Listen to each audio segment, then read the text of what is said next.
The night in Yang City was ablaze with lights, as usual. Chun-sun finished his overtime and squeezed on the bus. He lowered his head, scrolling through his phone, his fingertips gliding across the screen. His gaze aimlessly wandered through the moments shared on social media. Suddenly, a post caught his attention. It was news of his ex-girlfriend, Chen Yan-ning, getting married. "We're preparing for the wedding. Thank you all for your blessings." A mere line of text struck him like a sharp blade to the heart.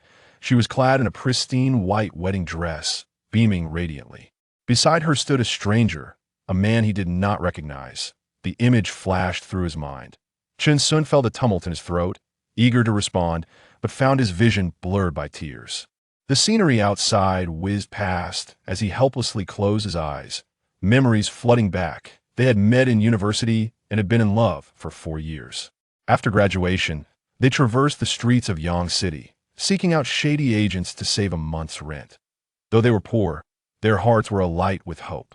Yet, reality proved to be cruel. Ultimately, their paths diverged when Chun-sun could not afford a 50-square-meter apartment for their future. He could not fathom what he had done wrong. He only knew he had worked harder than anyone else, yet failed to keep her by his side. A year after their separation, she was marrying so soon. After some inquiry, Chun-sun learned that her new partner hailed from the capital, with a car, a house, and a prosperous background. "My dear wife, you've finally made it." At that moment, Chun-sun's heart was a tumult of conflicting emotions. He had thought that if such a scenario unfolded in his life, he would be filled with rage, sorrow, and even resentment. But upon learning the truth, he felt an unexpected sense of relief for her. "Oh heavens, do you even realize what you're doing? Damn it." The usually mild-mannered Chun-sun couldn't help but curse. Ding ding ding. Congratulations, host, on grasping the true essence of love. The life reversal system will officially be initiated. A cold mechanical voice resonated in his mind. What? Chun-sun's eyes widened, his right hand gripping the bus's handrail tightly, scarcely daring to breathe. That a system? Having never encountered anything like this before, his heart raced, the light in his eyes nearly bursting forth. He envisioned a bright future ahead, unexpectedly acquiring a system, embarking on a path of reversal, leveling up, slapping faces, marrying a wealthy beauty, ascending to the pinnacle of life. Just as he indulged in dreams of a beautiful future, the system's voice continued. Initiating life reversal system. Biometric identification in progress. Ding. Binding successful. From this moment onward, the host can earn a random return of 1 to 10 times their expenditure by using their own funds. A small probability of critical rewards may also occur during consumption. Note, the source of funds is absolutely safe and reasonable, so the host need not worry. Wow, the system really has arrived. Chun-sun was nearly overwhelmed with excitement. Additionally, the system will randomly refresh welfare tasks. Completion will yield generous rewards. Welfare tasks. Such delightful news. He couldn't help but marvel inwardly. Do I have any welfare tasks right now? Chun-sun rubbed his hands together eagerly, desperate for knowledge. Ding. No welfare tasks detected at present. Please wait patiently. Host. Realizing that the system had just been activated and that welfare tasks wouldn't always be available, Chun-sun was not greedy in that moment. The bus soon reached its stop, and he eagerly anticipated testing the system. Chun-sun lived on the 4th floor of an old residential complex in the city's historical district, and he dashed to a nearby supermarket. "Boss, do you have cola?" "Yes." "Then 1 bottle of Sprite." Chun-sun's blood surged with excitement, his words tumbling out in a jumble.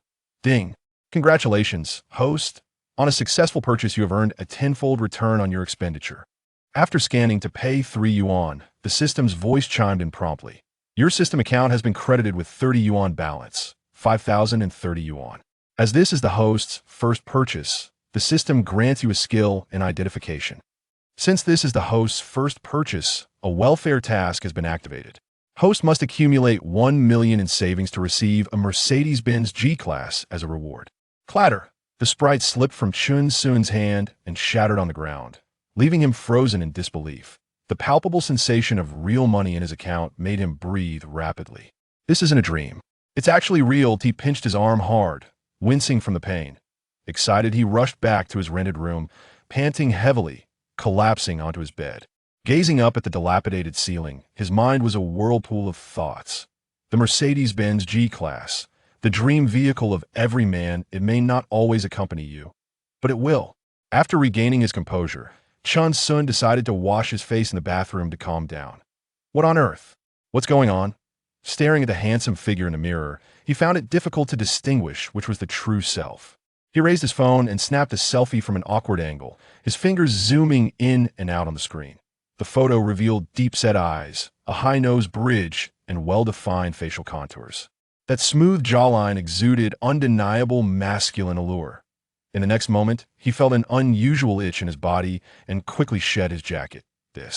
These broad shoulders and narrow waist, this sculpted chest and abdominal muscles, the lines are perfectly defined. Truly the epitome of looking slim in clothes and fit without. Chun Sun couldn't help but admire himself in the mirror. He never anticipated that the system would also transform his body. What a delightful surprise. Rockabye. At that moment, his phone rang. Looking at the caller ID, he saw it was his boss, and he answered casually. "Hello, Xiao Chun. Come quickly, it seems the machines at the factory are malfunctioning." His boss's familiar, commanding tone echoed through the phone. In the past, Chun Sun might have bowed his head and endured for that meager salary. After all, who doesn't work while cursing their fate? But times had changed with the life reversal system in hand. Continuing to work overtime for this unscrupulous boss was something he would not tolerate. Visions of the boss's relentless exploitation flooded his mind. Women were treated as men, men as forklifts, and forklifts as treasures. Moreover, requesting a day off? Don't even think about it. The promised salary of 5,000 yuan was only disbursed today. Chun Sun coldly chuckled. "Oh, but it's already off-duty time." "Off-duty? You're not leaving until those machines are fixed." His boss's furious voice blared from the other end. "They'll fix your head. It's not the machines that are broken. It's your mind, you fool." Chun Sun retorted without hesitation before hanging up, a wave of satisfaction washing over him. As the sole repair technician in the factory, he had indeed spared his boss pride. What to do if the machine is broken? Just fix it yourself. Chun Sun could almost envision his boss's anxious demeanor. Unable to contain himself, he punched the air and exclaimed, "How exhilarating." He then picked up his phone, disregarding the call from his boss. With swift fingers, he exited various meaningless group chats, along with his boss's constant deceit and the grim prospects ahead.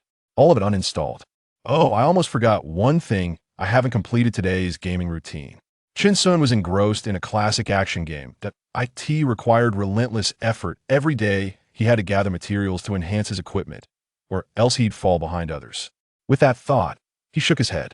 This absurd life is truly laughable, working during the day and gathering materials at night. By the way, I wonder if spending money in the game can yield returns? With a mix of curiosity and hesitation, the free-to-play Chun Sun clumsily opened the recharge system. He excitedly decided to invest 30 to test the waters, tapping away with his fingertips. Ding! Congratulations, host! Your purchase was successful. You have received a 5-fold return reward. Ding! Your system account has received 150 yuan current balance, 5,180 yuan. After confirming the accuracy, Chun Sun was utterly liberated. Ding! Congratulations, host! Your purchase was successful. You have received a 1-fold return reward. Ding! Your system account has received 648 yuan current balance, 5,828 yuan. Ding! Congratulations, host! Your purchase was successful. You have received a 6-fold return reward. Ding! Your system account has received 3,888 yuan current balance, 9,716 yuan. After a series of taps, Chun Sun found himself at the pinnacle of the gaming chain. At that moment, his savings had reached an astounding 500,000 yuan, an absolute thrill. In the next instant, he slapped his forehead, realizing he nearly forgot something. His eyes narrowed, and a mischievous smile crept onto his lips. Warning: insufficient phone storage software installation failed. The system message that popped up on the screen left Chun Sun feeling embarrassed. After a moment of heartache, he reluctantly deleted his long-preserved Japanese masterpiece to free up space on his phone. With the system's support, he believed he would soon bid farewell to the companionship of the five-fingered girl. Fast Fish Live is currently the largest streaming platform, encompassing entertainment, leisure, e-commerce. Chun Sun wasted no time and quickly logged into his account. In the local section, a notification appeared. The streamer Gene you follow has started broadcasting. In this era dominated by beauty filters, the charm of local female streamers was enough to captivate Chunsun's attention. Thus, he predominantly followed local female streamers, as the saying goes. Those near the water tower get the moon first out of course. The most crucial point was not that he couldn't afford the Grand Carnival, but that local small streamers offered a better value. Jean was Chunsun's favorite female streamer, whom he began following when she first started streaming to AT that time. As a newcomer, she had few fans, allowing Chunsun to easily add her on WeChat. Over the past month, Chunsun had consistently tuned into her streams after work, and they gradually became familiar. He recalled boastfully promising that when Ji Yin's fan count surpassed 100,000, he would reward her with a grand carnival. Lo and behold, opportunities are for those who are prepared. Welcome to the new brothers entering the live stream. Thank you, Xiangyu. Good evening. Lost in thought, a sweet voice reached his ears, and upon looking in the direction, he was instantly dazzled. What the heck? Jean looked stunning today. Her long, dark hair cascaded naturally over her shoulders, and her face was as pure as a freshly bloomed lotus. Although her white round neck top was modest, it still hinted at her curvaceous figure beneath the fabric. This first love visage is truly my ideal. The beauty seems so innocent, just like a friendly neighbor's little sister. The streamer has such a sweet smile every time she smiles. I feel compelled to shower her with gifts. I say, you up there, fake fan, you don't even have a fan light board. The live stream's chat was alive with excitement. Tentatively, Chunsun cast a recognition spell toward Ji Yin, and to his surprise, actually worked. Name, Yi Jin. Age, 21. Height, 165 centimeters. Weight, 48 kilograms. Recharge, 0 times. Attractiveness, 96 points. Is this really her first time? Seeing this, Chunsun's desire to spend surged. He promptly recharged 100,000 yuan to exchange for 1 million diamonds. Opening the gift bar, he found the Grand Carnival, ready to fulfill his earlier boast. I, Xiangyue, present the Grand Carnival 1 to the streamer. Ding! Congratulations, host. Your purchase was successful. You have received a twofold return reward. Ding! Your system account has received 4,000 yuan current balance, 564,500 yuan. One Grand Carnival is a solid 2,000 yuan. Prior to this, Chunsun's monthly salary was only 5,000 yuan. In that moment, he finally grasped the simplicity of the wealthy. Someone actually gifted me a Grand Carnival. Upon seeing the donation prompt, Ji Yin's eyes lit up instantly. Thank you, Xiangyue, for the gift. I'm truly so happy. She tilted her head slightly, her face radiating a genuine smile. After all, this was her first time receiving such a valuable gift. Xiangyue, why the sudden generosity? Could it be that something unpleasant happened? Ji Yin gently brushed her silky hair, her gaze filled with concern. Did you forget what I told you? I never expected you to reach 100,000 fans so quickly. Only then did Ji Yin recall Chunsun's earlier promise. A hint of fondness blossomed within her. At that moment, another girl entered the frame. She gently nudged Ji Yin's arm with her elbow. Everyone, please give Xiangyue some attention. Seeing this, the newcomer Ji Yin also cooperated, mimicking other streamers. She awkwardly bowed in gratitude. Your streamer is a genius girl from the music department. Don't you want to hear her sing? The girl beside Ji Yin skillfully responded, eager not to miss the chance to captivate the audience. The streamer studies music? No wonder she has such a great presence. Xiangyue, hurry and sing. I want to listen too. Yes, Xiangyue, what song would you like to hear? I can sing one for you. Ji Yin's sweet voice flowed through the phone into Chunsun's ears. Can you sing Grandma's Bridge? After a moment of contemplation, he stroked his chin and replied, I can.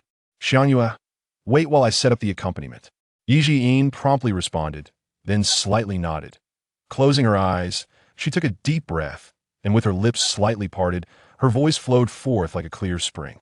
Her body swayed gently with the rhythm, movements natural and unforced. Her breathing was steady, and her control was impeccable. An astute observer could tell she was a trained performer.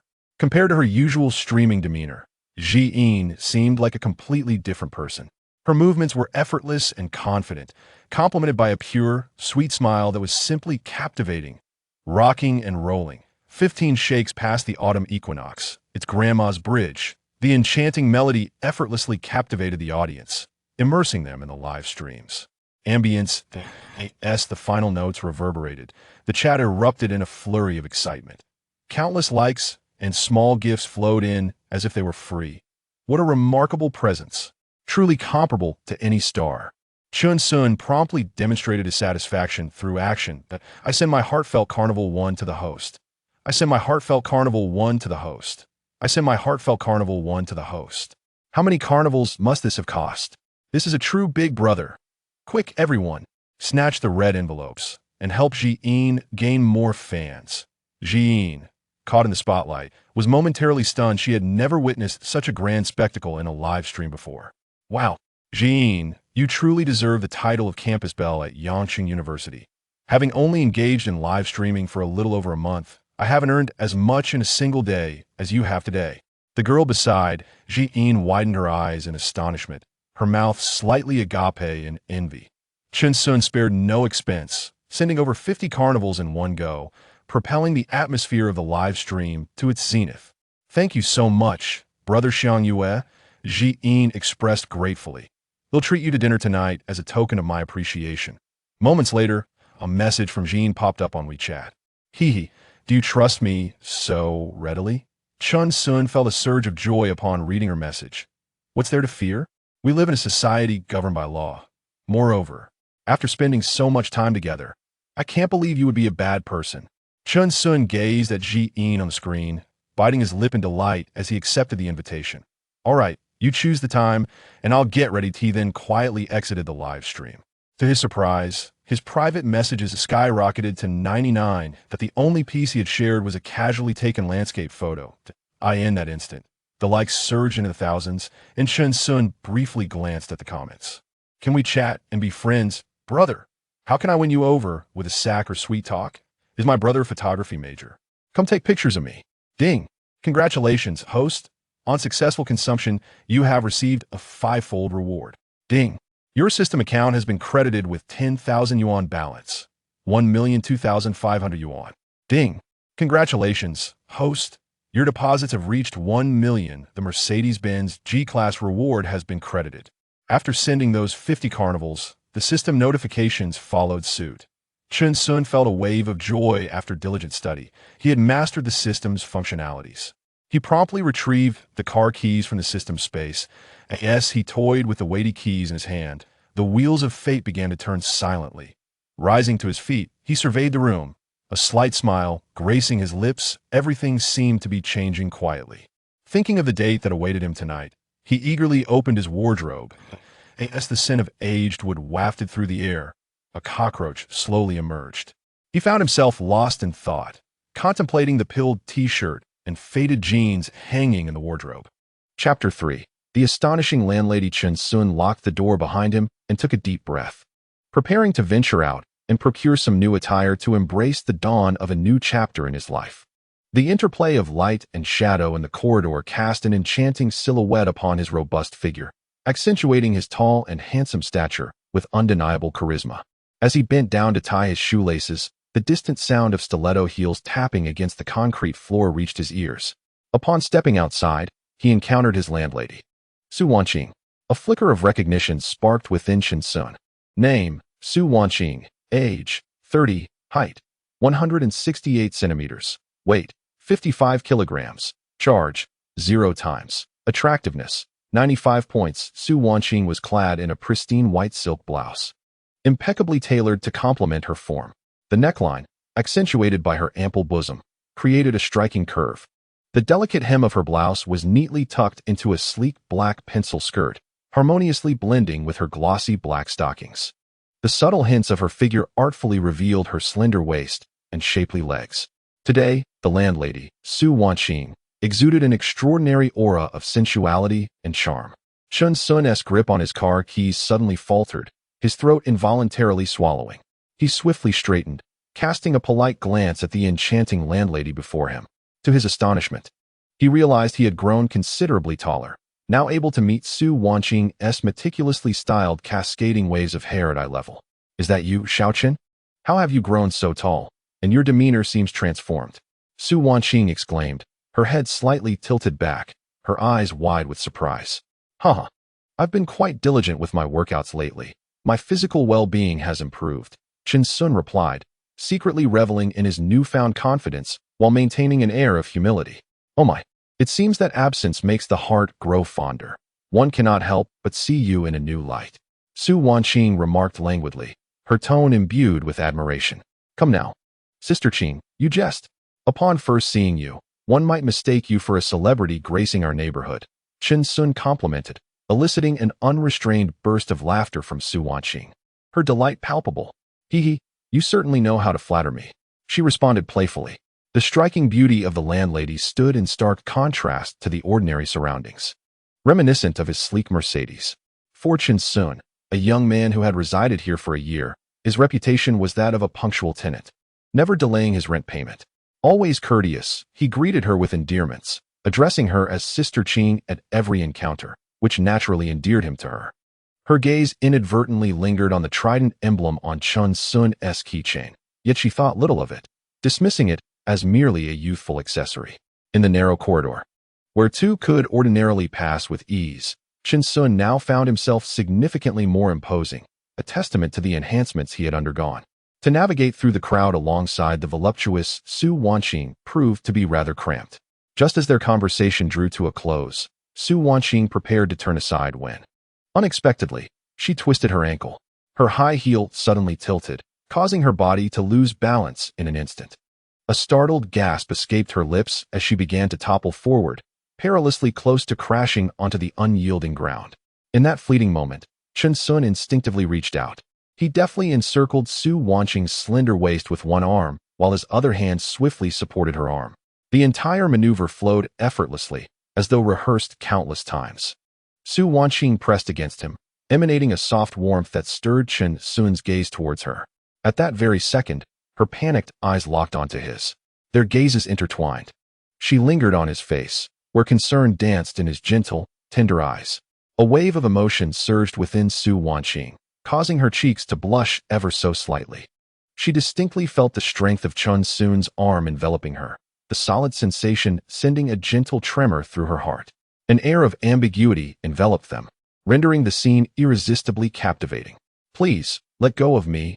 Su Wanqing, momentarily stunned, took a moment to regain her composure.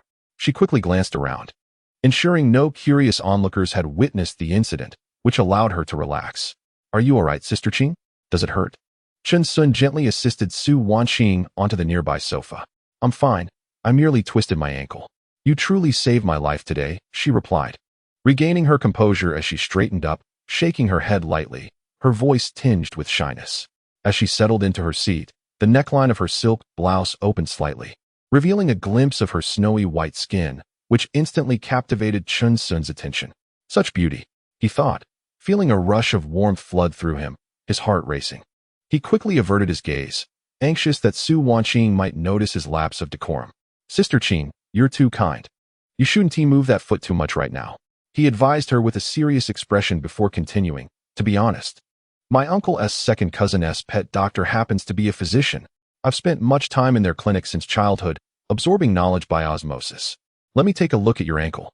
Chin Sun's spirits soared, his tone laced with confidence, bolstered by the assurance that his considerable savings and a Mercedes imparted. The adage that money is a man's courage rang true, allowing him to weave his tale with remarkable poise. Su Wanqing nodded, her voice barely above a whisper, seemingly at a loss in the current circumstance. Is that so? That will do. Chin Sun quietly noted to himself the importance of a man's confidence. He then knelt down, his hands gently removing Su Wanqing's high heels. Fingers rested gently upon her ankle, while casually assessing the injury. When Chin Sun's fingers made contact with her delicate, fair foot, Su Wanqing felt a wave of tingling sensations coursing through her body, akin to an electric current. She quickly turned her head aside, stifling any sounds that might escape her lips, as an indescribable emotion surged within her. How smooth, how soft. Chin Sun couldn't help but marvel, his fingertips lightly caressing her exquisitely smooth skin. Surely, it was nothing serious. Perhaps she had merely twisted it inadvertently moments ago. Allow me to administer a brief massage. It should suffice. Reluctantly, Chin Sun withdrew his hand, restoring his gentlemanly demeanor. Very well, Su Wanqing responded, her complexion flushed. Curiously, she did not resist. Instead, She slightly nodded, tacitly accepting Chun Sun's gesture. Indeed, no one could deny the charm of a young, handsome man. Thankfully, the system had undergone modifications. Otherwise, he might have been deemed a rogue.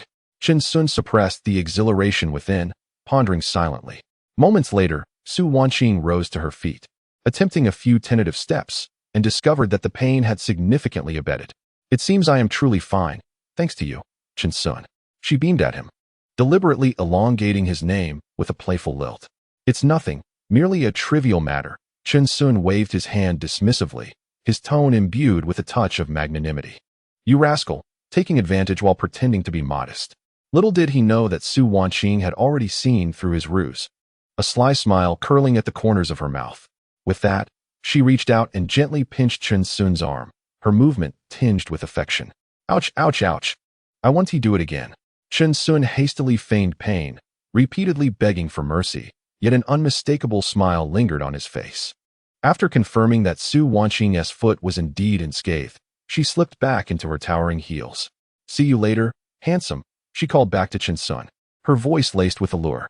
As he stood silently, gazing at Su Wanqing's retreating figure, he found himself entranced by her swaying silhouette. He felt an overwhelming urge to rush forward and claim her for himself. This was a desire that a man of his ordinary stature should not dare to entertain. Yet now, with the system at his disposal, he felt invincible. He believed that he would soon find himself atop the pinnacle of life. Even if you are a lofty superstar, I shall make you yield to me. Ding. Detecting intimate contact between host and a stunning beauty, triggering welfare mission. To possess a woman with a beauty score exceeding 90, reward. Villa number 1 at Shanshui Manor, 1 Lamborghini Night Legend. My goodness, a new mission unlocked. Chun Sun felt a surge of excitement. Shanshui Manor's Villa number 1? Could it be that once renowned private villa, long vacant and featured in the Yangzhou Daily? The Night Legend? Could it be the latest model of the prestigious Lamborghini, a limited edition released globally? Chapter 4. An unstoppable stroke of luck in romance. Chun Sun hurriedly descended the stairs and pulled open the iron gate. His gaze immediately fell upon a black Mercedes parked by the roadside. The vehicle's lines were robust and commanding, reminiscent of a formidable beast poised to pounce. What need for women? This was the epitome of a man's ideal. Chun Sun marveled, for this was his first time experiencing such proximity to a luxury vehicle. Truly, it was a paragon of opulence. As he stood before the car door, he finally grasped its true dimensions. Perhaps its towering stature led many to overlook its inherent elegance. For the average person, the car was not only exorbitantly priced, but also expensive to maintain. It is often said that while purchasing a car may be easy, caring for it is a daunting challenge. Indeed, if you lack funds, refrain from indulging in high specifications. Otherwise, it would be akin to Wu Dalong marrying Pan Jinlian, seemingly a gain, yet fraught with daily anxiety of impending doom. Of course, for Chun Sun, who held a fortune of $1 million in savings, it was merely a trifling matter. He silently rejoiced that he had obtained his driver's license during his university years. Otherwise, it would have been a tragic waste. As he opened the car door, preparing to enter, he couldn't help but notice the youthful and handsome owner of such a grand vehicle. Numerous passers-by in the nearby old neighborhood cast curious glances. A woman, dressed in a revealing manner and adorned with heavy makeup, hurriedly approached, clutching a cup of milk tea. Just as she was about to near Chun Sun, she deliberately slipped, her body tilting forward, causing her milk tea to spill dramatically. This time, Chun Sun did not extend a hand. With a splat, the woman clumsily fell to the ground, her milk tea splattering across his attire. Once she regained her balance, an expression of apology washed over her face, her voice flustered. Oh, handsome, I'm so sorry. I didn't pay attention to my footing and soiled your clothes. Let me help you clean that up. Without waiting for a response, she deftly retrieved tissues from her bag and leaned towards Chun Sun, her movements unusually practiced. Her eyes occasionally darted towards him, exuding an air of both sophistication and flirtation. Chun Sun inwardly scoffed, thinking it to be a brazen display. He raised his brow slightly, but chose not to confront her, brushing off the stains on his clothes. He replied nonchalantly, It's fine, I can manage on my own. The woman, emboldened, lifted her head and flashed a charming smile. How about I add you on WeChat, and I'll treat you to a drink sometime? Her eyes sparkled with a hint of flirtation, suggesting an invitation that seemed too tempting to resist. Chun Sun, however, remained unfazed, suppressing a smirk at her audacity. But he knew better than to engage with a stranger of dubious intentions. After all, desire can be a double-edged sword. He offered a faint smile, his tone distant. "No need. I have matters to attend to," he said, turning away and approaching his car, gently closing the door behind him. As the engine roared, the car slowly departed. The woman inhaled the exhaust fumes, standing in place with a look of discontent etched on her face. What pretentiousness! Was it merely driving a luxury car?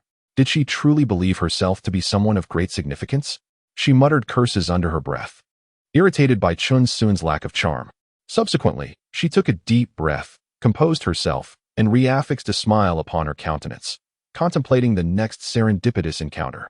In the new urban district, a magnificent commercial complex, the New Era World, ascended dramatically.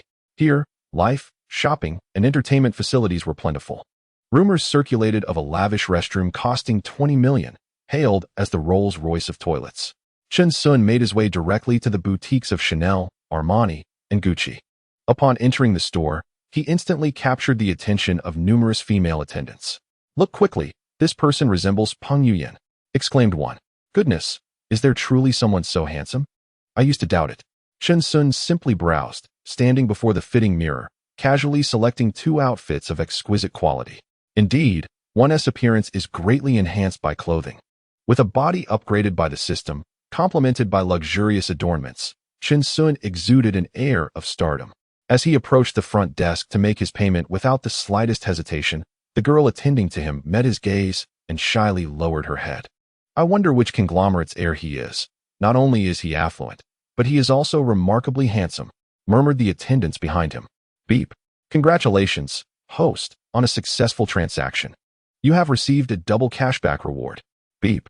Your system account has been credited with 200,000 yuan. Current balance. 202,500 yuan. In the span of moments, 200,000 yuan had been credited, leaving Chun Soon astounded. The disparity between individuals was indeed vast. "Sir, you have yet to collect your garments." Just as Chun Soon prepared to leave, the girl who had attended to him hurriedly emerged, holding the old clothes he had just discarded. "Those old clothes? Just dispose of them," Chun Soon replied nonchalantly. "Sir, while they are somewhat worn, they still seem wearable. Perhaps you might keep them as a spare?" the girl tentatively suggested. She mustered the courage to meet Chun Soon's eyes, her face brightening with a sweet smile. It was evident to any discerning observer that she was striving to earn Chun Soon's favor. Noticing the absence of the usual sycophantic demeanor in her gaze, which instead radiated sincerity, Chun Soon couldn't help but reassess her. Before him stood a girl with delicate features and fair skin. Although clad in a simple uniform, she exuded a refreshing cleanliness. As he regarded her, an unfamiliar sensation stirred within him, reminiscent of his own past, where he too had once felt diminutive in matters of the heart. "What is your name?" Chun Soon asked unexpectedly. The girl, clearly taken aback by the abrupt question, hesitated. She was momentarily taken aback, then responded with a smile. "My name is Lin Shui, and I work as a waitress here." Chun Soon nodded. "Please dispose of the clothes for me. Perhaps we shall meet again." As he departed, Lin Shui felt an inexplicable sense of anticipation. Perhaps the next time he visited, it would not merely be to purchase clothing. "I know a barbecue place that is exceptionally delicious. I will head there first, so hurry over." Chun Soon swiftly exited the mall upon receiving the message from Yi Jin. He drove his Mercedes towards the location she had sent him. The vicinity near Yangqing University was teeming with handsome young men and beautiful women. Yet, even amidst such glamour, Chun Soon's presence dimmed the allure of those around him. Initially puzzled as to why this girl had the audacity to invite him out for dinner at night, he soon realized his apprehension was unwarranted upon witnessing the throngs of people. After a considerable effort, he parked his car and made his way directly to the venue. Happy barbecue time. As soon as Chun Soon stepped through the door, his gaze was drawn to a girl seated in a corner. He was astonished to find someone even more stunning than the filtered images he had seen online.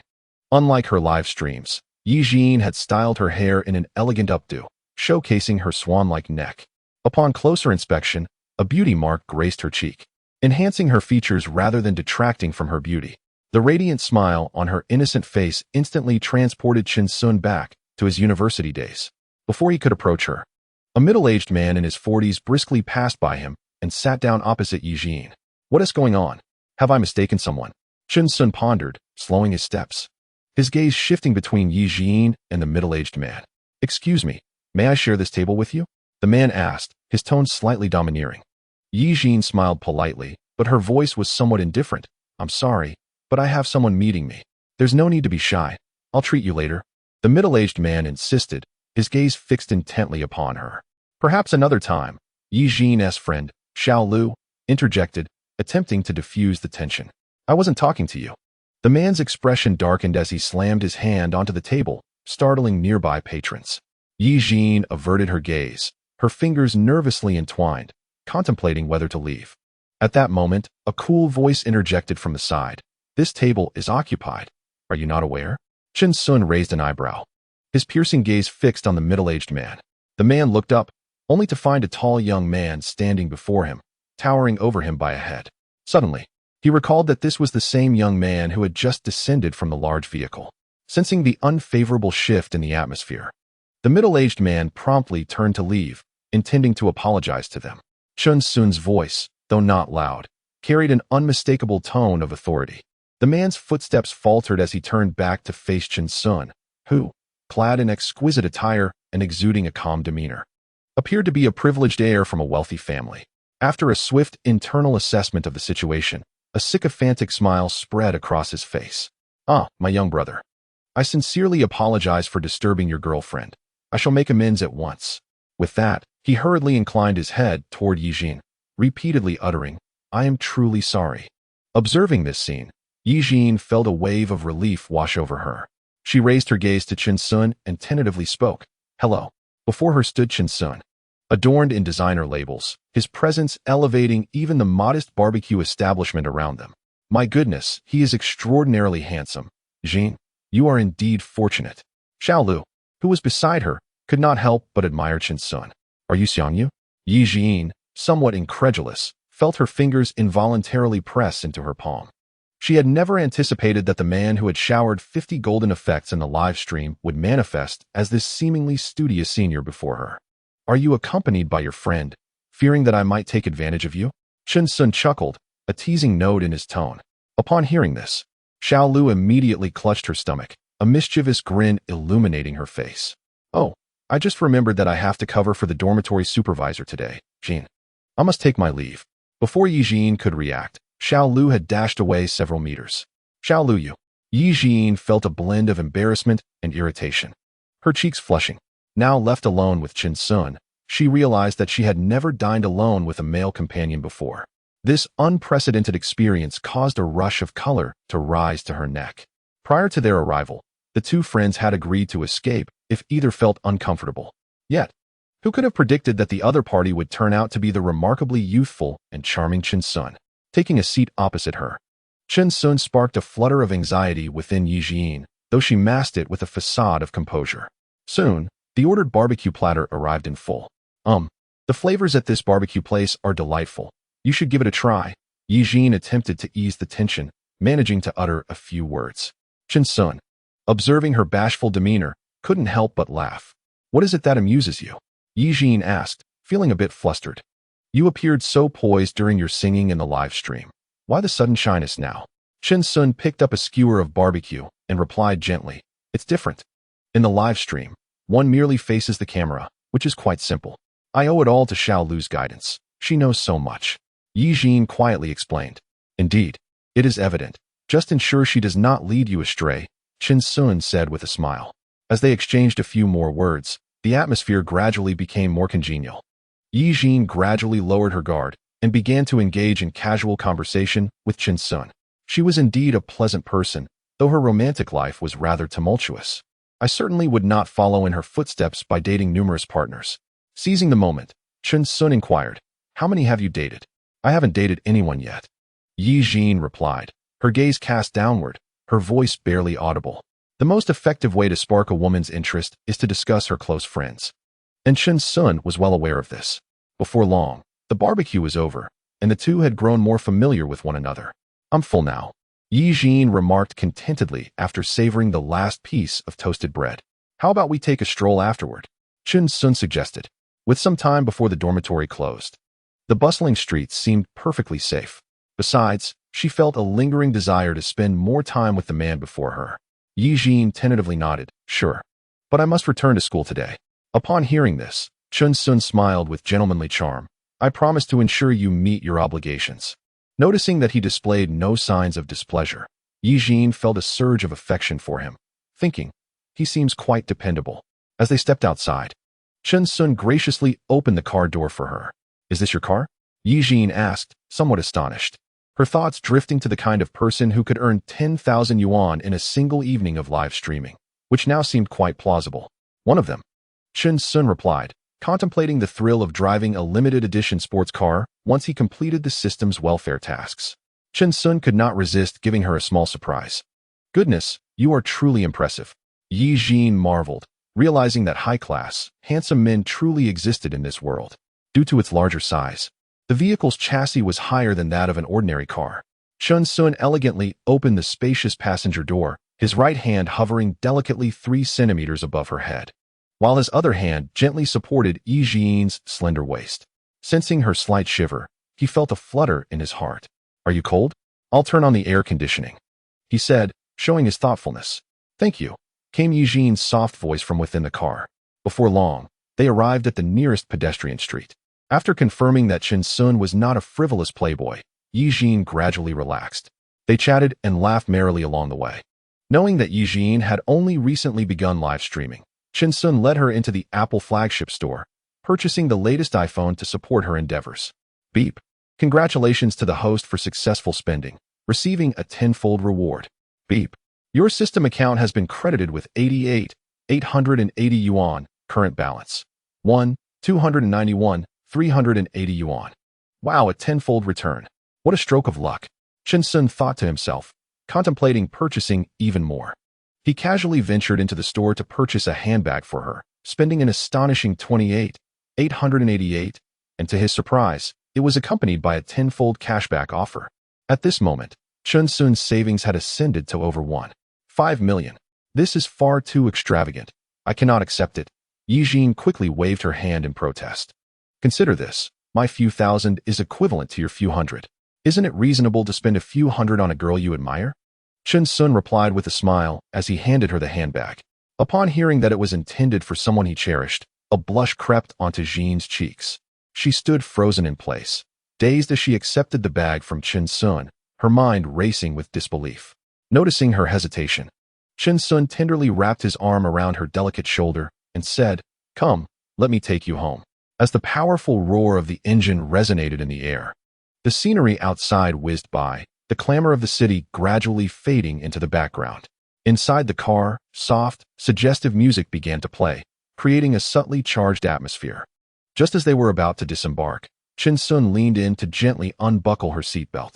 Yi Jin lowered her gaze, yet her eyes instinctively drifted to Chun Sun's face. He was so close that she could clearly see his thick eyelashes, prominent nose, and those deep, captivating eyes. In that fleeting moment, her heart raced, and her cheeks flushed crimson. She instinctively bit her lip, attempting to mask her inner turmoil. However, Chun Sun observed everything. He paused, his gaze intense, fixated on her soft, cherry lips. Suddenly, a distinct sound echoed in the quiet confines of the car, a soft kiss. Yi Jin was momentarily stunned, her eyes widening, and her cheeks immediately turned as red as a ripe apple. She instinctively raised her hand to cover her mouth, her expression one of shock. As her breaths quickened, her mind went blank, and she felt slightly breathless. Fortunately, Chun Sun, unfazed, quickly regained his composure. I apologize. I couldn't help myself, he said, clearing his throat. His voice a touch husky. Yi Jin lowered her head, unable to meet his gaze, her voice barely a whisper. It's fine. With that, she opened the car door and fled, almost as if escaping. Chapter 6. The girl encountered by the roadside as the clock struck 10. A light rain began to fall in Yang City. Chun Sun, in high spirits, drove homeward. Passing a bus stop, his attention was drawn to a shadowy figure waving in his direction. What is going on at this hour? He muttered, a hint of confusion rising within him. Not one to easily extend his kindness, he squinted to discern the silhouette, realizing it was a frail girl. Her delicate frame appeared particularly vulnerable in the rainy night. Softening Chun Sun's heart, he stopped the car, opened the door, but remained seated, merely observing the girl before him. The girl donned an off-shoulder top and a short skirt. her fair skin shimmering softly in the night. Teetering in ill-fitting high heels, she approached him unsteadily, each step appearing arduous. "Hey, do you need something?" Her voice, laced with inebriation, reached Chin Sun as she grasped his hand, her trembling fingers slightly cold. Though captivated by her beauty, Chin Sun remained vigilant. The girl's lips quivered, as if she struggled to articulate her thoughts but was unsure where to begin. Noticing her hesitance after a prolonged silence, and with the chill of the rainy night weighing on him, Chin Sun urged, "What exactly do you wish to say? If not for your beauty, I would have turned away long ago." Finally summoning her courage, her voice was faint yet distinct. "I want to ask if you would like my company for the night." Chin Sun, upon hearing this, felt a mixture of absurdity and resignation. His thoughts raced as he activated a recognition spell, revealing details about the girl. Name, Shun Yun. Age, 18. Height, 158 centimeters. Weight, 45 kilograms. Experience, 0. Attractiveness, 95 points. Astounded, he realized she was a novice. His pupils dilated, and an internal struggle commenced. He was no paragon of virtue himself and found himself increasingly tempted, perhaps to fulfill a personal quest. His gaze towards Shun Yun intensified with fervor. Shin Yun's small hands clenched tightly, her eyes betraying a flicker of anxiety. She had never engaged in such an encounter before, and tonight was a matter of desperation. Yet, despite the circumstances, what girl wouldn't wish for her first time to be with an attractive peer? In this moment, she felt relieved that she had not intercepted a middle-aged, sleazy man. As she gazed at the handsome Chin Sun, adorned in luxury brands, he exuded an extraordinary charm, akin to that of a star. Having come this far, she thought, why not surrender to fate and offer herself to him? Noticing his hesitation, she gathered her resolve and pressed on. "Just 10,000, that's all I ask." Chin Sun furrowed his brow, his mind in turmoil. "But, it's my first time." Seeing his conflicted expression, Shun Yun assumed he found her price steep and hastily added, unaware that Chin Sun was already informed through his spell. Leaning closer, his gaze deep and penetrating, he addressed Shun Yun slowly. "If it is your first time, why would you choose to sell it? Clarify, and the money shall be yours." As he spoke, his eyes softened, reflecting a gentleness that belied their shared youth. She had no intention of speaking at length, yet an inexplicable feeling suggested that he was someone worthy of trust. Tears welled up in Shun Yun's eyes as she finally found the courage to express her plight. The unfortunate incident began last week when her father was involved in a car accident and was now in the intensive care unit of the hospital. The family's finances had been exhausted in the effort to treat her father, and they had borrowed from every friend and relative available, leaving them deeply in debt. According to the doctor, if they could not gather the outstanding 10,000 yuan for medication this week, her father's treatment would have to cease. In desperation, she sought work as a hostess at a bar through a small advertisement, believing it to be the quickest way to earn money. However, calamity struck once more as her mother was also admitted to the hospital due to the stress of her father's situation. While her mother's health was intact, she had lost her job, leaving them without even the means to defer medical expenses. Her father's accident, the family's mounting debts, and her mother's hospitalization weighed heavily upon her, leaving her with no alternatives but this unfortunate course of action. Upon hearing her story, Chin Sun felt his initial desire dissipate entirely. Though he was no saint, he was certainly not the type to exploit another's misfortune. Shin Yun's fingers were pale as she clenched them, her bangs damp from the rain, dripping at the tips. She hugged herself, her curled form trembling. Chin Sun felt a pang of compassion and gently took her hand, swiftly ushering her into his car and shutting the door against the chilling winds outside. He activated the air conditioning, and warm air gradually dispersed the cold within the vehicle. Then, he retrieved a clean towel and tenderly dried her rain-soaked hair. "Send me your payment code, and I will transfer the funds to you," Chin Sun said in a voice filled with warmth, akin to that of an older brother. "Are you in the car?" Shin Yun asked softly, her tone laced with hesitation and shyness. For a moment, Chin Sun was at a loss for words, a wry smile creeping onto his face as her query caught him off guard. Soon, he transferred a sum of 100,000 yuan to her, far exceeding her expectations. However, this time, the system did not reward him with any bonuses. He resolved to consider it a charitable act. Ding! Congratulations, host, on a successful transaction. No funds will be refunded this time.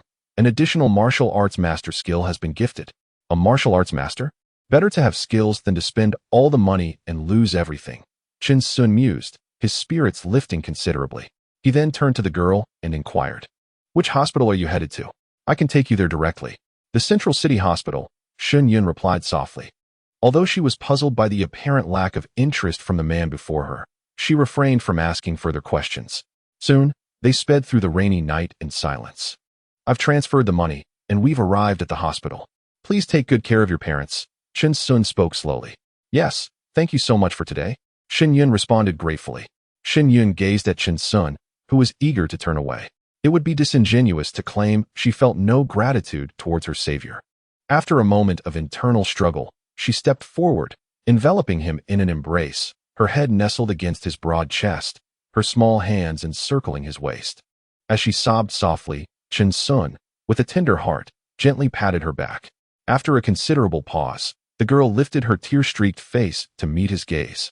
Acutely aware that this might be their first and possibly their last encounter. Summoning her courage, she tilted her head and pressed her lips firmly against his. The warmth of the kiss lingered long after their lips parted.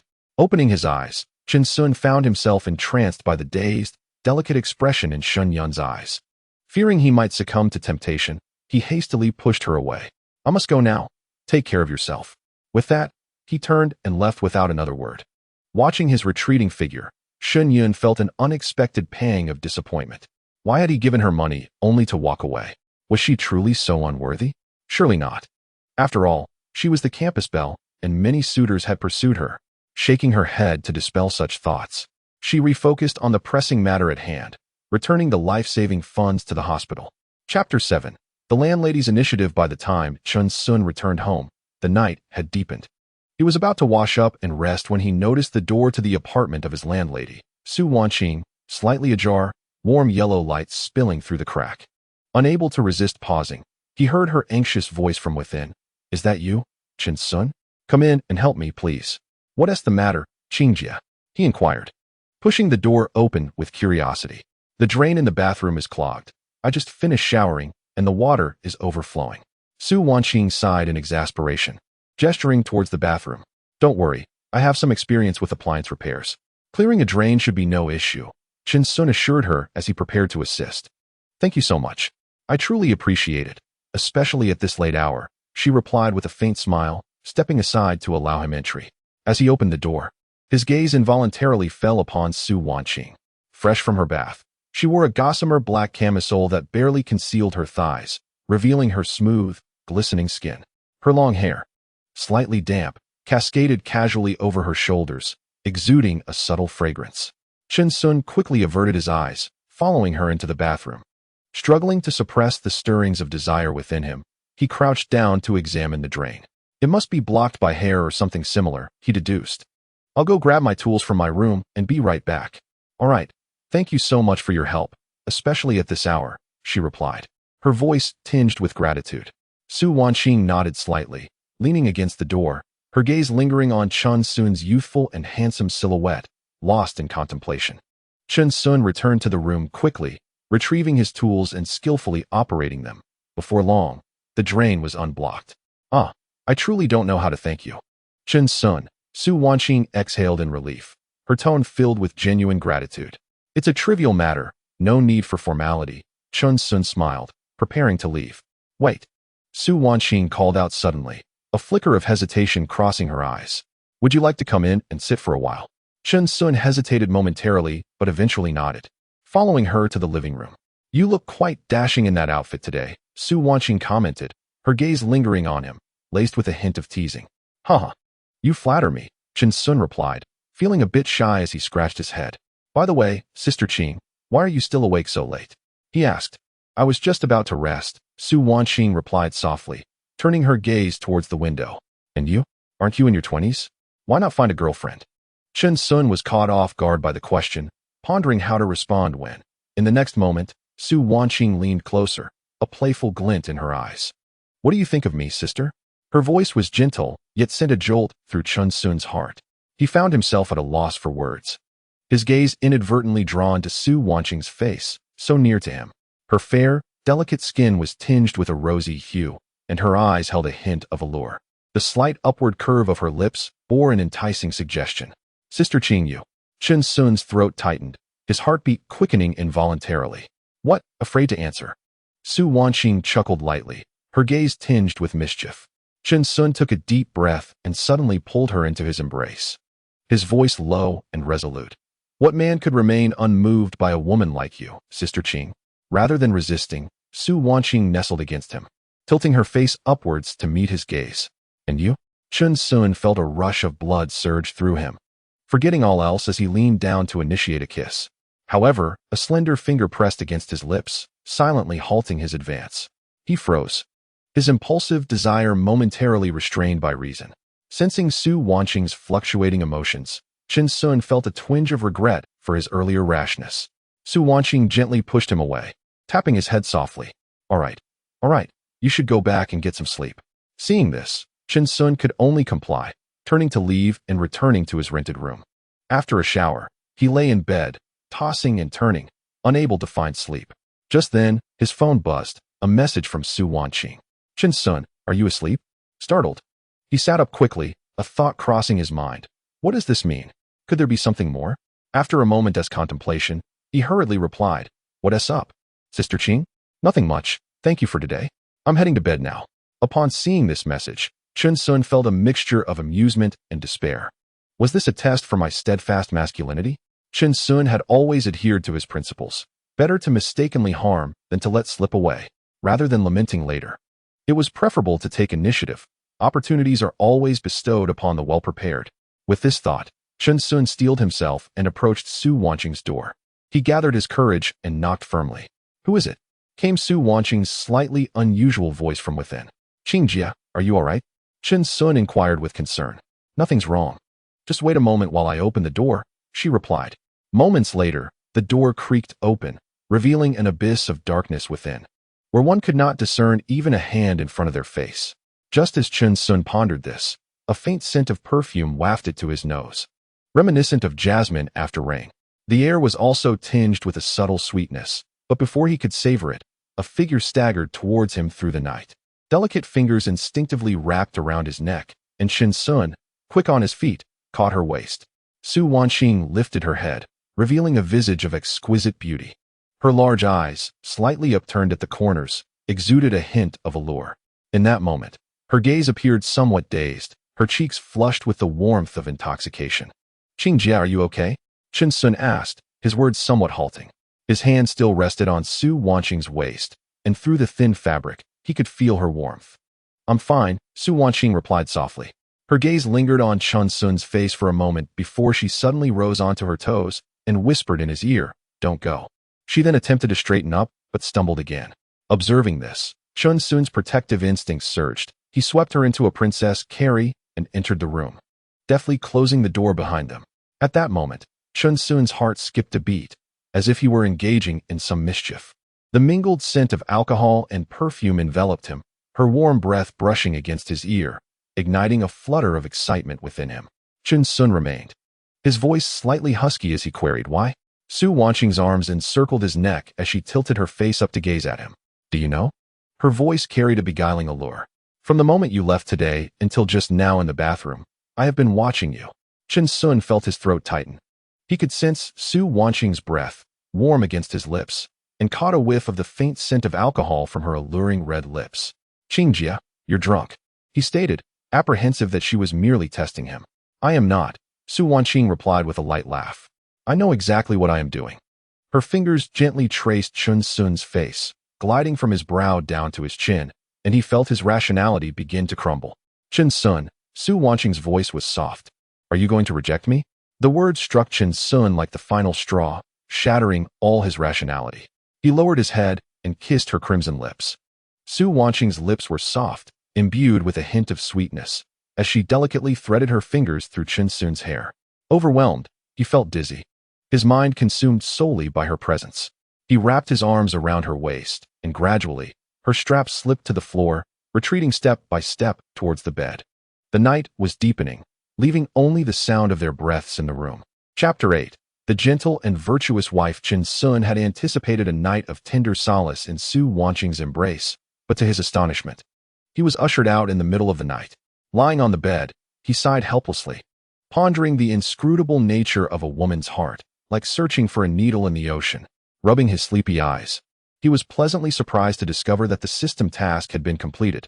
The villa at Mountain Water Manor and a limited edition Lamborghini were now his. He reveled in the thought, wishing to shower the landlady with affection several more times as a token of gratitude. 30 is like a wolf, 40 like a tiger, he mused, realizing the truth behind the saying. As he struggled to get up, memories of the previous night flooded back, prompting a wistful sigh. A message from Yi Jin pinged on his phone, asking if he was free that evening. He promptly replied in the affirmative. There was also a missed call and several messages from Su Wanqing, indicating she was awake and preparing to come over for a meal. Chun Sun chuckled to himself, reflecting on how the landlady's gestures seemed to oscillate between punishment and reward, finding himself increasingly perplexed by Su Wanqing. He completed his morning routine and donned a newly purchased Armani outfit. A bit of grooming left him looking radiant. He made his way to her room, pushing the door open to find her bustling in the kitchen. Clad in a light blue apron that accentuated her enviable curves, Su Wanqing moved gracefully as she chopped vegetables. Chun Sun stood at the doorway, captivated by the sight. As she plated the final dish and turned to summon him, she was startled to find him quietly leaning against the doorframe, a smile illuminating his face. "You're awake?" she exclaimed, her cheeks flushing slightly, the spatula in her hand making her appear somewhat flustered. "Just woke up? I didn't want to disturb your earnestness," he replied, stepping closer and gently wrapping his arm around her slender waist, leaning down to whisper in her ear. Su Wanqing, taken aback by his sudden intimacy, felt a wave of shyness wash over her. She playfully pushed him away, feigning annoyance. "Stop it, let's eat. Who was so wild last night? Why are you shy now?" Chun Sun teased, refusing to let go, pulling her closer with a playful grin. Her face flushed deeper, and she shot him a mock glare, lightly swatting his hand. "If you keep this up, I won't let you eat." All right, let me taste and see how it is," he replied, eager to savor her culinary creations. Chun Sun finally released her, raising both hands in a gesture of surrender with a smile. Su Wanqing prepared several homely dishes: potato stew with beef, stir-fried water spinach, braised eggplant, and seaweed egg soup. Chun Sun sat across from her, gazing at the array of delectable dishes on the table, unable to resist complimenting her. Truly the epitome of a virtuous wife and mother. "With such culinary skills, I shall have to mooch meals every day," he remarked. "You certainly have a lovely imagination." Su Wanqing chuckled, serving him a portion of beef. Chun Sun accepted it, took a bite, and then exaggeratedly nodded in approval. "Delicious. This is simply divine." After the meal, Su Wanqing took the initiative to tidy up the dishes. Chun Sun, meanwhile, settled on the sofa, watching her busy silhouette, feeling warmth bloom within him. Suddenly, he realized that this seemingly mundane life was precisely what he yearned for. Once she finished, Su Wanqing casually untied her apron. As the strings fell away, the loose apron slipped from her form, revealing the lace lingerie beneath. Her figure, already voluptuous, was accentuated by the snug fit of the undergarment. Her long hair was haphazardly gathered at the back, with a few strands cascading by her ears, exuding the allure of a mature woman with every gesture. Satisfied, Chun Sun let out a contented burp and exchanged a playful glance with Su Wanqing.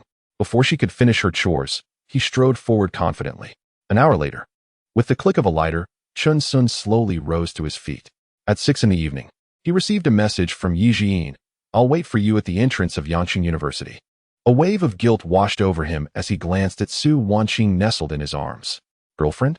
Su Wanqing smiled, a hint of resignation in her tone. "I wish I had met you sooner." Chun Sun's lips curled into a self-mocking smile, his heart heavy with bittersweet reflections. What good would it have done to meet earlier? Back then, he was overwhelmed by work, his wallet emptier than his face, embodying a defeated spirit. Even if they had met sooner, what difference would it make? Yet, such thoughts remained unvoiced. "Yes," Chun Sun replied tentatively. With the support of the system now at his side, it was likely that his future would involve more than one woman. "Chun Sun, let me be honest with you. Over the years, I've encountered countless remarkable men, yet none have stirred my feelings quite like you. This feeling, I can't quite articulate." Neither Chun Sun nor she had anticipated this. In just one short day, she found herself infatuated with this younger man, 7 or 8 years her junior. Though in her early 30s, she couldn't deny that she could still easily outshine 99% of young women on the streets in terms of looks and figure. Yet, Here she was, captivated by a young tenant with whom she had only shared a few encounters, a thought that would have been inconceivable in the past. Chen Sun was taken aback by Su Wanqing's unexpectedly heartfelt confession, leaving him somewhat at a loss. He could not help but wonder if he had unwittingly stepped into a script where the landlady falls in love with him. Could it be that he possessed such irresistible charm? Sister Qing, your words leave me quite flattered. Chen Sun awkwardly scratched his chin. However, I must admit that I might be somewhat overwhelmed by romantic prospects, so you should think carefully. Oh, romantic prospects? Are you implying that I will have to share you with other women in the future? Su Wanqing arched an eyebrow, gazing intently at Chen Sun, her lips curling into a knowing smile. Clearing his throat, Chen Sun chuckled nervously, pondering the clarity of Sister Qing's thought process. No, I was merely jesting. After all, my charm is rather formidable. It's hard to contain. Seeing her expression, he quickly waved his hands. Su Wanqing let out a light laugh, playfully pinching Chen Sun's cheek. Oh, you little narcissist. But since I have chosen you, I have no worries.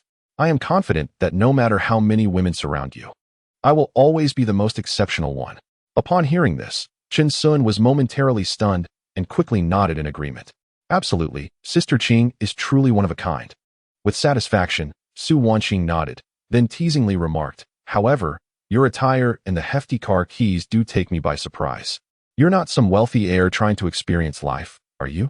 Chen Sun smiled mysteriously. Well, that's a secret.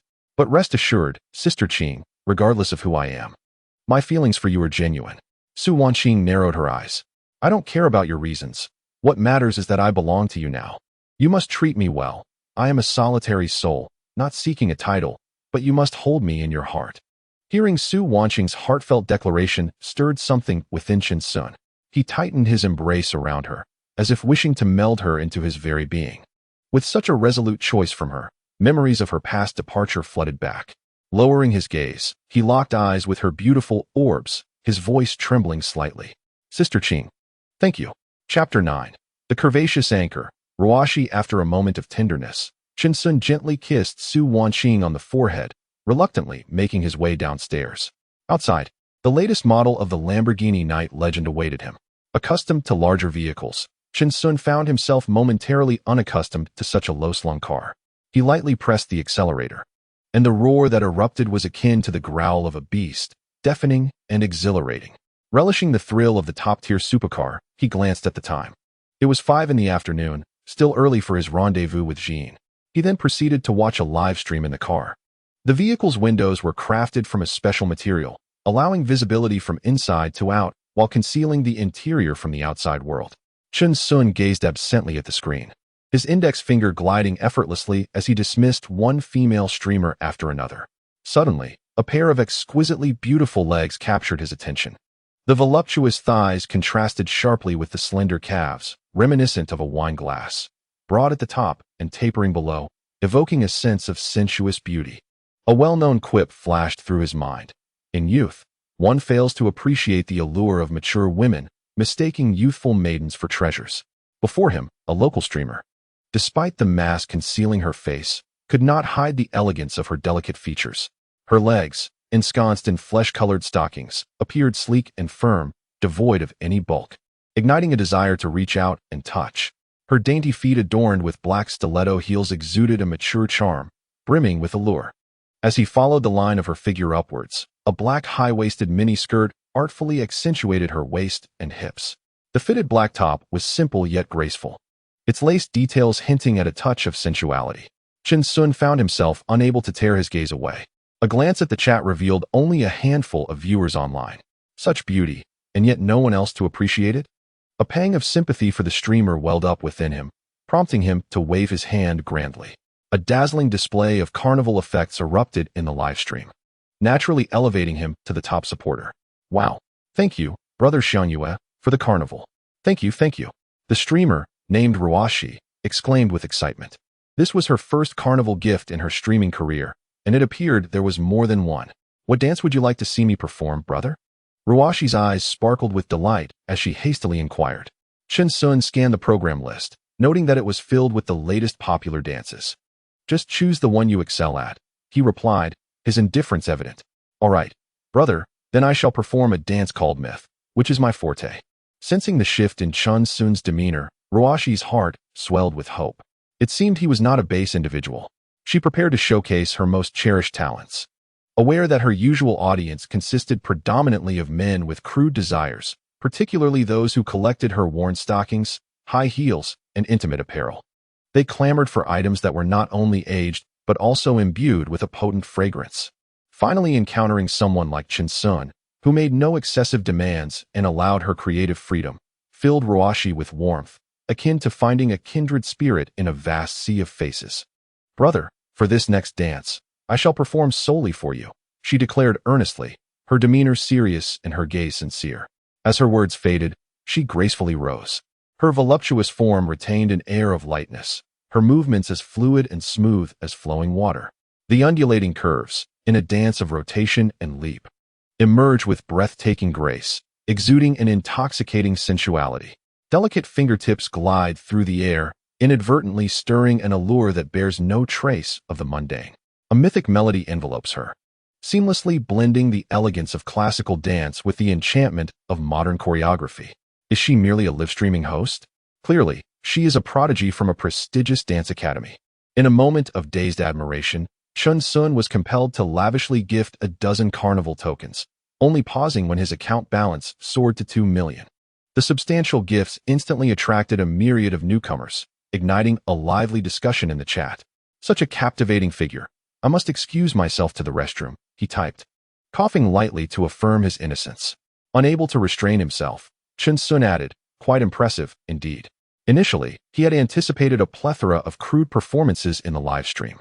However, in Ruashi's realm, there was no ostentatious display or exaggerated pretense, only the essence of dance. After her performance, Ruashi breathed heavily, gently touching her chest. She gasped softly, her full curves rising and falling with each breath. A faint flush brightened her beautiful face, rendering her particularly enchanting before the camera. "Thank you, Brother Xianyue, for the carnival. Thank you all for your support. I will continue to strive. Love you all." A sweet smile graced her lips as she spoke tenderly into the lens. Following her performance, Chun Sun's perception of her underwent a remarkable transformation. He found himself drawn to this authentic female host. Just as he was savoring the moment, his phone chimed, revealing a friend request from Ruashi. A smile involuntarily crept across Chun Sun's face as he readily accepted. He then exited the live stream and set his phone aside. In the next instant, he looked up and gasped in astonishment. So many people. He found himself surrounded, nearly causing a traffic jam. After all, in a first-tier city like Yancheng, encountering a $3 million luxury car was not uncommon, but a $30 million limited edition supercar? Even in the capital, such an exquisite rarity was seldom seen. Chun Sun glanced at the time. He had half an hour until his meeting with Yi Jin. The roar of the Lamborghini's engine filled the air as he revved it up. With a gentle press of the accelerator, the world around him faded into mere echoes of the taillights. Yanqing University, a premier institution renowned across the nation, is particularly famous for its cherry blossoms. Once honored as the most beautiful university in the country, amidst the bustling crowd, Chun Sun maneuvered his limited edition Lamborghini to a graceful halt at the university entrance. The thunderous engine and striking design immediately captured the attention of passers-by. People paused, their gazes converging upon him. As he stepped out of the vehicle, clad in a tailored suit that accentuated his tall stature, he exuded an air of elegance. Everyone's attention was captivated by him, and the once bustling school gate fell into a momentary hush. A Lamborghini night legend? There are only 20 of these limited editions worldwide. "I cannot believe I am witnessing this in my lifetime," exclaimed a bespectacled engineering student, pointing excitedly at the vehicle. Look, who is that getting out? He is incredibly handsome." Several girls huddled together, their gazes toward Chun Sun filled with admiration. One of them discreetly adjusted her outfit, as if this would capture Chun Sun's attention. "Is it really that exaggerated?" remarked a curious onlooker, snapping a photo and searching for the car's price. "How much? Let me check. 8 figures?" Chun Sun gradually grew accustomed to the sensation of being in the spotlight, scanning the crowd for Yi Jin's figure. Just then, a striking silhouette caught his eye. Amidst the throng, Yi Jin stood gracefully, her presence remarkable, as straight as a young poplar. She wore a purple knitted sweater atop a simple white floral skirt, modestly grazing her knees, exuding both purity and charm. Her entire demeanor was refreshingly unique. and her beautiful face shyly turned towards Chin Sun.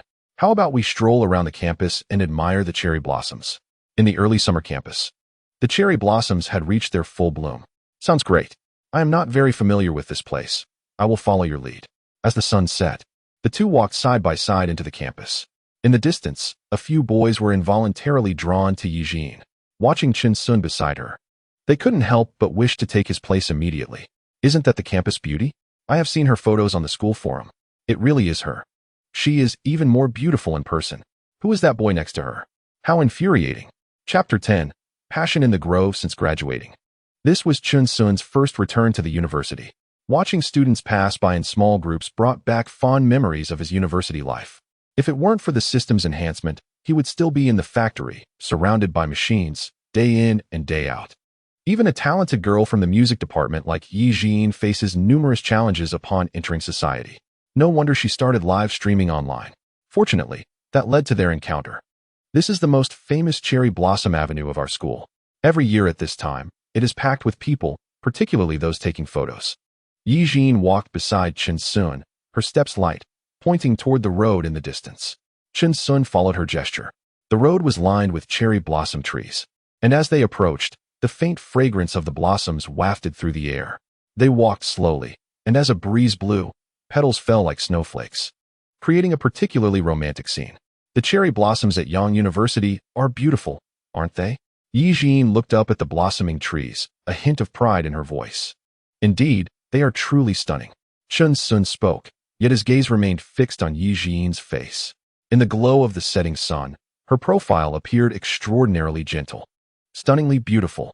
I am not referring to cherry blossoms. Chin Sun chuckled softly and added, not cherry blossoms. Yijin was momentarily taken aback before suddenly realizing. Her petite face flushed crimson, recalling the events of the previous night in the car, overwhelming her with a sense of bashfulness. Just as Yijin found herself at a loss, a pair of warm, large hands gently grasped her palm. Like a startled deer, her heart raced wildly. Instinctively, she wished to pull away, yet Chin Sun held her firmly, leaving her no choice but to let him lead. As they walked down Cherry Blossom Avenue, Chin Sun guided Yijin into a serene, tree-lined path. After a while, twilight descended, and they had ventured deep into the shadows.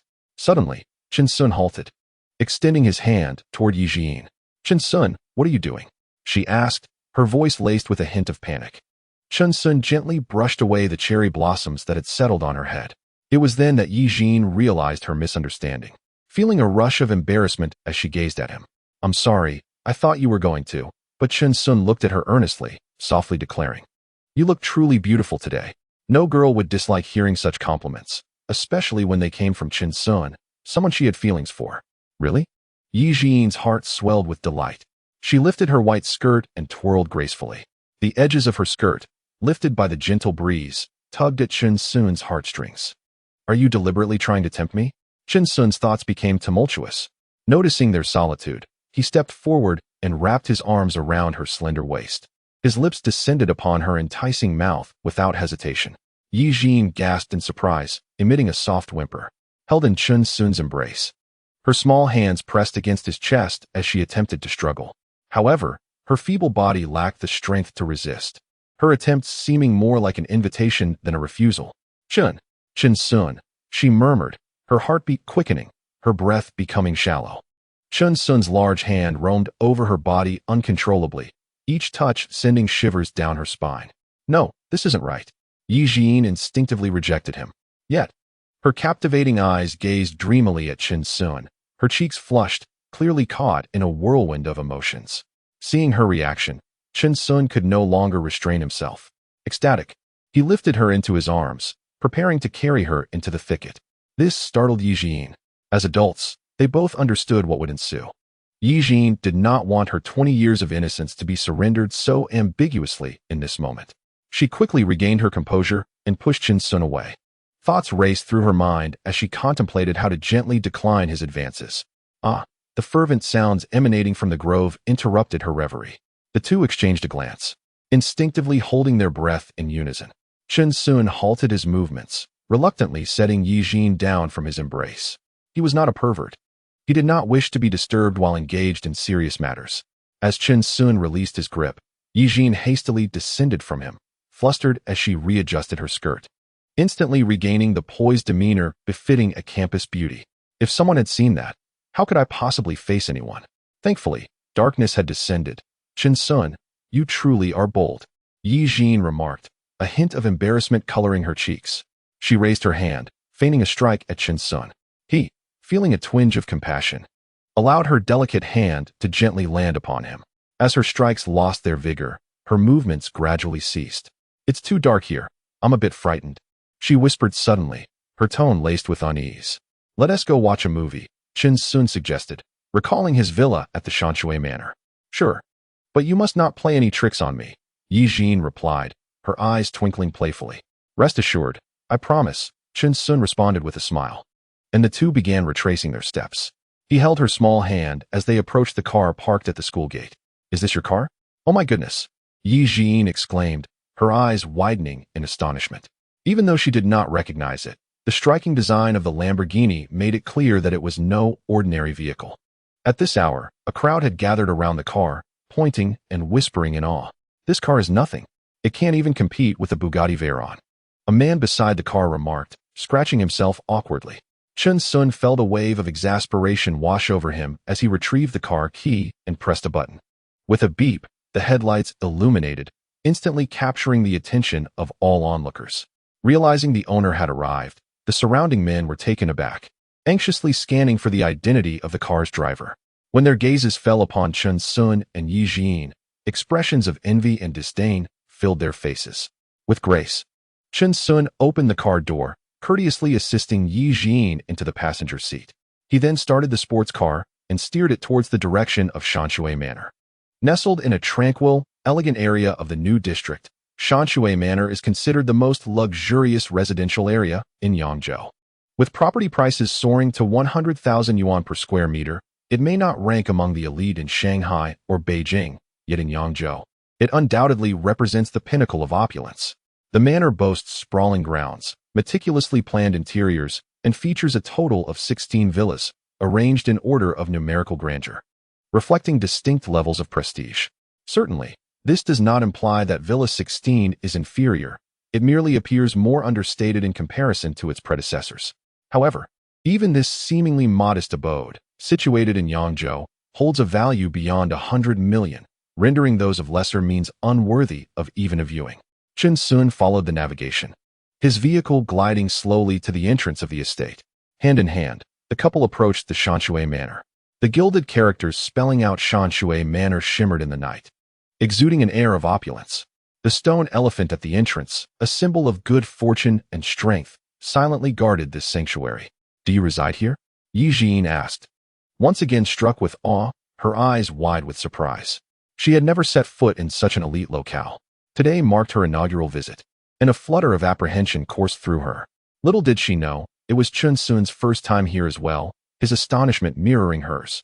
Soon, Chen-sun composed himself, gently taking Yijin's delicate hand, his voice soft and reassuring.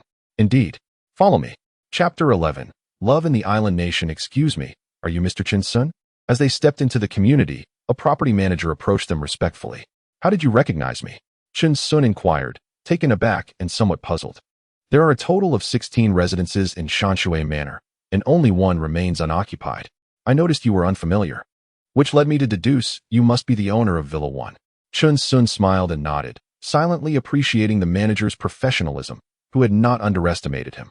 Unbeknownst to Chen-sun, the manager had spotted his limited edition sports car from afar and had hurried out of the office to greet him. Please follow me closely. The area is quite expansive. The design of the traditional Chinese courtyard meanders, and it's easy to lose one's way. As the manager led the way, he retrieved a stack of documents from his bag. He guided Chen-sun and Yijin to a sightseeing vehicle. Must we take this to reach home?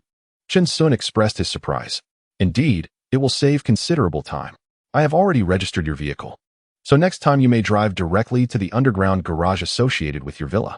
As they boarded the sightseeing vehicle, it gently set off, taking a while to arrive at the entrance of Villa 1. In comparison to the other villas, Villa 1 exuded an even grander presence. Its traditional Chinese facade, with intricately carved beams and majestic architecture, was truly impressive. The front courtyard was spacious and tidy, adorned with rockeries and flowing water. Morning glories climbed the courtyard walls, lush and vibrant. Prominently displayed were the bold characters Villa 1. This courtyard is truly beautiful, Yi Jin exclaimed, captivated by the abundance of flora and greenery. If you fancy this style, we can tailor the adjustments to your liking. Both the layout and decoration can be customized to your specifications. The property manager, noticing her evident delight, quickly interjected, as you can see, this design bears a resemblance to a traditional courtyard house. Upon entering, there is a shadow wall that not only ensures privacy, but also wards off misfortune. He continued to elaborate as they stepped inside. It appeared that the affluent indeed placed great importance on feng shui. As Chen Sun pondered this, a sudden thought struck her regarding the cinema. By the way, do we have a private theater here? The property manager promptly responded, indeed, these are standard amenities. You can experience it personally shortly. Chen Sun nodded in reassurance, thinking to herself, no wonder this is Villa number 1. Wealth truly has its privileges. Subsequently, the property manager guided them into the living room. This living room is simply exquisite. Upon entering, Yi Jin could not help but exclaim in awe. The spacious and elegant living room featured a ceiling design that was both opulent and inviting. It managed to exude beauty while also conveying a sense of homely warmth.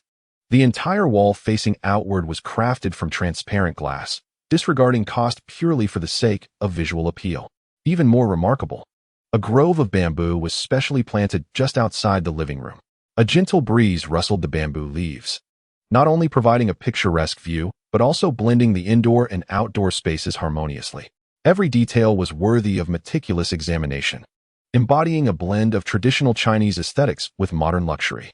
Indeed, the designer must have invested considerable effort. Chen Sun gently caressed the ornate carvings on the column, marveling at the craftsmanship. In this digital age of electronic contracts, the procedures had become straightforward and could be completed in mere minutes. At that moment, the property manager stepped forward, retrieving his smartphone and handing it to Chen Sun. Before long, all necessary processes were finalized. Well then, I shall not intrude any further. The remaining tasks will be entrusted to your personal butler, he stated politely before excusing himself. Not long after, the sound of high heels clicking against the floor echoed in the living room. A woman of remarkable poise entered, her long legs gracefully striding in. With her hair tied back in a sleek ponytail and a few strands framing her forehead, she exuded an effortless charm. She wore a fitted white silk blouse, the collar slightly open, subtly revealing her collarbone, which added a touch of allure typical of a professional woman. Her high-waisted black pencil skirt, paired with black stockings, accentuated the length and elegance of her legs. Those long legs and that captivating demeanor were simply breathtaking. Chen Sun couldn't help but steal a few extra glances. Noticing this, Yi Jin immediately moved closer, linking her arm through Chen Sun's as if to assert her claim before the woman across from them. The woman, aware of Yi Jin's subtle gesture, merely smiled, choosing not to comment. She was acutely aware of her position, having been selected as the butler of Villa No. 1 after a rigorous selection process. With a warm smile, she introduced herself. Hello, I am Su Jingya. You may call me Jingya. Chen Sun gazed at the erudite woman before him, who was only a few years his senior, and smiled as he nodded. Then I shall call you Sister Ya. Very well, she replied. Allow me to introduce you to the specifics of the villa. Su Jingya smiled faintly, revealing a pair of dimples. I am the private steward of Villa number 1. I reside here and oversee the overall operations of the estate. In addition to myself, there are over 10 staff members managing various affairs, all under my supervision. The villa is designed with utmost luxury, featuring a private swimming pool, a golf course, and a cinema, all at your disposal. As she guided the two through the villa, she provided a detailed account. By the way, the salaries of the villa staff will no longer be covered by the estate. Since Mr. Chun has purchased this villa, all future expenses will need to be borne by you. My monthly salary is 20,000, and with the other staff, the total monthly payroll amounts to 160,000. Of course, Mr. Chun is free to adjust the staffing as he sees fit. She paused momentarily before adding. After listening, Chun Sun nodded and, with a wave of his hand, transferred 500,000 to her. You can use this for now. Let me know if you need more. Su Jingya was momentarily taken aback, clearly not expecting Chen Sun to be so forthcoming. She quickly expressed her gratitude, her heart swelling with appreciation, as the feeling of being trusted significantly enhanced her admiration for him. After swiftly exchanging contact information, The handsome and affluent Chen Sun left a profound impression on her. "Well, I shall not intrude upon your time any further," Su Jingya said with a smile. "Ms. Yi, Mr. Chun, welcome home." With that, she gracefully turned to leave, the sound of her high heels gradually fading away. "So what do you think? It's quite splendid, isn't it?" Chen Sun asked, exchanging glances with Yi Jian in the spacious living room. "Splendid is an understatement. Even if I worked my entire life, I could never afford a house like this," Yi Jian exclaimed, her eyes wide with wonder as she surveyed her surroundings. "Come, let us watch a movie." Chen Sun took her hand and led her to the elevator, descending to the basement level. The space here was even larger than above ground, almost beyond imagination. The gym, yoga studio, game room, and private screening rooms were all equipped with various entertainment facilities.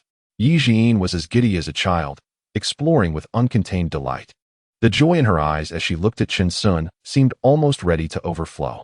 "Over here," she called excitedly, pointing ahead. "Be careful, I'm coming." Chen Sun hurriedly followed her. How wonderful it is to have wealth. They opened the double doors and descended a flight of stairs, both gasping at the sight before them. The 6-meter-high space, adorned with a starry ceiling, made the entire room shimmer like the night sky, completely dispelling any sense of being underground. A massive screen rivaling that of a cinema loomed ahead, with several pristine lounge chairs arranged in the spacious area. The extendable bed chair serves as both a seat and a bed, ensuring utmost comfort at home. The two of them excitedly slipped into their slippers, and Chen Sun opened the movie menu, turning to look at Yi Jian. "What should we watch? How about a romantic action film?" Yi Jian was already nestled in the corner, hugging her knees. Her adorable demeanor resembled that of a well-behaved kitten, softening Chen Sun's heart, making him unable to resist the urge to pull her into his embrace. What is a romantic action film?" Yi Jian asked softly. Chen Sun gazed intently at her. "It's one that combines both love and action." Chapter 12. The Enchantment of Villa Number 1. How naughty of you.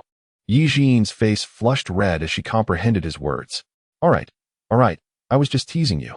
Chen Sun affectionately draped a blanket over her. Soon, at Yi Jian's enthusiastic insistence, the large screen in the room began to play Tom and Jerry.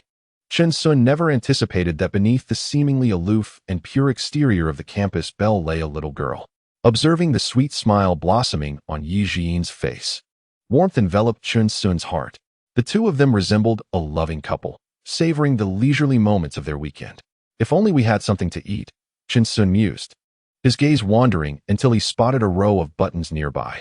Among them were functions for massage, extension, heating, and even a call feature. "Mr. Chun, how may I assist you?" Curiosity piqued, Chen Sun pressed the call button, and an employee's voice promptly responded.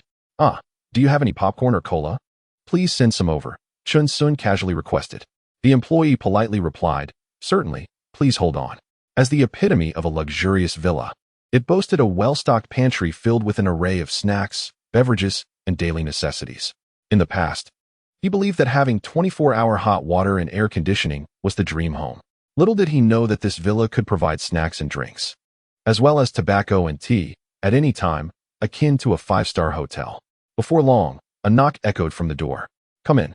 The employee entered, carrying a tray adorned with popcorn, cola, and an assortment of snacks. "Wow, I didn't expect such service." Yi Jian's eyes sparkled, clearly delighted by this treatment. Just as the employee raised his gaze to speak, his attention was inadvertently drawn to Yi Jian. He momentarily stood frozen, internally marveling. This girl is exceptionally beautiful. At that moment, Yi Jian was reclining on the bed, her long hair cascading casually over her shoulders, the skin beneath her white skirt subtly visible. Her features were as exquisite as a doll's, and her pure, large eyes were captivating. The employee, momentarily entranced, unconsciously slowed his pace. The tray in his hand tilted slightly, nearly spilling the cola. He hurriedly steadied his grip, yet couldn't help but steal a few glances at Yi Jian, swallowing hard in secret. However, his subtle movements did not escape Chen Sun's notice. What irked Chen Sun even more was that the employee had the audacity to lean slightly to the side, ostensibly taking advantage of the opportunity to gaze at Yi Jian. Chen Sun observed this with growing displeasure. He shot a cold glance at the employee, his tone indifferent. "Just place it down, and you may leave." Once the employee had exited, Chen Sun's expression darkened. "Yejia, from today onward, no male employees are to be present in this villa." He picked up his phone and sent a message to Su Jingya. As for the existing male staff, they would be compensated with their annual wages and reassigned elsewhere. Upon receiving the message, Su Jingya immediately grasped Chen Sun's intentions. After all, many prominent figures acquire villas to conceal their romantic interests, and no one wishes to bear the potential risks. Su Jingya quickly replied, "Understood.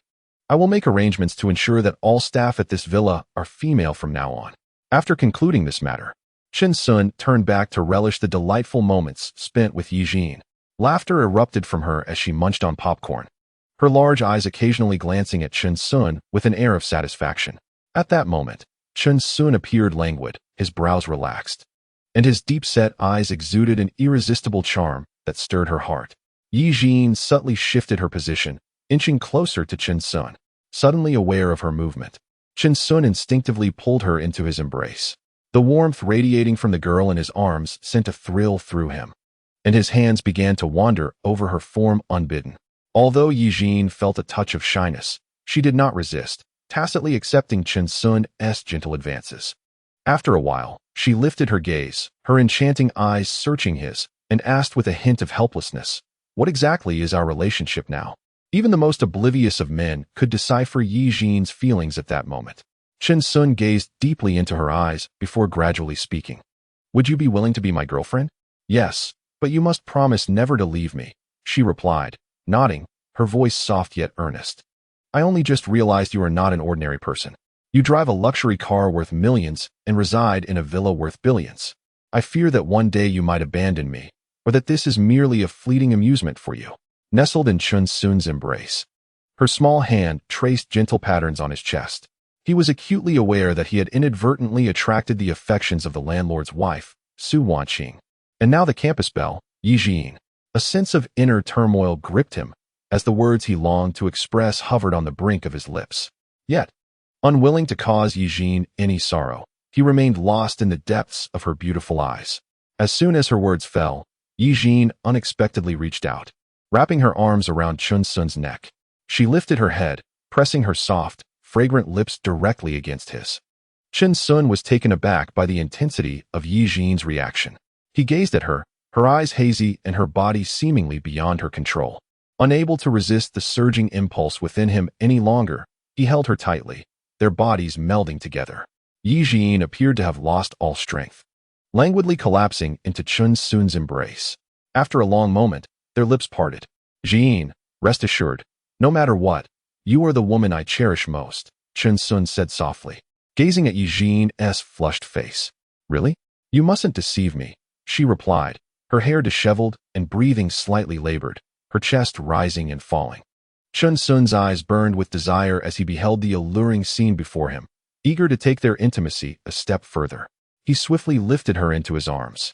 Just then, the film concluded, and the ambient lights brightened instantly. Chen Sun, feeling a bit helpless, was left wanting more, while Yi Jin quickly rose to her feet.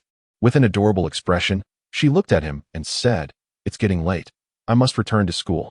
Chen Sun understood that everything that transpired that night had exceeded her expectations, and he realized she needed time to process it all. Although he felt a twinge of reluctance, he recognized the importance of patience. As the saying goes, one cannot become fat in a single bite.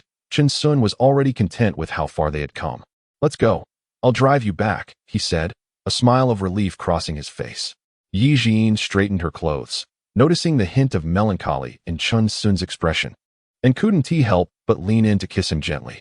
All right, hurry up and take me back to school, hum," she teased. With that, Chen Sun rose, feeling satisfied, as they playfully bantered while exiting the villa and approaching the car. "Your Highness, please step in," he said, gentlemanly opening the door for her. "I'll get you for this." Yi Jin laughed as she settled into the passenger seat. Chen Sun pressed the accelerator, and the car sped towards Yangqing University. Upon arriving at the school gate, Chen Sun found himself staring blankly at Yi Jin in the passenger seat. Her innocent face was particularly enchanting in the night, reminiscent of the memories he held dear. "I'm not quite ready yet. Can we wait for the next time, Chen Sun?" Yi Jin said shyly, noticing his intense gaze upon her.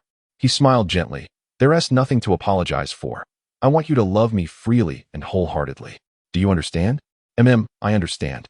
Yi Jin nodded obediently. As she vanished into the distance, Chen Sun sighed helplessly. It was destined to be another sleepless night, his head throbbing. Chapter 13. Sister's legs are not legs. In the grand bedroom of Villa Number 1 at Shanshui Manor, Chun Sun slowly opened his eyes. He felt an unprecedented sense of lightness coursing through his being, as if he had been rejuvenated. Surely, it was the enhancement bestowed upon him by the skills of the martial arts master. He stifled a yawn and stretched lazily, casually reaching for his phone. The screen was already cluttered with several unread messages. The first that caught his eye was from Ruashi.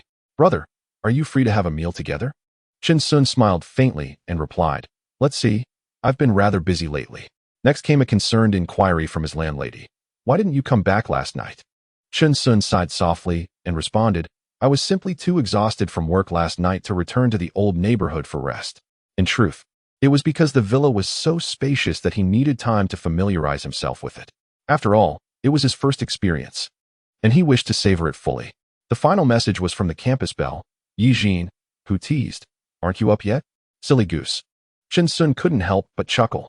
"I just woke up, and here you are, urging me this early. I really can't deal with you. I'm having breakfast, and will be heading to class soon, so remember to think of me." Yi Jin replied almost instantly. After responding to all the messages, Chun Sun walked to the window, gazing out at the beautiful scenery beyond the villa, lost in thought. He was reminded of her, an eternal ache in his heart. He fantasized about how wonderful it would have been if the system had arrived a little earlier. At that moment, his phone buzzed again. To his surprise, it was a call from his good friend Yang Ming from university. He answered the phone, and Yang Ming's voice came through. "Hello, is this Chun Sun?" "It's Yang Ming." The familiar voice, unchanged, instantly transported Chun Sun back to his university days. Back then, they spent every day together, free from worries, living a simple and joyful life. But in the blink of an eye, several years had passed since graduation.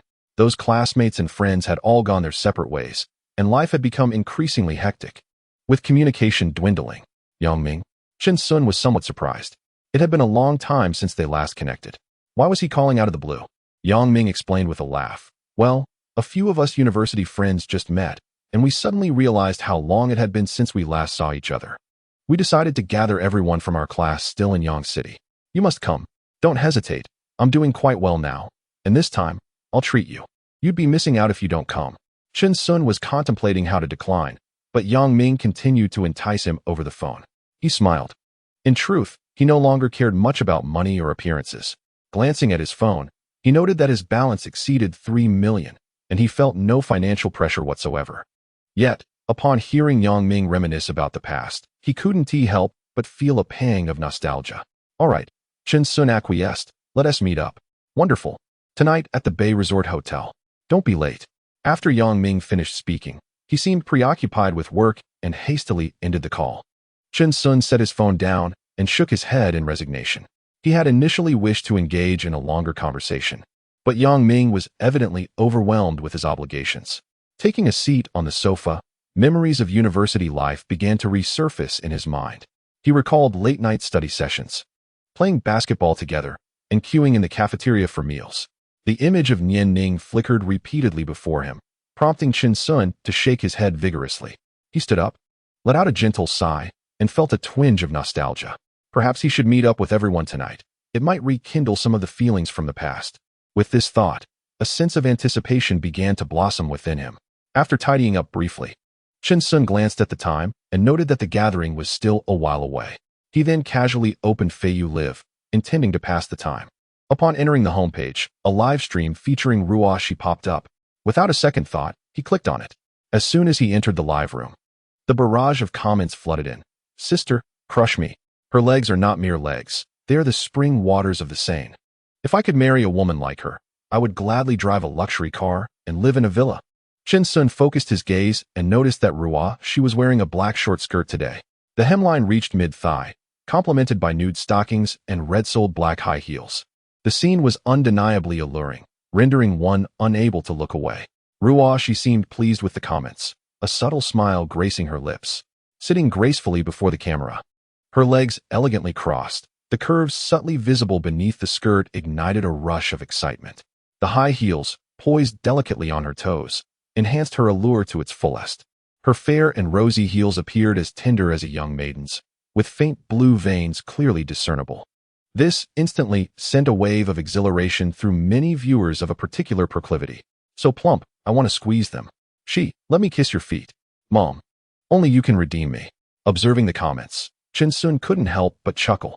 He mused to himself, Ruoshi she truly knows how to entice.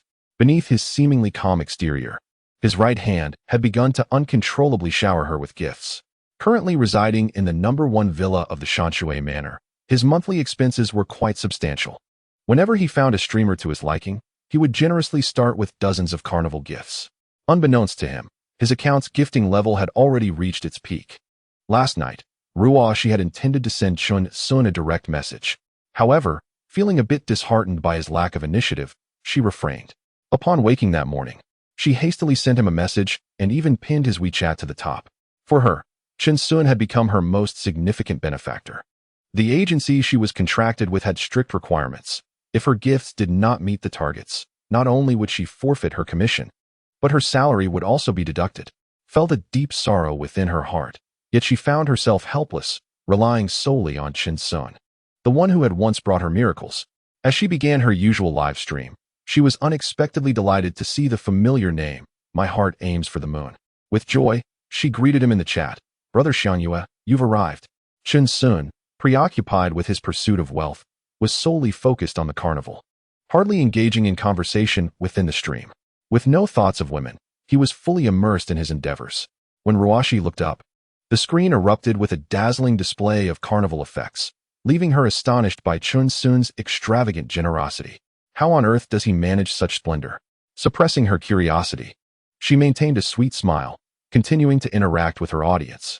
In a rental apartment within the old city, Ruoshi's lips parted slightly as she stared blankly at the screen, which was alive with vibrant carnival effects, her emotions a tumultuous blend. She couldn't help but reflect on the stark differences in fate between individuals. Could it be possible that this brother, My Heart Aims for the Moon, was her chance to alter her destiny? This thought flickered through her mind, imprinting itself firmly in her consciousness. She slowly approached a full-length mirror, gently wiping away the dust. After scrutinizing her reflection for a long moment, she seemed to arrive at a decision.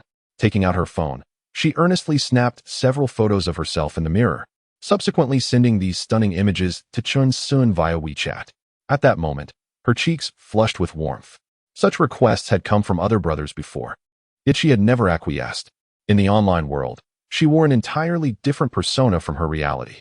However, this time, she sensed that this brother, My Heart Aims for the Moon, was unlike the others. She had never encountered a top-tier supporter who, after gifting, would silently log off without engaging her in conversation. Sometimes, Ruoshi even wondered if her allure was insufficient, leaving him indifferent towards her. What kind of person was he truly? Her curiosity deepened, and she watched her phone screen, anxiously awaiting Chun-sun's response. Soon, he received the photos she had sent. Upon opening them, he was taken aback by the striking images. In the photos, Ruoshi stood before the mirror, her figure reflected clearly on the polished surface. With a hint of coyness, she slightly turned to the side, one hand playfully tousling her hair while the other subtly lifted her skirt. Her voluptuous legs, encased in sheer stockings, revealed a tantalizing glimpse of her thigh, the curves impeccably alluring. The angle of the mirror captured her profile perfectly, showcasing the intricate patterns of the stockings and the graceful contours of her waist and hips. Chun-sun could not resist continuing to read, and in the subsequent photos, Ruoshi exuded charm from every angle. The level of allure far surpassed that of her live broadcasts. Chun-sun couldn't help but raise an eyebrow in astonishment. Is this the treatment reserved for the top supporter? Truly delightful. Just as Ruoshi anxiously awaited Chun-sun's response, her phone vibrated unexpectedly. She quickly opened it. Seeing the message from Chun-sun, Ruoshi's heart leaped with joy. It seemed he was quite pleased with her photos. A subtle smile graced her lips as her fingers flew across the screen in reply. Wait until evening, brother. Whatever style you wish to see. Shishi will wear it for you, all right? However, Chun-sun evidently could not wait. Without hesitation, he sent out dozens of confetti emojis. Then, with commanding presence, he typed in the live chat, "In the stream and take a good rest. Otherwise, brother will be heartbroken." In her rented room, Ruoshi was completely captivated by Chun-sun's extravagant generosity and tender consideration. She secretly pondered, if this brother Xianyue were under 40 and of decent character, She would certainly strive to win his affection. After all, the hardships and loneliness of forging one's path in the world were known only to her. At that moment, a little girl beside her mumbled, "Mommy is hungry." She quickly ended the stream, gently approaching the child, softly reassuring her, "Mommy will be there soon, dear." After speaking, she walked to the wardrobe, rummaging through her clothes, contemplating which outfit to wear. After a while, She sent Chun-sun a video. Upon opening it, Chun-sun's eyes widened in astonishment. The video didn't reveal her face, but She's curvaceous figure and alluring silhouette still quickened his heartbeat, rendering him unable to look away. Chapter 14.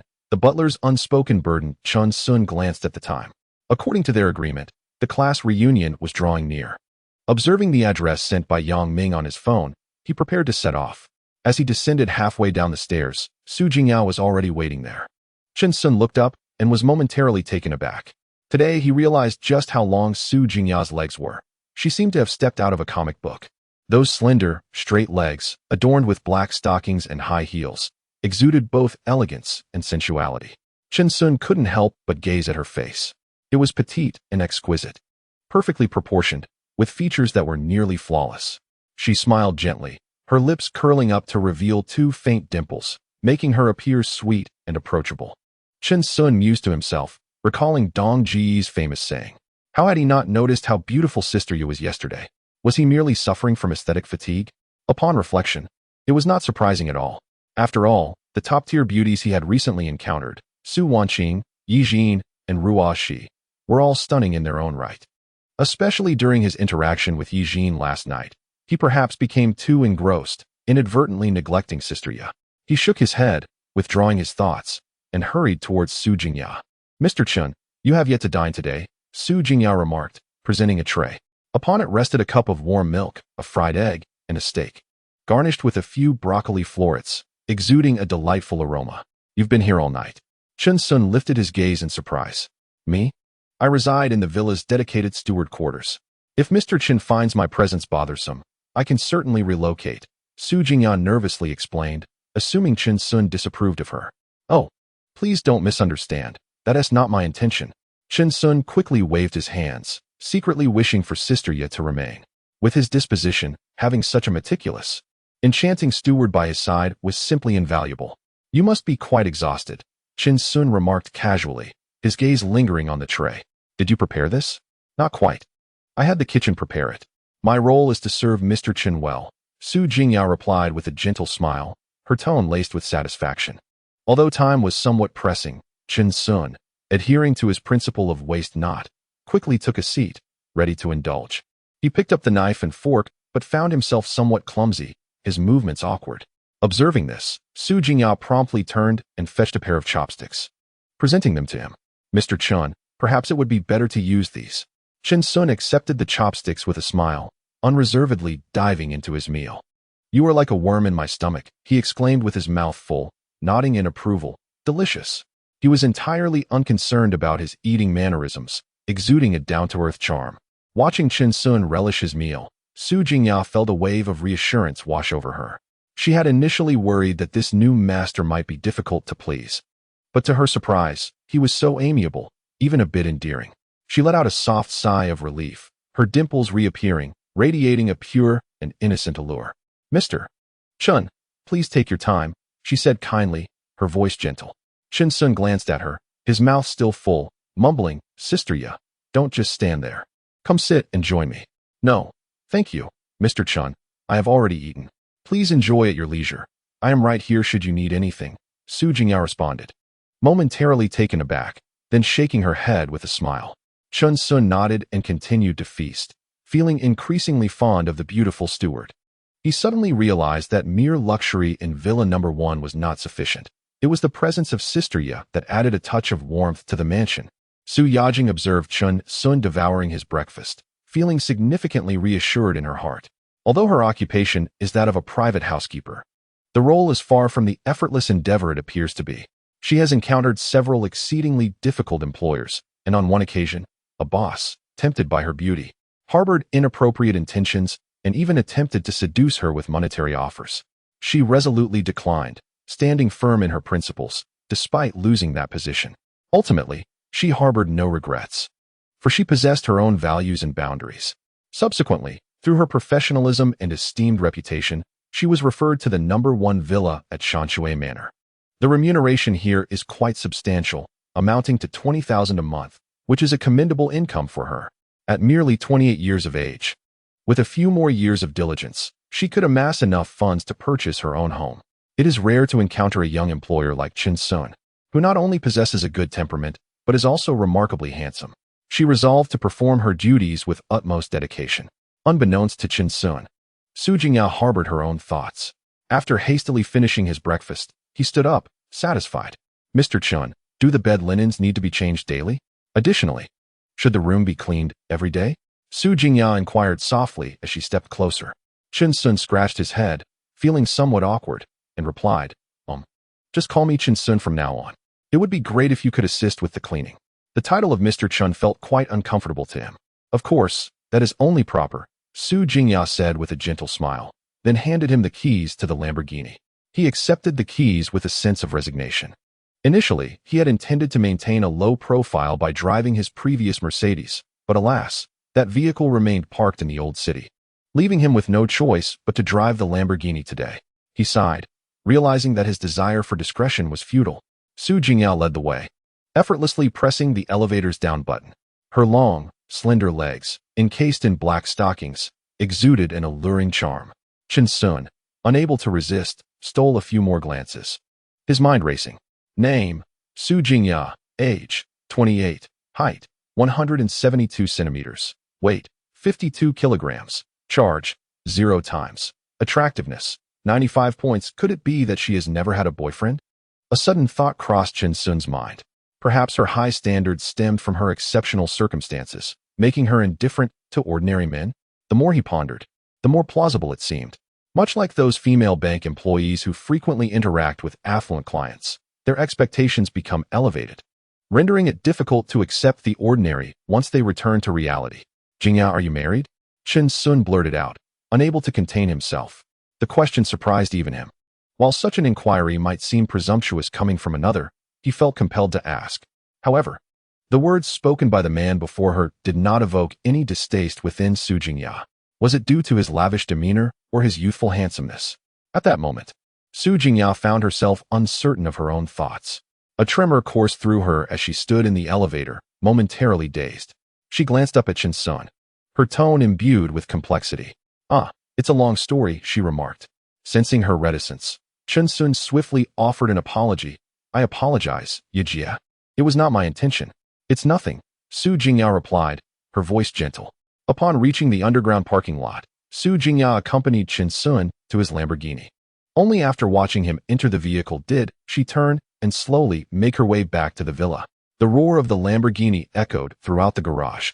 Chin Sun checked his phone, navigating to the location sent by Yang Ming.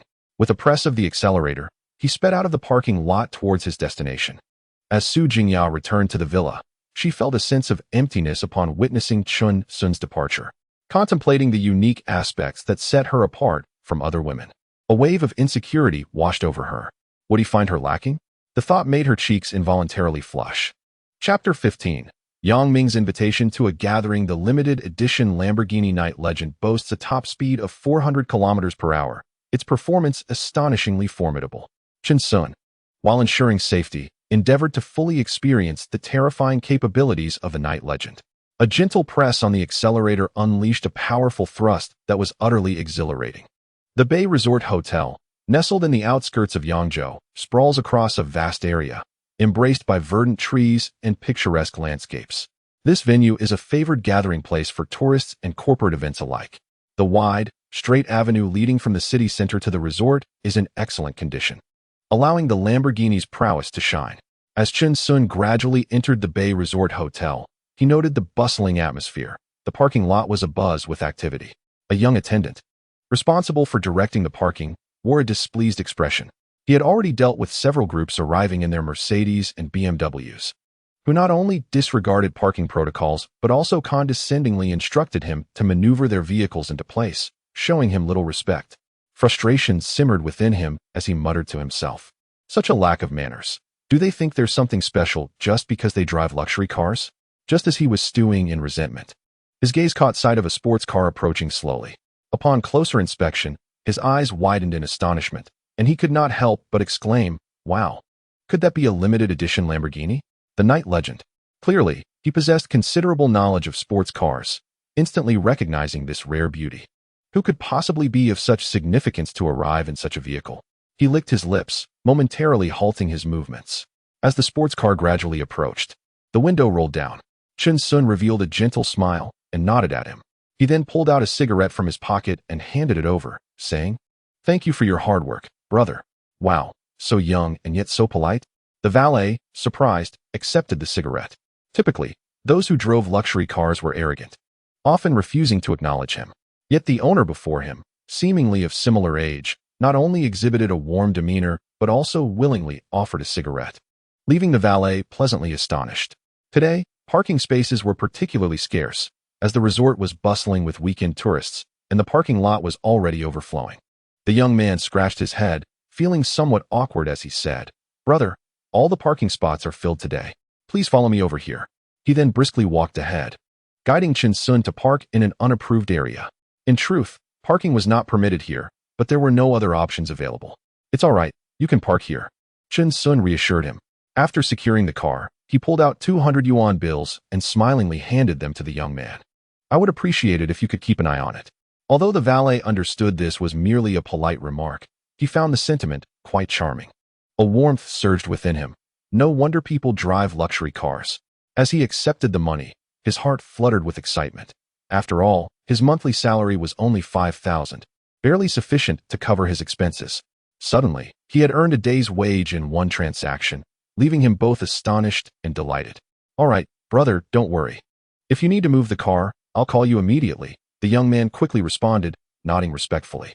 "Thank you," Chen Sun replied amicably, turning to walk toward the resort. Watching Chen Sun's receding figure, the valet pulled out the cigarette. Upon closer inspection, his eyes widened in shock. "Wait, is this a 9.5 Supreme?" At that moment, a Mercedes suddenly sped into the area, its driver showing no intention of slowing down, nearly brushing past the young man. He snapped back to reality, shouting, "Hey, hey, hey, you can't park here." Inside the lobby of the Bay Resort, some individuals were already waiting. Chen Sun scanned the crowd, recognizing several familiar faces, many of which had changed to the point of near unrecognizability. At the center of the throng was the class's beauty, Sun Qian, surrounded by admirers. She remained as stunning as ever, though now she bore the marks of worldly experience, engaging in lively banter among her male classmates. However, she was a far cry from the innocent girl he remembered. Now, she resembled a seasoned socialite, effortlessly mingling with various men. This made Chen Sun recall a cartoon he had watched with a confidant, where Tom from Tom and Jerry comically fumbled while playing the trumpet, causing him to chuckle aloud. In truth, Chen Sun had not cultivated many friendships during his university years. Aside from Yang Ming, the only other figure that lingered in my memory was my first love, Chen Yanning. The transformation of Chen Sun was so profound that most of his classmates failed to recognize him. They merely regarded him as a member of another team or simply dismissed him as a stranger.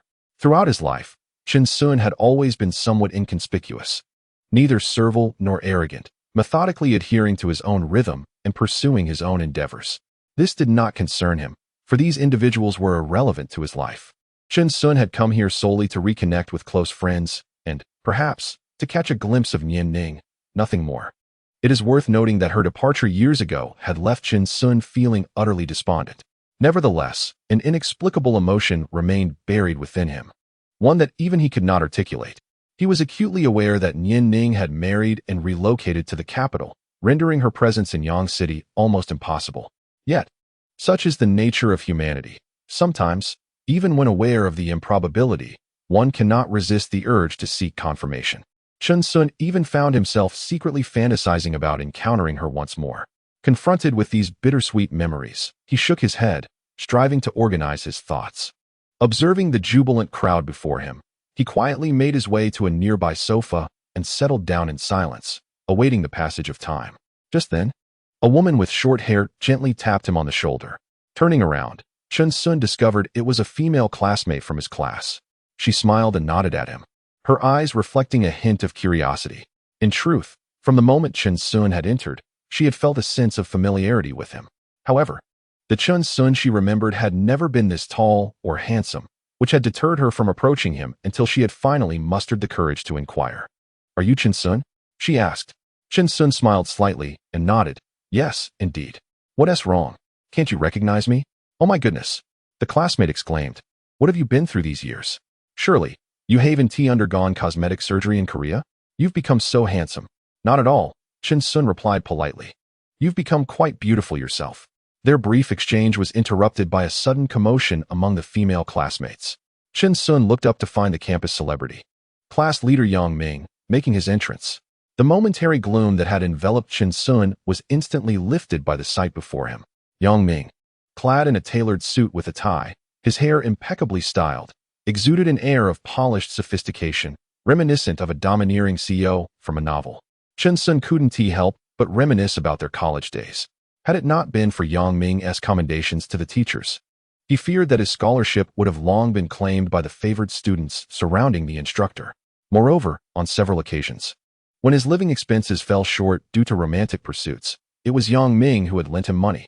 In theory, a campus figure like Yang Ming would have little interaction with Chun Sun. Yet, fate intervened, placing them in the same dormitory. As time passed and their paths intertwined, they found an effortless camaraderie, gradually becoming brothers who shared everything. "My apologies, everyone," Yang Ming said, addressing his classmates. "I was delayed due to some matters with my father. And as the class representative, I regret my tardiness. Now, let us gather and ensure everyone is present." A female student who had been conversing with Chun Sun called out. "Chun Sun, over here for the gathering." Chapter 16. The Allure of the Lamborghini. Chun Sun? Yang Ming was engaged in light conversation when he suddenly heard that name and turned sharply. Not far away stood a tall, handsome young man, exuding an aura akin to that of a television heartthrob. "What's going on?" Yang Ming thought, taken aback as he scrutinized the figure before him. Although Chun Sun had undergone considerable change, those familiar features were unmistakable. This was none other than his close friend from university, Chun Sun. He hurried over, throwing an arm around Chun Sun's shoulders with exuberance. "You rascal, you arrive without so much as a greeting. I didn't want to disturb you, busy man." Chun Sun replied with a gentle smile. Yang Ming rolled his eyes, fully aware of Chun Sun's typically low-key demeanor, always reserved and unassuming. With the elevator now crowded, Yang Ming waved to the others. "You all go ahead. We'll wait for the next one." Once the elevator doors closed, Yang Ming leaned closer to Chun Sun and lowered his voice. "I've booked a seafood feast here. I've heard it's quite delightful. Let us indulge tonight." He feigned a pained expression. "It cost me a pretty penny. My heart aches." "Well, today marks the day Yang, the boss, splurges," Chun Sun replied, shaking his head with a resigned smile. "Come on, who are we kidding?" Yang Ming waved his hand dismissively, unconcerned. "Let us head upstairs. We wouldn't want to keep anyone waiting." Time, like an invisible sculptor, had transformed everything over the past 4 years. As Chun Sun sat at the dining table, an unprecedented sense of alienation washed over him. Familiar classmates now felt disjointed and out of place. The gathering seemed devoid of its former innocence, eliciting Chun Sun's distaste. Particularly striking was a girl who had once been timid and unremarkable, now transformed into a flamboyant figure, frequently raising her glass and toasting with an affectation that made Chun Sun uncomfortable, even sending shivers down his spine. Then there was the debauched scion, who had once skipped classes, lacking ambition, and had even purchased his graduation project. "After entering society, I relied on the support of my family to establish a factory. The key to my Mercedes lay ostentatiously on the table, as if to ensure that no one could overlook it." Ironically, the boy who was once the most upright in our class now wore a broad smile, desperately ingratiating himself to the very playboy he had once scorned. Meanwhile, the debauched youth accepted his flattery with a sense of entitlement, exchanging glances with a flirtatious girl nearby. Had it not been for the context of the banquet, I might have thought that they were poised to act upon their mutual attraction. I observed this scene with a mix of emotions. In university, we competed on the basis of academic prowess. Now, many have come to realize the significance of social status, rendering academic performance a trivial matter. No matter how well one studies, it pales in comparison to the advantages of connections. Around the dining table, laughter and banter flowed. Yet few sought to establish rapport with me. To them, I was merely an unremarkable worker without a notable background. What use is good looks? Engaging in conversation with me was deemed a waste of time. However, this suited me just fine. I savored the tranquility, focusing intently on my meal after the customary rounds of toasting. Beside me, Yang Ming maintained his charisma, acting as the life of the party, continually generating topics that fueled lively discussions. Just as the conversation reached a crescendo, someone suddenly inquired about Nian Ning. Where is she? Why hasn't she come? Upon the utterance of her name, the atmosphere in the room shifted palpably. As the most enigmatic girl in our class, her absence finally struck a chord with everyone present.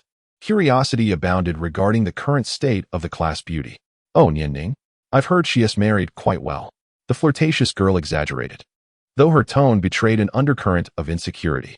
I cast a glance at her, recognizing her as someone who had once confided in me.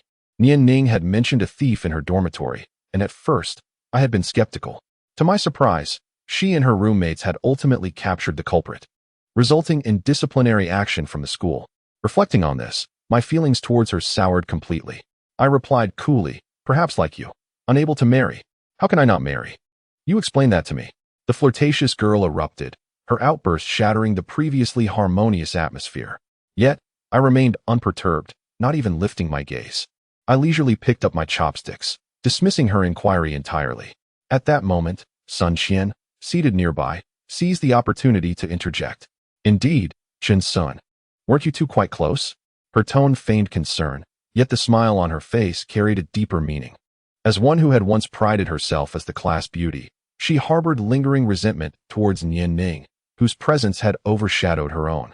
She had been holding her breath for quite some time, and today she finally found the opportunity she had been waiting for, so she would not let it slip away. Chen Sun set down his chopsticks, raised his gaze to scan the room, and ultimately his eyes settled on Sun Qian's face. He offered a faint smile and remarked, "What purpose does it serve to bring up past matters?" He then lowered his head to sip his drink, his expression tranquil. His tone bore no hint of turbulence, as if he were discussing something entirely unrelated to himself. Although his words were delivered with nonchalance, they rendered Sun Qian's smile frozen upon her lips. She had intended to use the moment to put Chen Sun in an uncomfortable position, but instead, he effortlessly deflected her remarks. Some individuals, it seems, feign superiority, leaving one to wonder whether they possess genuine ability or merely put on a facade. Observing this, the audacious woman let out a cold snort and sarcastically commented, "Never engage in debate with a fool, for she will drag your intelligence down to her level, and then, armed with her years of experience, defeat you." Chen Sun always remembered this piece of advice. Yang Ming, sensing the tension, quickly stood to mediate. "Hey, it's rare for us to gather. Let us not dwell on unpleasant topics. Come, let us raise a glass to celebrate our friendship. It's not easy to reunite after all these years." The class leader's words eased the atmosphere considerably, and everyone raised their glasses, laughing in agreement. Indeed, cheers. Chen Sun calmly lifted his glass, nodding slightly.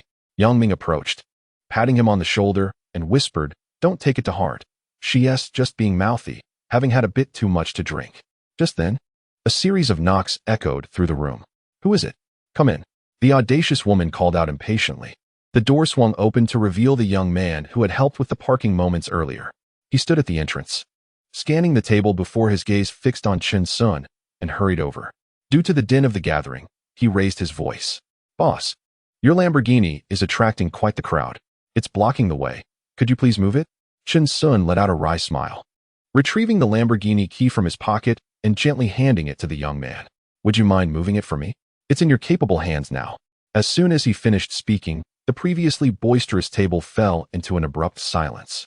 All eyes turned to Chen Sun, their faces etched with disbelief. "What? A Lamborghini?" Someone couldn't help but exclaim. "Chen Sun drove a Lamborghini here? That's impossible." Another voice chimed in. "It must be rented. There's no way." The audacious woman's insecurities resurfaced, and she began to console herself with loud proclamations. At that moment, Sun Qian also panicked. Upon closer inspection, she realized that Chen Sun was adorned in designer labels, all high-end custom pieces.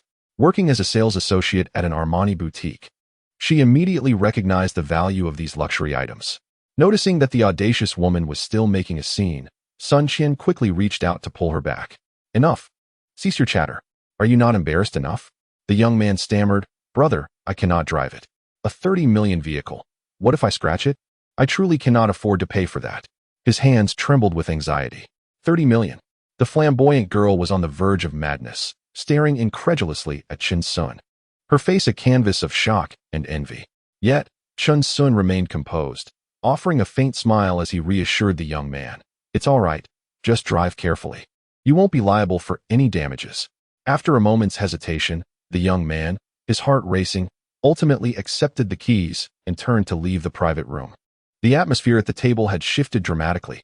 The previously mocking girl was now speechless, her jaw dropped in disbelief. Her complexion fluctuated between crimson and pale. Sun Qian, on the other hand, lowered her head, unable to meet Chin Sun's gaze any longer. Yang Ming, witnessing this, could not suppress his laughter and patted Chin Sun on the shoulder. Brother, you are truly low-key. Come, let us continue drinking. Do not let such trivial matters dampen our spirits. Chapter 17. An unpleasant gathering after the earlier interlude. Yang Ming chuckled heartily and surveyed his classmates with ease. Has everyone had enough to eat? If you haven't, do not blame me for the inadequate hospitality. As soon as he finished speaking, he waved his hand, summoning a nearby waiter who approached respectfully. Sir, the total for this meal is 22,500 yuan. Yang Ming calmly produced his bank card to hand over to the waiter. However, moments later, the waiter returned hurriedly, a troubled expression on his face. Sir, I apologize, but the balance on this card is temporarily insufficient. What? That cannot be. Yang Ming was taken aback, suddenly recalling something that made his face flush with embarrassment. The money from yesterday's bill was transferred to finance for procurement, he stammered. This revelation caused an uproar at the table, several classmates frowning and complaining, and the atmosphere turned awkward. Chin Sun, having discerned their sentiments, coolly extracted his own bank card and handed it to the waiter, his tone unflustered. Please charge it to my card. The waiter accepted the card and inquired.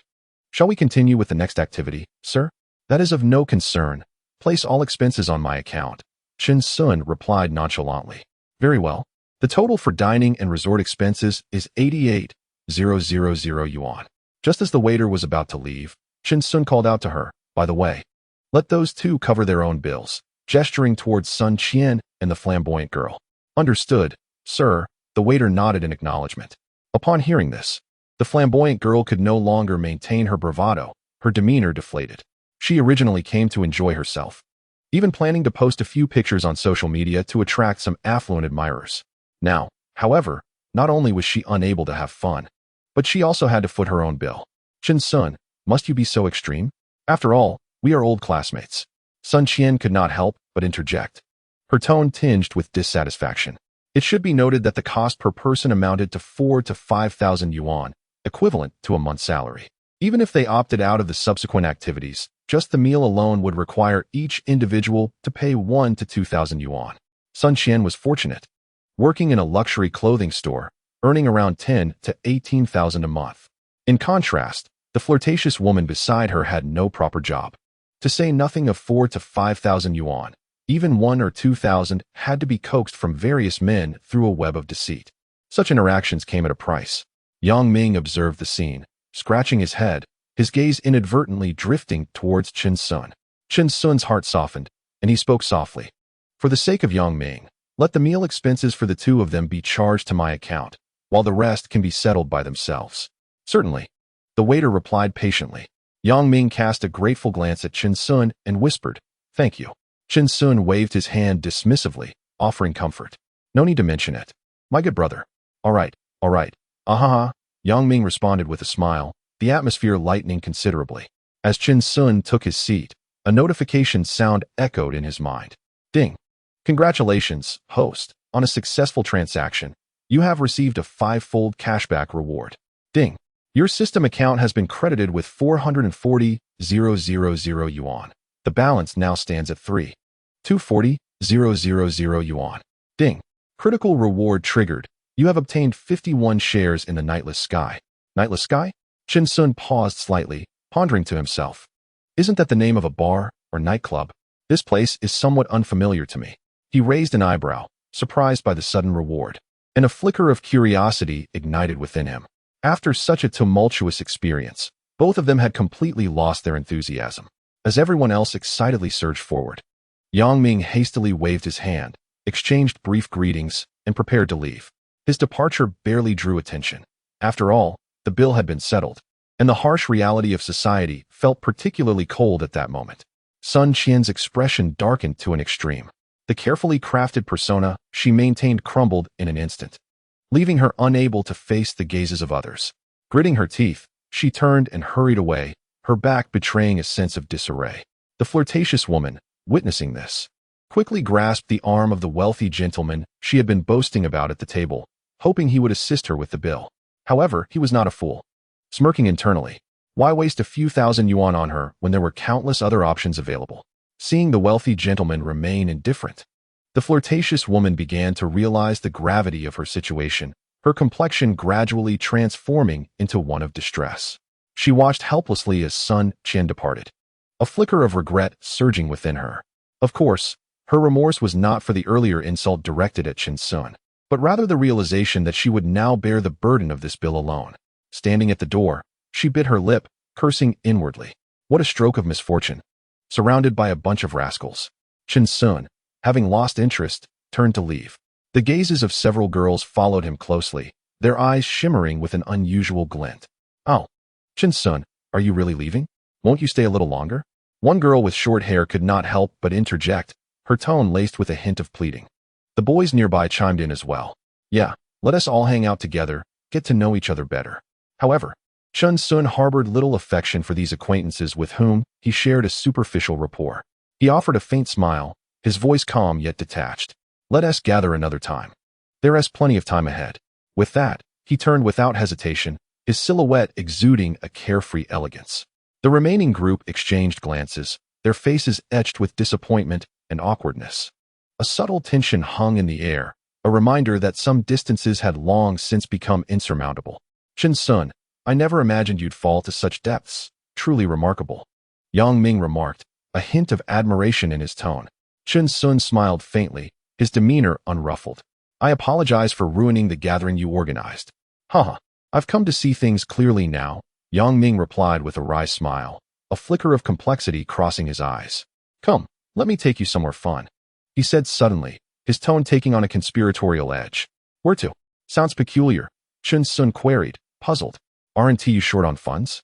Where could we possibly go? Oh, I nearly forgot. My memory fails me, Yang Ming chuckled, patting his head. It's on me, consider it a debt. Haha, let us see where this leads.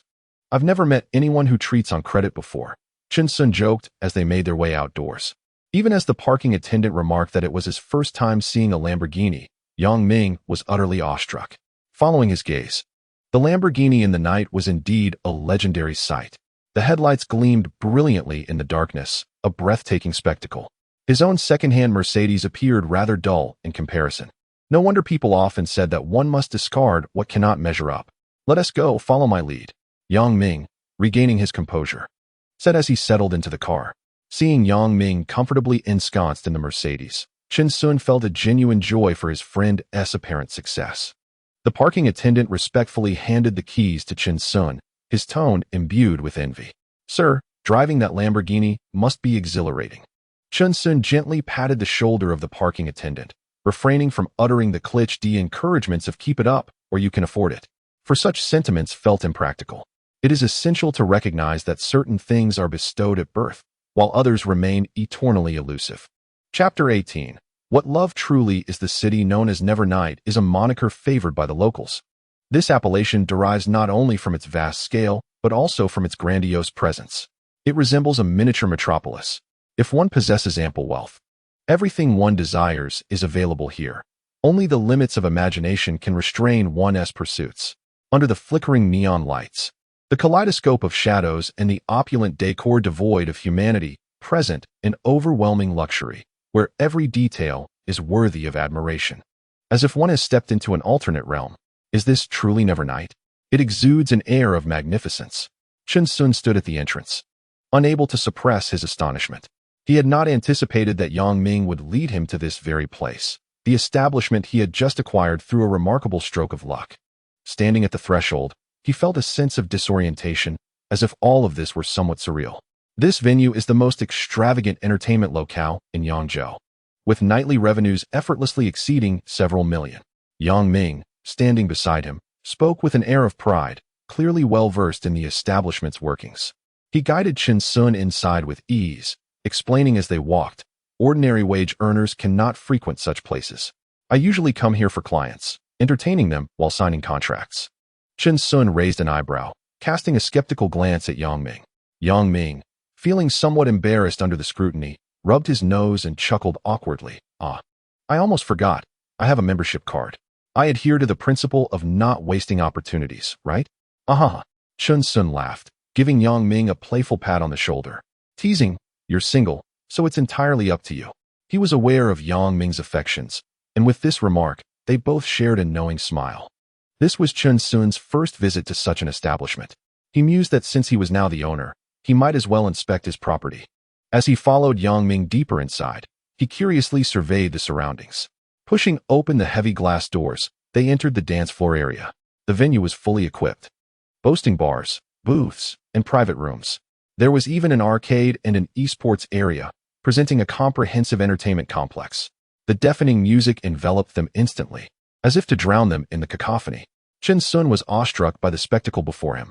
A massive crystal chandelier hung in the center of the dance floor, casting a dazzling light that illuminated the entire space in a dreamlike glow. On the dance floor, elegantly attired men and women swayed to the rhythm, casting aside all their worries. Through the sheer gauze curtains, one can faintly discern a young woman performing a dance for her esteemed clientele, the atmosphere laden with suggestiveness. After settling into their scattered seats, Chin Sun found his gaze irresistibly drawn to the dancer on stage. The women moved to the rhythm of the music, their gestures bold and passionate, far exceeding Chin Sun's expectations. His eyes flickered, his emotions tangled. Though the scene was undeniably beautiful, a subtle discomfort lingered within him. Yang Ming seemed to sense his unease and chuckled while patting his shoulder. "Let us enjoy ourselves. Don't say your brother has not treated you well." Before long, a waitress clad in a black uniform approached, balancing a tray in her hands. With a smile, she announced, "Gentlemen, your drinks have arrived." Chin Sun felt a twinge of confusion. He had not ordered anything, so how were drinks already being served? Was this a case of coercive sales? He frowned, feeling somewhat displeased. Yang Ming, noticing his thoughts, teased him. "You naive bumpkin. The dance area has been charging since you walked in. Drinks are included by default." "Oh, is that so?" Chin Sun paused, then quickly grasped the situation. Indeed, in such a splendid setting, how could it be free? It was only reasonable. He shook his head and took a sip of the drink poured by the waitress, realizing he had perhaps overreacted. His attention was soon captured again by the performance on stage. The alluring dancers, clad in flesh-colored bodysuits, appeared almost bare under the dim lights. The scant fabric barely concealed their vital areas. As the music intensified, their movements became increasingly seductive. After a few drinks, Chin Sun felt a warmth enveloping him, his heart racing involuntarily. "Are you feeling it now?" "Ah, this is the vibe." Yang Ming laughed, clearly accustomed to such scenes. Despite sitting in a scattered arrangement, their seats were extravagantly luxurious, rivaling the opulence of private booths. Opposite their elongated sofa stood a glass cabinet where a dancer swayed enticingly to the music, her grace captivating. Moments later, two young women entered. Without a doubt, they were Yang Ming's arrangement, and they confidently took seats beside the two men. Yang Ming, evidently at ease in such environments, wasted no time in engaging with the beauties beside him, sporting a devil-may-care grin and unrestrained movements. Chin Sun, however, felt somewhat resigned as he glanced at the girl next to him. She was adorned with exquisite makeup and dressed provocatively, complete with bunny ears atop her head. Exuding an irresistible allure, she leaned in close, her warm breath nearly brushing against Chin Sun's face, causing his heart to race. With eyes shut, he refrained from responding to her flirtatious whispers and gestures. It is no wonder that the affluent are drawn to nightclubs. He inhaled deeply. The ambience was indeed irresistible. Bolstered by the effects of alcohol, Yang Ming began to recount his first experience in such a place to Chin Sun. At that time, Yang Ming was, like Chin Sun, freshly entered into the world, possessing nothing. He chose a girl whose beauty surpassed that of his previous partner by an unimaginable degree. She had long legs and a melodious voice. Even when he lost a game of dice to his friends, compelling her to utter, "I love you" 10 times. She complied cheerfully, pouring him drinks with a radiant smile. He could scarcely recall when someone last professed their love for him. In that moment, he was overwhelmed with excitement, his hands trembling, unsure of how to contain his emotions. Eventually, he could drink no more, and the girl beside him took the initiative to prevent him from consuming further, wrapping her arm around his and resting his head upon her lap. At that moment, Yang Ming felt that perhaps the essence of love was irrelevant. This was simply what he desired. After hearing Yang Ming's tale, Chen Sun could not help but inquire, "What about her? Did you not seek her out?" Leaning back on the sofa, Yang Ming's gaze turned distant. He gestured towards Chen Sun, sighing, "You wouldn't understand." Perhaps it was due to Chen Sun's limited experience in such venues, but he believed the girl must have harbored some affection for Yang Ming to behave in such a manner. In his view, taking a step down in social standing was not without merit. As the saying goes, it is better to marry a reformed courtesan than a domineering wife. Although Chen Sun was acutely aware of the complexities and intricacies of human nature, his thoughts remained untainted, desiring what he wished for and loving what he loved. Enough of that. Yang Ming waved his hand dismissively, seemingly reluctant to continue on that subject. "Let us go get a massage." The two then proceeded into the massage parlor. Naturally, the establishment was comprised of private rooms, as most patrons were cognizant of what transpired within. "Good evening, sir. We have a new young therapist. Would you like to experience her services?" The female receptionist inquired with a smile. "A newcomer?" "Yes, her," Yang Ming replied without hesitation, never doubting the quality of service at this establishment. Following Yang Ming's arrangement, they quickly parted ways, entering separate rooms. Upon the arrival of the new therapist, Yang Ming's eyes widened in astonishment. This girl was exceptionally beautiful. He could not help but marvel internally, questioning why such a stunning girl would choose to work in such a place. Yang Ming was profoundly shaken. "Good evening, sir. Would you like something to drink?" The girl asked shyly. "Anything will do," Yang Ming replied casually, yet his gaze remained fixed upon her face. As her figure disappeared down the corridor, her voice echoed moments later. "Oh." Chapter 19, "You both go ahead." Just as Xin Yun prepared to step out to fetch the drinks, as she had barely taken a few steps, two young ruffians obstructed her path.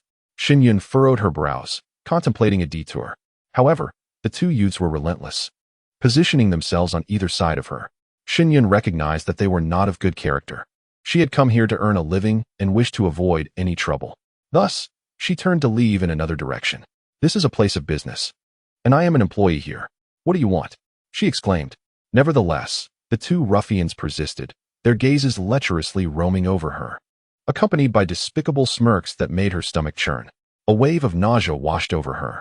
Her heart raced as she raised her voice, attempting to attract the attention of those around her.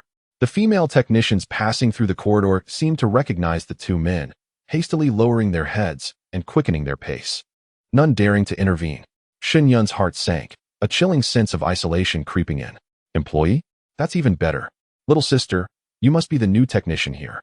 One of the ruffians, with dyed yellow hair, leered at Xin Yun's exquisite face, appraising her with an indecent glint in his eye. "Let me introduce myself. My name is Huang Zihao." Before he could finish, he suddenly reached out, forcefully yanking Xin Yun into a private room adjacent to the corridor. "No, get away from me." Xin Yun cried out in terror, her voice trembling. She had hoped the establishment's reputation would deter them, but was taken aback by their audacity. They showed no fear at all. With a resounding bang, the door slammed shut, and panic engulfed Xin Yun, despair crashing over her like a tidal wave. She pressed her back against the wall, attempting to distance herself from Huang, who advanced upon her relentlessly. "If you cooperate, you'll reap the rewards," Huang declared, seizing her wrist with a smug grin. "Do you know who I am?" Xin Yun struggled with all her might, yet her delicate frame was no match for him. Even against a woman of equal stature, she would be overpowered. Her breaths quickened as a singular thought consumed her: escape.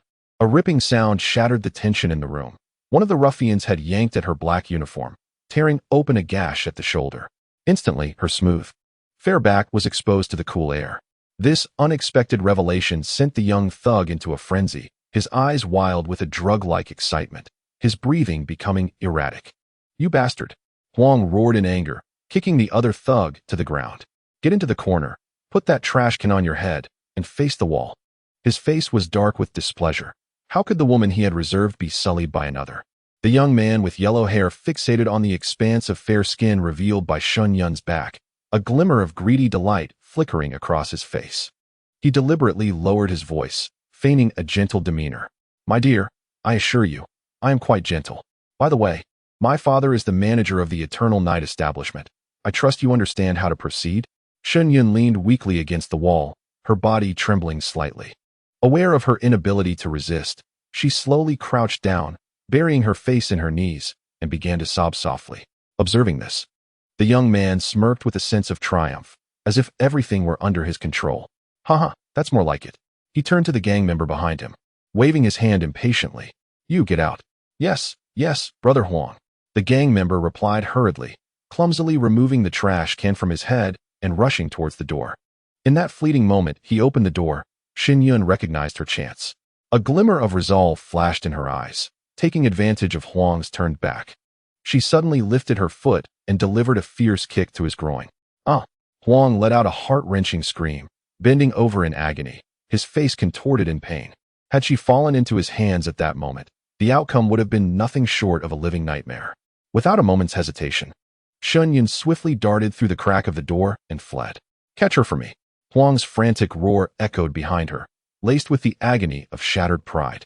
Upon hearing the command, the gang member quickly turned and chased after Shenyun.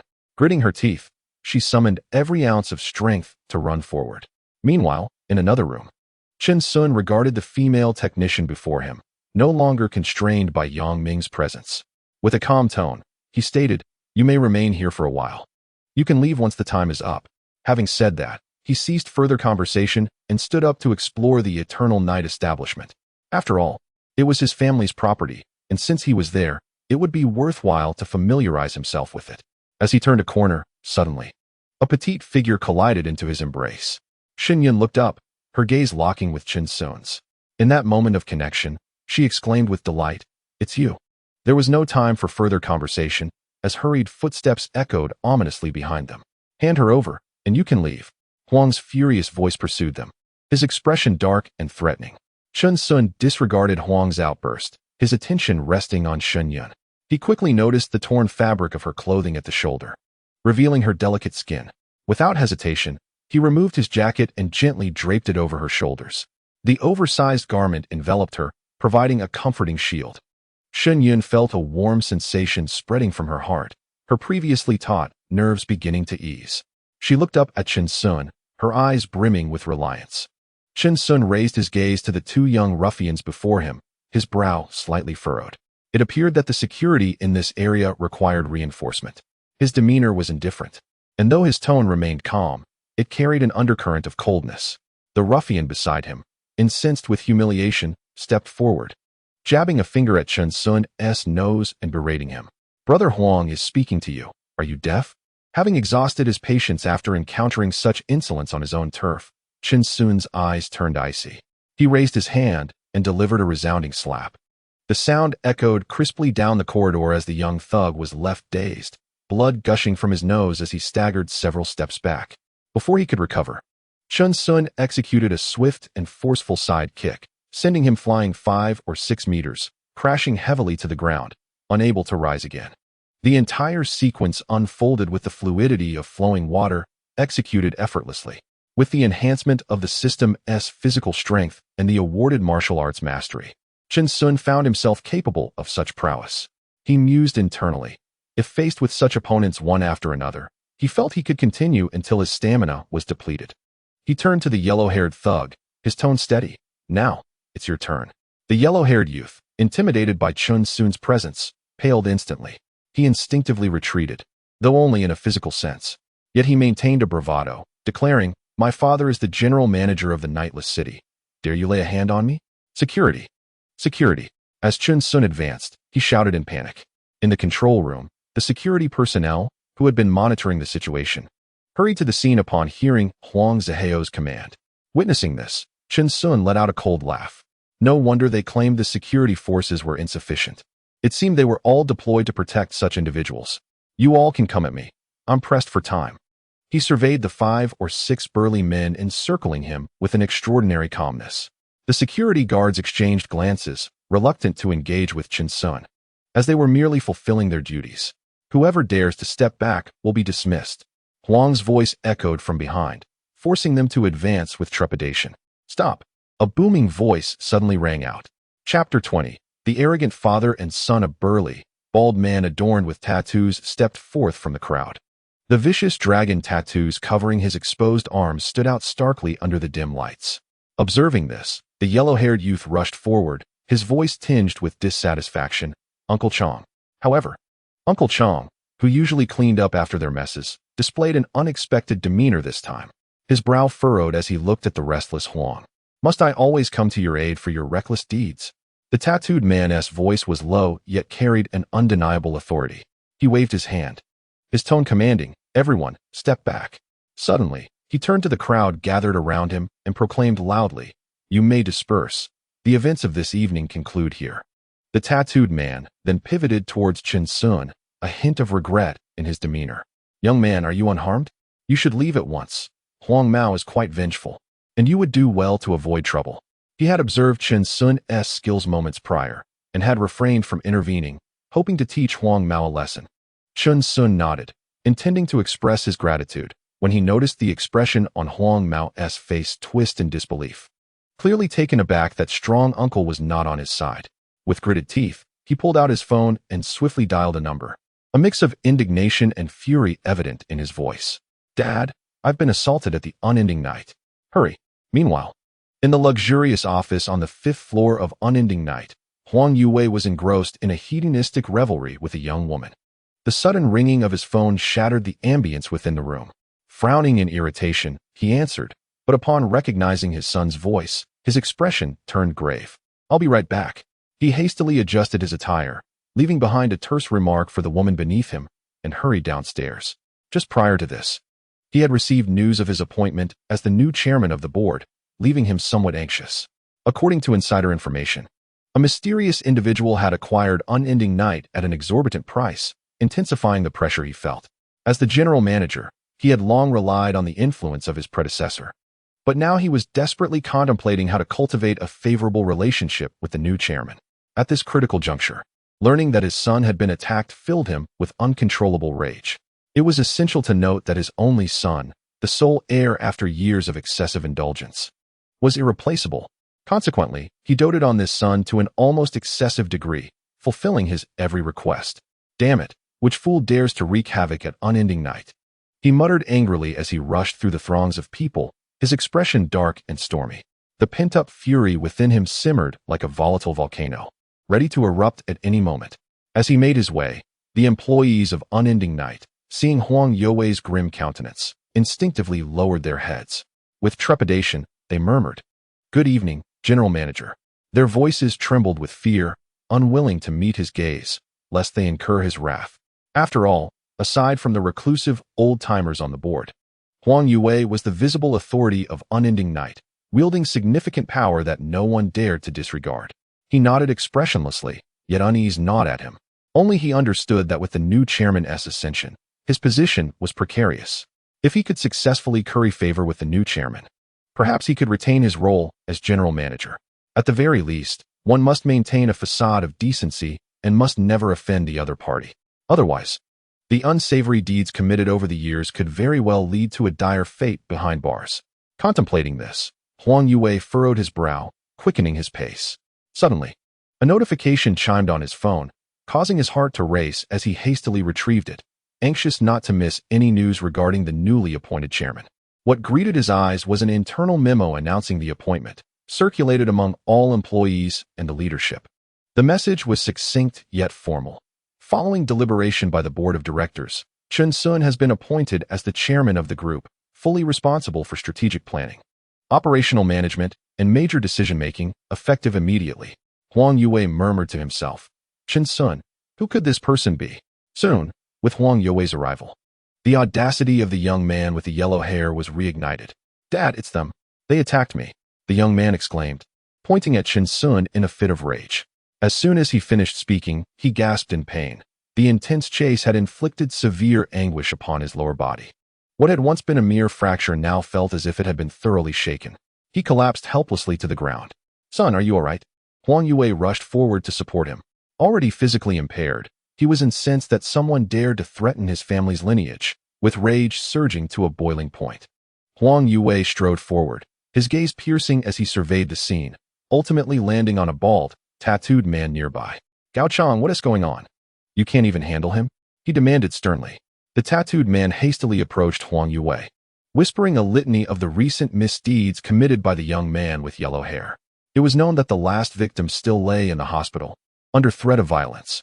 Gao Chang could no longer tolerate the despicable actions of the young man, harboring a deep-seated disdain for him. Upon hearing the report, Huang Yue's expression darkened further, a glint of ferocity flashing in his eyes. You worthless fool, what on earth do I keep you around for? You can't even manage this minor affair. What a disgrace. He turned and struck the tattooed man across the face with a resounding slap, his voice booming with anger. This is a lawless land. Even a strong dragon cannot suppress a local snake. Even if the deities descend today, they will leave here with their lives. Huang Yue thundered. After receiving the slap, Gao Chang lowered his head, remaining silent. He discreetly retreated to the side, an expression of resignation in his eyes, quietly enduring the humiliation. This father and son are truly cut from the same cloth. Chen Sun thought to himself, smirking inwardly. One must grasp the hearts of the people to secure the world. Relying solely on the power in one's hands will inevitably lead to backlash. Huang Yue approached Chen Sun, his head held high, his icy gaze resembling that of a man staring at a corpse. You have quite the audacity, young man. Today, I shall observe the extent of your capabilities. With that, he turned to the crowd and commanded, break his legs. In the room, Yang Ming waited for a considerable time, but saw no sign of the technician's return. Doubts began to arise in his mind, prompting him to rise and investigate. Approaching the corridor, he immediately spotted a group of people surrounding Chen Sun. The atmosphere charged with tension. Yang Ming's heart tightened, and he called out loudly, Chen Sun, Chen Sun. Initially, the overbearing Huang Yue was taken aback by the mention of Chen Sun's name. His expression shifted abruptly, as if doused with a bucket of cold water, instantly awakening him to the gravity of the situation. His voice trembled with urgency. Wait. Chapter 21. The chairman's tactics. The security personnel were left bewildered by this sudden turn of events, halting their actions. The tattooed man, Gao Chang, had no intention of engaging. Through previous observations, he had come to realize that he might not be a match for Chen Sun. As the situation evolved, he narrowed his eyes, focusing intently on Chen Sun, quietly retreating to the side, intrigued to see what would unfold next. You are Chen Sun? Huang Yue's voice bore a barely perceptible quiver. Chen Sun smiled faintly, his gaze as tranquil as a deep abyss, resting upon Huang Yue. He responded nonchalantly. So what if I am? And if I am not? There are countless individuals with similar names in this world. The Chen Sun before them was merely in his 20s, akin in age to Huang Zihou. Despite the astonishing revelation, Huang Yue dared not hastily draw conclusions. Years in the underworld had taught him that the man before him was no ordinary individual. His instincts screamed at him, danger. I don't care what your name is. I'll call you Seeking Death. The brash youth, Huang Mao, evidently still did not grasp the situation, and seeing Chen Sun remain defiant in the face of peril, could not help but interject in anger. His companion, a small-time thug, quickly chimed in with a sneer, laughing derisively. Did you hear that? You should change your name to Seeking Death, haha. At that moment, Yang Ming hastened to Chen Sun's side, lowering his voice to inquire. Chen Sun, what is going on? Are you all right? His gaze swept over to Shen Yun, who was clinging to Chen Sun, clearly frightened. Understanding dawned upon him, and he surmised the unfolding events. Brother, let us leave. While the atmosphere is still calm, we should make our escape. He recognized Huang Mao, the son of the notorious nightclub owner. Realizing that Chen Sun had landed himself in grave trouble, he urged him to flee.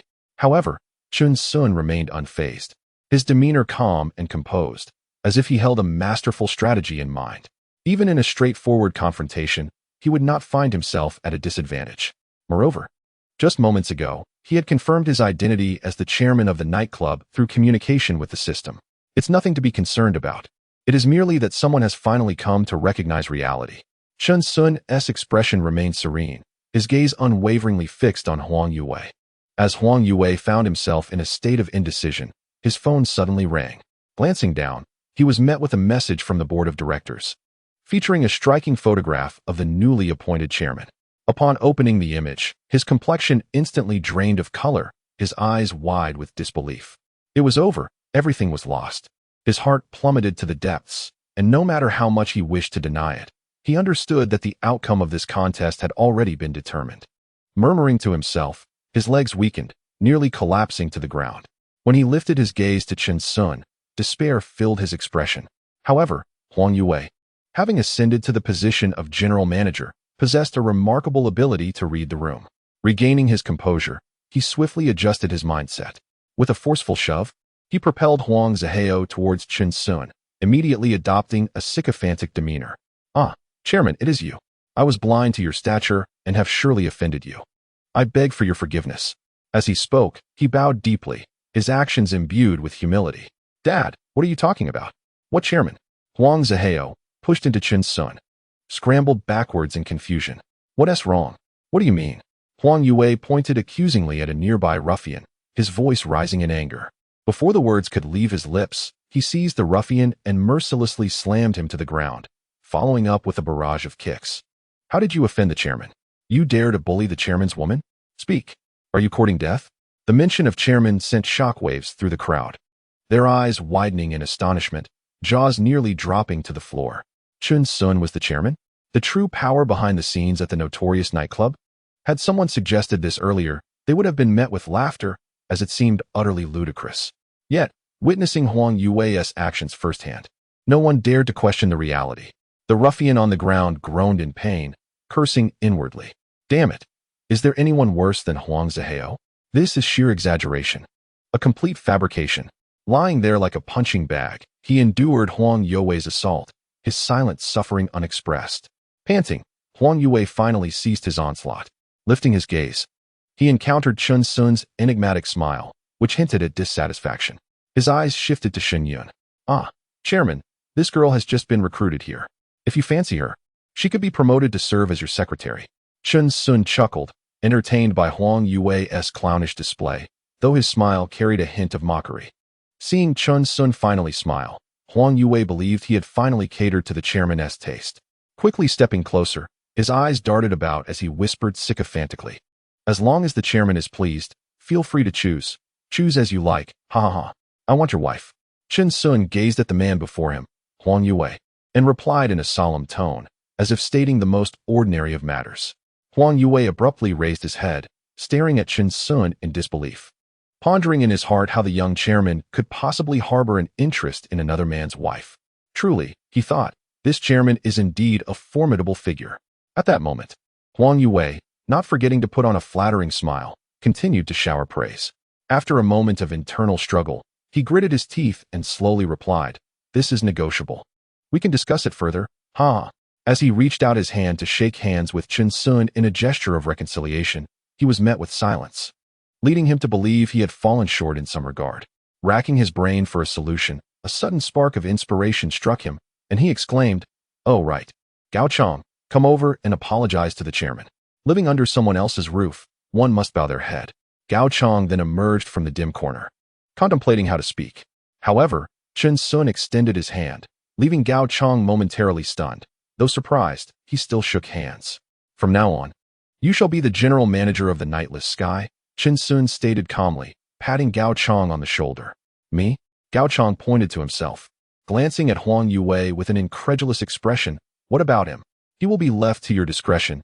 Do not disappoint me," Chen Sun replied coldly, turning his head away. "Brothers, let us settle old and new scores alike. Let us teach them a lesson today." Upon hearing this, a fierce glint flashed in Gao Chong's eyes, and he proclaimed loudly, the years of pent-up resentment erupting at last. Huang Yue and his son turned pale at once. Just as they attempted to flee, they realized they were already surrounded, with no escape in sight. For years, they had made the lives of these men miserable, and the beatings had become a common occurrence. The brothers could no longer endure, but due to their status, they had remained silent. Before the words had left Gao Chong's mouth, they surged forward, fists raining down upon Huang Yue and his son. Cries of anguish and pleas for mercy filled the air, the scene descending into chaos. Chapter 22. The innocent and naive Chen Sun stood aside, coldly observing the unfolding events. "Chairman, are you satisfied with this handling?" Gao Chong finally rolled up his sleeves, signaling for the crowd to cease their assault. He walked slowly to Chen Sun, his tone respectful, casting a glance at the disheveled father and son sprawled on the ground. Chen Sun nodded slightly, his gaze profound as he looked earnestly at Gao Chang. Very well, from today onwards, the nightless sky will be entrusted to your management. Rest assured. Chairman, I will spare no effort and will not let you down. Gao Chang nodded solemnly. Since you are older than I shall call you Uncle Chang. Moreover, you are most aware of the dubious dealings between those two father and son. You must ensure they are properly incarcerated. Chen Sun paused briefly before adding, very well. Gao Chang's response was succinct and forceful, a remnant of his tenure as a special forces instructor. Over the years, the misdeeds of this father and son duo have been egregious, and he has cleaned up after them far too often, possessing intimate knowledge of their circumstances. Although he might find himself entangled in the situation, he is now the authoritative figure at the forefront of the nocturnal establishment, thus wielding considerable maneuvering space. For it is well known that the power of wealth can often smooth the path ahead. As the three entered the grand hall, they found the crisis had been averted. Only then did Shun Yun extricate herself from Chun Sun's embrace, still draped in his coat, appearing petite and adorable. Yang Ming leaned closer to Chen Sun, scrutinizing his face with incredulity. What are you staring at? Is there something on my face? Chen Sun shrugged helplessly in response.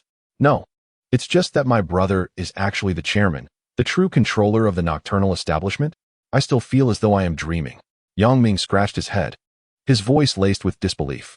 Does this mean I can enjoy complimentary services at the nocturnal establishment in the future? He exclaimed with a mischievous glint in his eye, looking eagerly at Chen Sun. Complimentary? I could certainly give you a complimentary beating, Chen Sun replied with a light-hearted jest, his tone playful. Haha, that is truly satisfying. Yang Ming clapped Chen Sun on the shoulder, unable to contain his excitement. Suddenly, Yang Ming seemed to realize something, his gaze flitting between Chen Sun and Shen Yun, a sly smile creeping onto his lips. Did you two know each other before? Should I be calling you sister-in-law? Or, he deliberately elongated his last word, his tone tinged with a hint of teasing. Upon hearing this, Shen Yun's cheeks instantly flushed a deep crimson as she shyly lowered her head. Just a friend, that's all. Curiosity killed the cat, you know? Chen Sun interjected, his brow furrowing slightly at Yang Ming's continued inquiries, his tone growing somber. My apologies, brother Sun. I shall take my leave and not disturb you two any further. Noticing Chen Sun's serious demeanor, Yang Ming felt a pang of anxiety. He hastily waved his hands in a gesture of contrition, his voice tinged with urgency. Haha, look at how terrified you are. Chen Sun suddenly burst into a hearty laugh, the seriousness on his face dissipating as he regarded Yang Ming with a teasing glint in his eyes. Whoa, you can't play with me like that, brother Sun. You nearly gave me a heart attack. Yang Ming finally realized that Chen Sun had been jesting, and he let out a relieved sigh, albeit with a hint of resignation. Nevertheless, even in light of the jest, he switched his address, now referring to him as brother Sun.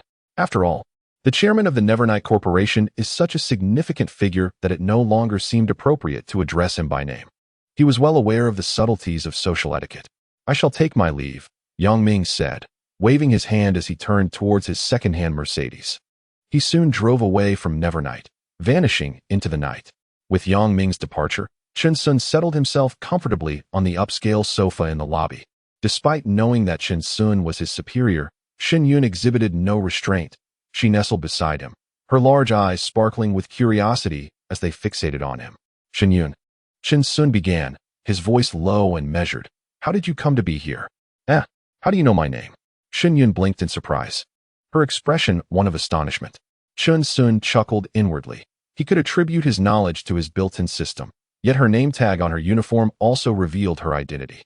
Observing her innocent demeanor and recalling her unfortunate circumstances softened his heart, and his gaze turned gentler.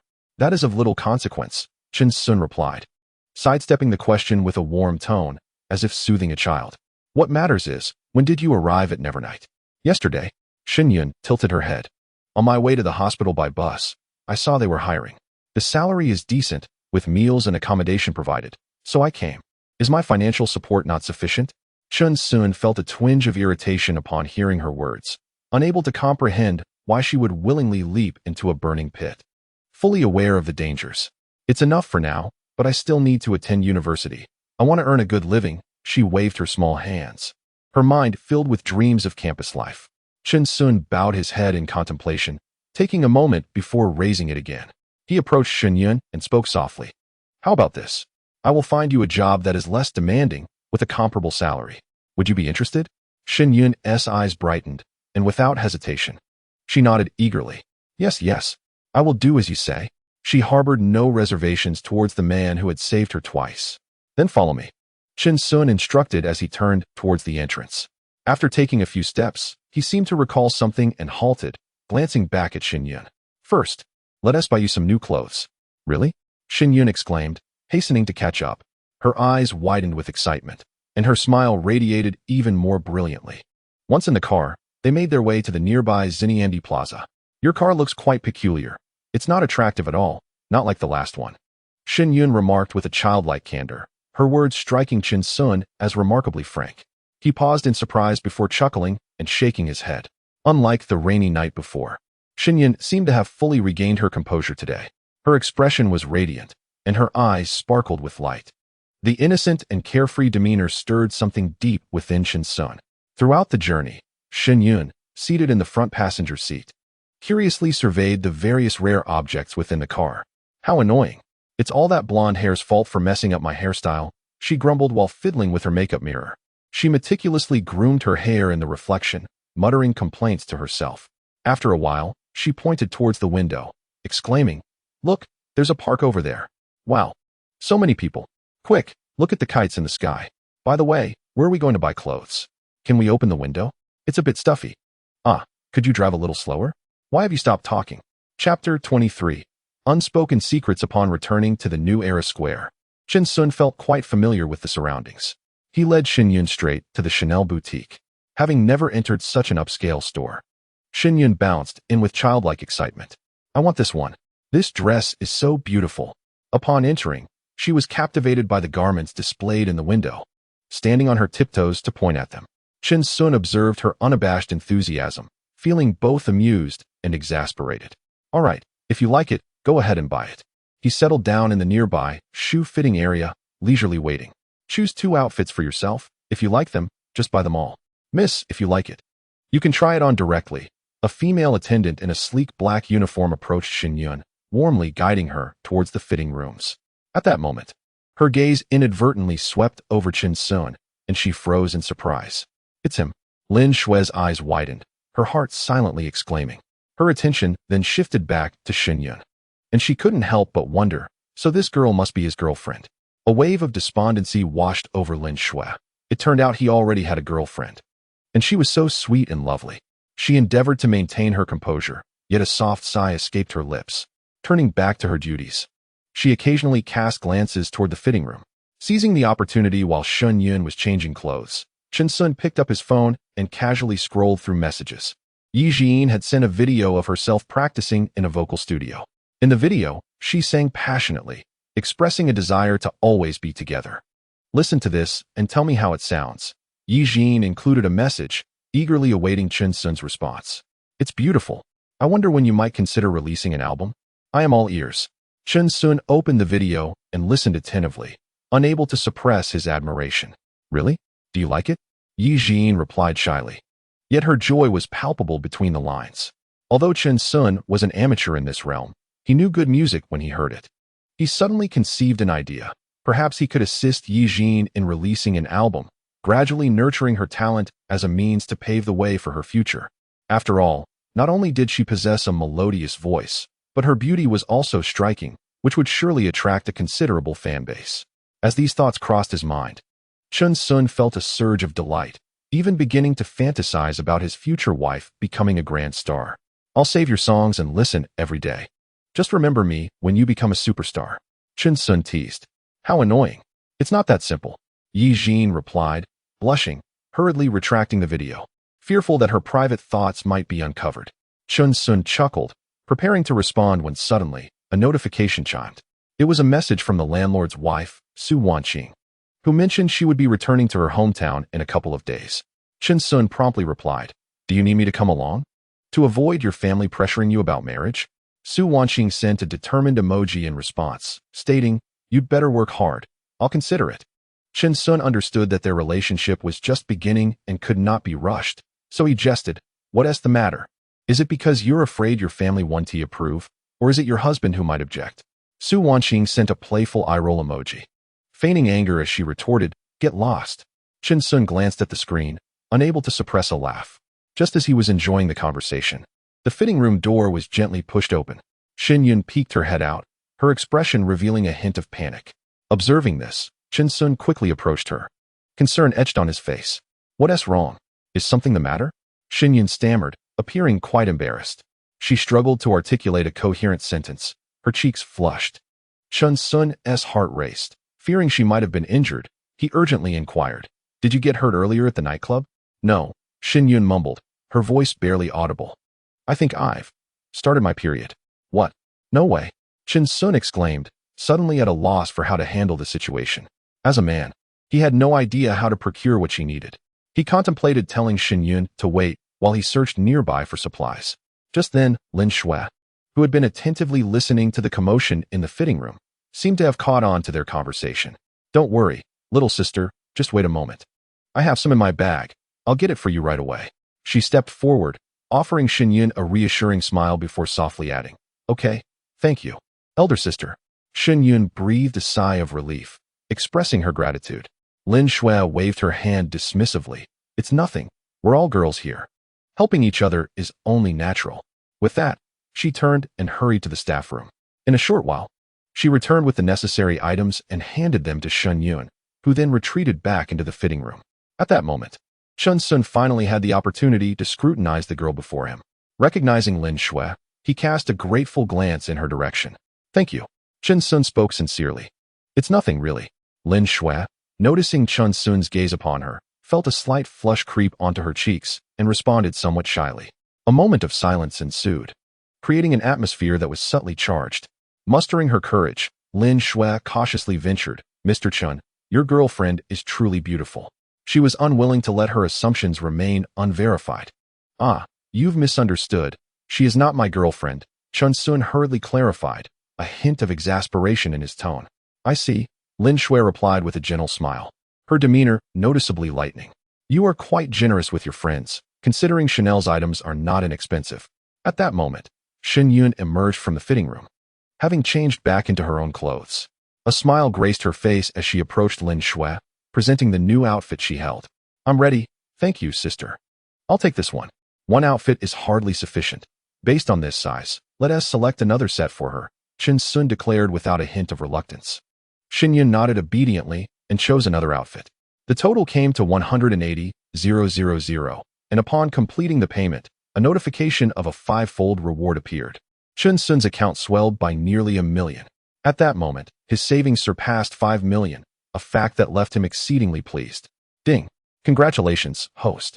Your savings have reached 5 million. The system rewards you with the music master skill. Ding! Welfare task initiated. Acquire a second female with an attractiveness rating exceeding 90 points. Reward: 51 shares in Feiyu Live Streaming Company." Having just contemplated the matter of music, the system's timely response was indeed considerate.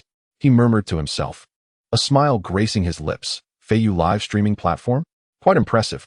Shin Yun, carrying her shopping bags, radiated joy as she chatted with Lin Shui at the front desk. Observing the harmonious interaction between the two, Chin Sun felt an increasing fondness for Lin Shui. As they exited the Chanel boutique, Lin Shui remained behind. Watching Chin Sun's retreating figure, her expression a tapestry of complex emotions, lost in thought. Shin Yun trailed beside Chin Sun, clutching 2 large bags of clothing. Her delight palpable. With the shopping complete, Chin Sun planned to settle her in his villa at Shanshui No. 1. After communicating with Sister Ye and realizing that his villa also required occupants, he deemed this course of action prudent. Otherwise, with Shin Yun's innocent beauty and naivety regarding the perils of society, had he not intervened on 2 occasions, she might have already fallen prey to unscrupulous individuals.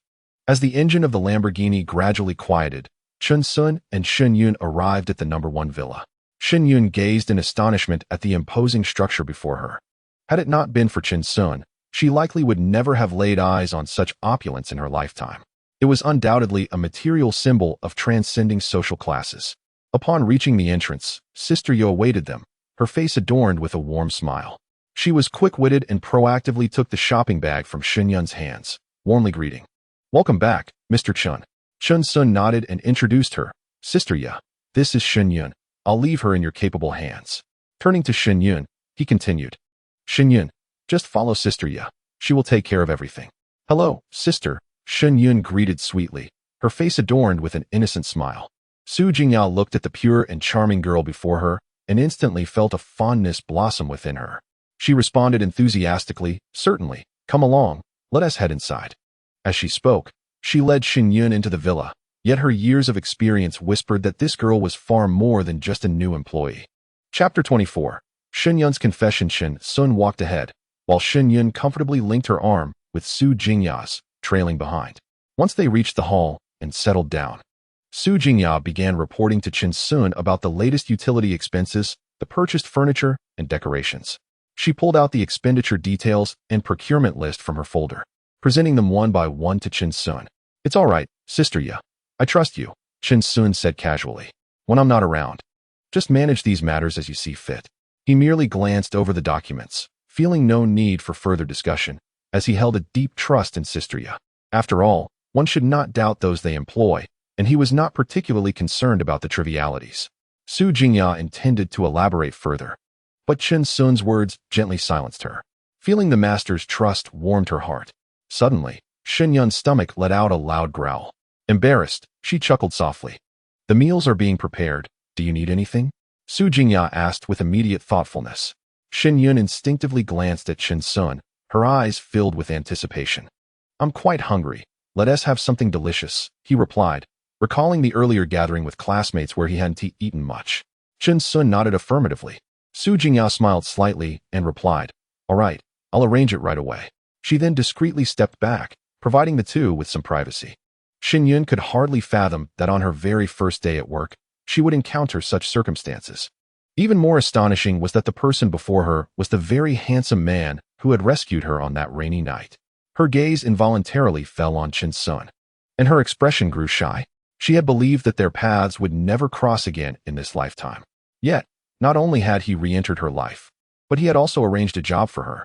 Filled with gratitude, Shen Yun softly said to Chen Sun, thank you, boss. Just call me Chen Sun. Boss sounds a bit strange. Haha, he replied, smiling, his tone light and easygoing.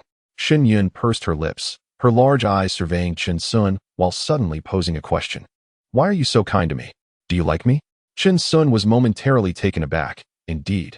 The lively and adorable Shen Yun evoked an instinctive desire to protect her from the very first meeting.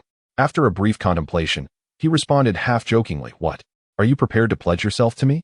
Upon hearing this, a blush crept onto Shen Yun's cheeks, and recalling the upheaval in her family, her tone turned resigned. Aren't you afraid of being burdened by me?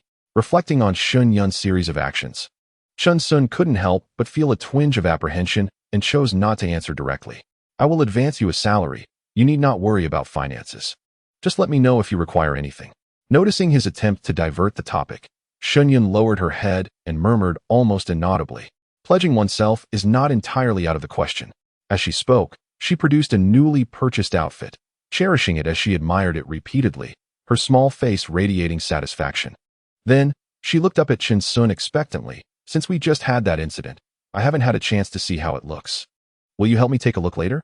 Of course, that's no problem at all. Chen Sun nodded, his tone gentle as he gazed at the charming Shen Yun. Before long, Sister Ya orchestrated the kitchen to present a seafood feast.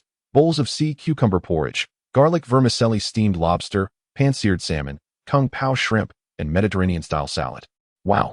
Upon seeing the delectable spread, Shen Yun's eyes sparkled with delight, her hunger suddenly ignited. Then I shall dig in. Noticing that Chen Sun was slow to pick up his chopsticks, she inquired with impatience. Aren't you going to eat? Ah, right. Chen Sun snapped back to reality, smiling softly as he joined her. Wait, I need to take a photo for posterity. Hee. Suddenly struck by inspiration, Shen Yun's eyes glinted mischievously. She wished to capture every beautiful moment spent with Chen Sun. At that moment, she found no room in her heart for any other man. Haha, go ahead and take your picture, Chen Sun replied kindly, thinking she merely wished to photograph the food on the table. However, Shen Yun unexpectedly leaned in closer, boldly nestling into his embrace, raising her phone to take a selfie of the two of them. Chen Sun was momentarily stunned, sensing her restlessness yet hesitating to push her away, finding himself unable to refuse. Shen Yun adjusted her position in his arms, complaining that his coat was too cumbersome, and simply removed it, tossing it to him. "What's the matter? You've already held me before. I don't care. You must take responsibility." Noticing the peculiar expression on Chun Sun's face, Xinyun pouted. She feigned bravery, adopting a playful tone as she addressed him. Yet deep inside, Xinyun felt uncertain, unsure if her actions were too forward, and regretted her words as soon as they escaped her lips. Observing her stubborn demeanor, Chun Sun's heart softened, and he chuckled softly. "You may focus on capturing photographs." Chun Sun lowered his gaze, observing the audacious Xinyun nestled in his arms. Without the concealment of her coat, the pristine whiteness of her back was tantalizingly close. A stirring sensation coursed through him, prompting an involuntary reaction. Clearing his throat, he urged, "Let us eat quickly. It will lose its warmth and flavor." His breath quickened as he endeavored to mask his embarrassment. Xinyun, keenly aware of his physical response, cast a sly glance at Chun Sun, a playful smile gracing her lips. "I thought someone was indifferent to me," she teased. Chun Sun felt a pang of helplessness, pondering whether bringing Xinyun back to the villa was a stroke of fortune or folly. Taking a deep breath, he gently lifted Xinyun, cradling her like a kitten, and placed her back onto the adjacent seat. He then lowered his head, diving into his meal with fervor. Avoiding her gaze, he found this state of awkwardness quite rare for him. Even during her first encounter with sea cucumbers and lobsters, Xinyun maintained her poise, savoring each bite delicately. However, after only a few morsels, she declared, "I can't eat anymore." In his leaner days, Chun Sun relished buffet dining. These few dishes merely whetted his appetite. He combined all the dishes into one chaotic heap, devouring them with reckless abandon. The battlefield of plates lay in disarray, reduced to mere emptiness.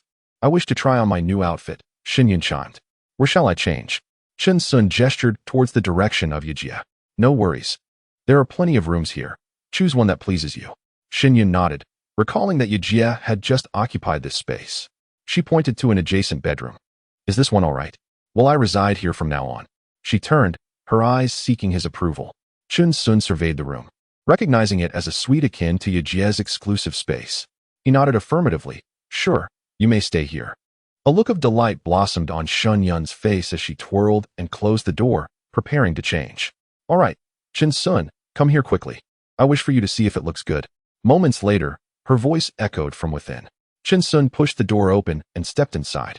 However, upon entering, his gaze uncontrollably fixated on Xinyun. She donned a newly acquired Chanel classic tweed ensemble, a textured coat layered over a white blouse, with a soft pink skirt accentuating her slender waist. The employee stockings clung to her legs, lending an air of innocence interlaced with a hint of allure, despite her modesty. "How does it look? Why are you silent?" Noticing Chun Sun's rapt attention, Xinyun tilted her head in curiosity. Chun Sun swallowed hard, unable to resist the urge to gulp. "It looks stunning."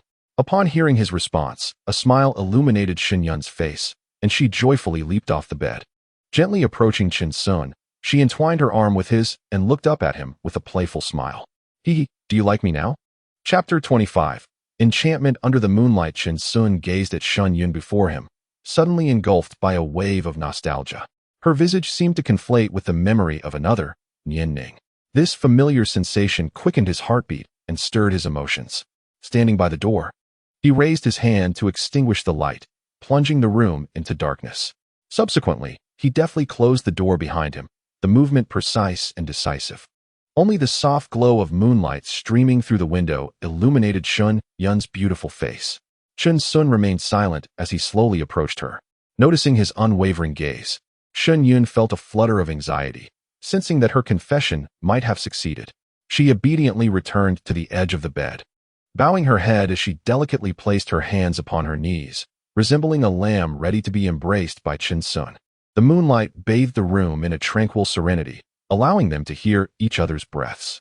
Xinyun's demeanor was strikingly reminiscent of the figure etched in his memory, evoking a wave of nostalgia within Chun Sun. He gently cradled her pure, unblemished face, his eyes radiating tenderness. Before Xinyun could respond, Chun Sun leaned down and pressed his lips against hers. Surprised by the sudden turn of events, her heart raced, her mind momentarily blank. If during that rainy night her feelings for Chun Sun were tied to his handsome appearance and her profound gratitude, now her emotions were purely rooted in her affection for him. With no inclination to resist, she surrendered to his breath enveloping her. Closing her eyes, she resolved that no matter what transpired next, she would not regret this moment. That alone was sufficient. The two gradually collapsed onto the pristine white bed, the atmosphere charged with intimacy. As the pivotal moment approached, Xinyun suddenly became aware of her unique circumstances, her body trembling slightly, and her movements stilled. At that moment, Chen Sun too awakened from his reverie. He beheld Xinyun, disheveled and slightly disrobed, a tangle of complex emotions swirling within him. Embarrassed, Xinyun buried her face against his chest, too shy to meet his gaze. Chen Sun shook his head, reminding himself not to let past events cloud the present. The Xinyun before him was one of a kind. She was no mere substitute for anyone else. Taking a deep breath, he endeavored to calm the tumult within. Gently stroking her hair, he murmured, "I'm sorry, I." Before he could finish, Xinyun, her cheeks flushed, softly interjected, "There's nothing to be sorry for. As long as you wish, I am willing to do anything." Chen Sun felt a twinge of conflict within him before finally whispering, "Xinyun, I have a girlfriend." To this, Xinyun merely smiled sweetly. "So what? I don't mind, as long as you are always by my side." With that, she embraced him tightly. Her form warm and supple, Chen Sun felt her warmth and, after a moment of hesitation, extended his arms to envelop her in an embrace. The two remained entwined, gradually succumbing to a tranquil slumber as their breaths steadied. Early the next morning, Chen Sun's phone buzzed incessantly, a cascade of messages illuminating the screen. Rubbing his sleepy eyes, he opened it to find a series of enticing photographs accompanied by a message. "Brother, are you free today? I'll cook for you at home." Instantly invigorated, the remnants of sleep dissipated from his mind. He recalled having disappointed her on several occasions and decided that this time, he would indeed pay her a visit.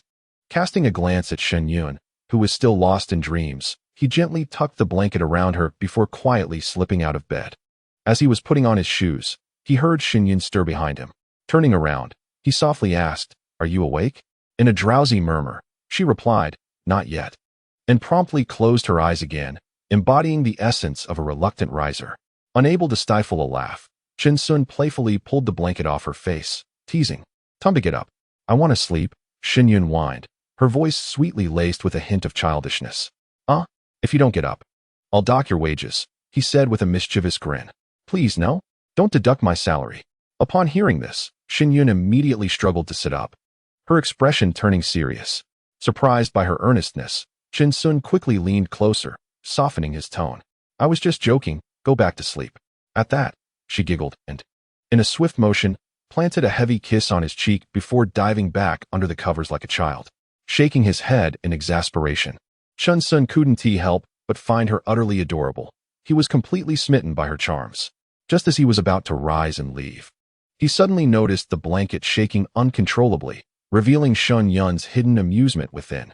With a grin, he pounced on her, and soon they were engulfed in laughter. After a playful tussle, Chen Sun finally managed to extricate himself from the delightful chaos. Stepping out of the room, he was met by Su Jingya, who had already risen. She stood by the dining table, where breakfast was fully prepared. Upon seeing Chen Sun emerge from Xinyun's room, her gaze sharpened, and an understanding dawned upon her. It seemed that the little girl from yesterday was not a new employee, but rather the new mistress of the house.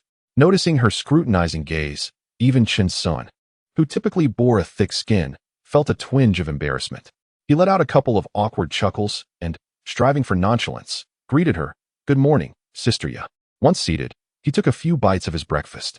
Observing that Sister Ya was still standing nearby, he invited her, "Why not join me? I'm not particular about food. It's early. You must not have eaten yet." He gestured toward the seat across from him, encouraging her to sit down. Upon receiving Chen Sun's invitation to dine together once more, to decline again would seem somewhat inappropriate.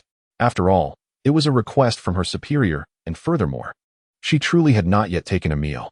With this thought in mind, she nodded and began to eat quietly alongside Chen Sun. Before her, Yejia had already prepared herself early in the morning, adorned with an exquisite makeup that revealed no imperfections, even upon close inspection. Chen Sun couldn't help but privately marvel at whether her flawless complexion was a result of nature or skillful artistry. As he pondered this while consuming his breakfast, he found his appetite growing and his spirits lifting considerably. Noticing Chen Sun's gaze, Su Jingya felt a twinge of shyness and inquired, What's wrong? Is my makeup flaky? As she spoke, she retrieved a small mirror from her inner pocket to examine her reflection, anxious not to leave a poor impression. Chun Sun chuckled lightly, adopting a relaxed tone. Not at all. I simply feel that the adage beauty is a feast for the eyes holds true. Haha, Mr. Chun, you certainly have a way with humor. Su Jingya replied, a smile breaking upon her face, revealing two charming dimples, her voice tinged with a hint of bashfulness. After finishing his meal, Chun Sun set down his utensils, stood up, and prepared to leave.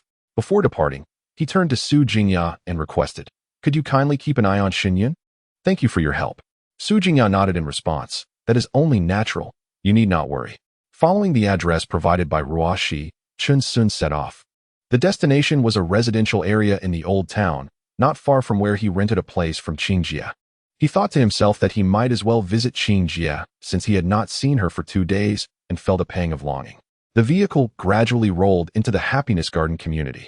While waiting, Chun Sun surveyed his surroundings and noted that the environment was quite pleasant. The entrance featured a spacious garden square, complete with a central fountain, and the landscaping was well executed. The air was infused with a subtle floral fragrance, and the sounds of birds chirping occasionally reached his ears. While not opulent, it radiated a warm and inviting atmosphere. Chun Sun then took out his phone and sent a message to Ruo Shi. I have arrived at the fountain in Happiness Garden Square. The square was bustling with elderly individuals and children. Before long, a striking figure caught Chun Sun's eye. Ruo Shi appeared, her features graceful and her eyes bright, exuding an inherent gentleness.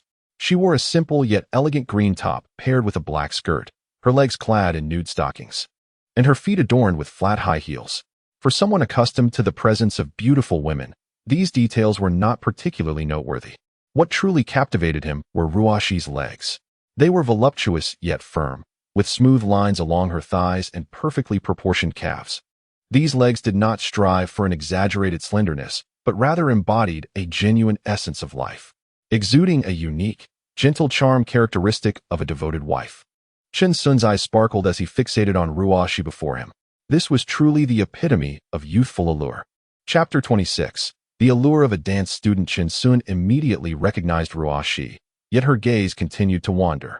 As her eyes skimmed past him, she acknowledged the young man's handsome appearance with a hint of admiration, but failed to associate him with the generous benefactor, Brother Xiangyu, from the live stream. Intrigued by her disinterest, Chun Sun sauntered over. Beautiful lady, who are you searching for? He teased, playfully waving his hand in front of her. Ruo Shi, startled by the sudden interruption, looked up at the youthful man in his 20s. Mistaking his approach for a mere flirtation, she responded nonchalantly, oh, it's nothing. I'm just waiting for someone. Ah, I see. Chun Sun replied succinctly, a playful tone lacing his words. As Ruo Shi grew anxious waiting for Brother Xiangyu, she hastily pulled out her phone and dialed his WeChat. A clear voice echoed from Chun Sun's phone. Where are you? I'm at the fountain. A pang of worry struck Ruo Shi as she pondered if Brother Xiangyu had mistakenly arrived at the wrong complex. Just as she was about to inquire, she noticed Chun Sun holding up his phone, a smile gracing his face as he gazed intently at her. Are you Brother Xiangyu? Ruo Shi exclaimed, her eyes widening in disbelief. Yes, Chun Sun nodded with a smile. My goodness, you're so young. Ruo Shi marveled, still in shock. Otherwise, would you prefer I were an old man? Chun Sun jested lightly. Oh, who would have thought? How old are you, Brother Xiangyu? You must be in your early 20s. Ruo Shi stepped closer, examining him, standing at an impressive height of 1.8 meters, with a radiant smile and striking features. He could easily pass for a university student. Ha, please don't call me brother, just call me Chun Sun. He waved his hand dismissively, then inquired. And what about you? What is your name? Me? I'm Ruo Shi, Ruo Shi. She introduced herself with grace. Wow, you're using your real name online. Chun Sun teased, you're quite honest. Ha. At the time, I didn't understand and thought I had to use my real name. Ruo Shi explained with a smile, then warmly invited him. Come on, Chun Sun, let's south go to my place and sit down. No need to stand out here. The two walked side by side from the fountain into the residential building, where the elevator doors opened before them. Inside the elevator, an elderly lady with a kind smile greeted Ruo Shi. Ah, you're back. Yes, indeed, Grandma, Ruo Shi replied with a smile. The young lad is your boyfriend. Is he? The young man is truly handsome, and you two are indeed a perfect match. The elderly lady's gaze then shifted to Chin Sun, scrutinizing him from head to toe, her smile growing even more pronounced. "Ah, he's merely a friend of mine," Ruashi replied. Upon hearing this, a faint blush adorned her cheeks. She gently waved her hand, her voice tinged with shyness. The old lady blinked knowingly, her eyes conveying a message of understanding. She turned to Chin Sun and said earnestly, "Young man, cherish her well. Ruashi is not only beautiful, but also possesses the patience of a nurturing mother. You must hold on to her tightly." As her words faded, the elevator doors finally creaked open, allowing Ruashi to step out with a sigh of relief. "You have a child?" Chin Sun inquired, his brows arching in surprise. Ruashi nodded gently, a tender smile gracing her lips. "Yes, I have a little girl. My parents have taken her for a few days." She paused before continuing. "I earn a living on my own, and sometimes it becomes overwhelming. Without my child by my side, I find I have more time to stream." "Oh." Chin Sun nodded thoughtfully, realizing she was a single mother. His gaze inadvertently lingered on Ruashi, who possessed a curvaceous figure and a slender waist. Her every movement exuded a gentle charm, making it hard to believe she was a mother. "Your figure is well maintained," he remarked, unable to suppress his admiration. "I am a dance instructor, you see. I exercise regularly and pay great attention to my upkeep, so I manage fairly well," Ruashi replied, a soft chuckle escaping her lips, pride evident in her eyes. As they conversed, they arrived at her doorstep. Ruashi retrieved a key from her bag, gently turning the lock, and the door opened with a click. She stepped aside, smiling at Chin Sun. "Come in and have a seat." Though the room was compact, the two-bedroom layout exuded warmth. Every inch of space was utilized thoughtfully, emanating a palpable sense of homeliness. Ruashi guided Chin Sun to the sofa before turning towards the kitchen to pour him a glass of water. "By the way," Chin Sun said, his curiosity piqued as he admired her alluring silhouette. "As a dance teacher, why do you still choose to stream at night? You're quite the overachiever." "I have a mortgage to pay, you know. I bought my house at a high price a few years ago, and its value has dropped significantly. If I don't work hard, I might struggle to keep up with the payments," Ruashi said, emerging from the kitchen with a glass of water, which she gently placed in Chin Sun's hands, sighing. "Ah, I see," Chin Sun acknowledged with a nod of understanding. Ruashi then composed herself and asked, "Have you eaten yet? I can prepare something for you. I didn't expect you to arrive so early." Chin Sun chuckled, his tone suggestive. "Wasn't I eager to see you? But I've already eaten." "All right," Ruashi nodded, her eyes suddenly shining with excitement. "Chin Sun, do you enjoy durian? I just ordered one online, and the delivery just arrived." As she spoke, she bent down to lift the enormous durian from the ground. "Don't move, let me handle it. The skin has spikes. Be careful not to prick yourself," Chin Sun said, hurrying over to assist her. "Oh, okay," Ruashi replied obediently, stepping back to watch as Chin Sun effortlessly lifted the durian. She had intended to fetch a knife to cut it open, but was taken aback as Chin Sun simply pried it apart with his hands. The durian split open with a satisfying sound, and an intense aroma immediately filled the air. The two settled onto the sofa, savoring the durian while engaging in light conversation. "That's impressive. Look," Chin Sun exclaimed, captivated by a dance performance on the television, where a girl executed a perfect split with fluid grace. Ruashi smiled slightly, a glimmer of pride in her eyes. "This is nothing. It doesn't even compare to half of my skill." Realization dawned on Chin Sun that Ruashi was a dancer, and such movements were mere trifles for her. His thoughts began to wander, evoking images from romantic films, and a smile crept onto his lips. Understanding and perceptive, Ruashi sensed the thoughts of the man beside her. She winked playfully at Chin Sun, her voice sultry. "Would you like to see? I can show you some advanced moves." "Really? You can increase the intensity?" Chin Sun nodded eagerly, his eyes sparkling with excitement. Without hesitation, Ruashi rolled out a yoga mat on the floor. After a brief warm-up, she began her performance. She moved with the grace of a swallow, executing intricate poses with effortless agility, her body seemingly devoid of bones. Each enticing posture was imbued with allure in Chin Sun's eyes. As she progressed deeper into her routine, beads of sweat began to form on Ruashi's forehead. Her breathing quickened, her chest rising and falling rhythmically, glistening with perspiration. After the dance, she reclined languidly on the sofa, a posture that Chin Sun perceived as an invitation. His mind was flooded with tantalizing images, and his gaze grew more fervent. Unable to suppress his impulses any longer, he strode forward and swept her into his arms. Ruashi did not resist, She was no naive flower untouched by the world. Chen Sun was not only the generous brother Xiang Yue from the live stream who had piqued her interest, but also a strikingly handsome young man, enough to lower her defenses. The thought of what might transpire next quickened her breath, and a flush crept across her cheeks. Chen Sun gently laid her back on the sofa. An hour later, Ruashi's phone suddenly rang. Hello? I'm getting ready. Shall we go live soon? Yes, I understand. Chapter 27.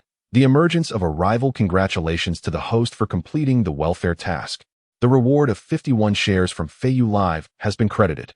With the flick of a lighter, Chen Sun reclined leisurely on the sofa, basking in the warmth brought by the beauty in his arms. He contemplated the fact that he was now the owner of Feiyu Live, and perhaps he could truly cultivate Jean into a renowned female singer. Just as he reveled in this pleasant thought, he turned to find Ruashi lost in deep contemplation. Chen Sun recalled the phone call Ruashi had just received, which must have concerned her live streaming duties. Now that he had become the owner of Feiyu Live, there should be no issue that he could not resolve. What's wrong? Chen Sun inquired with genuine concern. I have to go live. I can't stay with you any longer, Ruashi replied with a hint of reluctance. Chen Sun, with a tone tinged with longing, said, It's just a moment. Why not skip today's stream? But I signed a contract with the streaming platform, and I must fulfill a certain amount of live streaming each month. Failing to do so incurs penalties, Ruashi explained. Didn't I shower you with numerous gifts? I spent hundreds of thousands. Is that not sufficient? Chen Sun questioned, puzzled. Initially, I thought the monthly target would be easily attainable, but I didn't realize how many traps were embedded in the contract. After the gifts go through the platform, the union, and the operations, I only received a little over 10,000, which is still far from this month's 20,000 target, Ruashi lamented. Such greed. It seems exploitation is rampant everywhere. Not just in factories, Chen Sun sighed inwardly. As Ruashi stood to prepare for her live stream, Chen Sun grasped her hand firmly. If you don't want to stream, don't. Wait for me a moment. He spoke with confidence, promptly retrieving his phone. Upon hearing Chen Sun's words, Ruashi's urge to stream dissipated. Though she was unaware of Chen Sun's true profession, anyone capable of gifting her hundreds of thousands was undoubtedly extraordinary. She trustingly intertwined her arm with his, pretending to nestle back into his embrace. At that moment, Chen Sun was automatically invited into the executive group of the Feiyu platform. He swiftly addressed everyone in the group. Please investigate the nature of Ruashi's contract and which union she is signed with. Before long, his phone vibrated with a response. Mr. Chen, Ruashi is signed with Yangqing Luxiang Media Company. Very well. Refund her every penny she has earned since joining the platform in full, Chen Sun instructed. Then turned to Ruashi and asked, Do you wish to continue streaming? Absolutely. I want to showcase my dance to everyone, Ruashi replied without hesitation. Excellent. Chen Sun continued to respond to the messages. Re-sign her contract, offering the benefits of a top-tier anchor, and ensure she receives full promotional support. Understood. Please rest assured, Mr. Chen, came the swift reply from the other party. Upon seeing the message, Chen Sun finally set his phone down with satisfaction, a slight smile gracing his lips, and his eyes gleaming with contentment. Beside him, Ruashi widened her eyes in disbelief as she gazed at Chen Sun before her. It was astonishing how effortlessly he commanded Feiyu Live, clearly indicating his exceptional status. Unable to suppress her curiosity, Ruashi inquired, What is it that you do? Chen Sun squinted slightly, a subtle smile gracing his lips as he replied nonchalantly, Allow me to introduce myself. I am Chen Sun, the owner of Feiyu Live. What? Ruashi was so taken aback that she could hardly articulate her thoughts. He was, in fact, the proprietor of Feiyu Live, one of the leading live streaming platforms in the country. No wonder he could effortlessly conjure up hundreds of festivities and amend his contracts with such ease.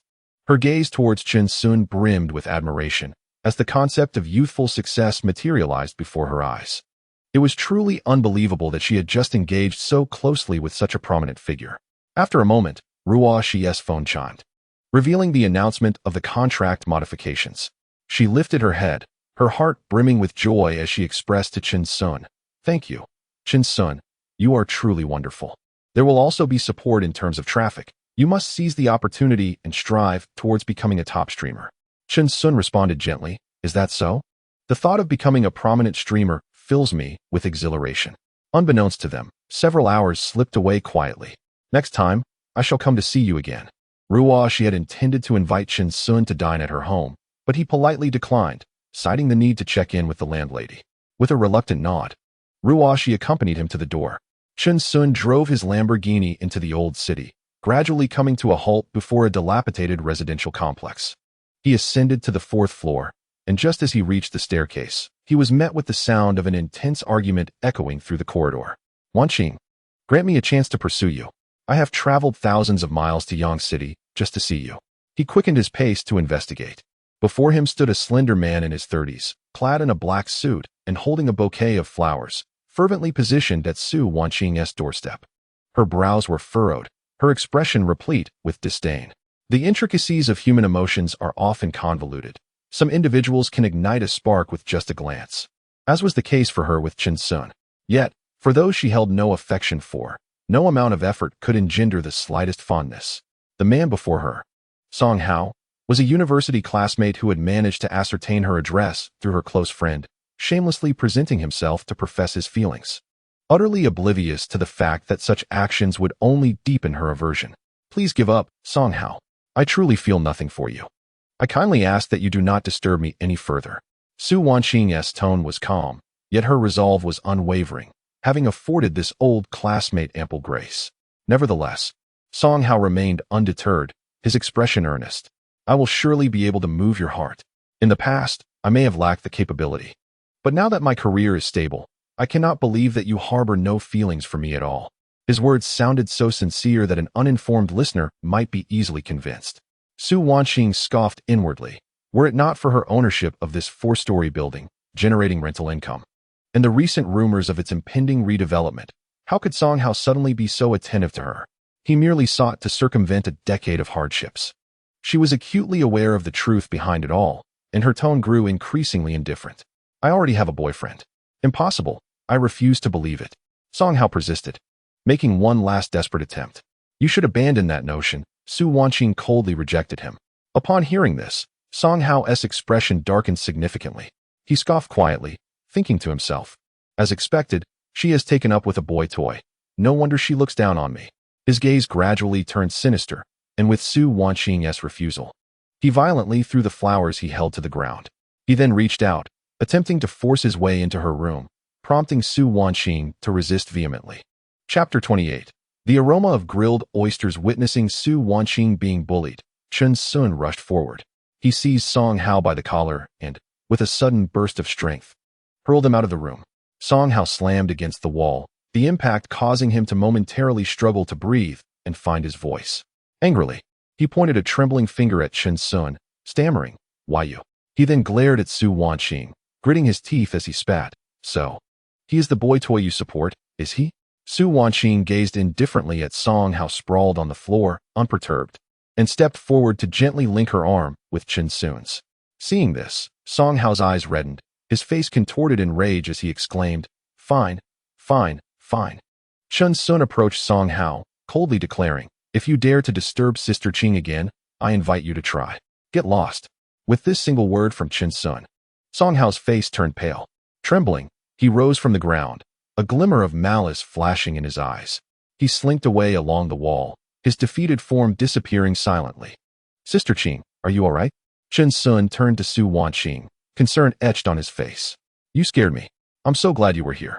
It was only then that Su Wanqing snapped back to reality, collapsing into Chen Sun's embrace, her voice tinged with lingering fear. Chen Sun held the frightened Su Wanqing as they entered the room, helping her settle onto the sofa while she recounted the events. It turned out that Song Hao was Su Wanqing's university classmate, a slacker who had never held a proper job. He had harbored feelings for her during their college years, but had never expressed them. At some point, he had learned of the forthcoming redevelopment in the area, and upon discovering that Su Wanqing resided here, he had sought her out. Evidently, he aimed to seize this opportunity to attach himself to a wealthy woman and ascend swiftly. Upon hearing this, Chen Sun could not help but offer some consolation. "Does that not mean you are on the verge of becoming a wealthy woman yourself? Are you not one already?" Su Wanqing shot him a glance, her tone laced with a hint of pride. Indeed, as the landlady, the rental income from an entire building ensured her financial comfort. Chen Sun had witnessed the Porsche in her underground garage. Suddenly, Chen Sun's expression turned serious as a thought crossed his mind. Perhaps it would be wise to avoid lingering here these past few days. This Song Hao might pose a threat. I am not a naive young girl to be trifled with.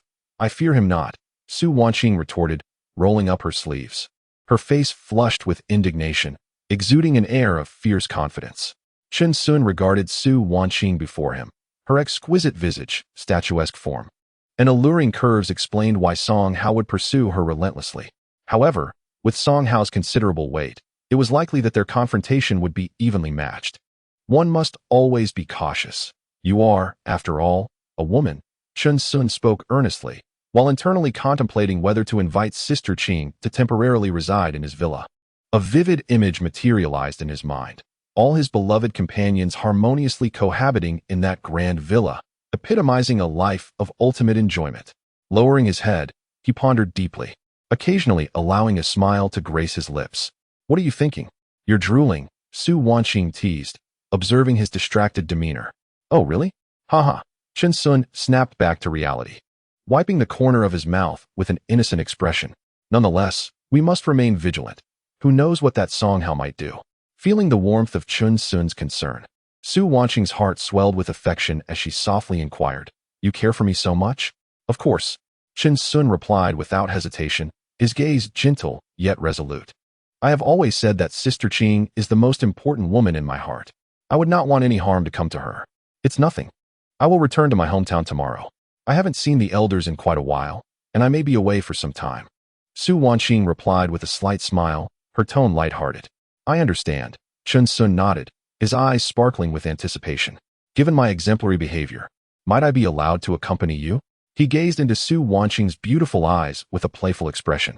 Su Wanqing narrowed her eyes, teasingly pinching Chen Sun's cheek as she replied, We shall see how you perform. Their eyes met, a tantalizing atmosphere enveloping the air. Fixated on Su Wanqing, Chen Sun felt a surge of heat within him, an insatiable longing stirring. With a snap, Chen Sun retrieved a cigarette from the table, igniting it and inhaling deeply. As the smoke swirled around him, he spoke slowly, I shall drive you tomorrow. That sounds agreeable, Su Wanqing replied. Su Wanqing nodded gently in agreement. Then it's settled. Chen Sun responded with a smile, his spirits lifted. As he gazed out the window at the darkening sky, he suddenly recalled that he had hardly eaten anything, and his stomach began to grumble. Shall we grab a bite to eat? Chen Sun proposed. Let us go out to eat. There is hardly anything left in the fridge. We might as well take a stroll, Su Wanqing remarked, remembering the emptiness of her refrigerator. All right, let us go. Chen Sun extinguished his cigarette and rose to his feet. The two of them walked hand in hand out of the apartment, following the path through the community to the outside.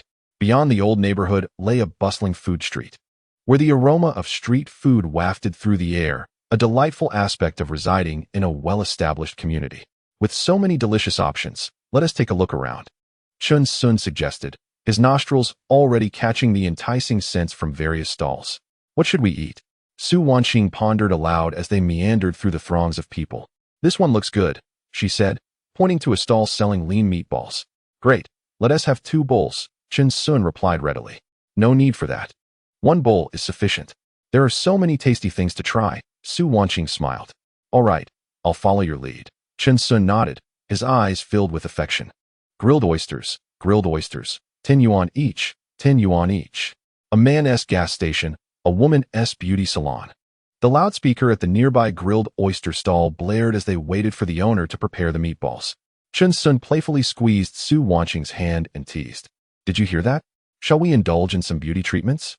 I'd rather not. What on earth is going through that little head of yours? Su Wanqing shot him a glance, her tone laced with mock annoyance. Well, I need to fuel up first, or I want to have the energy to work later. Chen Sun leaned closer to her, lowering his voice. Keep your voice down. Su Wanqing's face flushed as she pinched his hand gently. Chen Sun chuckled and approached the stall to purchase 10 grilled oysters. Upon seeing the quantity he bought, Su Wanqing couldn't help but widen her eyes. Are you crazy? That is too much. Is 10 really that many? Chen Sun retorted nonchalantly. Then you can help me with some of it later. Bro, the meatballs are ready. Great. Chen Sun pulled Su Wanqing to the stall to sit down.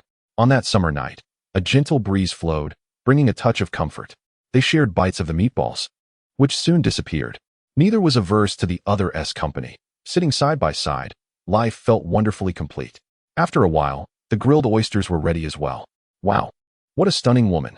The owner brought over a plate, casting a quick glance at Su Wanqing, marveling inwardly. To be honest, having run this stall for many years, he had never encountered a woman who captivated him quite like this.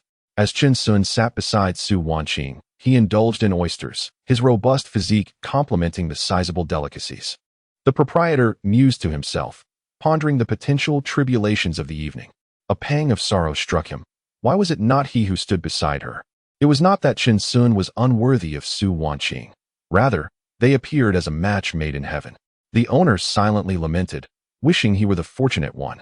Suddenly, a woman clad in an apron burst forth, tugging at his ear. What are you staring at? Gazing at beauties again. Chen Sun and Su Wanqing exchanged amused glances, their laughter intertwining with the evening's vibrant atmosphere. As Chen Sun devoured the oysters with fervor, little remained on the plate. He picked up a piece with chopsticks, dipped it in sauce, and delicately offered it to Su Wanqing. Is it delicious? He inquired, eager to share his delight with her. Su Wanqing, not accustomed to oysters, was momentarily taken aback by the delicate flavor that slid effortlessly onto her palate. The exquisite, juicy texture sparked a glimmer in her eyes. It's quite delightful, she exclaimed, unable to resist indulging in a few more. Chen Sun gazed intently at Su Wanqing, his eyes aflame with admiration. Sensing his intensity, she gasped, "Ah, is it already having an effect? You really must stop eating," Su Wanqing said, her brow furrowing in mock seriousness. She understood that if Chen Sun continued at this pace, the one who would ultimately suffer would be herself. With a fierce glare, she attempted to convey her concern. Chen Sun, feeling a twinge of guilt under her scrutiny, rubbed his flushed cheeks with his hands. The proprietor's grilled oysters received rave reviews, for even a humble barbecue stall should not be underestimated. Handling hundreds of oysters daily, his culinary skills were truly exceptional. Though the ingredients might not be the healthiest, the flavors were impeccable. Chen Sun couldn't help but applaud the owner. After settling the bill, Su Wanqing slowly savored her last oyster. Hand in hand, they exited the barbecue stall, strolling beneath the night sky. Unbeknownst to them, they arrived at a forest park, marked by a stone tablet inscribed with the words Emerald Lake Park. As darkness enveloped the surroundings, the lights along the park's walkway illuminated the path. Chen Sun firmly held Su Wanqing's hand, guiding her down the steps with utmost consideration. The wooden walkway creaked softly beneath her high heels, while distance markers stood quietly by the roadside, occasionally passed by joggers in a hurry. It's truly beautiful, and look, there's a lake. See those two swans? Su Wanqing's voice radiated with childlike wonder as she gently shook Chen Sun's hand. Those aren't swans, they are mandarin ducks. Chen Sun cast her a helpless glance, his tone laced with playful sarcasm. So they are mandarin ducks? No wonder they come in pairs. It was then that Su Wanqing realized. Gazing at the pair of mandarin ducks nestled together in the lake, a blush crept upon her cheeks. Are we not like this pair of mandarin ducks then? Forever destined to be together? Her voice was soft yet resolute, akin to a solemn vow. Su Wanqing couldn't help but ponder the expectations of her elders, her gaze settling on Chen Sun before her. Her heart raced a little faster. Perhaps he was the one worthy of a lifelong commitment. With that thought, she boldly declared, "Chen Sun, I want a child." "What child?" Chen Sun momentarily faltered, confusion flickering across his face. I want to have a child with you." Su Wanqing summoned her courage, seizing the cover of night to voice her innermost desires. Having finally found her heart's companion, she did not wish to miss any opportunity. At 30, though still youthful and beautiful, she mused about how many more years she could wait. The tall and handsome Chen Sun before her resembled a university student, exuding a certain charm. When one encounters the right person, why not take a leap of faith? She silently questioned herself, and then made her decision. Looking at Chen Sun with gentle eyes, Chen Sun raised his gaze to meet Su Wanqing's, his expression earnest. He reflected on his own youth, having grown up in a small county in Rongqing. Back home, many of his elementary and middle school classmates were already settled, with children of their own. In the past, he had merely hoped to take care of himself, never daring to dream of shouldering greater responsibilities. But now, everything had changed. He held in his hands a thriving public company, Fast Fish Live, and owned a nightclub, Night City. Financial concerns were no longer an issue. More importantly, he believed he possessed both the capability and the responsibility to be a good father. This thought flickered through his mind, and without hesitation, he made his decision. His gaze locked onto Su Wanqing, Bathed in the soft moonlight, she radiated a purity that seemed untouched by the world's corruption. Her smile graced her lips, and her demeanor was gentle. Perhaps she was inherently destined to be a virtuous wife. This alone was enough to earn Chen Sun's unwavering trust, and he blurted out, "All right. Of course we can." Upon hearing Chen Sun's words, a weight lifted from Su Wanqing's heart, filling her with a profound sense of joy. They strolled along until they reached a thicket, where towering trees concealed a pavilion within. Their figures gradually faded into the night, while a few startled birds took flight into the dark sky from the small pavilion amidst the woods. An hour later, Chen Sun lay contentedly on the pavilion's bench, exuding a languid aura. "Do you not have a shred of altruism?" Su Wanqing nestled against him, surveying the traces left behind in the pavilion, unable to suppress her playful complaint. "Ha ha." Chen Sun responded with a hearty laugh, his spirits lifted by the joyous occasion. "You must buy me a new set." Su Wanqing playfully chided. "No problem, no problem." Chen Sun readily agreed, and the two strolled towards the old neighborhood. The evening breeze caressed them, causing Su Wanqing to shiver involuntarily. Understanding her discomfort, Chen Sun kindly removed his jacket and draped it over her shoulders. However, the mischievous gleam in his eyes left Su Wanqing feeling both exasperated and bashful, a rosy hue blooming on her cheeks. Upon returning to the aged community, Chen Sun had intended to share a room with Su Wanqing. Yet, after completing the task she had mentioned in the wee hours, he found himself unceremoniously ushered out. Perplexed, he pondered, "Is she truly afraid of my snoring at night?" Standing outside the door, he wore a look of bewilderment, silently musing that this dilemma would have to be addressed at a later time. Back in his modest rented room, a cramped space of merely a dozen square meters, he reflected on the year spent there. Though exceedingly humble, it held a treasure trove of memories. Just as he was about to lie down, his phone vibrated unexpectedly. Glancing at the screen, he saw a message from Yi Jin. "Why are you still awake at this hour? What is she up to?" Chen Sun wondered as he opened the message. "Chen Sun, I feel so useless. They are all so talented." Yi Jin's words conveyed a sense of despondency, her once proud musical talent feeling overshadowed. Ever since she agreed to be Chen Sun's girlfriend, she had forsaken her live streams, dedicating herself entirely to her studies. Despite her diligent practice, she constantly encountered even more formidable competitors. Chen Sun quickly offered reassurance. "It's all right. You are already remarkable. Why are you still awake?" "I can't sleep. I wish you were here beside me," Yi Jin replied gently. Without hesitation, Chen Sun initiated a video call, and upon her acceptance, they began to converse. "It's fine. When you find the time, trust me. I have a plan," he declared, recalling his musical prowess, which he believed could assist her. Now, he felt closer to realizing his aspiration of shaping Yi Jin into a pop star, which might bolster her confidence and propel her further along her musical journey. "Yes, I'm free tomorrow night. I've been preparing for the campus top 10 singers competition these past few days," Yi Jin responded, encouraged by Chen Sun's confident words. "All right." Chen Sun nodded, placing his phone beside his pillow, quietly listening to her thoughts. As night deepened, they exchanged words intermittently, and before they knew it, the night slipped away. Chapter 30. The punished Ruashi. Early in the morning, Chen Sun was awakened by a faint sound from his phone.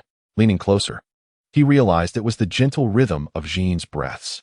These past few days, she had been so engrossed in her studies that she must have been utterly exhausted. As he recalled her adorable visage as she drifted into slumber, Chen Sun couldn't help but feel a twinge of affection, wishing he could instantly soar to her side. However, he had already promised to escort Su Wanqing back to her hometown today. With a soft sigh, Chen Sun slowly extricated himself from bed, meticulously tidying up in order to avoid disturbing the slumbering Yi Jin. He gingerly retrieved his phone from beside the bed. "Chen Sun, are you there? I have something coming up." A message from Ruashi illuminated the screen. "No worries. Go ahead and proceed boldly. I shall lend my support." A faint smile crept across Chen Sun's face as he assumed an air of authority. Upon opening the Crayfish live stream, a recommendation for the host Ruashi promptly appeared, evidently a result of the platform's vigorous promotion of her. At that moment, Ruashi was engaged in an intense showdown with a female internet celebrity boasting over 5 million followers. Chen Sun raised an eyebrow, contemplating how swiftly the team had mobilized after he had only briefed them about the streaming yesterday. They had arranged such a formidable opponent right from the start. He wondered how Ruashi was faring under these circumstances. Curious, he navigated to Ruashi's profile. discovering that her follower count had surged past 50,000. Chen Sun nodded in satisfaction. It had only been less than a day.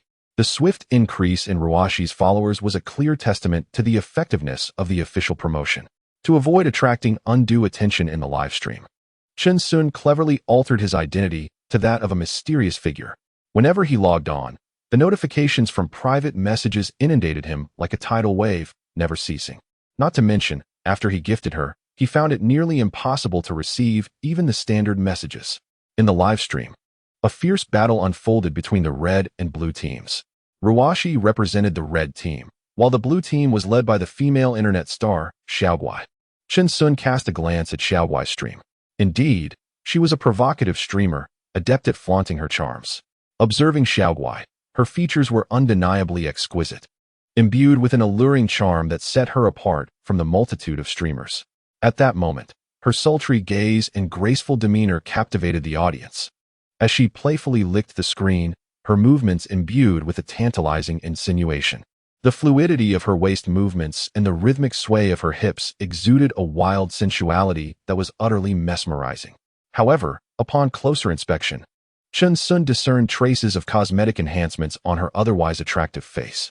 Her nose was overly straight, the lines somewhat rigid, and the deliberately sculpted curve of her chin suggested surgical intervention. Nevertheless, Xiaoguai continued to draw a substantial following, relying on her striking appearance and suggestive style. At this juncture, the online viewer count in the live stream had surpassed 40,000, rapidly approaching 50,000. Chen Sun pondered, tapping his fingers, as he entered Ruashi's live stream. Though her audience was smaller, her dance skills were commendable, and her style was refreshingly natural and vibrant. The current situation is exceedingly unfavorable for Ruashi. Following her loss in the previous round, she must endure a punishment of 50 squats. This marks her second defeat, in a best-of-5 format. Should she lose once more, she will be irrevocably affixed to the pillar of shame. At this moment, Ruashi is squatting down, performing one squat after another, counting intently, 1, 2, 3. Her back arches with each ascent, the fabric of her clothing subtly outlining her form, the contours of her hips undulating with the movement. Fine beads of sweat form on her forehead, dampening her hair, lending her a touch of allure amidst her resolute demeanor. Your form is lacking, little streamer, do it again. Comes the derisive voice of Xiaoguai from the screen, clearly unwilling to grant her any leniency. Upon hearing this, Ruashi does not retort, having chosen to compete against her. She is prepared to face the consequences. Thus, she squats once more, diligently continuing her squats until her calves tremble slightly, finally completing the 50 repetitions. I counted. That was only 40. You haven't done enough. Don't be deceitful, streamer. Xiaoguai taunts, rolling her eyes with an air of superiority, evidently displeased. She feels that the official decision to have her compete against a lesser streamer like Ruashi diminishes her stature. With the presence of a wealthy supporter in her live stream, Xiaoguai's barrage of comments flows rapidly. A small faction of her fans impatiently clamors, "In this, what is the point in competing with such a minor streamer? It's a waste of time. Let it go. Let it go. It's not easy for her either. Don't be too harsh." Many fans express sympathy, acknowledging Ruashi's beauty and charm, wishing not to see her lose too embarrassingly, and they begin to advocate for her in the comments. Surprisingly, some of Xiaoguai's fans, discontented with her bullying behavior, unfollow her and rally behind Ruashi instead. Brothers, from now on, join me in Ruashi's live stream. One exclaims, "Ahem. I realize I prefer mature women. I admit, I have a thing for legs," they express in the comments. After stating this, they couldn't resist jumping over to Ruashi's stream to show their support by following her. Silence those fans of Ruashi. Don't let them cause trouble here. Xiaoguai glances at the comments and swiftly identifies the traitorous fans.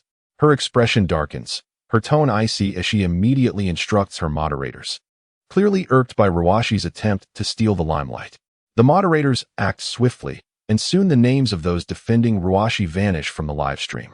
Satisfied, Xiaoguai nods and resumes her sweet smile for the camera, as if nothing had transpired. After completing a full set of punitive exercises, she was drenched in sweat, her breath coming in rapid bursts, her ample bosom rising and falling with each inhale. She raised her hand to adjust her bangs, dampened by perspiration, took a deep breath, and settled back into her chair. In the live stream, Her fans busily typed encouraging messages. Alas, the opponent is too fierce. We can't withstand this. This is the final round. Brothers, let's go for it. Life and death are trivial. If we don't accept defeat, let's fight. I came from the opposing side. Just now? Xiao Guai muted me. If the host is going to push forward, I can also send some love as support. Moved yet helpless by the warm-hearted comments from her fans, Ruashi took a deep breath and slowly addressed the camera, saying to Xiao Guai, "In the third round, how would you like to play?" Chapter 31. The malicious humor of the top player, 10,000 diamonds for one squat. Are you brave enough to come again? Xiao Guai looked at Ruashi with disdain. In the previous round, Xiao Guai's side had amassed 550,000 diamonds, while Ruashi's side only had 50,000. Completing 50 squats, Ruashi found herself no longer daunted but instead filled with an indomitable spirit.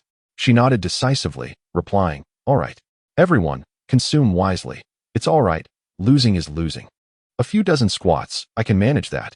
She communicated with her fans in the chat, assuring them that regardless of the outcome, she would accept it, buoyed by their support.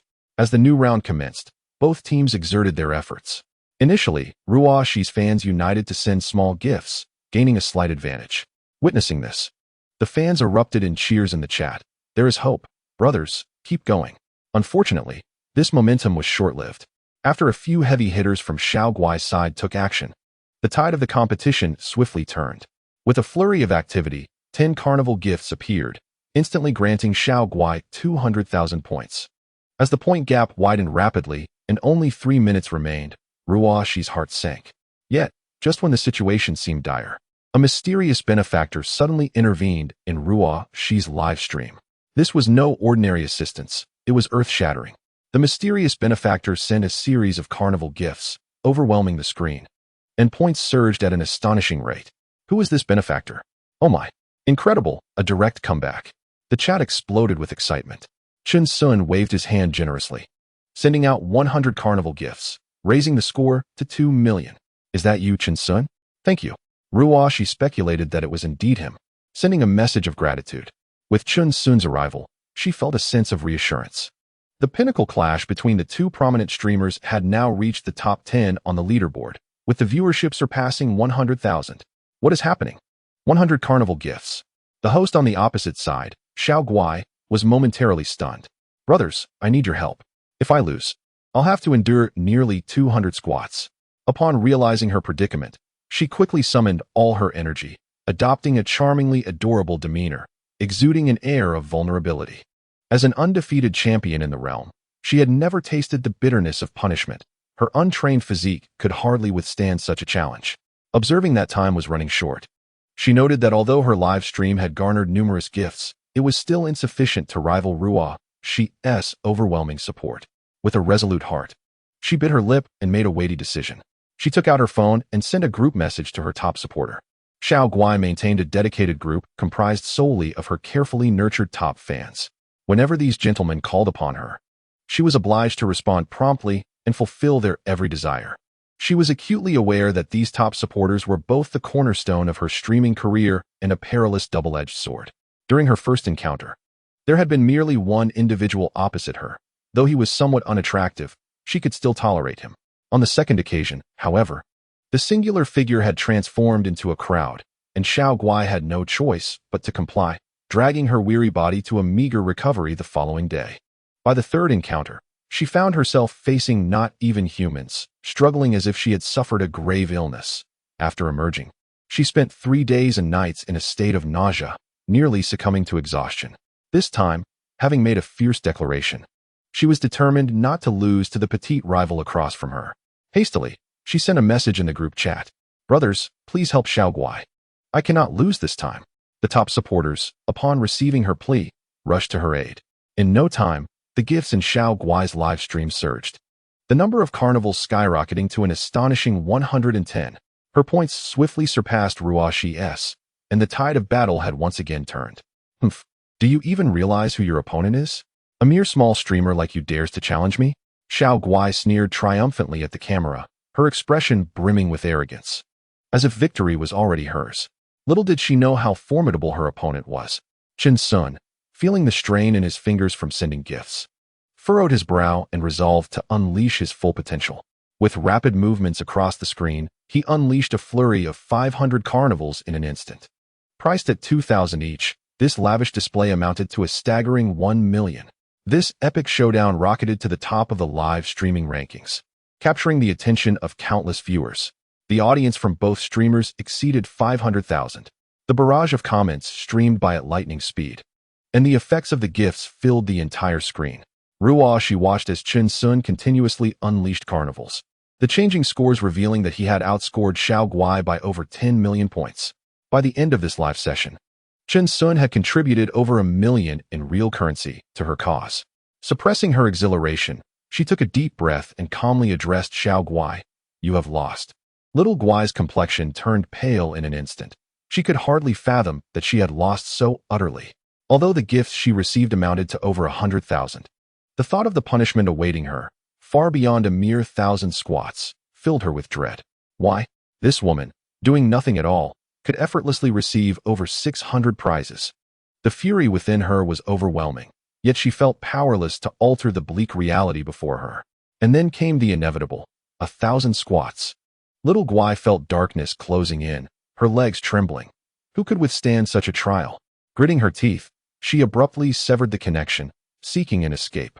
The blue team, Little Guai, has lost. The host must strictly adhere to the broadcast rules. However, in the next moment, the official announcement echoed in her live stream. It was like a bucket of cold water, extinguishing any flicker of hope she had. She had no choice but to brace herself for the punishment. Yet, compared to 1,000 squats, the memories of those nights serving the older gentleman resurfaced painfully in her mind. A wave of despair washed over her as she thought. It was all over.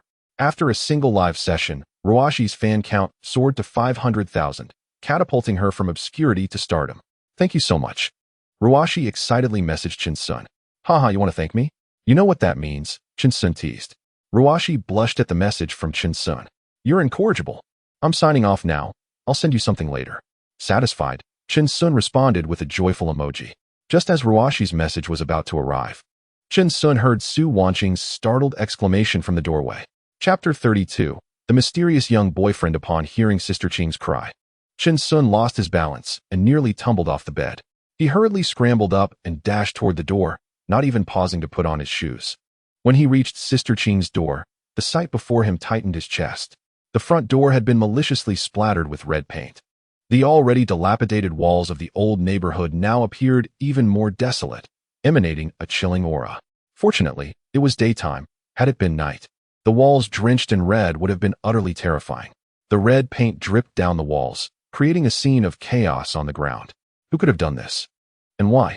Su Wanqing, pale with fright, rushed into Chen Sun's embrace, her voice trembling as she inquired. Chen Sun's face darkened. He already had a suspicion. It was clear that the cowardly Song Hao was behind this, someone who lacked the courage to confront others directly, resorting instead to underhanded tactics. "Do not be afraid. I am here. Let us go inside for a moment, and I will summon the property management to assist with the cleanup," Chen Sun said soothingly, gently patting Su Wanqing's back. Little did he know, Song Hao's retaliation had come with astonishing swiftness. Reflecting on the previous night, he recalled how Song Hao had left, looking utterly defeated. It seems that later, driven by an unwillingness to accept defeat, he quietly returned. Upon this reflection, Chen Sun could not help but feel a wave of trepidation. Fortunately, Sister Qing had not suffered any tangible harm. Otherwise, he would have found it impossible to forgive himself. "Sister Qing, please share with me the details regarding Song Hao," Chen Sun stated thoughtfully, turning to Su Wanqing with a serious tone. "Is it that you have a plan?" Su Wanqing inquired, gazing at him with a hint of confusion. She could hardly conceive what this young man could possibly do to contend with the troublesome rogue that was Song Hao. Yet, out of trust in Chen Sun, she nodded and conveyed to him the basic information about Song Hao. After listening attentively, Chen Sun turned and retrieved his phone, dialing the number of Gao Chong, the general manager of the nightclub, Nevernight. "Hello, is this Uncle Chong?" Chen Sun endeavored to keep his voice steady. At that moment, Gao Chong was seated in his office, managing routine affairs. Upon seeing Chen Sun's name on the caller ID, he promptly stood and exited the office briskly. Answering the phone with a respectful tone, "It's me, boss. What can I do for you?" Chen Sun spoke directly. "I need you to find someone named Song Hao. I will send you his information shortly. Please issue him a warning." He must cease his advances towards Su Wanqing, or he will face dire consequences. Can you manage this? Gao Chong narrowed his eyes and responded without hesitation. Understood, no problem. Internally, he pondered the audacity of anyone who would dare to provoke the boss woman. He summoned his subordinates and instructed them in a low voice. Immediately investigate a person by the name of Song Hao. Once located, give him a stern warning. I want results quickly. Chun Sun added a note over the phone. Make haste. Gao Chong agreed readily. He understood that this was the first task personally assigned to him by Chairman Chun Sun since assuming the role of general manager. If he failed at this seemingly trivial matter, his standing in Chun Sun's eyes might significantly diminish, and he could easily be replaced. With this thought weighing on him, he shifted his focus away from his work, determined to handle the situation personally. After hanging up, Chun Sun contemplated quietly, hoping that Uncle Chong's actions would meet his expectations. Throughout the conversation, Su Wanqing had been listening intently, her heart stirred by the revelation. She had not anticipated that this seemingly gentle and harmless young man before her possessed such capabilities. It appeared that her little boyfriend not only wielded considerable financial power, but also commanded significant influence in Yangzhou. With this realization, Su Wanqing's gaze towards Chun Sun grew more complex. Feeling the weight of her stare, Chun Sun turned to ask, "What's on your mind?" Su Wanqing offered a faint smile, tinged with a hint of melancholy. "It's nothing, just a sense that I still do not know you well enough. Regardless of what transpires, I shall remain by your side. Rest assured, I will always be myself, and my affection for you shall never waver." Chun Sun gazed into Qing's eyes, gently clasping her hand with a tender tone. Su Wanqing nodded, submissively nestling in Chun Sun's embrace. As long as Chun Sun was present, everything felt so secure and warm. She understood that everyone harbored their own secrets, and she would not pry into Chun Sun's. As long as he treated her sincerely, nothing else mattered. "All right, let's gather your things. I will see you off." Chun Sun softly patted Qing's back. Su Wanqing lifted her head from his embrace, her face finally revealing a sweet smile. "Okay, I will follow your lead." She then stood, turning back to the bedroom to begin organizing her belongings. This time, her return would be brief, and it would not be for long. A single suitcase, with a few sets of clothes, would suffice. Chun Sun sat at the edge of Su Wanqing's bed, idly surveying the surroundings. Suddenly, his gaze was drawn to a slender plastic stick lying in the trash bin. "Is that a pregnancy test?" Chun Sun's eyes widened in recognition as he reached down to pick it up for a closer inspection, discovering it bore only a single line. While tidying up her clothes, Su Wanqing caught sight of the object in Chun Sun's hand. Her face flushed crimson, and she hurriedly snatched it away, glaring at Chun Sun. You go outside. This is so annoying." "Haha, do you really want to be a mother that badly? Perhaps we should try a little harder." Chun Sun couldn't suppress his laughter. As he spoke, he gently embraced Su Wanqing from behind, playfully taking a whiff of the clothes she was folding. "You're so bizarre." Su Wanqing turned her head, her face contorted with disdain. Feeling rejected, Chun Sun reluctantly extended his hands, lightly wandering around her waist. "What are you doing? Wait until I finish packing." Su Wanqing swatted away Chun Sun's mischievous hands, feigning anger, thinking about how long it would be until they could see each other again after her departure. A wave of reluctance washed over Chun Sun as he softly proposed. "Why not stay? And we could invite your parents to live with us?" Su Wanqing shook her head, explaining, "No, the elderly are not accustomed to living in these modern apartments. It is nothing like our old home with its secluded courtyard, where neighbors chat so comfortably." Seeing that Qing had made up her mind to return home, Chun Sun could only sigh in resignation. All right then. The bed was cluttered with clothes, appearing rather chaotic. Su Wanqing stood nearby, indecisively choosing which garments to take home, mumbling to herself, "Is this one nice, or perhaps this one?" As she spoke, she held up two outfits against her body, turning to present them to Chun Sun. He sat at the edge of the bed, his gaze sweeping across the mountain of clothing. Suddenly, his keen eyes caught sight of an indescribable lingerie set. The fabric of the ensemble was so light that it felt almost weightless in his hands. Is there truly such a delightful treasure? Seizing the moment when Su Wanqing was momentarily distracted, he discreetly concealed it in his palm. He then feigned nonchalance, showering her with compliments. How lovely! How lovely! However, his thoughts grew increasingly animated, and his gaze upon Su Wanqing became increasingly fervent. As she bent down to place her clothes into the suitcase, Chun Sun, seated behind her, could not suppress the surge of emotion that welled within him, and he lunged forward. Su Wanqing was initially taken aback, contemplating their impending separation, and thus acquiesced to his advance. Ahem, why not try this? Chun Sun said, extending his hands to present the lingerie he held, a mischievous grin adorning his face. Su Wanqing shot him an exasperated glance. Remember to wash and hang it up properly, do you hear me? An hour later, her cheeks flushed. They both felt a pang of hunger after their vigorous exertion and decided to descend for a meal together. While I'm away, do refrain from engaging in any frivolous antics. She warned Chin Sun at the dining table, a note of admonition lacing her tone. How could I? Sister Qing, do I appear to be that sort of person? He replied innocently. It's not about appearance. It is indeed your nature. She retorted haughtily.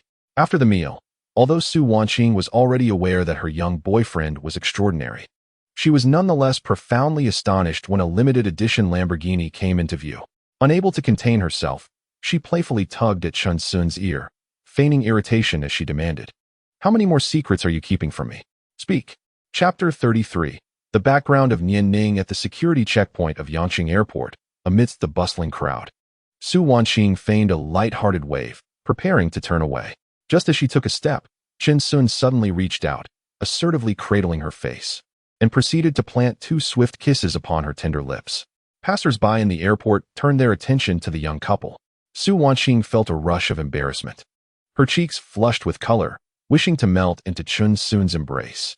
She furrowed her brow slightly, pretending to be angry as she glared at him, yet found his gaze filled with tenderness. In that instant, her heart softened. After all, they were parting soon, so she would let her irritation slide. With this thought, her eyes sparkled as she leaned closer to Chin Sun.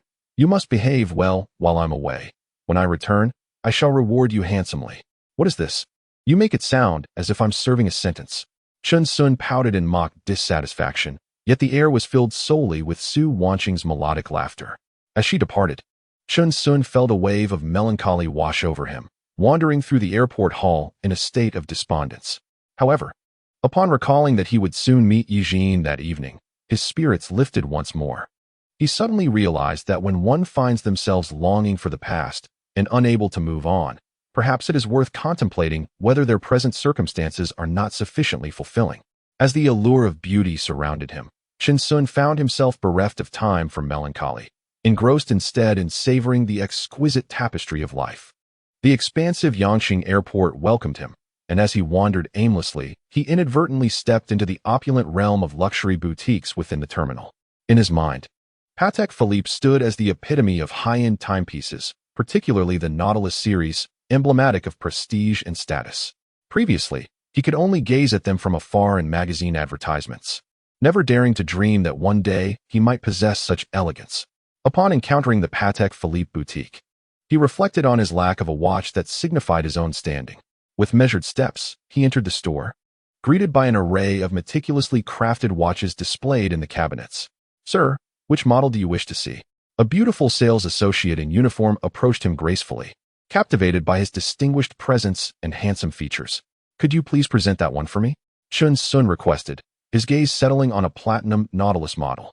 "Sir, you truly possess an eye for elegance," she remarked as she delicately opened the display case, donning white gloves to extract the timepiece with care, her tone warm and inviting. Chin Sun accepted the watch, gently adorning his wrist, admiring it as the gleaming platinum surface reflected light, as if proclaiming its long-awaited master had finally arrived. "Indeed splendid. I'll take it. Please wrap it up," he praised, feeling a deep sense of satisfaction. Ding. "Congratulations, host. On a successful purchase, you have received a 6-fold cashback reward. Your system account has been credited with 3 million yuan, current balance. 28 million yuan. Do you have a ladies' version of this Nautilus?" Just as the sales associate prepared to package his purchase, he was reminded of his evening rendezvous with Yijin, prompting him to add, regarding the ladies' model, "We have a treasured piece in our collection that you might like. Please, follow me." The sales associate, visibly excited by Chun Sun's lavish taste, adopted an even more enthusiastic and respectful demeanor. She slightly turned, gesturing for him to accompany her to the true VIP section of the store. Nodding in agreement, he followed her through the displays into an area adorned with even greater luxury. The lighting was soft and warm, and a subtle fragrance wafted through the air, with every inch of the space exuding an air of exclusivity. They arrived at a standalone glass display case, only to find another customer engrossed in examining a watch. Chun Sun shook his head, internally marveling at the wealth present in Yangqing. Peering ahead, he noticed a girl of ethereal grace, her slender figure breathtakingly beautiful. He couldn't help but steal glances, a vague sense of familiarity tugging at his memory. Just behind her stood a middle-aged man clad in a Zhongshan suit. Unremarkable in appearance yet composed, his gaze steadfastly fixed upon the girl, maintaining a respectful distance. "Miss, which one catches your fancy?" The man in the Zhongshan suit noticed the girl's distracted demeanor and spoke in a calm tone. The two sales clerks responsible for attending to her felt a surge of excitement, hoping that this stunning beauty would indeed purchase the exquisite watch before her. The Patek Philippe, a true masterpiece, was undoubtedly the most expensive timepiece in the store, priced at an astonishing 88 million. This luxurious item was a collaboration between Yangqing and the airport, intended to elevate the airport's upscale branding, and was brought over from the bustling metropolis of Shanghai. Only those who had previously acquired other Patek Philippe models were deemed worthy of viewing this particular watch, as the clientele introduced by the sales staff consisted solely of high-ranking individuals who had already owned Patek Philippe timepieces. "Yes, I'll take it," the girl nodded, her gaze wandering, seemingly indifferent to the extravagant watch's value. Upon receiving her consent, the middle-aged man felt a wave of relief wash over him and instructed the sales clerks to package the item without further ado. The clerks were taken aback. How could anyone purchase a watch worth nearly 10 million without even trying it on? The saleswoman attending to Chun Sun stood frozen, unable to comprehend that someone would actually buy this watch. "I'm sorry, sir, but this watch is no longer available," she finally managed to say to Chun Sun, recovering from her astonishment. Who exactly was this ethereal girl, the daughter of a conglomerate's president, exuding such lavishness? The clerks couldn't help but speculate about her identity. After completing the transaction, the middle-aged man took the packaged watch and stood silently beside the girl. Once the task was accomplished, the girl slowly turned around. And in that fleeting moment, Chun Sun's pupils dilated and their eyes met. It was as if a thunderbolt had struck, shattering the tranquility he had harbored for so long. His heart plummeted, then began to race uncontrollably. The familiar figure, the visage that had haunted his dreams countless times, now appeared before him without warning. His mind went blank, his breath quickened, and all thoughts were consumed by the presence before him. "Nian-ning." Chun Sun stepped closer, striving to keep his voice steady. The girl's gaze lingered on his face for a few seconds before swiftly averting, as if attempting to conceal her inner turmoil. She turned to the middle-aged man beside her and whispered a few urgent instructions, then quickened her pace, leaving without a backward glance. Chun Sun stood rooted to the spot, his eyes following her figure until she vanished from view. He felt an urge to pursue her for clarity, but questioned the necessity of doing so. "Sir, are you all right?" The beautiful saleswoman beside him inquired cautiously. "I'm fine," Chun Sun replied, regaining his composure and forcing a smile. Chapter 34. Uncle Chang's intimidation. His gaze remained fixed until Nian Ning's figure faded from sight. That familiar voice, that long-lost face. How could he possibly mistake her? Yet, her indifference had inadvertently erected a barrier between them. Initially, the breakup was amicable, so why has there now arisen such a palpable distance between us? Is it truly the case that we cannot even remain friends after parting ways? Chun Sun let out a long sigh, a wave of melancholy washing over him. To this day, he is utterly perplexed by the matters concerning Nian Ning. Was she not preparing for marriage in the capital? How then could she be found in Yang City? Furthermore, from the way that middle-aged man addressed her, he sensed that her identity was seemingly quite complex. The fact that she could unhesitatingly purchase a watch worth millions only deepened Chun Sun's confusion regarding her current situation. A tempest of emotions surged within him, his thoughts a tumultuous whirlpool, rendering his heart restless. With heavy footsteps, he slowly exited the Patek Philippe boutique. At that moment, his phone rang. He retrieved it and glanced at the screen. Uncle Chang was calling. Upon answering, Chun Sun was taken aback by the efficiency of Uncle Chang's handling of matters. "Boss, everything has been taken care of, please rest assured," came the respectful voice of Gao Chang, the new general manager of the Never Night establishment, followed by a video sent directly to Chun Sun's phone. Curiously, he opened the video and began to watch attentively. Within it, Song Hao was curled up in the back seat of a black van, his face ashen.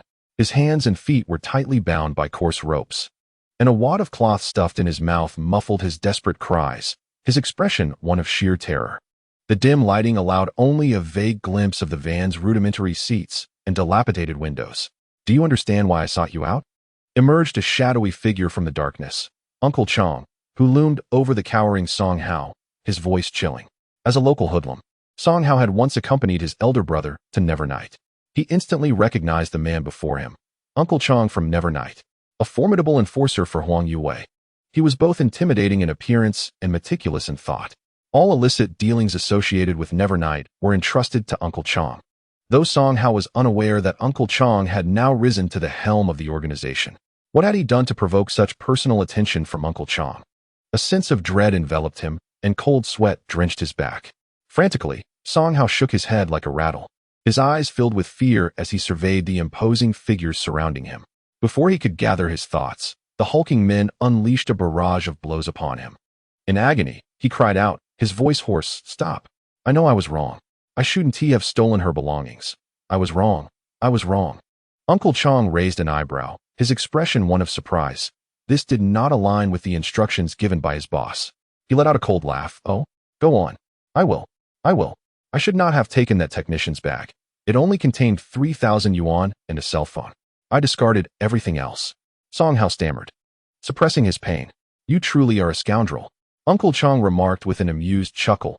Turning to his subordinates, he ordered, "Continue the beating."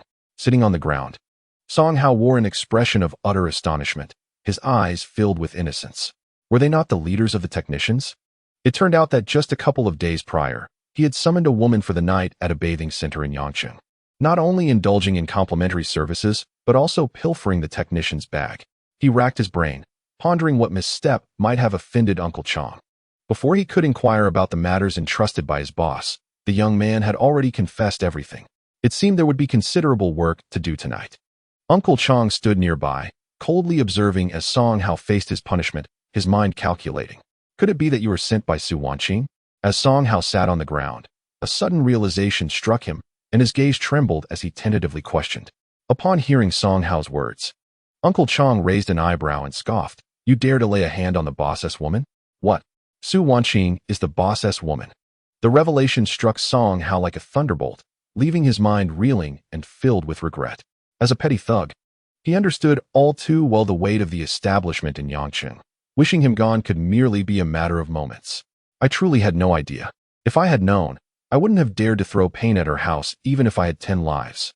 Have mercy, consider me as nothing, just let me go." With this thought, he immediately bent down, clasping Uncle Chong's feet, weeping and wailing. "Now you regret it? It's too late." Uncle Chong's tone held no warmth as he turned and retrieved a fruit knife from the back seat, glinting ominously in the dim light. "Ah, I was wrong, I was wrong. Please don't kill me. Don't kill me." Song Hao, having never encountered such a scene, trembled uncontrollably, his head bobbing in frantic nods as he muttered in desperation. He shuffled backward until he was cornered against the car, nearly fainting from fear, and in his utter terror, a warm liquid began to seep from beneath him. The fortune teller had warned him that in this lifetime, he should not commit further acts of violence. "I'll give you one last chance. Leave, and the farther away, the better. Do not return to Yangcheng, or else." Uncle Chong observed the terrified Song Hao and shook his head, a smirk playing on his lips. All right. I'm leaving. I'm leaving." Song Hao exhaled deeply, as if granted a reprieve, his voice trembling with excitement. His legs weakened, unable to support him. He scrambled out of the black van. As darkness fell, outside the vehicle lay a desolate wilderness. It was only after stumbling a considerable distance that Song Hao dared to look back, fearing that they might have changed their minds. As his figure faded into the shadows, the video footage came to a halt. Well done. Chen Sun was quite pleased with Uncle Chong's methods. However, his thoughts soon turned to Nian Ning, and he remained unsettled. Sensing layers of intrigue, could a girl capable of purchasing million-dollar watches truly disdain a boyfriend who had fallen from grace after 4 years? Perhaps there lies a secret unknown to him within this situation. He sought to uncover the true identity of Chen Yanning, as well as her experiences over recent years. Desiring as much detail as possible, he picked up his mobile phone, swiftly composing a message to Uncle Chong. "All right, boss, I shall attend to it immediately," came the prompt reply, his tone as crisp and efficient as ever. Chen Sun set aside his phone and approached the window, gazing into the distance, his thoughts adrift. The emergence of her, the transformation she had undergone, and the respectful demeanor of that middle-aged man, all of it evoked a sense of unease within him. The truth, perhaps, was more intricate than he had imagined. Nianing, what have you truly experienced? Chapter 35. The temptation of white silk. Chen Sun gathered his thoughts, momentarily suppressing his doubts, and prepared to embrace the evening rendezvous with Ji-in. Initially, he had intended to purchase a watch for her, only to discover that Nianing had already acquired it, leaving him no choice but to abandon the idea. Glancing at the time, he noted that the appointed hour was fast approaching. Departing from the airport, he strode directly to his Lamborghini parked at the roadside. With practiced ease, he ignited the engine, the deep rumble resonating as he sped towards Yangqing University. Along the way, Chen Sun activated his phone to search for nearby restaurants. At this moment, his sole criterion was opulence, disregarding all else. Suddenly, a restaurant with an English name caught his eye, boasting an average expenditure of an astonishing 888 yuan per person. This will do. I must see what could possibly be so extravagant, he mused.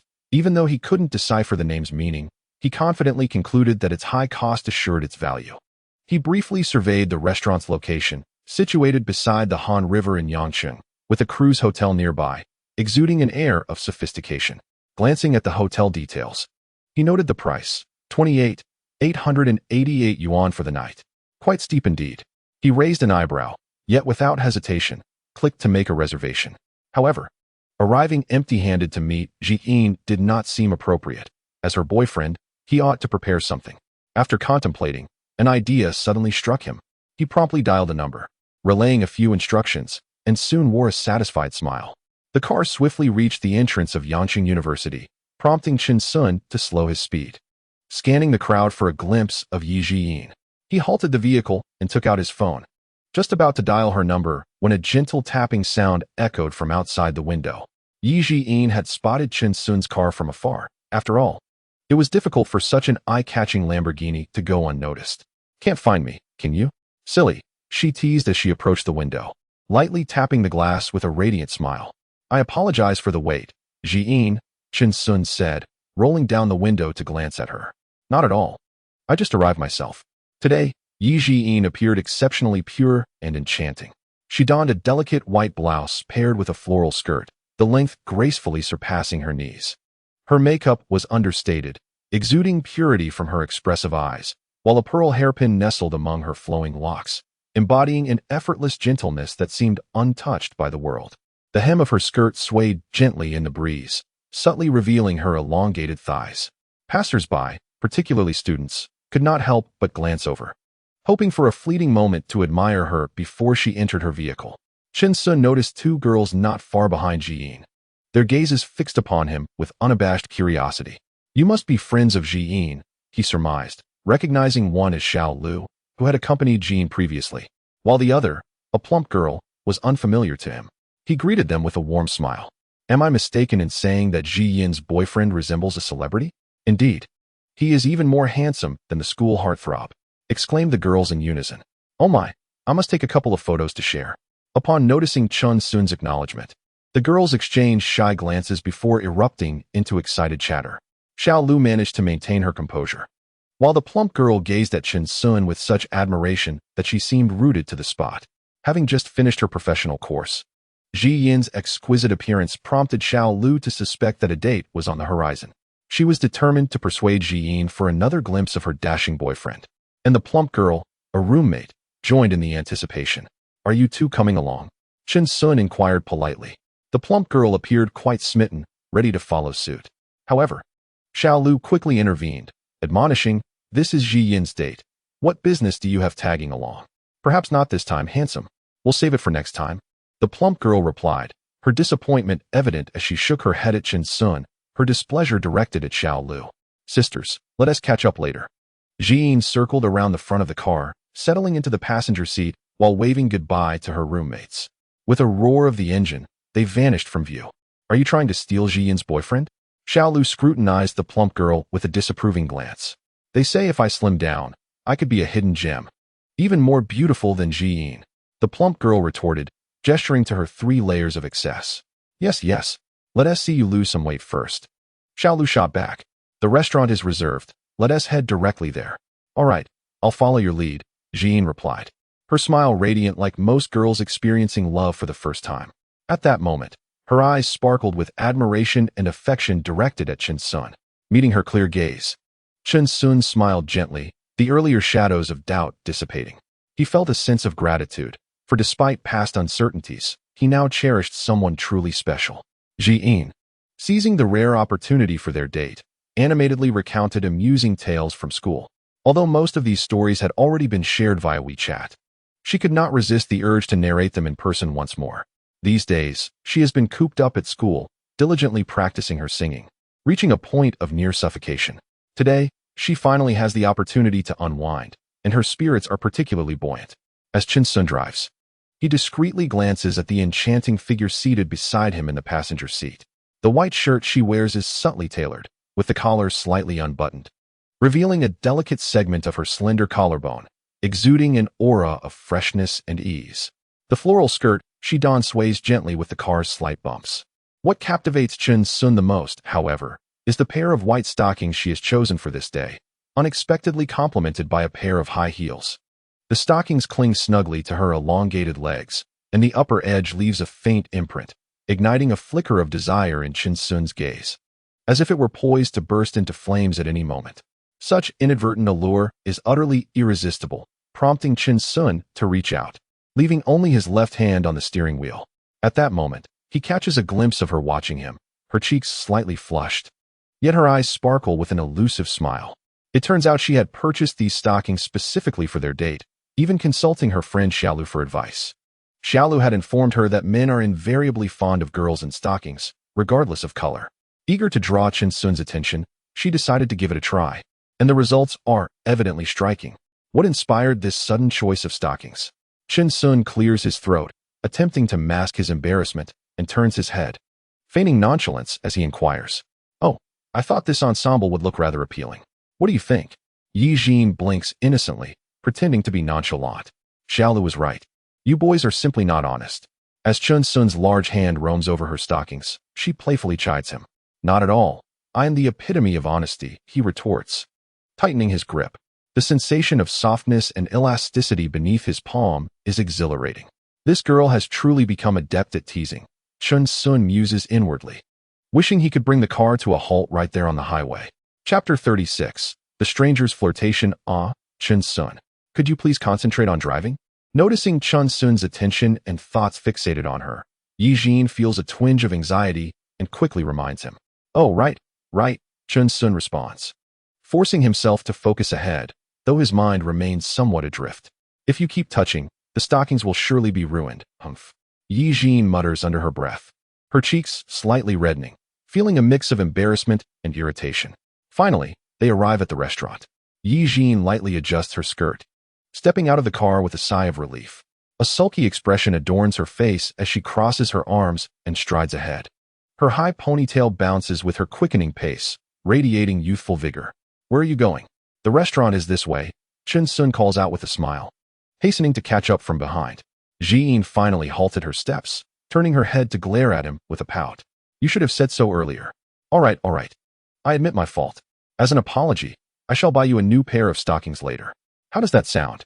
Chen Sun observed her expression, and instead of feeling anger, he found her utterly adorable, unable to resist teasing her. He stepped closer, gently taking her small hand. In a myriad of colors and styles. I will buy them all for you. Is that satisfactory? Humph, seems like you have your own agenda.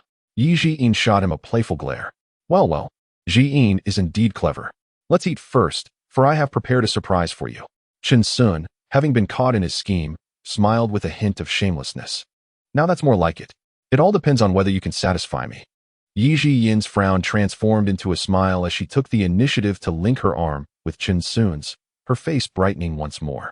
Indeed, it seems that girls need a bit of coaxing. Chen Sun mused inwardly. The restaurant was situated by the banks of the Han River. Inside, the lighting was warm and soft, and the terrace extended outward, resembling an island floating on the water. As night descended, the neon lights on both sides illuminated the scene, resembling twinkling stars. Occasionally, boats glided slowly across the broad river, leaving ripples in their wake. A gentle breeze swept by, carrying the river's unique freshness, which was truly refreshing to the soul. The two walked hand in hand into the establishment. Prior to their arrival, Chen Sun had already communicated with the restaurant over the phone. "Good evening, Mr. Chun. Please, follow me this way," a French waiter greeted them in fluent Chinese, leading them with warmth. They followed the waiter to the terrace, the prime location of the entire restaurant, where the beautiful scenery surrounded them. Chen Sun stepped forward, gallantly pulling out a high-quality leather chair for Ji Yin, and thoughtfully handed her the menu presented by the waiter. Upon glancing at the exorbitant prices on the menu, Ji Yin was taken aback. "Isn't this too expensive?" Observing her discomfort, Chen Sun waved his hand dismissively, ordering everything from pan-seared cod to Australian lobster pasta and shark fin soup. "That's plenty, enough already," Ji Yin quickly interjected. "Oh, and please bring me a bottle of this red wine," Chen Sun added, pointing to the menu where the Lafite was priced at a staggering 100,000 yuan. As the waiter departed, Ji Yin began to feel more at ease. "Wow, this place is truly beautiful," she exclaimed, her gaze fixed on the stunning view before her. Pulling out the new Apple phone Chen Sun had gifted her to take endless photos. "I'm glad you like it," Chen Sun replied with a smile. Before long, the waiter returned with the dishes, presenting the appetizer of crab meat paired with mango salsa, avocado puree, and crispy thin slices. "Good evening. Here are your appetizers." Served in full, Chen Sun glanced at the two walnut-sized pieces of crab meat on the plate and gestured for Ji Yin to try it first, fearing he might devour it in one bite. I must say, this crab meat is incredibly fresh and bouncy. You should give it a taste." Ji Yin took a delicate bite and, while skillfully spearing a remaining chunk of crab meat with her fork, feigned the intention of feeding it to Chen Sun. Chen Sun obediently opened his mouth, only to find the crab meat gliding down his throat as effortlessly as a ginseng fruit, devoid of any flavor to savor. "Ha!" Ji Yin gazed at the endearingly foolish Chen Sun, momentarily stupefied before erupting into a fit of melodic laughter. "Is this morsel sufficient for anyone? If the foreigner at the next table sees us, he might think we can't afford a proper meal." Chen Sun shot a resentful look at Ji Yin, inwardly muttering that this restaurant paled in comparison to the local eatery by their rented apartment, vowing to leave a disparaging review later. At the adjacent table, a young man with long hair turned his head, captivated by Ji Yin's enchanting laughter. Upon catching sight of her pure and charming visage, he was utterly astonished. Suddenly, the blonde woman he had been embracing felt rather insipid. He leisurely stood up and strolled over, accompanied by a man in a suit. "Hello, beautiful. May I have the pleasure of your acquaintance?" The young man, adjusting his hair, flashed a confident smile and spoke with a hint of frivolity. "My surname is Qin. You may call me Fei Yang." He inclined slightly, his gaze fixed intently on Ji Yin. "I'm sorry, but I already have a boyfriend," Ji Yin replied, glancing at him momentarily before instinctively declining. Chen Sun's indifferent gaze swept over the young man, noting the imposing figure of the suited man behind him, clearly indicating a significant background. "Oh, is that so?" Qin Fei Yang looked down at Chen Sun, his eyes glinting with provocation, though his smile remained. "Do you have any further business? If not, you may leave." Chen Sun's tone was frosty. He was determined to shield their date from interruptions. How dare this fellow flirt with Ji Yin in his presence? Had he not wished to maintain the ambience, he would have erupted long ago. "You," Qin Fei Yang began, but was halted by the suited man beside him. The man leaned in, whispering a few words. Upon hearing, Qin Fei Yang displayed a satisfied smile and turned to depart. "How peculiar," Ji Yin remarked, her brow slightly furrowed, a hint of trepidation in her voice. "No need to concern ourselves. Let us enjoy our meal," Chen Sun reassured her. After a while, the server arrived with the main course, leaning closer to Ji Yin and whispering, "Beautiful lady, your meal is complimentary today." Ji Yin felt a wave of perplexity wash over her. Could this be the doing of Qin Fei Yang? She promptly conveyed this news to Chen Sun. Setting down his knife and fork, he requested a pair of chopsticks from the server and inquired, "Who was that person who paid?" "He is the second young master of the Qin family, one of the 4 prominent families in Yang City, Qin Fei Yang." "Brother, you cannot possibly be unaware of him," came the astonished voice of a young man from the back table. Chen Sun turned to see a group of young men huddled together. "Is the Qin family truly that formidable?" he asked. Formidable is an understatement. Numerous enterprises in Yang City depend on their family for sustenance. This restaurant is under their group. The young man described animatedly, his tone brimming with reverence. "I see. Chun Sun replied with a gentle tone as he turned to Yi Jin, offering her a soft reassurance. Do not overthink it. Since someone is treating us, isn't that even better? Chapter 37. The utter defeat of the suit-clad bodyguard. Once free from the distractions of others, the two could finally indulge in this dinner with undivided attention. With Chun Sun by her side, Yi Jin felt an unparalleled sense of security, and throughout the meal, she found herself eating significantly more than usual. Should he invite her to reside in his picturesque villa, number 1 of the Shanshui Manor? Perhaps he could arrange for a driver to shuttle her to and from school daily, thus enhancing her comfort in life. Observing her, Chun Sun pondered that perhaps it was the school's inadequate meals that sparked such thoughts within him. As he contemplated, he poured the decanted Lafite into a glass, swirling it gently before offering it to Yi Jin. In Chun Sun's eyes, his ability to hold his liquor was already subpar. Yet he was surprised to discover that Yi Jin's tolerance was even lower. After just a few sips, she appeared slightly tipsy. Chun Sun savored his food and drank heartily, producing audible sounds of satisfaction. Yi Jin, with a relaxed expression, teased him playfully. Who drinks like you? Do you think this is soda? We cannot waste it. And since you cannot drink, we shall not order it next time. With that, he boldly took the wine bottle and drank directly from it. It is worth noting that in the past, Chun Sun could manage only 2 bottles of beer at most. Now, after a bottle of red wine, he felt no discomfort whatsoever. He could not help but wonder, what condition had his body truly reached? Do you remember the surprise I prepared for you? Chun Sun stealthily moved closer to Jin, a smile dancing in his eyes as he whispered. What surprise? Jin blinked, her heart brimming with anticipation. Chun Sun's eyes sparkled as he raised his hand and gave a gentle clap. The professional staff hidden behind the scenes immediately shouted through the intercom. In an instant, a sky full of fireworks erupted from all directions of the restaurant, bursting into vibrant colors that illuminated the night sky, a breathtaking spectacle. As she gazed at the fireworks, Jin felt as though her heart was melting, and she instinctively leaned into Chun Sun's embrace. It was reminiscent of New Year celebrations, the fireworks dazzling for a full 10 minutes. Guests in the restaurant stood up, seeking the perfect angle to capture this magnificent scene on their phones. Thank you, Chun Sun. I really love it, Jin murmured against his chest, her eyes fixed on the sky ablaze with fireworks. Are you satisfied now? Chun Sun smirked, teasingly asking. Is there no other expression of gratitude? Flushed with embarrassment, she quickly pushed him away, her cheeks glowing as she shyly responded. What are you doing? There are too many people here. Oh, too many people? Then shall we find a more secluded spot? Chun Sun gazed intently at her. Humph. I don't want to talk to you anymore, Jin said, hesitating for a moment before standing up and walking towards the riverbank. Watching her slender figure retreat, Chun Sun felt that the night might not end here. Oh, I forgot to mention, I am actually a singer.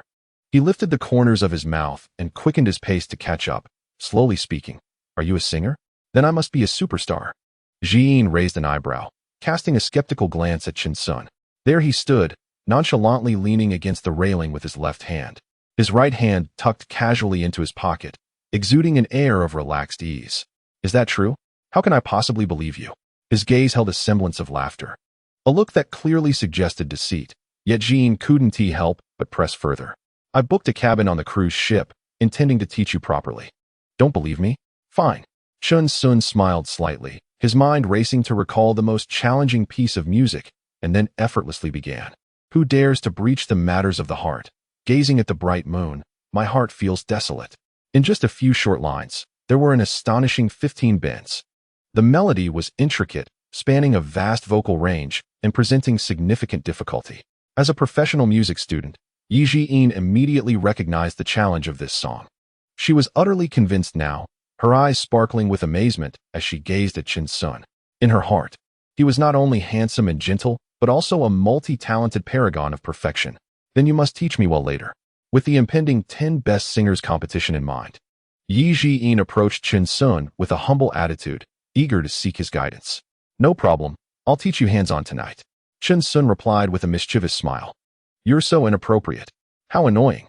Yi Jin's face flushed red. The admiration she had just felt dissipated with Chun Sun's teasing words. All right, I'll just use the restroom. I just finished a bottle of Lafite, Chun Sun said with a smile. He scanned the area, noticing the many people on the terrace enjoying the fireworks, feeling reassured by the lively yet safe atmosphere before heading toward the restaurant. Just before he left, He paused for a moment. When I return, don't wander too far. It was only after Chun Soon's figure vanished around the restaurant corner that Ji-in took out her phone, the screen displaying several unread messages. Are you really not coming back tonight, Ji-in? She opened the latest message from her roommate, Xiao Lu. Reading the message, she felt a twinge of conflict within her. Ji-in looked up in the direction Chun Soon had departed, his clumsy yet sincere demeanor flashing through her mind. Coupled with his caring words before leaving, she found herself momentarily lost in thought, unable to suppress a laugh. Lowering her head, her fingertips lightly tapped the screen, and then she resolutely replied, yes. Tonight, I wish to be with him. Chun Soon emerged from the men's restroom, having just washed his hands without time to dry them. A man blocked the restroom door, and they collided unexpectedly. Upon looking up, Chun Soon realized it was none other than Qin Feiyong's bodyguard. He raised an eyebrow and spoke in a cool tone. Is there something you need? The suited man did not respond, but instead sidestepped, launching a right-hand punch that struck with powerful force, clearly indicating professional training. If it were an ordinary person, they would likely have collapsed to the ground, caught off guard by such an attack.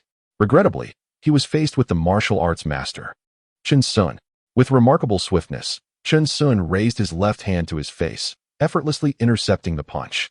A subtle twist of his wrist caused the expression on the suited man's face to contort in agony, beads of cold sweat forming on his forehead. Yet, he gritted his teeth, enduring the pain in silence. Chun Soon, momentarily taken aback, extended his right hand to wipe it on the man's clothing, remarking, "Who told you not to give me time to clean my hands? The Qin family, is it? Qin Feiyong. Very well, I shall remember that." With a cold demeanor, he exerted force once more, and a sharp crack echoed as bone fractured. The suited man, unable to withstand the pain any longer, clutched his arm and slid down the wall helplessly. Passers-by, initially on their way to the restroom, were so startled by the scene that their urge to relieve themselves vanished, prompting them to hastily turn away. Chun Soon kicked aside the man obstructing his path and sauntered out of the restroom, hands casually tucked into his pockets. As if nothing had occurred. "Chun Soon, why did you take so long?" came the anxious voice of Yi Jian. Not wishing to cause her concern, he casually replied. But she couldn't help but retort. Chapter 38. The shy Jean, a distant sound reminiscent of a ship, resonated through the restaurant. Through the floor-to-ceiling windows, the colossal vessel could be seen slowly docking. "Is this the ship hotel?" Jean murmured, captivated by the sight before her. At that moment, she felt the gentle brush of Chun Soon's nose against her neck. His warm breath sent a shiver through her body, causing her heart to race and a faint blush to rise to her cheeks. Gazing at Chun Soon, who was so close, she felt his breath grow increasingly heated. "Let us hurry inside to take a look," she stammered, withdrawing slightly in a flustered manner. Chun Soon raised his gaze, fixated on the ship hotel. The entire establishment, converted from a ship, exuded grandeur, resembling a moving palace. Its stunning exterior suggested it still possessed navigational capabilities, offering a unique experience. How impressive! I wonder what it's like inside. Chun Soon pondered, curiosity igniting within him. "Let us go, shall we?" Taking a deep breath to quell his earlier impulse, he gently grasped Jean's hand, and the two shared an unspoken understanding as they made their way toward the ship hotel. At the hotel lobby reception, a recently graduated young man sat there with a vacant expression, idly passing the time. Upon hearing footsteps approaching, he quickly stood to greet the guests. "This girl is extraordinarily beautiful. After years of studying, I've never encountered someone so stunning." As his gaze swept over Jean's face, he was momentarily taken aback, turning his face away in embarrassment, unwilling to look again. Jean stood gracefully at the front desk, radiating an aura of elegance. The standard oval-shaped face, large eyes sparkling, skin as delicate as a peeled hard-boiled egg, and the dewy complexion seemingly capable of squeezing out water, complemented by long, slender legs that appeared almost eternal. The white stockings clinging to her thighs made him inwardly exclaim, "Those stockings are a perilous temptation." "All right, you two, please come over here for a facial scan." The young man endeavored to calm the excitement within while concealing his fluster, feigning concentration as he operated the computer. Typically, hotels no longer required facial recognition for check-in. Yet he deliberately slowed the process, yearning for another glimpse of the exquisite beauty before him through the grainy camera. Chun Soon, standing nearby, couldn't help but marvel. A beauty is indeed different. She draws attention wherever she goes. "Hey, is it ready now?" Ji-in, oblivious to the unusual atmosphere surrounding her. Leaned slightly forward, her charming peach blossom eyes smiling at the camera. Yes, it's done. The young man blushed, hastily completing the registration, shyly avoiding direct eye contact with Ji-in. He caught a whiff of her subtle, refreshing fragrance and found himself entranced. Ji-in's gentle voice resonated, sounding like celestial music to the young man's ears. Taking the room card, Chen-sun naturally draped his arm around Ji-in's shoulders as they ventured into the hotel. If I could have such a gentle and beautiful girlfriend, I would willingly trade 10 years of my life. Only after they had walked far did he relent. Turning back to glance at the scene, feeling a twinge of loss as he sank into a chair, he gazed at the empty lobby, and life returned to its mundane state. Upon entering the cruise hotel room, he noted that it preserved the original structure and decor of a ship. The cabin layout, round portholes, and nautical maps and compasses on the walls conjured the sensation of being aboard a genuine vessel. Wow, this is fascinating. Look at this, Ji-in exclaimed, her eyes sparkling as she pointed to an exquisite ship model on the nightstand. She surveyed her surroundings with childlike curiosity. Indeed, it is quite interesting, Chen-sun replied patiently. Though his attention wandered, his gaze fixated on Ji-in. As her high heels clicked rhythmically on the floor, his heart mirrored the rise and fall of her steps. When her voice faded, an unexpected silence enveloped the room, and an ambiguous atmosphere began to emerge. She sat on the pristine white bed, her head slightly bowed, nervously gripping the sheets. The light illuminated her profile, revealing her unparalleled beauty. At that moment, Chen-sun was consumed by impatience. He swiftly locked the door behind him and stepped forward to draw the curtains. Why are you so quiet? Ji-in, sensing his silence, felt a bit flustered. You look truly beautiful today, Chen-sun suddenly remarked. Hearing his compliment, Ji-in felt a surge of joy. Anticipating the events to come, she quickly added, I think I'll take a shower first. With that, she hastily retreated into the bathroom to wash up. As she gazed at the swirling white mist in the bathroom, the delicate silhouette stirred an irresistible itch within Chen-sun. Eventually, when the hot water ran out, his attention fell upon Ji-in, her hair damp and droplets clinging to the tips, adorned in a white hotel bathrobe and gently drying her hair. The open collar harmoniously blended purity with desire upon her figure. Chen-sun's composure shattered, his gaze ignited with fervent passion as he lunged towards her. Ji-in remained silent, softly closing her eyes, her long lashes delicately curling, rendering her strikingly beautiful.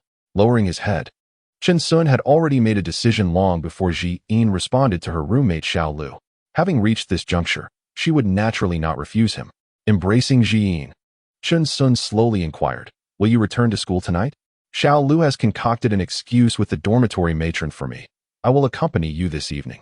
Observing the slightly solicitous tone in Chen-sun's voice, Ji-in could hardly resist, feeling a pang of emotion. She smiled, her fingertips brushing lightly against him. A shiver coursed through Chen-sun, igniting the flames of desire within him. Like most couples in the throes of passionate love, they required little verbal exchange, expressing their affection through the language of their bodies. An hour later, you're on my hair, Ji-in remarked, watching the clumsy Chen-sun beside the pillow struggle to rise. She hugged her knees, squatting at the edge of the bed like a fragile kitten, lost in thought. Don't look, go away. The sheets were a vivid spectacle, and she bashfully tugged the blanket from Chen-sun's grasp, covering herself to evade his gaze. Chen-sun teased, playfully lifting her chin with a finger. What's wrong? Are you shy? Suddenly, a series of urgent knocks echoed from outside the door. The voice of a young man from the front desk intruded at an inopportune moment. Sir, I apologize for the disturbance. The hotel has just received notice of an emergency regarding the ship. All guests must temporarily evacuate to a safe area. For your safety, please follow me downstairs promptly. Chapter 39. I am a martial arts champion in emergency? What does that mean? Chen-sun's brow furrowed, his expression tinged with confusion. The ship's fire detection system has detected an anomaly. The hotel requests all guests to evacuate temporarily. Please cooperate. We won't keep you long, the young man's voice continued, merely relaying orders from above. What is happening? Ji-in quickly rose, gathering her belongings as she approached Chen-sun, concern etched on her face. The hotel mentioned an emergency, instructing us to head downstairs. Chen-sun turned to Ji-in, whispering an explanation. Then let us hurry, we shouldn't waste time. Ji-in nodded, urgency in her tone. Taking a deep breath, Chen Sun, though still somewhat skeptical, resolved to comply for the sake of safety. All right, we will follow you now. Chen Sun peered through the peephole to assess the situation outside, ensuring safety before he opened the door and addressed the young man. The young man stepped aside to clear the path, saying, "Please follow me, this way." The two followed him out of the room.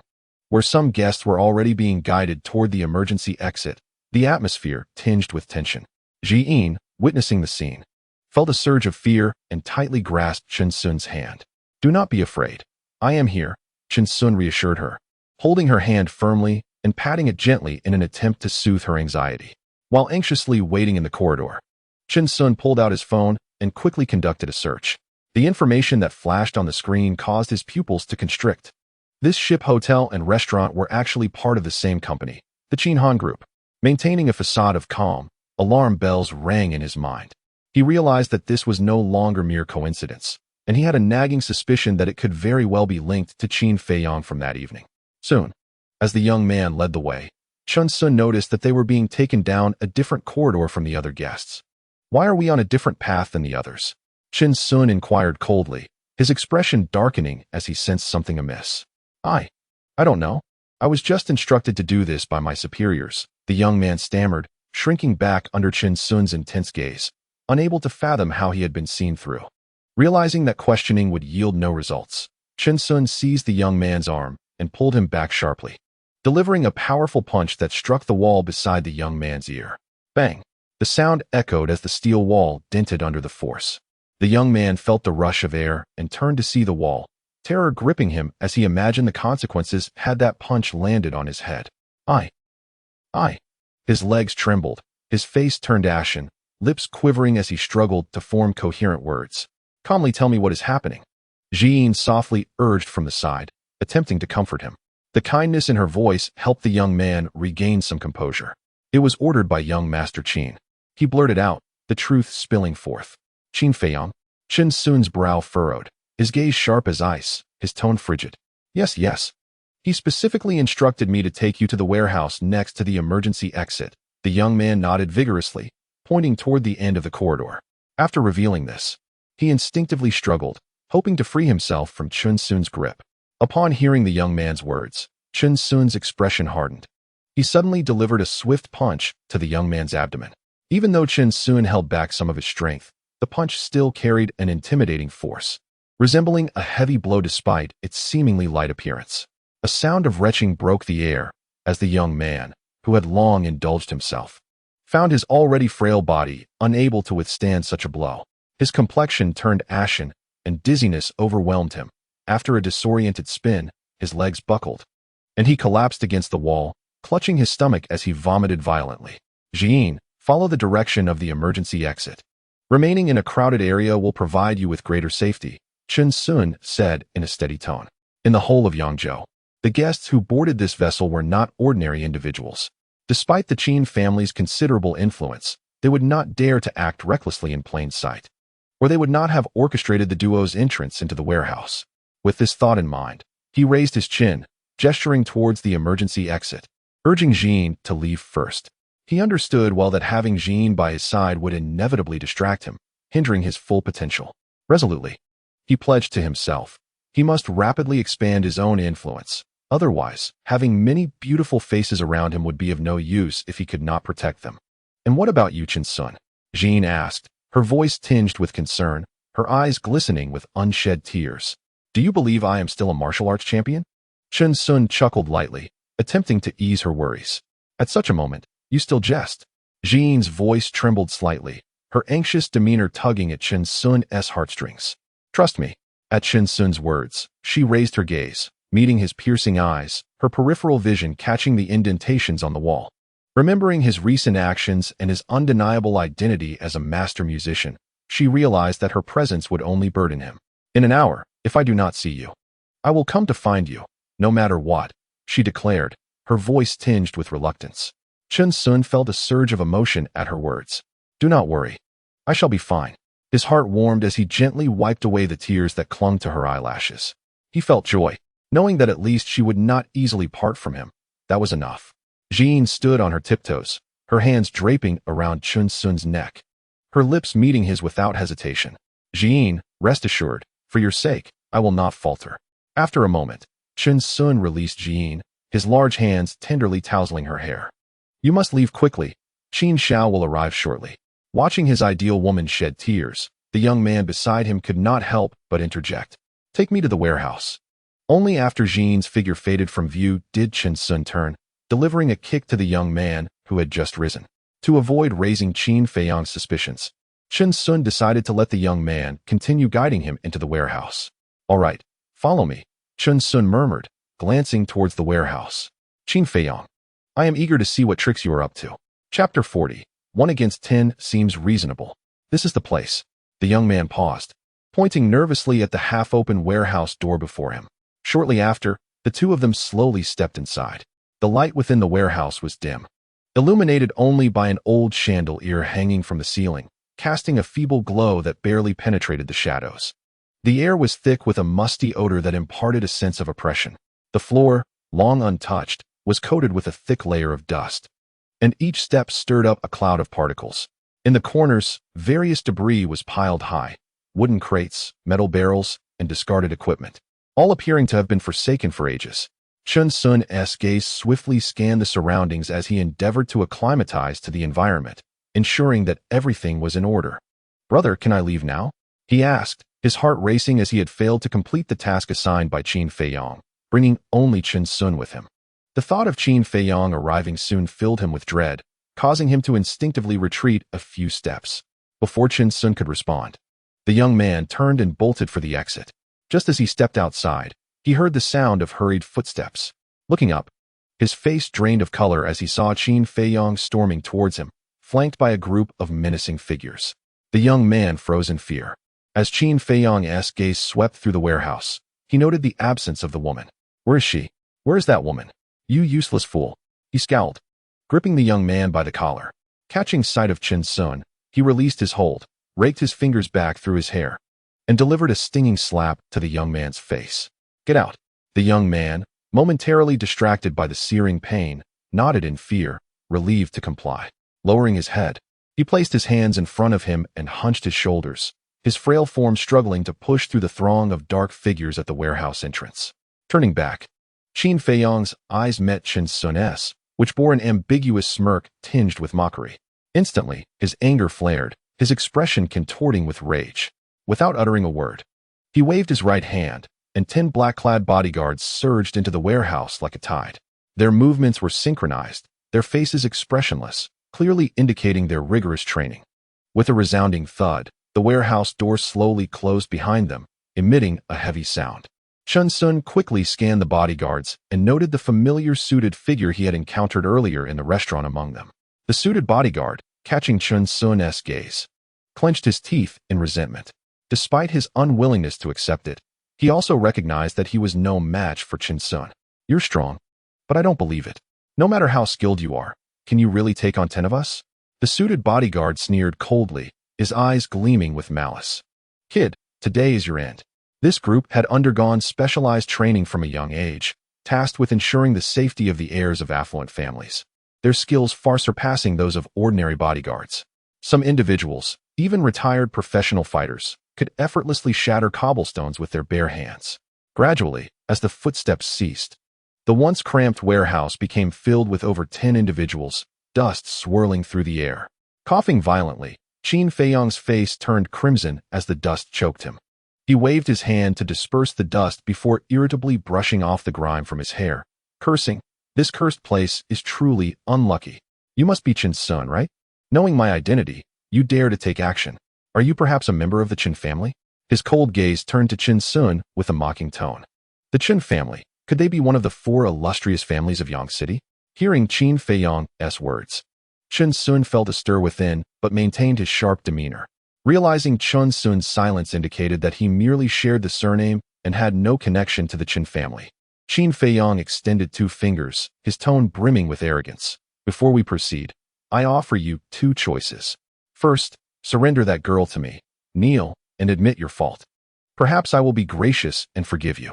Second, as Qin Feiyang's languid words trailed off, Chen Sun interjected decisively, I choose the second.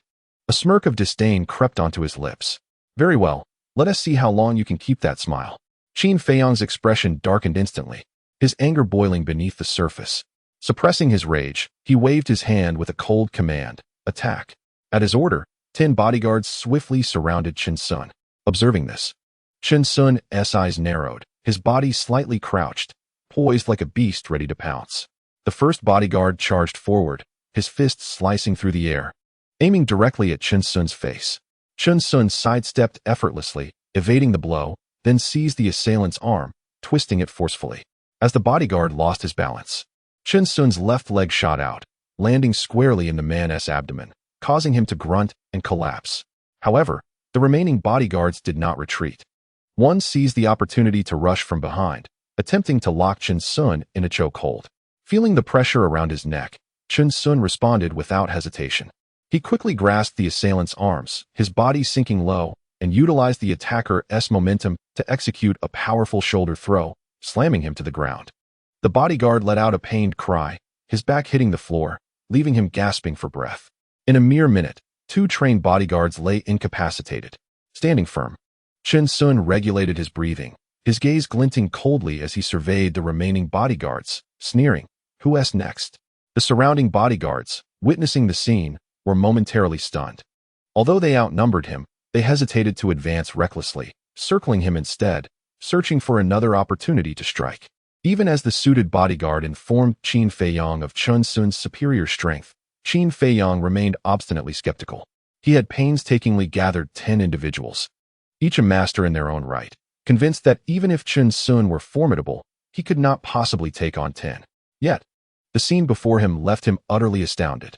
Qin Feiyang, feeling a twinge of panic, retreated to a distance, fearful of sustaining injury.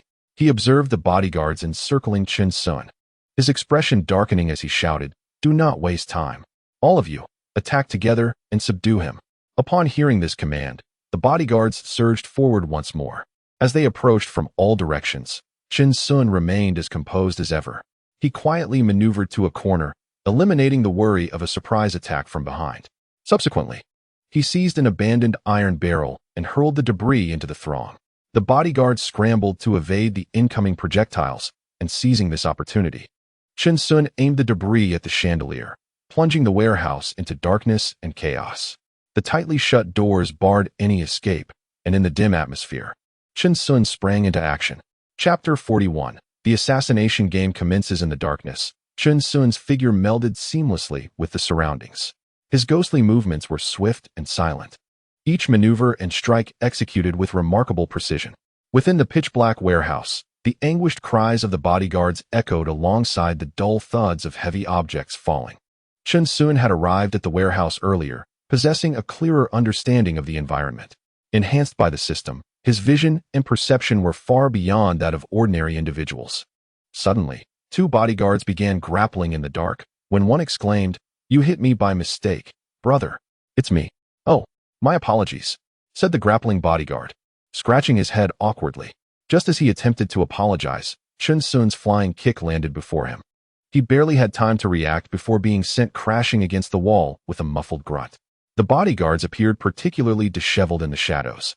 They were not only on guard against Chen Sun's attacks, but also had to remain vigilant of their companions, fearful of accidentally harming one of their own. Consequently, their movements became cautious, unwilling to strike with full force, leading to mounting frustration. In stark contrast, Chen Sun thrived in the darkness, unrestrained and free to unleash his strikes at will. Regardless of whose body he struck, it was a gain for him. "Everyone, remain still and be cautious." One of the bodyguards, undeterred by the chaos, attempted to stabilize the situation. While speaking, he calmly retrieved his mobile phone, intending to use its screen light to track Chen Sun's movements. The idea was commendable. However, upon witnessing this, Chen Sun snorted coldly, granting him no opportunity.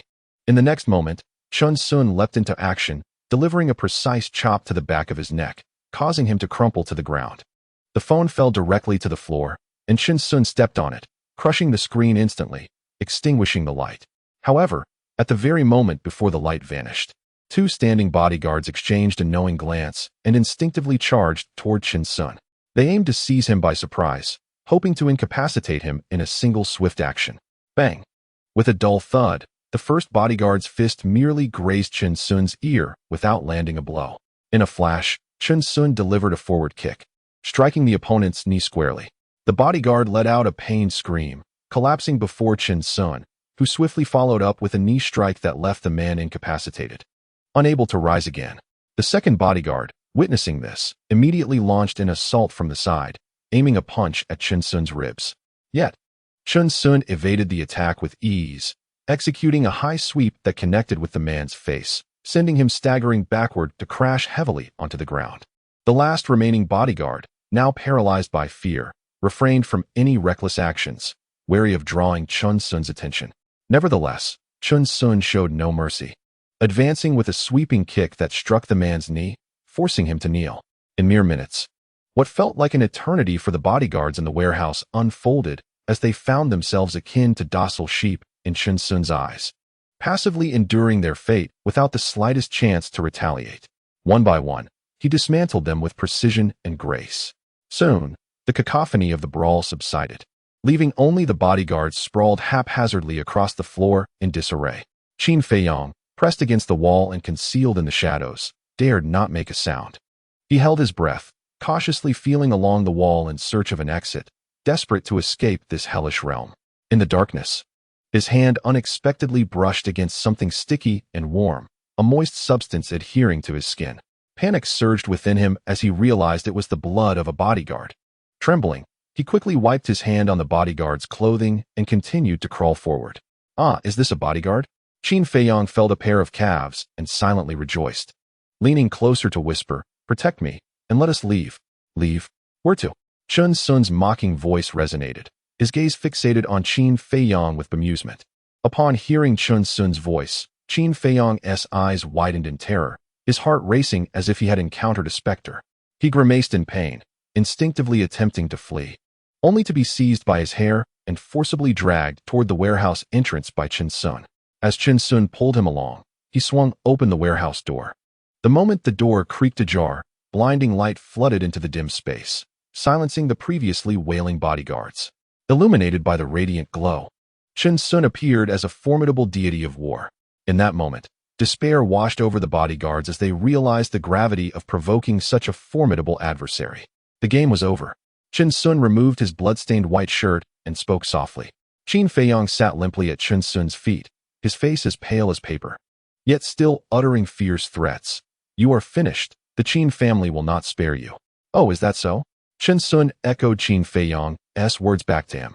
Before he could finish his sentence, he was seized by a violent cough. Since a rift had already formed between him and Qin Feiyong, why not sever ties with the Qin family as well? Chen Sun thought to himself, raising his foot and kicking out, as one might a stray dog. This kick, seemingly light, carried tremendous force. Qin Feiyong felt his insides shift and promptly lost consciousness. The bodyguards glanced at Qin Feiyong, aware that if he was not rushed to the hospital immediately, his life could be in jeopardy. They struggled to rise, eager to approach him, yet wary of Chen Sun's presence. Chen Sun circled his neck, rubbing his sore muscles, remaining silent as he turned to leave. This battle made him realize that even 10 trained bodyguards were not his limit. Once Chen Sun departed, the bodyguards dared to gather around him.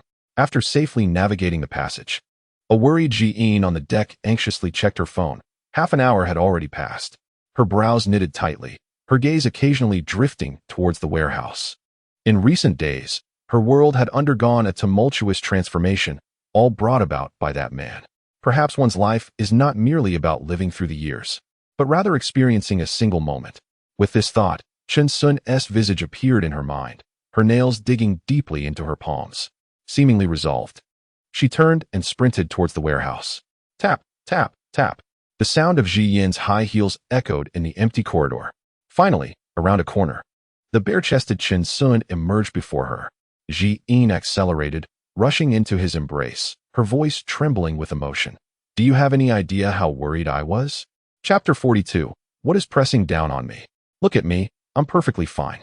Observing Ji Yin's reddened eyes, it seemed she might burst into tears at any moment, prompting Chen Sun to quickly reassure her. "Silly girl, as long as you're all right." Ji Yin could no longer contain her emotions, burying her face in his shoulder. Softly sobbing, Chen Sun gently patted her back, allowing her tears to soak into his chest. After a considerable while, her sobs gradually subsided. She leaned against him, suddenly feeling a warm breath enveloping her. It was the heat radiating from Chun Sun's body after their intense altercation, slowly swirling in the air. Realizing this, a blush crept onto her beautiful face, and she quickly turned her head away in embarrassment. Yet her gaze fell upon his arms, where numerous abrasions marred his skin, and one knuckle was even scraped raw, seeping blood. What happened to your hands? How did you get so injured? With a hint of concern, Jean gently took Chun Sun's arm, softly caressing the wounds that marred his skin. It was only then that Chun Sun became aware of his injuries, the recent brawl in the warehouse having been excessively intense. The surge of adrenaline had dulled his senses to these minor aches. He managed a wry smile. Despite the formidable strength of the system, he remained, after all, merely flesh and blood. Is this better? Does it still hurt? Jean asked, her small hands tenderly clasping his larger one, as she blew gently upon his skin. Initially, the pain was quite sharp, but her breath brought a measure of relief. Why not blow a little longer? The warm breath against his skin offered a soothing coolness, refreshing his spirit. Observing his slightly crooked expression, Jean knew he was fine. She feigned annoyance, shaking off his hand and shooting him a playful glare. Oh, come on. With a chuckle, Chun Sun lifted a hand to delicately brush aside her disheveled bangs, tucking the strands behind her ear with tenderness. His large hand intertwined with her delicate fingers as they strolled toward the exit of the passageway. The announcement crackled through the studio, clarifying that the earlier alarm had been triggered by a malfunction, a mere misunderstanding. That was terrifying. I thought something serious had happened, Chun Sun remarked, feeling it was a waste of time after all the commotion. The crowd on the deck gradually dispersed, returning to their quarters in small groups, muttering their dissatisfaction. Yet, only Chun Sun and Jean were privy to the fact that it had been a crisis aimed at them, and thankfully, the threat had subsided. Dust clung to the hem of Chun Sun's trousers, which he brushed off casually as he made his way to the viewing platform. Leaning against the railing, he inhaled the fresh air deeply, relishing the gentle breeze. Is everything truly all right now? Jean asked anxiously from beside him. Rest assured, I am here, Chun Sun replied confidently. At that moment, the sky had completely darkened, with only the soft glow of the moon illuminating the water's surface, while a few stars twinkled in the night sky. The gentle breeze carried a slight chill. Chun Sun felt fine, but Jean involuntarily shivered, wrapping her arms around herself. Noticing her discomfort, he smiled softly and enveloped her in his warm embrace from behind. His chest pressed against her back, his arms instinctively encircling her waist, creating a scene of undeniable allure. Jean, feeling bashful, shifted slightly, only to be met with an unexpected sensation that sent warmth flooding to her cheeks. Stop it. Take your hands away, she murmured. Her gaze lowered, her voice playful yet shy, not daring to look back at him. Chun Sun innocently extended his hands from behind, palms open before her. See, I have removed them. Realizing the jest, Jean gasped lightly and broke free from his embrace, her face flushed as she hurried towards her room.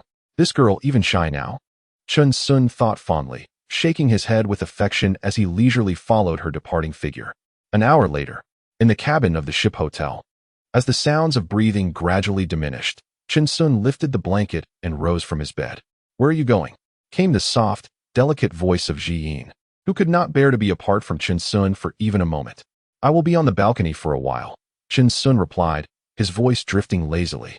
Ji-in meticulously arranged Chun Sun's blanket before feeling reassured enough to lie back down. The glow of the screen illuminated Chun Sun's face. It was a call from Uncle Chong. Boss, I have found some leads regarding the person you asked me to investigate. Go ahead, Chun Sun said, focusing intently on the screen. Chun Yin-ning is an orphan, adopted by the elder of the Chun family. What?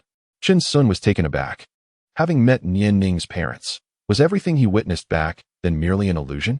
Memories of the past surged before his eyes. Take all your things away. We do not need them. The father-in-law sat in the living room, holding a cup of tea, and said derisively, when I was your age, I had already carved out my own path. What about you? You do not even have a decent place to call home. I do not approve of this marriage. The mother-in-law remarked dismissively, not even sparing him a glance.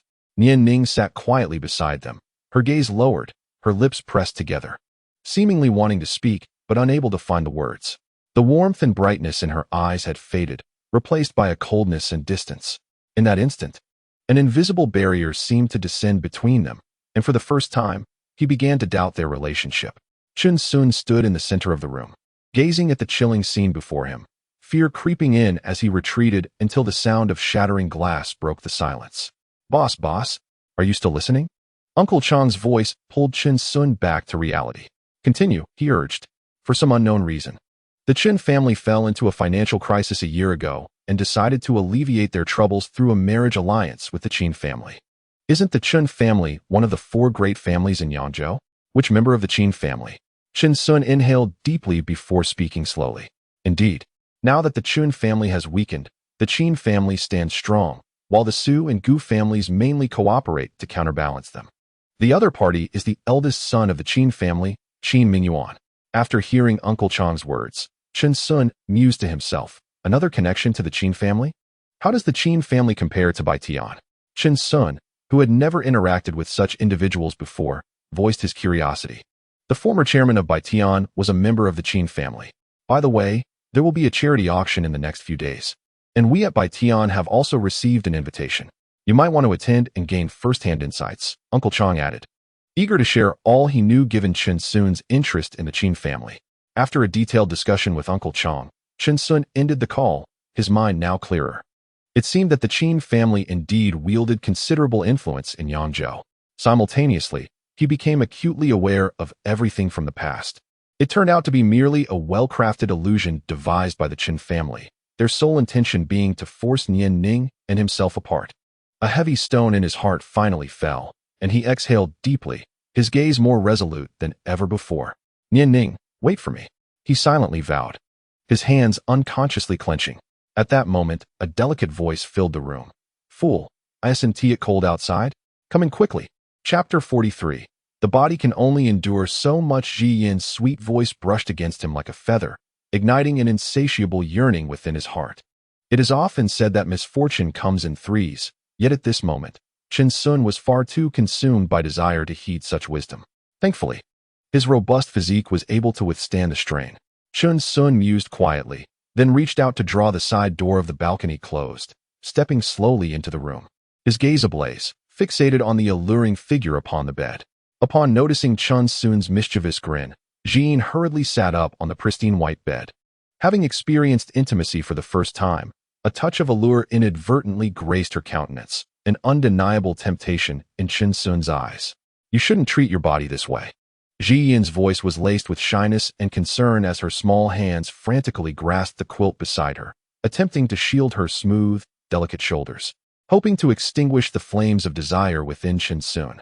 However, unbeknownst to her, this very gesture only heightened her allure, thoroughly igniting Chun Sun's inner longing. He couldn't help but swallow hard, his gaze brimming with possessiveness. As Chun Sun stepped closer, Ji Yin found herself cornered against the wall. An hour passed before she could regain her composure, her entire being radiating a tantalizing charm. She wondered if her efforts could elevate the physical prowess of the enchanting beauty beside her. After indulging in a feast, Chun Sun, brimming with vitality, contemplated this thought. "You haven't yet taught me the techniques of singing." Ji Yin turned with difficulty, addressing Chun Sun's retreating figure in a gentle voice. At that moment, she remained preoccupied with the upcoming singer competition, her competitive spirit as the campus belle driving her to strive harder than anyone else. Hearing Ji Yin's words, Chun Sun hastily approached, imparting his mastery of music without reservation. He patiently instructed her on breath control, utilizing nasal resonance and head resonance, among other advanced techniques. Although Ji Yin seemed to grasp only part of it, she diligently nodded, mimicking Chun Sun's every motion step by step. Just as their intellectual engagement deepened, Ji Yin's phone suddenly rang. It was a call from Xiao Lu. Ji Yin glanced at Chun Sun, who appeared oblivious, and quickly grabbed her phone, retreating to the bathroom to answer. Chun Sun, however, had already sensed her movement, feigning ignorance. Ultimately, every individual possesses their own space and privacy. Even if the call did not originate from Xiao Lu, he remained confident in himself. He understood that trust is the cornerstone of any relationship. At that moment, Chun Sun's phone screen illuminated unexpectedly, displaying the name Su Wanqing. A sudden pang of anxiety gripped his heart, and beads of cold sweat broke out on his forehead. Fortunately, Ji Yin had just departed, Otherwise, the situation would have been quite awkward. He swiftly lowered his voice and answered the call. Hello, Sister Ching. What's the matter? Are you missing me? I wonder if you're secretly up to no good behind my back. Su Wanqing's enchanting voice floated through the phone. Chen Sun's heart raced, and he thought to himself, how astute she is. Noting Chen Sun's silence, Su Wanqing seemed to sense something amiss. Are you with your girlfriend? She inquired lazily, probing. Chen Sun detected a hint of bitterness in her tone. It appeared that Sister Ching felt a semblance of disappointment, as no one wishes to share their partner with another. Uh-huh, he replied, feeling a twinge of guilt, while discreetly glancing towards the bathroom, apprehensive that Jean might emerge unexpectedly. Am I interrupting something? Su Wanqing's words stirred discomfort within Chen Sun, prompting him to hastily divert the conversation. When are you coming back, Sister Ching? If you don't return soon, I might just come looking for you. All right, I'll be waiting for you, Su Wanqing responded, eager to ascertain whether a place for her still existed in Chen Sun's heart. Once I finish up these next couple of days, I'll come find you, Chen Sun assured her resolutely. Haha, take good care of your girlfriend. Not everyone is as generous as I am. Hearing Chen Sun's earnest tone, Su Wanqing chuckled lightly. I'm going to bed now. Take care of yourself, don't overexert, or I'll be worried. After planting a playful kiss into the phone, Su Wanqing ended the call. Chen Sun lamented, wishing to converse further, only to hear the beeping sound of the call being disconnected. Sister Ching's words jolted him into realization. He had yet to contemplate how to broach these matters with Jean. He shook his head, casting aside his thoughts. At this juncture, he could only take things one step at a time. With that in mind, he reclined on the bed, closed his eyes, and reminisced about Sister Ching's every smile and gesture. Is it over? Xiaolu's mischievous voice chimed in. The blush that had just faded from Jean's cheeks resurfaced. Oh, by the way, let me share a secret, Xiaolu whispered conspiratorially. Hearing Xiaolu's audacious words caused Jean to flush crimson, a wave of embarrassment washing over her. Nevertheless, the stubborn part of her yearned for recognition, aspiring to achieve a prominent ranking among the top 10 singers. If you don't believe me, just try it. After all, you're already his. Xiaolu continued to encourage her. Jean, her best friend, was as genuine and pure-hearted as her innocent appearance suggested. During her numerous nights away from the dormitory, it was always her close friend Jean who provided cover with the dormitory matron. Xiaolu, having grown up in a modest household, understood the hardships of life all too well. Thus, she began live streaming as soon as she entered university. The dashing benefactor Chen Sun, had it not been for Jean's status as the campus belle, would have been pursued by her as actively as her plump roommate. As Jean's dearest friend, Xiaolu sincerely hoped that Jean could seize this opportunity. Not only did she encourage Jean to don white stockings, but she also urged her to venture into bolder pursuits. After ending the call, Jean hesitated as she stepped out of the bathroom, taking a deep breath. She spotted Chen Sun lying on the bed, grinning foolishly, and a smile involuntarily crept onto her lips as she made her decision. Noticing that Jean's gaze seemed slightly askew, Chen Sun quickly sat up. Is this really okay, Jean? He asked, as he grasped the blanket beside him. Their roles had thus been reversed. An hour later, a notification chimed. Ding. Congratulations, host. You have unlocked the achievement of learning by analogy. The system grants you the skill of miraculous revival. The familiar voice of the system resounded, filling Chen Sun with delight. This ability was incredibly useful. With some difficulty, he rose, glancing at Jean, who had succumbed to a deep slumber. He stroked his chin, savoring the moment. Chapter 44. The Feverish Elegance of Sister Yi Ding Ding Ding. The morning light streamed through the curtains, accompanied by a series of urgent phone notifications that disrupted the tranquility. The commotion stirred Jean from her sleep, and in a dreamy murmur, she turned away and fell back into slumber. Observing her weary visage, Chen Sun couldn't help but chuckle inwardly. It seemed she had indeed exhausted herself the previous day. He picked up his phone, the screen illuminating with Shun Yun's name. Casting a glance at the slumbering Jean, he slipped on his slippers and quietly stepped out onto the balcony. Chen Sun, Sister Yi is ill, and her condition is quite serious. Will you be returning today? Came Shun Yun's anxious voice from the other end. As Chen Sun's personal caretaker, he held a fondness for this gentle and caring older sister. Reflecting on her meticulous nature, concern welled up within him, prompting him to decide to visit Sister Yi. Before long, Jean's groggy voice broke the silence. Where are you going, Chen Sun? You're awake. Oh, it's Sister Yi from the villa. She's unwell.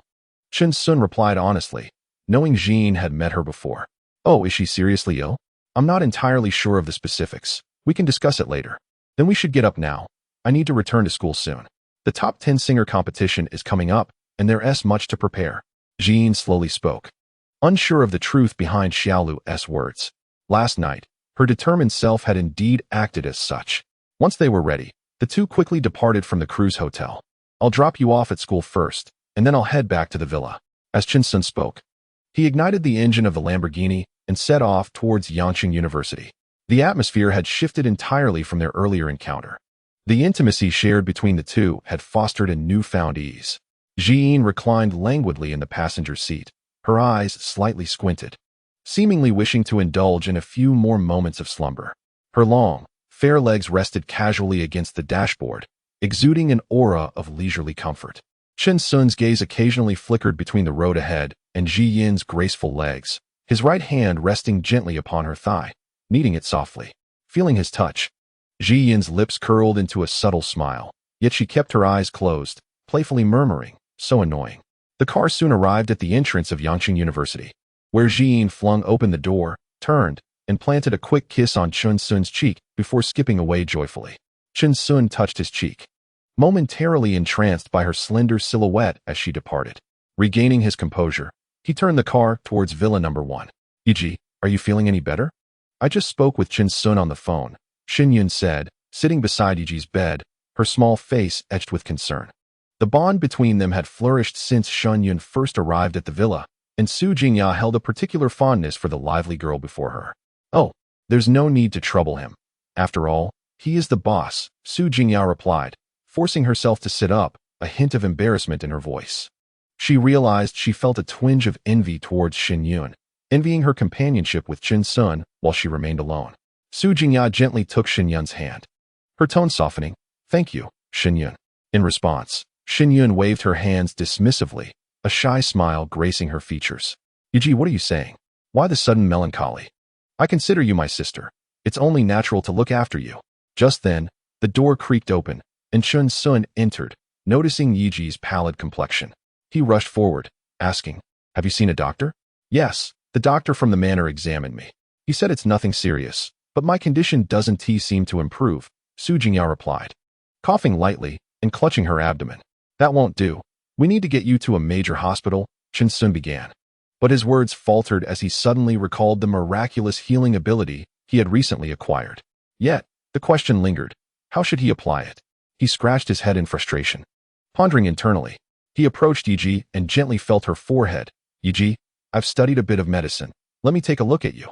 Su Jingya, her eyes weary yet trusting, nodded faintly in agreement. The fever, triggered by abdominal pain the previous night, had left her feeling utterly drained, even robbing her of the strength to speak. Tentatively, Chen Sun grasped her hand, curious if he could transmit his internal energy as depicted in novels. After a considerable duration of holding her hand, however, he sensed no response. Observing this, Xin Yun couldn't help but murmur, I say, Chen Sun, it seems like you're taking advantage of Yi. Su Jingya felt a wave of shyness wash over her as she turned her head away upon hearing Xin Yun's words. Her eyes shut tight, unable to meet Chen Sun's gaze, her heart racing with an inexplicable anxiety. It was strange, yet nothing seemed to change. Chen Sun furrowed his brow, a sense of urgency gnawing at him. He attempted once more to bring their palms together, yet to no avail. Finally, he boldly intertwined his fingers with hers, gripping tightly. Su Jingya was taken aback by this sudden gesture, her voice faltering, her heartbeat quickening uncontrollably. She had intended to say something, but upon seeing the earnest expression on Chen Sun's face, she swallowed her words. Observing that none of his attempts bore fruit, Chen Sun closed his eyes, engaging in silent communication with the system. The two on the bed noticed Chen Sun with his eyes shut, eyebrows raised, emitting exaggerated sounds of surprise. Xin Yun felt a twinge of anxiety and quickly inquired, what's wrong? Is it serious? After a thorough exchange with the system, he had discerned how to assist Su Jingya, though the method was somewhat difficult to articulate. Casting a glance at Xin Yun, he spoke calmly, Xiao Yun, you should step outside for a moment. I have a solution. I'll leave then. Xin Yun blinked, sticking out her tongue playfully. But you mustn't do anything to harm Sister Ya. With that, she turned and exited the room, playfully closing the door behind her. Silence enveloped the room. Chen Sun surveyed his surroundings. The decor of Su Jingya's cozy space was inviting. Beautiful photographs from her travels adorned the walls, and a pink strawberry bear plush rested beside her pillow. A faint, sweet fragrance lingered in the air, a signature essence of femininity. Gathering his thoughts on the system's healing method, he awkwardly gazed at Su Jingya and asked, "Sister Ya, do you trust me?" Su Jingya paused for a moment, then nodded, her face reflecting trust. To her, Chen Sun was not merely her employer, but also a cherished companion. Taking a deep breath, Chen Sun slowly articulated her ailment. Your abdominal pain is caused by a congenital uterine malformation, leading to hormonal imbalances and resulting in persistent high fever. Your current condition is perilous. Su Jingya stared at him, astonishment filling her eyes. She had never anticipated that Chen Sun could unveil the hidden secrets of her heart so effortlessly. Hastily, she asked, "Boss, do you have a way to cure me?" Chen Sun nodded, though hesitance crept into his voice as he replied, "There is a method, but I am uncertain if you will be able to accept it." Chapter 45. Sister Ya's passed many years ago. Su Jingya had just graduated from university at the tender age of 22. Deep down, she was a traditional woman, firmly adhering to the principle of not crossing boundaries before marriage. Her boyfriend, whom she had been dating for less than 6 months, was exceedingly dissatisfied with this stance. After fruitless attempts at communication, he resorted to shouting and quarreling with her, using it as an excuse to vent his frustrations. As his anger grew, her boyfriend not only secretly engaged in infidelity, but also sought solace in the arms of others, often resorting to money as a means of comfort. The discord between the two individuals escalated, ultimately leading the boyfriend to reluctantly acquiesce to his desires and agree to marry her. During a routine premarital health examination, an unexpected revelation occurred. Su Jingya discovered that a congenital anomaly rendered her unable to conceive. The day before the wedding, burdened with complex emotions, she mustered the courage to disclose her condition to her fiancé, who would spend money to marry a hen that cannot lay eggs. "Have I endured you all these years just for this outcome?" The boyfriend's complexion darkened, and years of pent-up frustration erupted as he abruptly stood up, shouting in fury. In the next moment, he lost his composure and violently lunged at Su Jingya, attempting to vent his dissatisfaction through aggression. Terrified, Su Jingya cried out for help with all her might, and fortunately, her screams caught the attention of a neighbor, allowing her to escape a dire situation. In the aftermath, the boyfriend implored Su Jingya for forgiveness, even kneeling and humbly apologizing, pleading desperately. However, Su Jingya's heart was already cold as ashes. She regarded the man before her with icy detachment. After a stony rejection, she callously severed all communication between them. From that point onward, their paths diverged, and they remained unentangled. Upon regaining her composure, Su Jingya glanced at Chen Sun, who was filled with concern and felt a stirring within. The long-buried heart seemed to rekindle a flicker of warmth. She nodded emphatically. "Yes, I am willing to accept anything, as long as it can be cured." A complete healing might require some time, but for now, the focus was on restoring her health. Sensing her seriousness, Chen Sun quickly offered gentle reassurance. "All right, you may begin." Su Jingya closed her eyes and slowly straightened up from the bed. Before her, Sister Ya embodied both tranquility and elegance, much like her name. Chen Sun gazed down at Sister Ya, inhaling the fragrant aroma that wafted from her, her delicate face mere inches away. Su Jingya, appearing somewhat nervous, evoked a twinge of sympathy. Observing her, Chen Sun felt his breath quicken uncontrollably. He leaned down and lifted Sister Ya's chin, kissing her passionately. Su Jingya, momentarily bewildered, pondered if this was the treatment the boss had referred to. Soon, she sensed a peculiar change within her body. Her pores relaxed, and the abdominal pain miraculously lessened. Noting that Sister Ya showed no signs of resistance, Chen Sun grew bolder. Su Jingya attempted to push him away, but at that moment, she lacked the strength. Chen Sun observed her previously pallid complexion gradually flush with color, indicating that the treatment was taking effect. In an awkward turn, he accidentally knocked over the bedside lamp, producing a loud clatter. Their eyes met, wide with astonishment, uncertain of how to proceed. Meanwhile, outside the door, Shen Yun heard the noise and felt a jolt of alarm. Fearing an accident had occurred, she hurriedly pushed the door open. "Ah, you too." The scene before Shen Yun widened her eyes in disbelief, the sultry tableau causing her to swallow hard, as she caught a whiff of the sweet, laden air that enveloped the room. You never include me in your fun. At this moment, Chun Sun was sprawled on the bed, nearly tumbling off from the shock of hearing this. Cough, cough, Xiao Yun. I was merely administering treatment to Sister Ya. Do not overthink it, he quickly clarified. Su Jingya observed Xin Yun's sulking demeanor, feeling both amused and exasperated. Xin Yun then regained her composure and noticed Sister Jing's complexion had indeed improved. Wow, Sister Ya, you look so much better. She hastily grabbed a mirror and handed it to her. Su Jingya took the mirror, examining her reflection. Her breath was somewhat hurried, and her hair was a bit disheveled. Although she appeared slightly disordered, her complexion had significantly brightened, and the abdominal pain had entirely subsided. She lifted her gaze to Chun Sun, her face flushed. It truly worked. Thank you. Yes, there should be no issues now. Even Chun Sun, known for his thick skin, felt a tinge of embarrassment. Pondering silently, how is it that I could be so forward, yet still receive her gratitude? Xin Yun, observing the subtle intimacy between the two, felt a pang of jealousy and exclaimed, my stomach also hurts quite a bit. Chun Sun shot her a stern glare and gently tapped her on the head. Stop fooling around. Haha, Sister Ya chuckled from the side. Oh, by the way, you must come every day from now on. This is the only way your body will gradually heal. Chun Sun spoke thoughtfully, recalling the system's advice.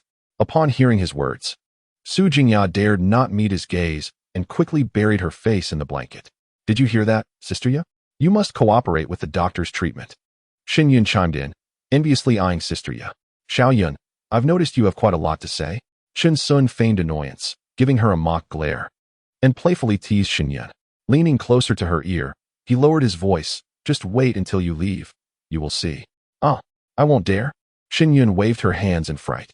Chun Sun took Sister Ya's hand gently, speaking with tenderness. Previously, you took care of my daily needs. Now, let me take care of you. With that, he turned and exited to instruct the staff to prepare a meal for the three of them in the room. Leaning against the doorframe, he watched the two women playfully teasing each other inside, a slight smile gracing his lips. Chapter 46. The women of the underground organization Chun Sun held a bowl of congee, gently blowing on it to cool before sitting beside the bed, tenderly offering it to Sister Ya. Su Jingya, feeling a bit shy, hesitated to refuse, but Xin Yun playfully leaned in, pouting as if to snatch the food. Chun Sun found the situation amusing and, in turn, fed the congee to Xin Yun. She took large gulps and cheekily winked at Sister Ya. If you won't drink, I will. Unfazed, Chun Sun scooped another spoonful of congee, presenting it once more to Sister Ya. This time, Su Jingya did not decline. Her cheeks flushed as she leaned in gracefully, carefully sipping the congee. Chun Sun's gaze was fixed intently on Yejia as she sipped her congee, her throat subtly undulating with each swallow, exuding an inexplicable allure. Alas, even drinking congee, Yejia appeared more captivating than I. Observing this, Xin Yun, consumed by envy, remarked from the side. Just then, Su Jingya, who was drinking her congee, nearly choked, covering her mouth and glaring at Xin Yun. Before long, the meal came to an end, and Chun Sun rose to bid farewell to the two women. Xiao Yun, you must take good care of Yejia while I am away, he instructed Xin Yun, who was already nestled under the covers with Yejia. I know, she replied, promptly burrowing back into the warmth of the blankets. With a resigned smile, Chun Sun turned and retrieved the keys to his Lamborghini, making his way to the underground garage. He had plans to visit the nightclub Buyitian later that afternoon, intending to assess his financial standing and, more importantly, to cultivate his influence. In this society, mere wealth was insufficient. As the number of beautiful women around him increased, he needed to tread carefully to keep his proverbial ship afloat.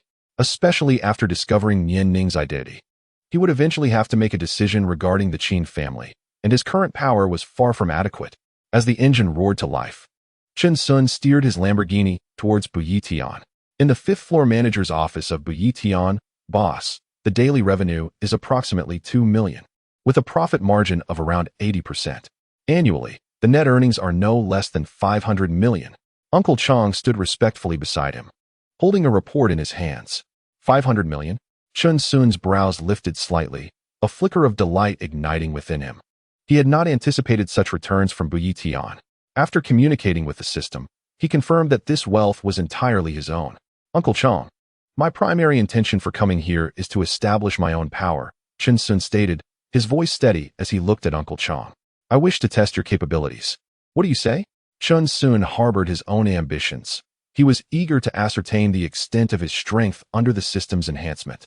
Upon hearing Chun Sun's words, Uncle Chong was momentarily taken aback before a fervor ignited in his eyes, and he laughed heartily. Excellent. Since the boss is interested, I shall indulge you in a spar. At just over 20 years old, Gao Chong had joined the military, transforming from an unconnected novice into a senior instructor through sheer physical talent and relentless effort. Had it not been for unforeseen family circumstances that necessitated immediate financial assistance, he would still be serving in the military. The prospect of sparring with Chun Sun stirred a long-buried warrior spirit within him. It had been ages since he had encountered an opponent worthy of giving his all. Leading Chun Sun to an empty conference room devoid of furnishings that might hinder their exchange, Gao Chong prepared for the bout. Let us begin. Chun Sun straightened his posture and spoke slowly. Gao Chong, without further ado, feigned several jabs to gauge the rhythm of their engagement. Chun Sun slightly shifted his stance, his demeanor calm and unblinking. The composure he exhibited sent a shiver down Gao Chong's spine, leading him to silently acknowledge the depth of his boss's capabilities. It was evident that mere feigned attempts would no longer suffice. Drawing a deep breath, Gao Chong launched a direct offensive to seize the initiative. He lunged forward, delivering a swift right punch aimed squarely at Chun Sun's face, the strike imbued with formidable speed and power. Chun Sun reacted with remarkable agility, sidestepping to evade Gao Chong's fist effortlessly. With his left hand, he deftly deflected the majority of the punch's force, allowing it to graze harmlessly past his shoulder. Gao Chong was taken aback, quickly adjusting his stance for a follow-up with his left fist aimed at Chun Sun's chest. This time, he focused on sheer power rather than speed, intent on landing a precise blow. Chun Sun remained unfazed, choosing not to evade but to stand his ground. Inwardly, he mused about testing his own physical resilience against the force of this strike. As Gao Chong's fist approached, Chun Sun subtly adjusted his breathing, tensing his muscles in preparation to absorb the impact. With a resounding thud, Gao Chong's fist struck Chun Sun's chest. The scene left Gao Chong's eyes widening in disbelief, his heart racing with shock. Chun Sun's body remained steadfast, akin to an immovable mountain, while the reverberation of the punch sent tingles through Gao Chong's arm. Experiencing the force against his chest, Chun Sun quietly contemplated the strength of the blow, noting it surpassed that of Qin Feiyang's bodyguards. A smile crept to his lips as he silently invoked the healing power within him. The reddened skin beneath his clothing reverted to its original state almost instantaneously. With a swift motion, Chun Sun extended his right palm, his fingers swiftly coalescing into a formidable inch punch aimed at Gao Chong's chest. Sensing the counterattack, Gao Chong was startled and quickly retreated, seeking to create distance. Yet, Chun Sun advanced a step forward, denying him any respite. Gao Chong gritted his teeth, crossing his arms defensively over his chest. In the next moment, an overwhelming force erupted. Gao Chong staggered backward, retreating over 10 steps until he collided with the conference room wall, finally coming to a halt. I concede, he admitted, acknowledging the inscrutable strength of his boss. I, Gao Chong, am truly defeated. With his head bowed and breath quickened, he slowly spoke, recognizing that Chun Sun had intentionally moderated his power at the last moment. In comparison to Chun Sun, he felt as powerless as a mere child. I need brothers who possess skills akin to yours. Your singular prowess is insufficient. Chun Sun offered a slight smile. In terms of remuneration, you shall not be shortchanged, Uncle Chong. Do you have any suitable candidates in mind? After a moment's contemplation, Gao Chong replied, Boss, there are indeed individuals in the military who surpass my strength, but most of them seek stability and may not be inclined to venture into the unknown.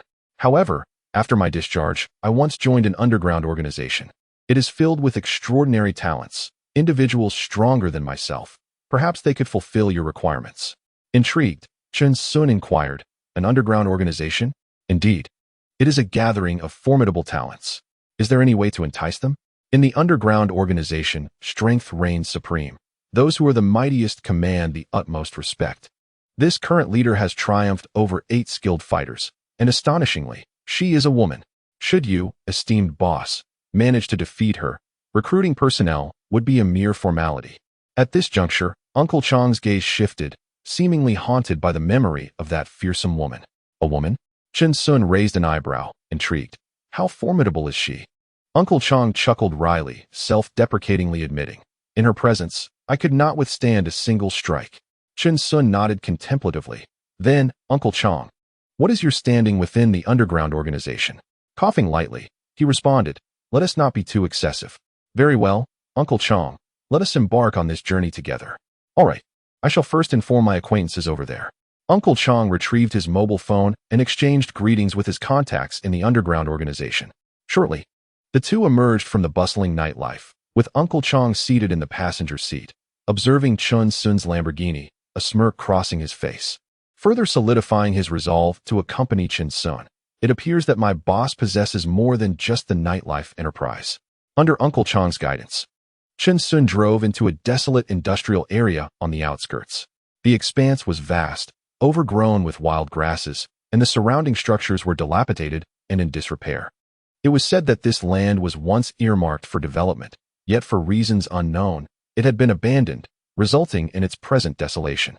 The two ambled into the factory. The cement floor beneath them cracked, and cobwebs adorned the high windows.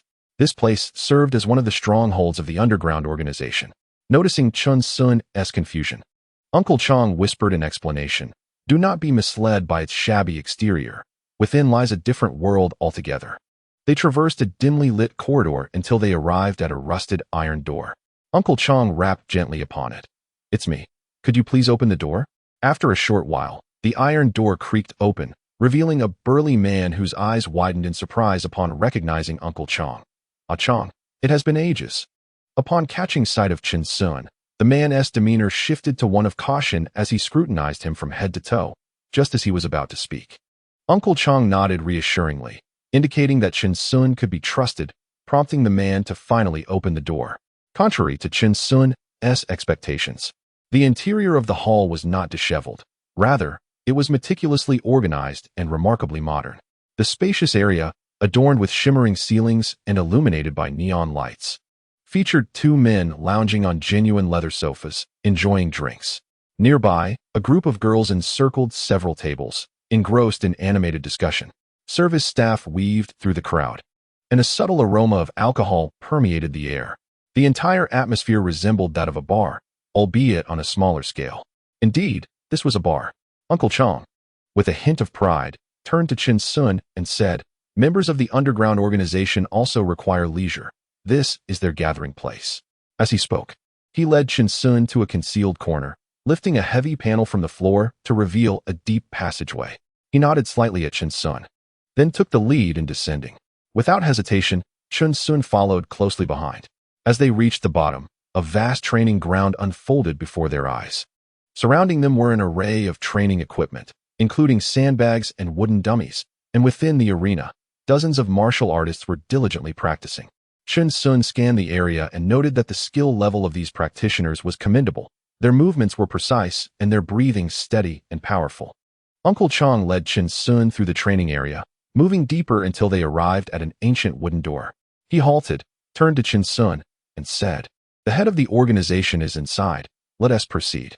Uncle Chong knocked on the door, and a cool, feminine voice echoed from within. Come in. What a tall woman. Upon opening the door, Chen Sun was irresistibly drawn to the striking figure before him. She reclined elegantly, her fitted top and gray sharkskin pants accentuating her exquisite physique to perfection. Chen Sun felt his heart race, swallowing hard as he quickly diverted his gaze elsewhere. Head, this is my boss. He wishes to meet you.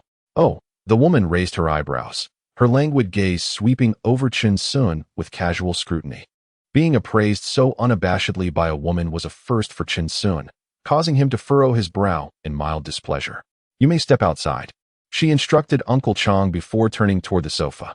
Her silhouette captured Chen Sun's attention, making his heart skip a beat. Indeed, she was a vision to behold. With a sudden thought, he activated his identification technique. Name, Yun Shuiwei. Age, 26. Height, 175 centimeters. Weight, 55 kilograms. Charge, 0 times. Attractiveness, 96 points. The woman before him was surprisingly inexperienced. Perhaps her martial arts training since childhood had deterred others from pursuing her? Chen Sun mused silently. He then boldly approached the sofa and sat down opposite her, admiring her with a smile in his eyes. Noticing his gaze, Yin Shuiwei remained unfazed. What brings you here? I wish to take over this underground organization. Young man, if you're looking to do business, you've come to the wrong place, she replied, raising an arched brow at Chen Sun. Indeed, it was not as simple as it seemed. Chen Sun ceased his frivolities and spoke in a low tone. Name your terms. The organization is not for sale. If you wish to take over, you must earn their respect first, don't you agree? As her alluring voice trailed off, she unexpectedly pivoted, delivering a swift kick aimed directly at Chen Sun's face. What a fierce woman! Launching a sneak attack. Even someone like Uncle Chong would struggle to react to such a lightning-fast strike. Chen Sun wiped the smile from his face and swiftly extended his right hand to grasp her smooth calf. A commendable response, but this was merely the beginning. Yun Shuiwe scoffed coldly, her eyes betraying a hint of disdain. As her words hung in the air, she executed a swift spin with her slender form. Leveraging Chen Sun's hand to propel herself into the air, her other leg striking fiercely towards his head. Chen Sun instinctively raised his left hand, successfully parrying the blow. Astonishingly powerful. The woman's strength was beyond his expectations, sending a tremor through his arm. She was undoubtedly the most formidable opponent he had ever encountered. Intriguing. Noticing that Chen Sun had thwarted her assault, Yun Shuiwe's lips curled into a smile. She landed gracefully, using the momentum to launch herself at Chen Sun. Her fists raining down like a torrential downpour, each strike imbued with immense force. Chen Sun remained vigilant, his feet nimble as he dodged and sought an opportunity to counterattack. The woman's onslaught was relentless, offering him barely a moment to breathe. Just as her final punch aimed directly at his face, he seized the moment. Lowering his head suddenly, he struck out with his palm. A flush appeared on Yun Shuiwe's face, but she quickly regained her composure, her gaze fierce and determined. Seizing the opportunity while Chen Sun was momentarily distracted, she unleashed a powerful kick towards his jaw. Realizing the impending danger, Chen Sun ducked. The woman's elegant leg grazing his back and sliding perilously close to his neck, poised to strike the back of his head. Should he be struck, it would surely spell his end. In a flash, Chen Sun sprang up, causing her balance to falter, and she was sent tumbling through the air. As she seemed destined to crash to the ground, Chen Sun acted swiftly, catching her in his embrace. Yun Shuiwe had never been treated so lightly by a man. She quickly retaliated, driving her elbow back towards him with force. Enduring 2 solid hits, Chen Sun felt the strain as she continued to struggle. Her eyes brimmed with indignation. You are courting death. Chapter 48. Chen Sun's strength. A series of knocks echoed through the air, prompting both of them to hold their breath. After pushing Chen Sun aside, the door was opened slowly. A tall man, panting heavily, hurriedly exclaimed, "There's trouble."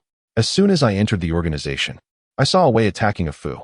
It was none other than the man who had previously opened the iron gate for Chen Sun. Upon hearing his words, Yun Shuiwe's brows furrowed, and she coldly commanded, "Take me to see."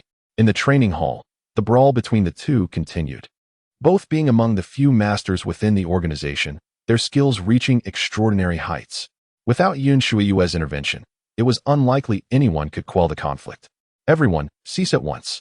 Upon hearing her authoritative voice, a Wei and a Fu finally halted their strikes, though the fire of anger in their eyes remained, fixated on one another. A Fu. The mission to protect Lord Qin was assigned by the organization's headquarters. On what grounds do you obstruct me? A Fu's veins bulged in fury as he retorted, Huh? You speak of Lord Qin as if he were your own grandfather. A Fu, whose real name was Li Fu, had once served as a personal bodyguard to the Qin family. Many years ago, within the Qin family, fierce power struggles ensued. In a bid to consolidate his position, the elder Qin did not hesitate to sacrifice the lives of his subordinates. Ah Fu's brother was sent by the elder Qin to undertake a perilous mission, ultimately meeting a tragic fate far from home, becoming a casualty in this relentless conflict. Upon discovering the truth, Ah Fu's heart was consumed with hatred towards the Qin family. Is this an arrangement from the headquarters? Yun Shuiwe gracefully lifted one jade leg, leaping lightly onto the platform. She was well aware of Ah Fu's situation and would never act against him. The only plausible explanation was indeed the directive from headquarters. Precisely. Awei's lips curled into a smirk. Were it not for the chief's regard, you would remain oblivious to the fact that I was protecting Elder Qin until your last breath. Since it was a task assigned by headquarters, each individual had their own choices, an immutable reality. Ah Fu glared fiercely at the one who safeguarded his family's murderer. yet felt utterly powerless. Yun Shuiue sighed softly, approaching Ah Fu to offer a comforting pat on his shoulder, urging him to calm his impulsiveness.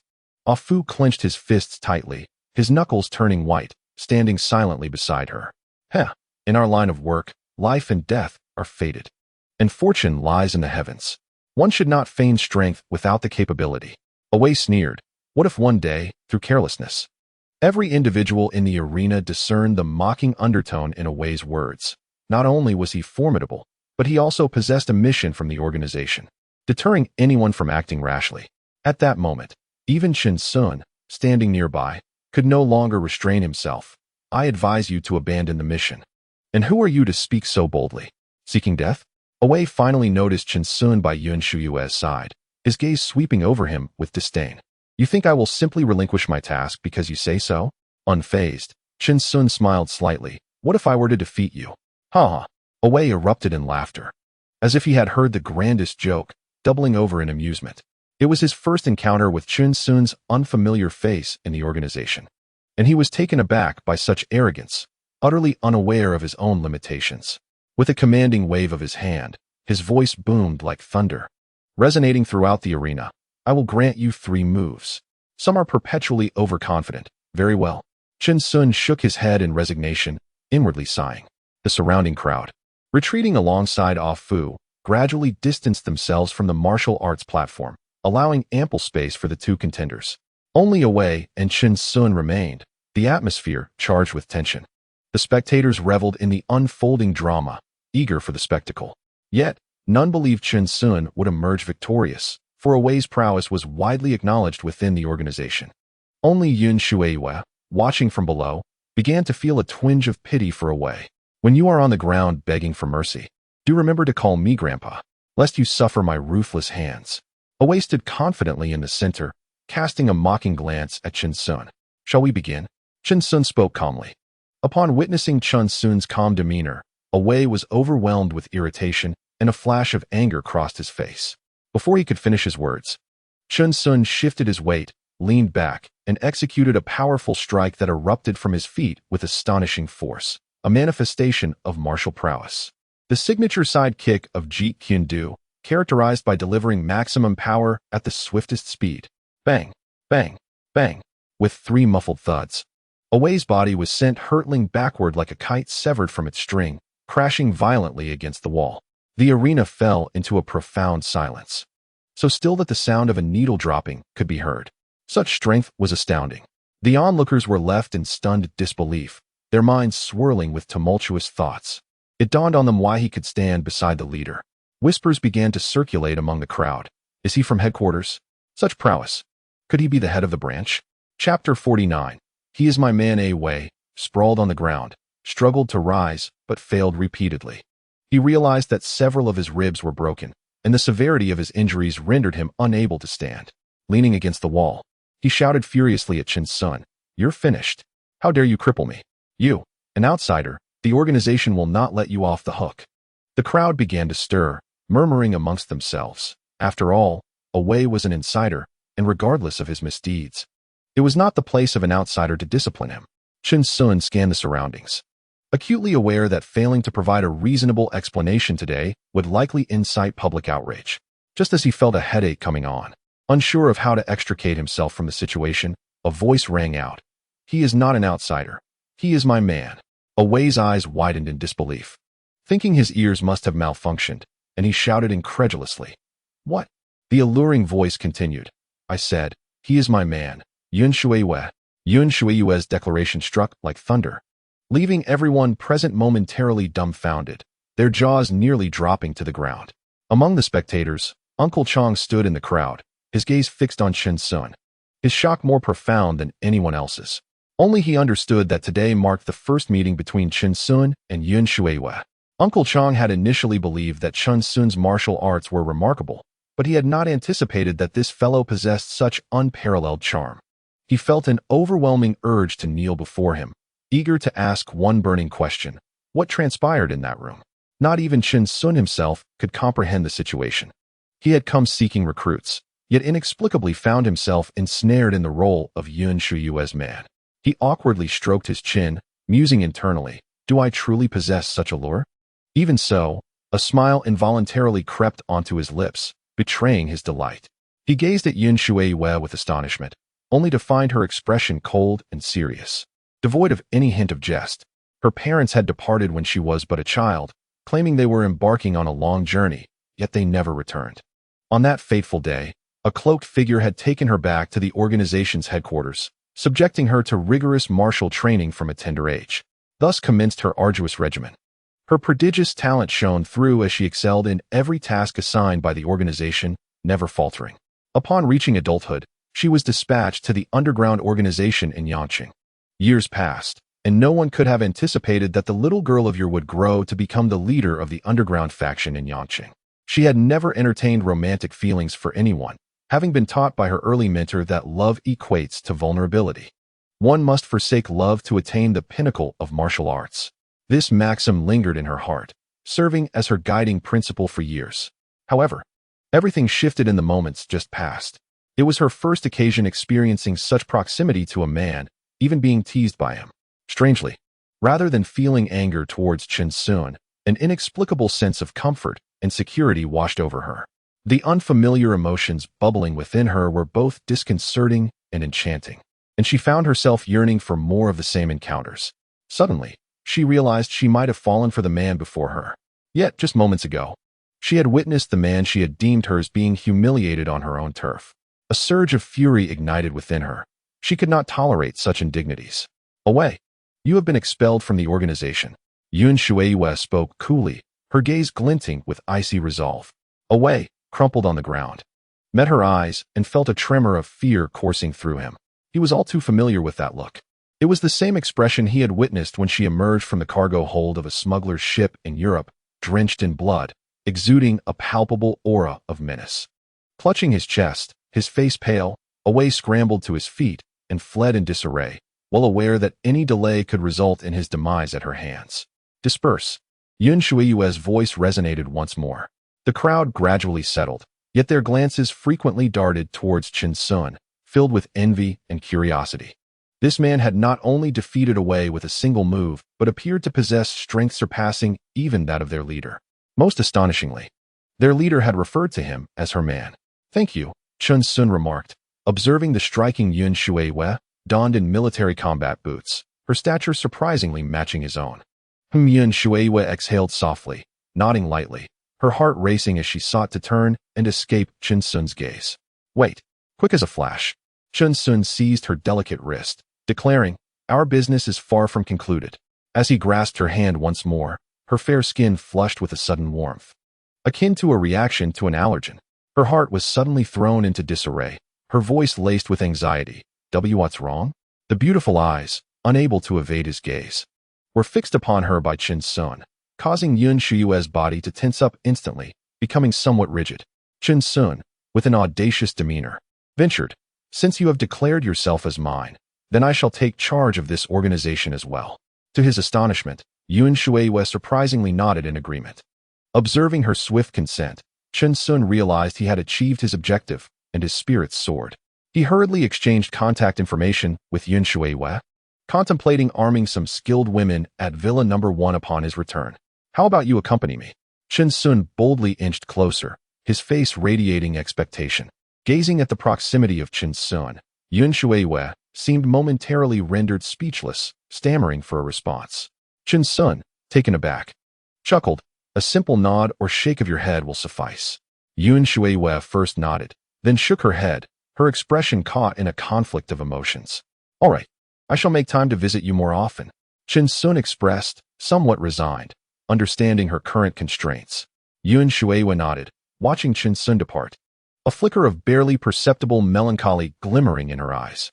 Upon exiting the training ground, Chen Sun spotted a figure standing not far away. It was a Fu. "You are a Fu, correct?" Chen Sun addressed him from a distance. "Since the Qin family requires a personal bodyguard, and Ah Wei is incapacitated, why not you take on the role?" "Me?" A Fu responded, a hint of surprise evident as he pointed to himself. "Yes, you." Chen Sun stepped closer, adopting a serious tone. "You and I share connections with the Qin family. Assisting me is tantamount to aiding yourself."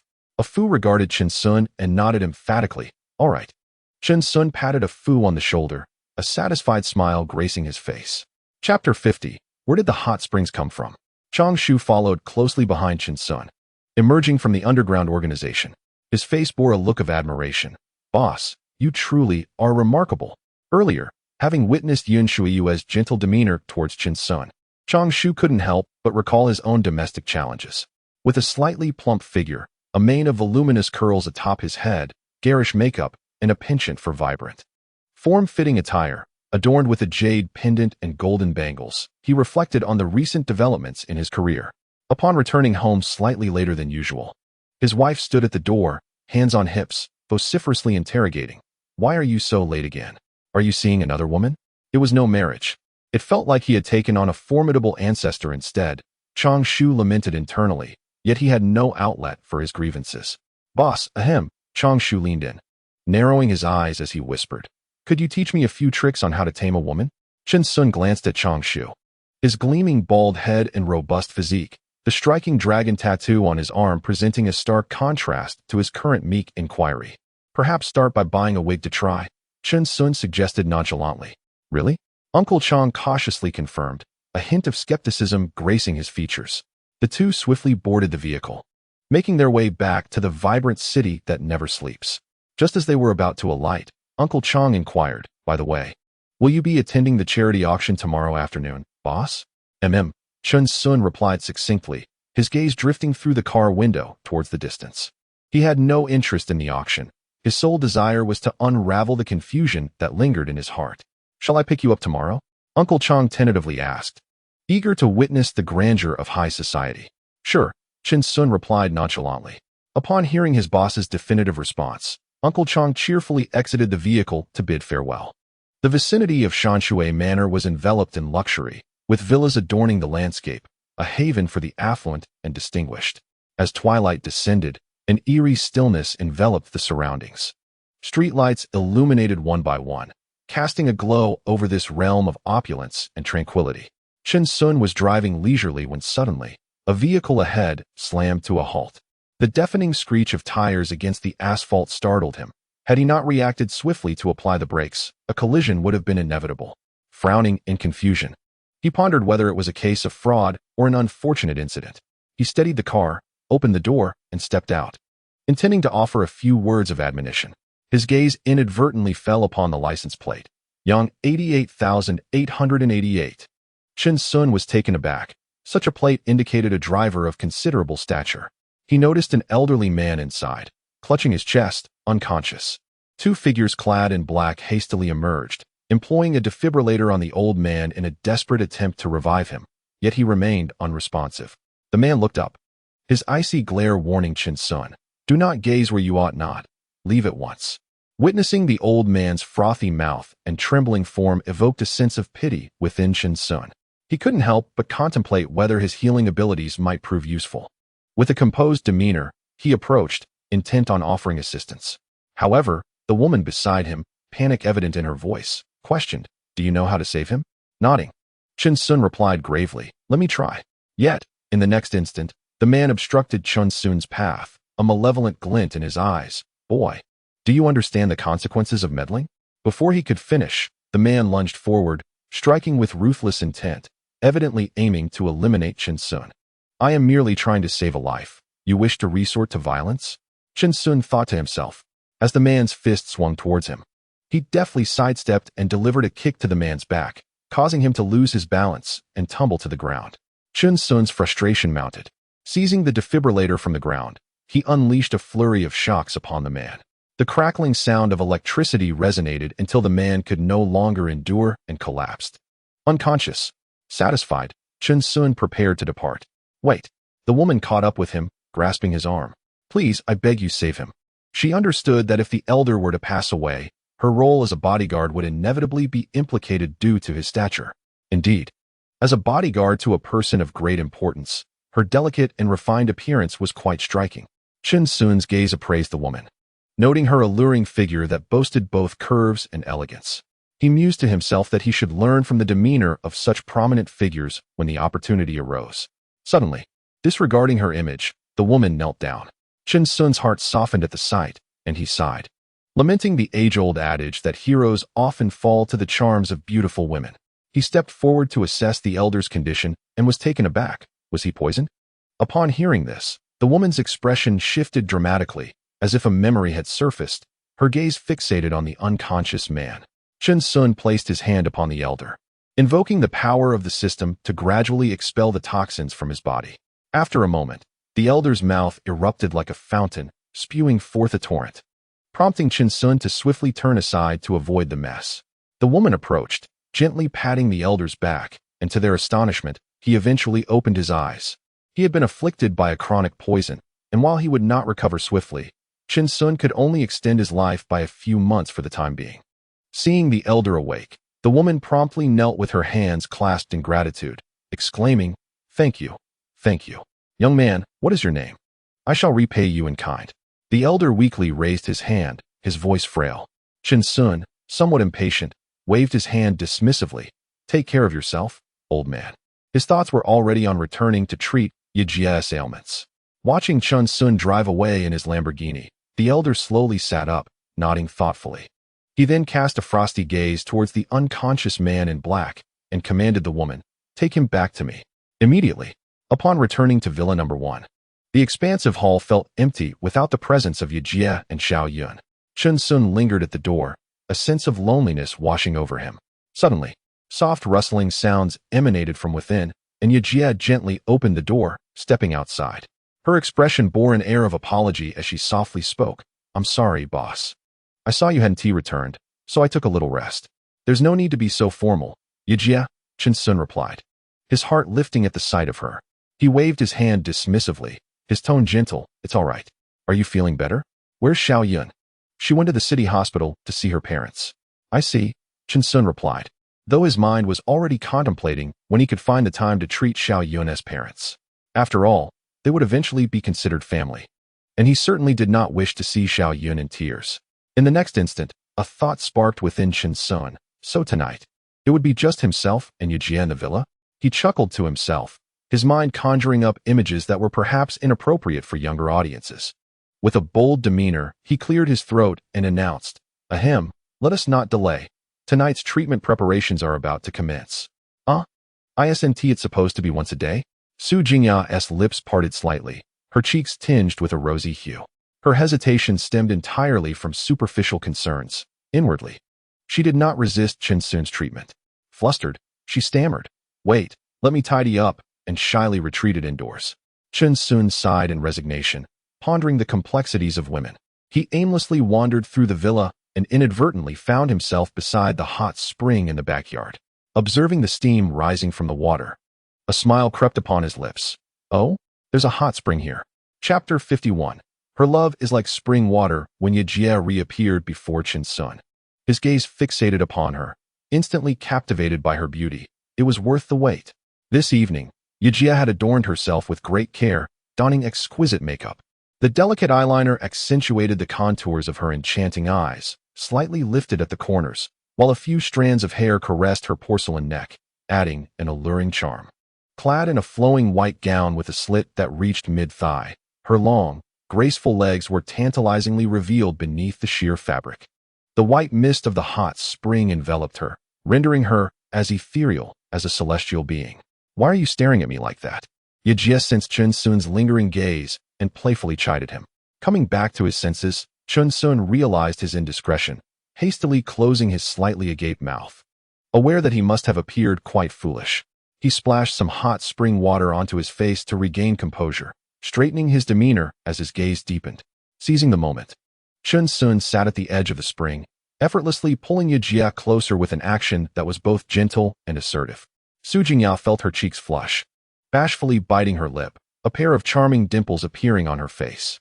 The two gradually settled at the water's edge, where Yejia's soft, jade-like feet playfully crossed and swayed. A red string adorned her ankle, strikingly visible amidst the ethereal mist. Chen Sun's attention was irresistibly drawn to it. He pointed to the red string and remarked with a smile, "It's as beautiful as you." "Is that so? Do you like it?" Su Jingya's eyes sparkled at his compliment. The string was regarded as a symbol of fate, a legend suggesting that the deity of love would connect two destined souls. "Oh, I see," Chen Sun replied, feigning enlightenment. Yet his gaze remained fixated on Yajia's fair, delicate feet, the faint blue veins beneath her skin captivating his attention. He found himself swallowing involuntarily. Noticing his intrigue, Su Jingya, perceptive as ever, gently removed the red string. Supporting herself on the edge of the pool, she gracefully leaped into the hot spring, turning to pull Chun Sun's large foot without the slightest hint of disdain. With her slender fingers, she thoughtfully wrapped the red string around his ankle, meticulously tying it with care. Su Jingya's gesture left Chun Sun somewhat taken aback. As her delicate fingers brushed against his skin, the subtle sensation caused his heart to race, his body responding involuntarily. He gazed at the ethereal figure of Sister Ye before him, enveloped in a mist that seemed to radiate a sacred aura, causing him to feel an unexpected sense of hesitation to defile such purity. As Sister Ye secured the red string, Chun Sun, somewhat flustered, dipped his foot into the water. His body drew near to hers, their skin brushing against each other inadvertently. Yet even as he submerged, he could not quell the tumult of emotions within. Under the dim canopy of night, the ambient lights by the hot spring flickered softly, their glow mingling with the steam, creating an enchanting atmosphere.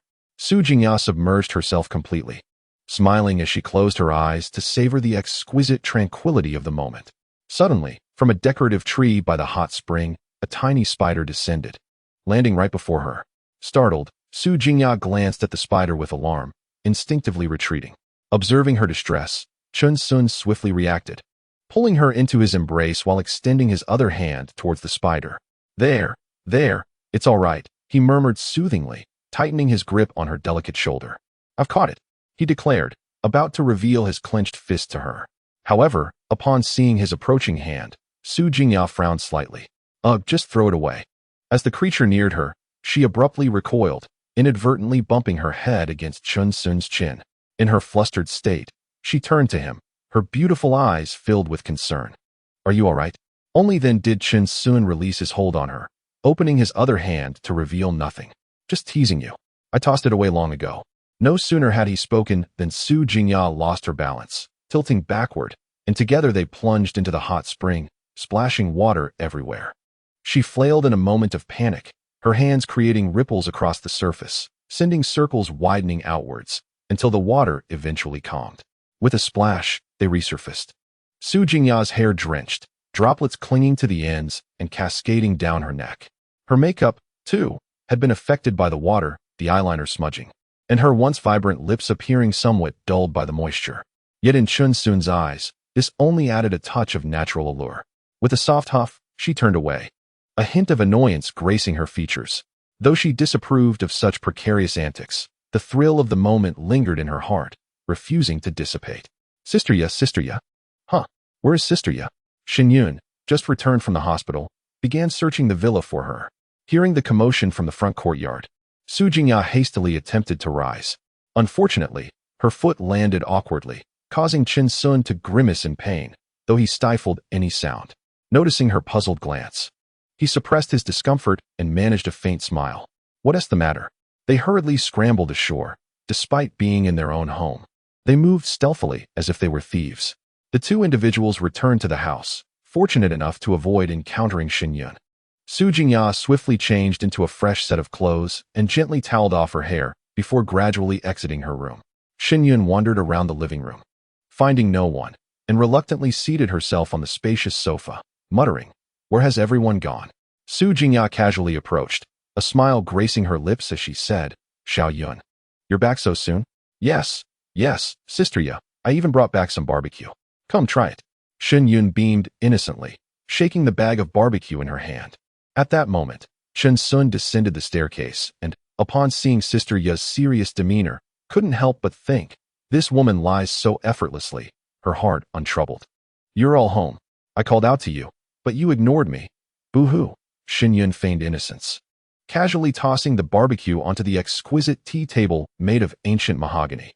All right, let's eat," Chun Sun said as he pulled Shen Yun closer and sat down on the sofa, hoping to divert her attention. During the meal, the three of them exchanged glances. The atmosphere somewhat delicate. Shen Yun's gaze flitted between Chun Sun and Su Jingya's damp hair. A glimmer of mischief flickered in her eyes as she suddenly remarked, "You must be up to no good behind my back." Chapter 52. The most dismissive is longing at Shun Yun's words. Su Jingya and Chun Sun simultaneously lifted their heads, exchanging a glance. Would you like to try this skewer of grilled gluten? It's truly delicious. They spoke in succession. The mention of parents instantly dimmed Shun Yun's expression. The thought of her joyfully indulging in barbecue while her father lay alone in a hospital bed tugged painfully at her heart. She remained silent for a moment, her mouth still holding a half-chewed mushroom, a solitary tear slipping quietly from the corner of her eye. With her gaze lowered, she spoke with a hint of sorrow. Mom is better now, but Dad is still the same, lying in bed with no improvement. During her days spent with Shin Yun, Sister Ye had gradually become familiar with this sensitive girl. She recalled the first time they had openly discussed their parents. Shin Yun had cried heart-wrenchingly. Since then, Sister Ye had carefully avoided such topics, fearing to reopen old wounds. Seeing Chun Sun inadvertently mention it again, causing Shin Yun to shed tears, filled Sister Ye with compassion. She gently held Shin Yun's small hand while casting a mildly reproachful glance at Chin Sun. Noticing the two women's somber moods, Chin Sun glanced at the time, 8 p.m. He stood up, took a tissue from beside him to wipe his mouth, and spoke gently to Shun Yun. Finish your barbecue, and I'll accompany you for a walk later. Really? Chin Sun, do you truly possess a solution? Shin Yun's eyes widened, igniting a spark of hope within her. Do not forget who cured Sister Ye, Chin Sun replied, a confident smile gracing his lips. In an instant, Shun Yun burst into laughter, dashing across the coffee table to throw herself into Chun Sun's embrace. She paid no heed to Su Jingya beside them, wrapping her arms firmly around Chun Sun's neck, rising on her tiptoes in an attempt to kiss him. However, her height proved insufficient, rendering her movements somewhat clumsy, yet in Chun Sun's eyes, they appeared utterly charming. It was only when he caught Sister Ye's approving gaze that he lowered his head, bringing his cheek close to Shin Yun's.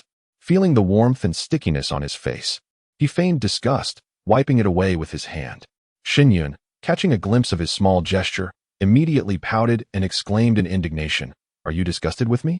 With that, she huffed and turned away, her shoulders slightly shaking in a petulant manner. Chin Sun could only chuckle helplessly, exerting a gentle force with his arm to lift her entirely from behind and securely place her on his lap. He reached out, playfully teasing her elbow until she could no longer contain herself, twisting her body in laughter.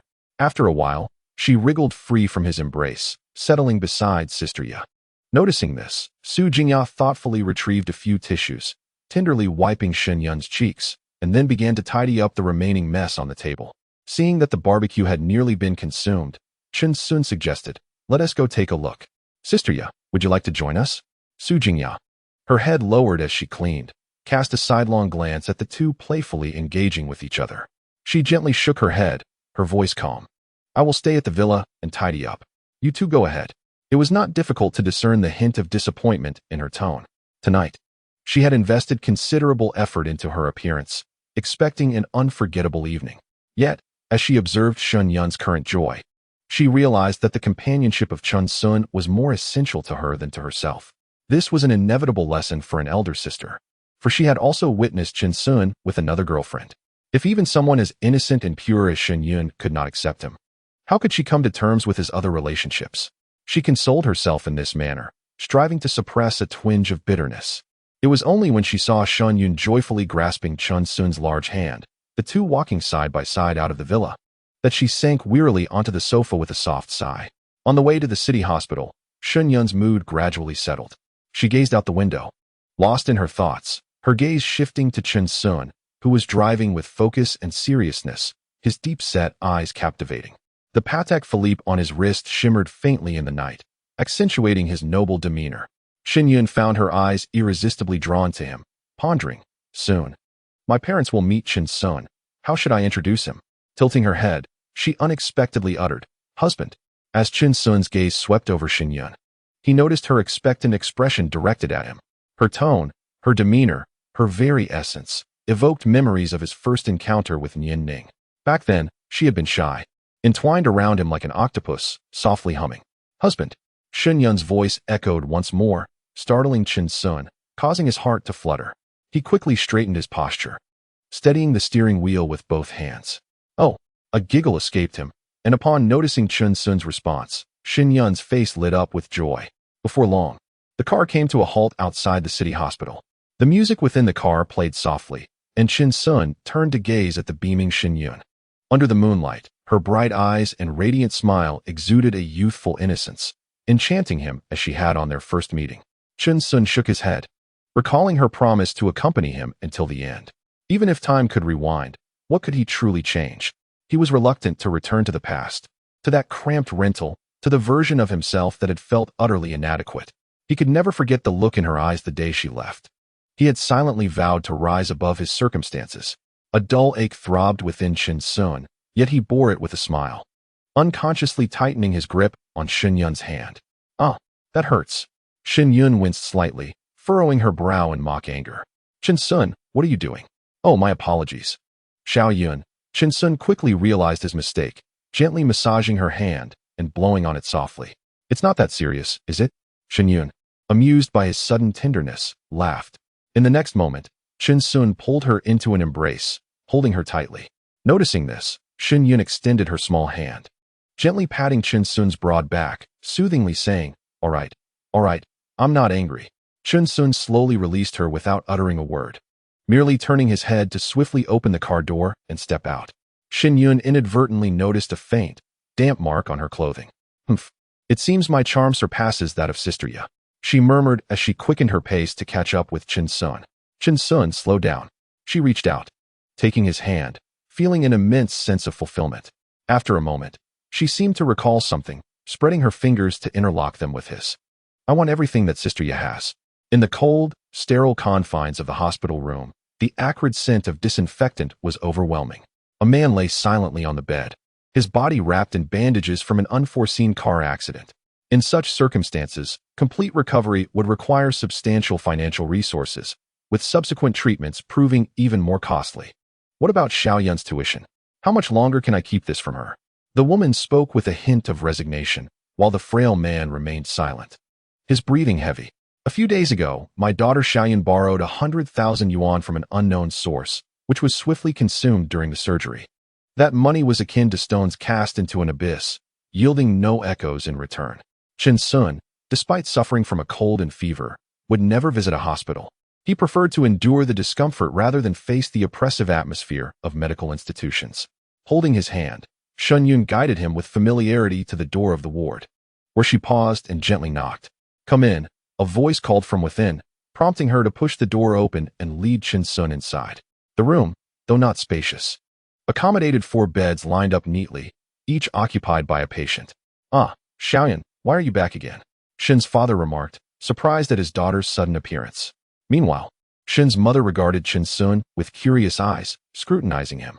Having worked at a garment factory for many years, she could not identify the brands he wore, but the quality suggested they were not inexpensive. Particularly, the watch on his wrist, glimmering with a subtle radiance, implied a considerable value. After introducing her parents to Chin Sun, Shin Yun hesitated, saying, "Mom, Dad, this is Chin Sun." Thankfully, Chin Sun noticed her embarrassment and interjected, "Hello, Uncle and Auntie. I am Shin Yun's boyfriend." His calm and composed voice brought a sense of relief to Shin's parents.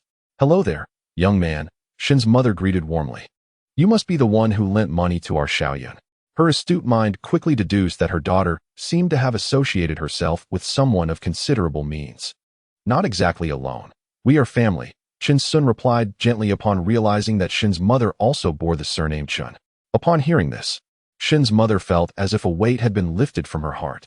The fact that he remained by Xiaoyun's side during this challenging time was indeed rare, and she felt deeply touched by his commitment. Eagerly, she stepped forward, grasping Chun Sun's hand with enthusiasm, her voice tinged with excitement. "Oh, this is wonderful. If you two are happy together, it will surely aid in old Shun's recovery." She subtly referenced Shun Wen's condition, keenly observing Chun Sun's reaction. "Auntie, I came here primarily for Uncle's situation," Chun Sun replied with a slight smile, his tone sincere. "Rest assured, I will do my utmost to assist." "Really? Oh, that is just splendid," Shin's mother exclaimed, her joy evident as her gaze swept over her husband lying on the bed. "Look at him, handsome, capable, and so considerate. And Xiaoyan, you are truly fortunate to have found such a partner." Hearing her mother's words, Shin Yun felt a rush of shyness, a faint blush gracing her cheeks. She was aware that her mother had a penchant for wealthy individuals, Yet witnessing this for the first time was somewhat of a revelation. Has my mother truly sold me out this way? Seeing her mother so fond of Chin Sun, she harbored a deep-seated resentment within. Meanwhile, on the hospital bed, Father Shin discreetly scrutinized Chin Sun.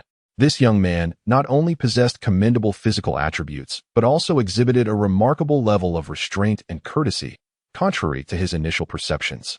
It appeared that wealth was indeed a necessary factor. In the face of Mother Shin's respect, Chin Sun acutely felt the weight of the situation. He then approached Father Shin's bedside. "Uncle, I have some knowledge of medicine. If you don't mind, I could assess your condition." Father Shin nodded in agreement. "All right. I appreciate your help." Just then, the door to the ward swung open, and a nurse entered with a payment slip, her tone tinged with impatience. "Hey, it's time to settle the medical fees for this bed. How long have you been in arrears?" Shin Yun turned to her parents with a puzzled expression. "Haven't we already paid?" Mother Shun averted her gaze, stammering as she pointed at Father Shun, silently urging Shun Yun not to inquire further. "It's fine, use my card." Chin Sun interjected, sensing the awkward atmosphere. "By the way, let us upgrade Uncle Shin's room to a single occupancy." "A single room?" Mother Shin smiled with relief. Realizing her judgment was correct, this young man indeed possessed substantial capability. As Chin Sun spoke, he retrieved a bank card from his pocket and handed it to the nurse, continuing to examine Father Shin's condition. However, when the nurse saw Chin Sun pressing on the patient, she quickly reprimanded him. "What are you doing? The patient needs rest. Your actions will only exacerbate his condition." Father Shun and Mother Shun exchanged glances, feeling somewhat helpless as they looked at Chin Sun, unsure of how to voice their concerns. Hearing the nurse's words, Shin Yun immediately stepped in to support Chin Sun. "He is a doctor. I trust him." "What doctor? Do you not understand basic knowledge?" The nurse retorted coldly. "The patient's condition is fragile. Your pressure will likely cause internal bleeding." Just as the nurse prepared to intervene, Chin Sun spoke up. "All right, Uncle Shun. Try to stand and see if you can walk." The room fell silent at his words. Neighboring patient oldly strained to lift his head and glance at Father Shun. Only Father Shun's gaze remained fixed on Chin Sun. He felt a surge of warmth coursing through him during the earlier pressure, revitalizing his body, as if something within had shifted. Gradually, he steadied himself, trembling as he grasped Chin Sun's arm and cautiously descended from the bed. Astonishingly, he had indeed managed to stand. Although his movements were slow and lacked the agility of before, Shin Yun and Mother Shun's faces illuminated with astonished delight. Shin Yun's eyes glistened with tears as she clutched Chin Sun's hand tightly. "Chin Sun, you are incredible. My dad can really walk." The nurse stood dumbfounded, witnessing the scene unfold before her, her mind racing to conceive a singular explanation. Since everything is already fine, why linger here and delay the medical expenses? The nurse, having spoken, dared not meet Chin Sun's gaze and swiftly exited the room. This is for the best, to avoid revealing her own secrets, Chin Sun thought to himself. After the nurse departed, he observed Shun's mother clutching Shun's father's arm. "Do you not even know your own condition? You certainly know how to enjoy life. Lying in bed all day." At that moment, the expression in Shun's father's eyes was complex. Only he understood the true situation. Chin Sun locked eyes with him, and though no words were exchanged, a mutual understanding passed between them as they nodded slightly. Chapter 54. "Sister Ya, are you asleep?" "Oh, I cannot thank you enough." Chin Sun, although unaware of the specifics, seeing old Shin's condition improve filled Shin's mother with immense joy. She grasped Chin Sun's hand, overflowing with happiness. Her gaze upon him was akin to that of a cherished treasure, brimming with satisfaction. The admiration and approval in her eyes suggested she had already come to regard Chin Sun as her son-in-law. "You are truly our family's lucky star. Since your arrival, old Shin's health has notably improved. It seems heaven is indeed watching over us." Hearing Shun's mother's heartfelt words, Chin Sun smiled knowingly, his tone measured and calm. "Indeed, Uncle's condition has improved significantly. With a bit more rest, he will gradually recover. Have you eaten yet? I could venture downstairs to the fast food place to grab something for us all to enjoy together." Shin's mother looked at Chin Sun with genuine concern. "No need, Auntie. I have already eaten." "Oh, I see. You are quite sturdy young man. You must exercise regularly, do you not?" Shin's mother appraised Chin Sun with eyes full of admiration. "Young people ought to be like you, balancing both health and career. It is truly rare." Chin Sun silently mused, observing Shun's mother. It was clear that Xiaoyun's loquaciousness was inherited from her mother. During their first meeting, he and T brought any gifts. And he felt a twinge of embarrassment at arriving empty-handed. You have already helped us immensely. Shun's father revealed a long-lost smile. Such matters are inconsequential. What truly matters is your kindness. By the way, Shin's mother seemed to suddenly recall something, her eyes sparkling. How did you and Xiaoyun come to know each other? Upon hearing this, Xiaoyun's face flushed crimson, and she hurriedly took her mother's hand, playfully scolding, "Mom, please stop. He is very busy with work. When would he have time for such conversations?" Seeing her daughter in such a flustered state, Shun's mother couldn't help but laugh. "Oh my, you treasure him so much? All right, I shall say no more." Nevertheless, her gaze continued to flit between Chun Sun and Xiaoyun, while she murmured softly, "When will you give me a grandchild?" As her mother's comments grew increasingly absurd, Shin Yun's cheeks burned as if on fire. She tugged at Chun Sun's hand, indicating they should make their exit promptly. Chun Sun offered a polite smile to Mr. and Mrs. Shun, gently stating, "I shall take my leave now, and I will visit you both again when I have the time." "Very well," Mrs. Shun replied with a smile, her gaze catching the car keys that Chun Sun had casually placed on the table. Her eyes reflected increased concern as she remarked, "You drove here, didn't you? Be cautious on the road tonight, as it will soon be dark." Indeed, Chun Sun nodded in affirmation, bidding farewell to both Mrs. Shun and Mr. Shun, who lay in bed. "Uncle, Auntie, I shall take my leave now." "Child, why do you dawdle? Go on, Mrs." Shun urged as she noticed the still-standing Xiaoyun nearby and nudged her to move. Xiaoyun, disliking her mother-esque demeanor, quickly interjected, "But Dad still needs to change rooms, so I'll stay to help. Can we not have a bit of dignity?" Mr. Shun frowned slightly, casting a weary glance at Mrs. Shun, signaling her to temper her insistence. Xiaoyun nonetheless escorted Chun Sun to the door, her eyes sparkling as she gazed at him. "Thank you, Chun Sun, truly. Are you certain you want to return tonight?" "Indeed, it's rare to see Dad so happy. I wish to spend more time with them." Xiaoyun nodded, then mischievously added, "Besides, you and Sister Ye won't be upset by my interruption, will you?" Coughing awkwardly, Chun Sun scratched his head, contemplating how to respond, when suddenly Xiaoyun leapt into his embrace. "Your heart is racing," she murmured, pressing her face against his chest. Quickly returned to her. "Don't worry, I won't be jealous," she said, closing her eyes and tilting her head, anticipating his reply. Seeing this, Chun Sun leaned in and pressed a firm kiss upon her lips. Xiaoyun then whispered something mysterious into his ear, recounting how she had playfully peeked at Sister Ye while she was bathing, only to witness something she shouldn't have. Chun Sun's expression shifted dramatically upon hearing this. He silently mused, "Is that true?"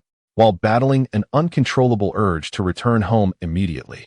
Observing Chun Sun's mischievous demeanor, Xiaoyun huffed, "What a lucky someone." With a hearty laugh, Chun Sun felt elated, playfully pinching Xiaoyun's delicate cheek. "I shall take my leave now. Take care of yourself." As she watched his figure gradually fade from view, Xiaoyun turned back, feeling a twinge of envy towards Sister Ye. She admired her exquisite beauty, long legs, and flawless complexion. At 10 o'clock that evening, in Villa No. 1, the private butler's quarters, Su Jingya sat before her vanity, letting out a soft sigh. She slowly removed the carefully applied makeup of the day, her reflection still exquisite, yet tinged with a hint of melancholy. Today was quite lovely, she whispered to herself, seeking solace in her own words. Not everything unfolds as one wishes. She turned off the lights, preparing for sleep. A faint rustling sound emanated from outside the door. Could it be Chun Sun returning? Her heart tightened with anticipation as she hastened to the entrance. Upon opening the door, she discovered it was merely the wind sweeping through the bamboo grove, creating a soft whisper. Her eyes dimmed in disappointment as she retreated to her room, a self-deprecating smile gracing her lips. "Su Jingya, oh Su Jingya, you are truly lovesick." Lying back down on her bed, she closed her eyes, choosing to ignore the sounds of the outside world. Upon returning to the villa, Chun Sun found the hall eerily quiet, devoid of any presence. His inner desires had been interrupted by Xiaoyun, leaving him somewhat unsettled. Approaching Sister Ye's room, he noticed it was shrouded in darkness, indicating she had likely succumbed to slumber. Reluctant to disturb her peaceful rest for the sake of his own desires, he quietly withdrew. Without turning on the lights, Chun Sun settled silently onto the sofa in the hall. With a flick of his lighter, he ignited a cigarette, illuminating the space momentarily. He glanced at his phone, discovering several unread messages. "Silly, are you asleep? Have you thought of me today?" A smile crept onto his face upon reading the message from Jiyin. As he thought to himself, of course, every day. Shortly after, another message arrived. I have good news for you. Intrigued, Chen Sun wondered what the news could be. I've advanced to the semifinals of the top 10 singers. He read. Haha, I knew you could do it, Jiyin. Keep it up, I believe in you. After their lively exchange, Chen Sun opened a video from Ruoxi. The provocative visuals stirred something within him, igniting a warmth throughout his body. How delightful it is to have a wife who understands my desires. Leaning back on the sofa, he rested his head on his hands, casually crossing his legs as he exhaled rings of smoke. His thoughts drifted to Qingjia. Whether it was concern or something else, he found himself perpetually preoccupied with her. In her absence, a sense of unease enveloped him, compelling his overwhelming possessiveness to send her a message. Qingjia, are you asleep? After a prolonged silence with no response, he called her, but the call went unanswered. Confused, he recalled how Qingjia had always hesitated to let him spend the night with her. What could be the reason for this? Furrowing his brow, he resolved to investigate upon her return. A sudden bang shattered the silence of the empty hall. As Chen Sun stood up, his knee accidentally collided with the coffee table. Upon raising his head, he noticed the light in Sister Ya's room had unexpectedly illuminated. Chapter 55. A different sensation. Sister Ya, are you still awake? He inquired softly, following the light. Is something bothering you? Share it with me. Perhaps I can lift your spirits. Observing Sister Ya's drowsy appearance and slightly disheveled hair, he couldn't help but tease her. Ah, it's Chen Sun. As Yajia stepped out through the door and caught sight of Chen Sun, an unexpected flutter of anxiety stirred within her. Her previously gloomy disposition instantly transformed into radiant brightness, and a smile blossomed on her delicate face, revealing faint dimples. A touch of shyness washed over her as she turned away, intending to retreat to her room for a brief touch-up. Bathed in warm light, Yejia's natural beauty remained enchanting, her flawless skin radiant without a trace of imperfection.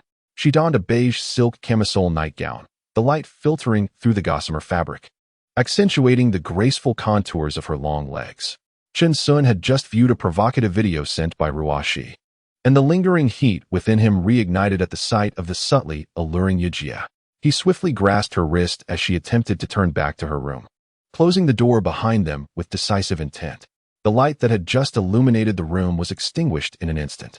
Gently, Chen Sun removed Yejia's shoes, noticing the red string adorning her ankle. This was left to me by my grandmother. There are 2 strands, one for you and one for me, she explained, her long hair cascading down as she spoke. Yet, Chen Sun, consumed by his own tumultuous thoughts, could scarcely absorb her words. You smell faintly of smoke, he remarked as he drew closer.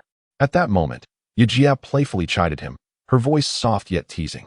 Chen Sun, feeling somewhat flustered, awkwardly rubbed his chin and rose to freshen up.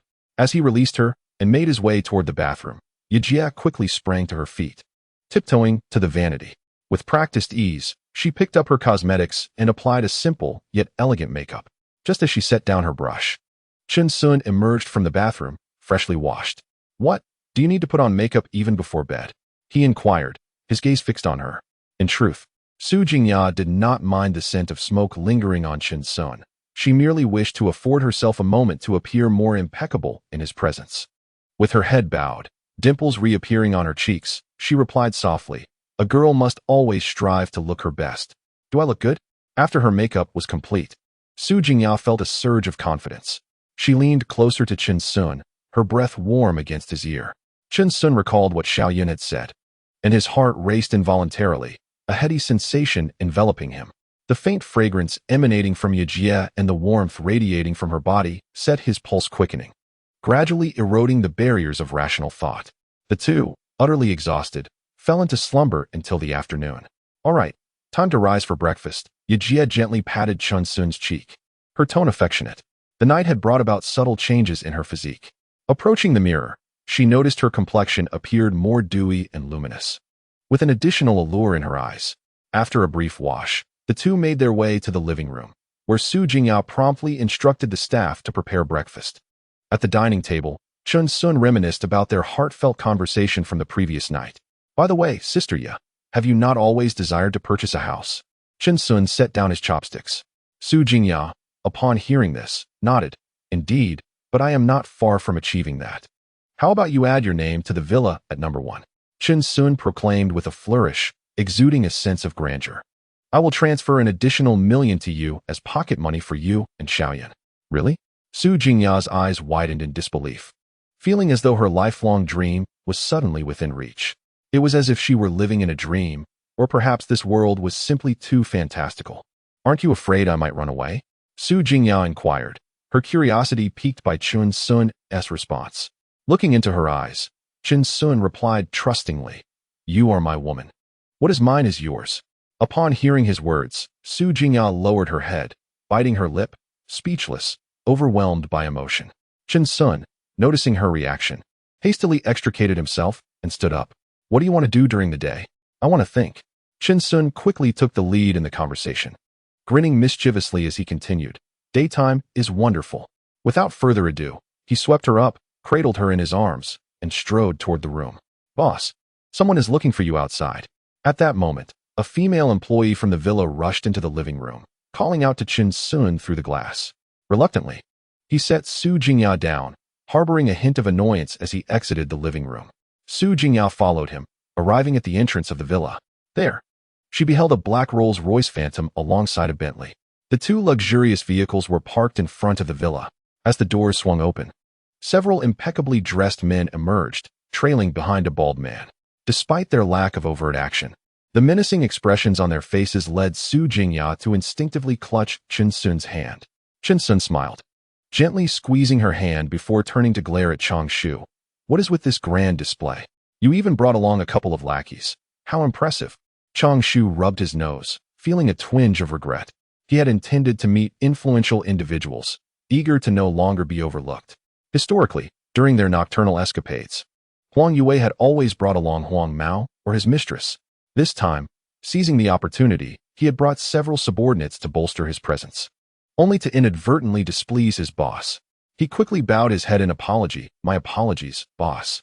With that, he turned to the suited men behind him, gesturing them to leave, commanding in a hushed tone, You all, get in the car at the back and be gone. Witnessing this scene, Su Jingya's expression turned momentarily blank. Chapter 56. The Young Beauty Gu Shuyu. Sister Ya, shall we go together? Chen Sun gently waved his hand in front of Su Jingya. It was only then that she snapped back to reality, somewhat perplexed. Where are we going? Chen Sun took Sister Ya's hand, and it was said that there would be a charity auction. They decided to attend together. As the private steward of the villa, Su Jingya had no days off, and her life revolved entirely around this grand estate. Ever since she began her employment here, she had scarcely ventured beyond its confines. Although the estate was vast and life within the villa was not monotonous, the unrelenting routine day after day stirred a longing in her, a desire to explore the world beyond. With this thought in mind, she nodded without hesitation. Sounds good. Uncle Chang observed Su Jingya before him. Dressed in a tailored uniform and perched on high heels, she epitomized the role of a secretary steward. The gracefulness in her demeanor and the manner in which her employer regarded her led him to a swift realization. This woman was indeed the boss's companion. Uncle Chang respectfully stood by the car, slightly bowing as he invited her to enter. Su Jingya linked her arm with Chen Sun's, elegantly stepping into the rear of the Phantom. This was her first experience in such an opulent vehicle, and she felt a flutter of nervousness within. She gently adjusted the hem of her uniform, ensuring her appearance remained impeccable. Once the Phantom roared to life, Su Jingya retrieved a petite makeup mirror from her handbag, meticulously retouching her makeup. Chen Sun sat beside her, his gaze drifting ever so subtly to her long, beautiful legs. Sister Ya, you wouldn't want your makeup to be askew, would you? Noticing her preoccupation with her makeup, he leaned in closer, lowering his voice. In an instinctive gesture, his large hand reached out towards her. Uncle Chang, driving, caught a glimpse of this scene in the rearview mirror and felt a wave of alarm wash over him. He quickly straightened his posture, sitting upright and rigidly focused on the road ahead, much like a dutiful schoolboy. Stop teasing, and help me see if this lipstick shade suits me, Sister Ya pouted playfully, turning to Chen Sun. At her request, Chen Sun finally directed his gaze to her lips. Although he had no knowledge of lipstick shades, he feigned a meticulous inspection. It looks lovely, especially fitting for you. Hom. Pleased with his reply, Su Jingya gently twisted the lipstick back and tucked it into her small purse. A smile graced her lips as she attempted to evade Chen Sun's wandering hands while relishing the beautiful scenery outside the window. The venue for the auction was not far from Chun Sun's residence at the Shanshui Manor, yet the winding mountain roads extended the journey to over an hour. Inside the car, Chun Sun and Su Jingya engaged in playful banter, enjoying their time together. Uncle Chang, however, remained utterly still, wary of provoking his employer's displeasure. Finally, as the vehicle arrived at the parking lot of Yunding Manor, Uncle Chang let out a long sigh of relief, stretching his stiff limbs. He hurried to the rear, respectfully opening the door for Chun Sun. Yunding Manor, akin to Shanshui Manor, stood as a pinnacle of elegance in Yang City, yet it exuded a vibrant, lively atmosphere distinct from the serene charm of Shanshui Manor. The Yunding Manor is perched atop a lofty hill, enveloped by dense forests. Far removed from the clamor of the city, the main structure of the estate resembles a vintage European castle, its white facade radiating a warm glow in the setting sun. The spires of the towers reach skyward, exuding a grandeur that is truly awe-inspiring. The gardens within the castle are meticulously manicured, with the sparkling droplets from the fountains adding a touch of enchantment. It is simply breathtaking. Su Jingya's eyes sparkled with wonder as she could not resist pulling out her phone to capture a photo alongside Chun Sun, wishing to immortalize this splendid moment. Reminiscent of the travel photos adorning her bedroom walls. Who would have thought that such a magnificent edifice existed in Yang City? Chun Sun mused inwardly. Uncle Chang stood at the rear, observing the lineup of luxury cars at the manor's entrance. His attention was particularly drawn to a vehicle with the license plate Yang 88888. It seemed that following the boss was undoubtedly a wise decision. His conviction to accompany Chun Sun solidified once more in his heart. At that very moment, the crowd in the manor's hall also took notice of them. Chun Sun, clad in a well-tailored suit, exuded youthful charm and sophistication. Beside him, Su Jingya, in her elegant uniform, appeared poised and competent. Her exquisite makeup and statuesque figure made her all the more captivating. Behind them, Uncle Chang, in a sharply tailored suit, emanated a calm and steady presence. The trio's appearance drew the gaze of everyone present, prompting hushed whispers and furtive speculation. Who are these young gentlemen? Why have we never seen them before? Observing the scene, the usher hurriedly approached, guiding them to the registration desk. After completing the entrance formalities, he respectfully handed them their numbered placards. The auction was to be held in the manor's grand banquet hall. The usher smiled and gestured towards the expansive circular chamber. With an hour remaining before the auction commenced, you may explore the surroundings and take a moment to relax. Very well, Chun Sun nodded, accepting the placard number 88. The hall buzzed with conversation as groups chatted animatedly. He turned to see the library nearby, yearning for a moment of tranquility. Let us each explore, and we shall reconvene here shortly. Sounds good. Su Jingya's eyes sparkled with excitement, eager to fully immerse herself in the experience. Uncle Chang's pockets were already brimming with business cards, lamenting the lack of opportunities to expand his network. As the manager of a vibrant nightlife establishment, he recognized that this was an opportune moment to cultivate connections. He smoothly integrated into the crowd, engaging in conversation with the elite. Chun Sun entered the library alone, which resembled a museum in its grandeur. Towering bookshelves housed a plethora of precious manuscripts and ancient tomes. He casually pulled a book from the shelf, and as he contemplated opening it, a sudden urge to smoke washed over him. He could not help but think that igniting a cigarette in this serene space would be quite thrilling. Settling into a seat, he squinted slightly, savoring the moment of relaxation and ease. The setting sun streamed through the floor-to-ceiling windows, casting a warm glow upon the antiquated bookshelf, while the air was suffused with the faint aroma of books. Suddenly, a girl with short hair caught his eye, adorned in a delicate cream-colored silk dress. Her appearance was refreshingly ethereal. Chun Sun's slightly downcast eyes sparkled in an instant. The girl was on her tiptoes, attempting to retrieve a book from the shelf. Observing this, Chun Sun swiftly approached, extending his hand to take the book down and presenting it to her. "Thank you," the girl exclaimed, accepting the book and cradling it in her arms, her face radiating a grateful smile. "You're welcome," Chun Sun replied, waving his hand dismissively. The girl lifted her gaze, curiously examining the man before her, noting his distinguished demeanor, which starkly contrasted with the boisterous crowd in the courtyard. Unable to restrain her curiosity, she inquired, "Are you here for the auction as well?" "Indeed." Chun Sun hurriedly opened the book in his hands, which he had not yet perused. "I adore reading. How about you? Do you enjoy reading as well?" Seeing that they shared a common interest, The girl felt an undeniable fondness for him. Yes, my name is Gu Shuyu, and you? Pleasure to meet you, Chen Sun said as he reached out to grasp Gu Shuyu's delicate hand. Yao Yao, she responded, just as a middle-aged man's voice resonated from behind. The auction is about to commence. Gu Shuyu, slightly shy, quickly withdrew her hand from Chen Sun's grasp and obediently walked over to the middle-aged man. Glancing back to wave goodbye to Chen Sun, the man's vigilant gaze swept over Chen Sun, and only when he confirmed Gu Shuyu's safety did he relax slightly, leading her away from the library.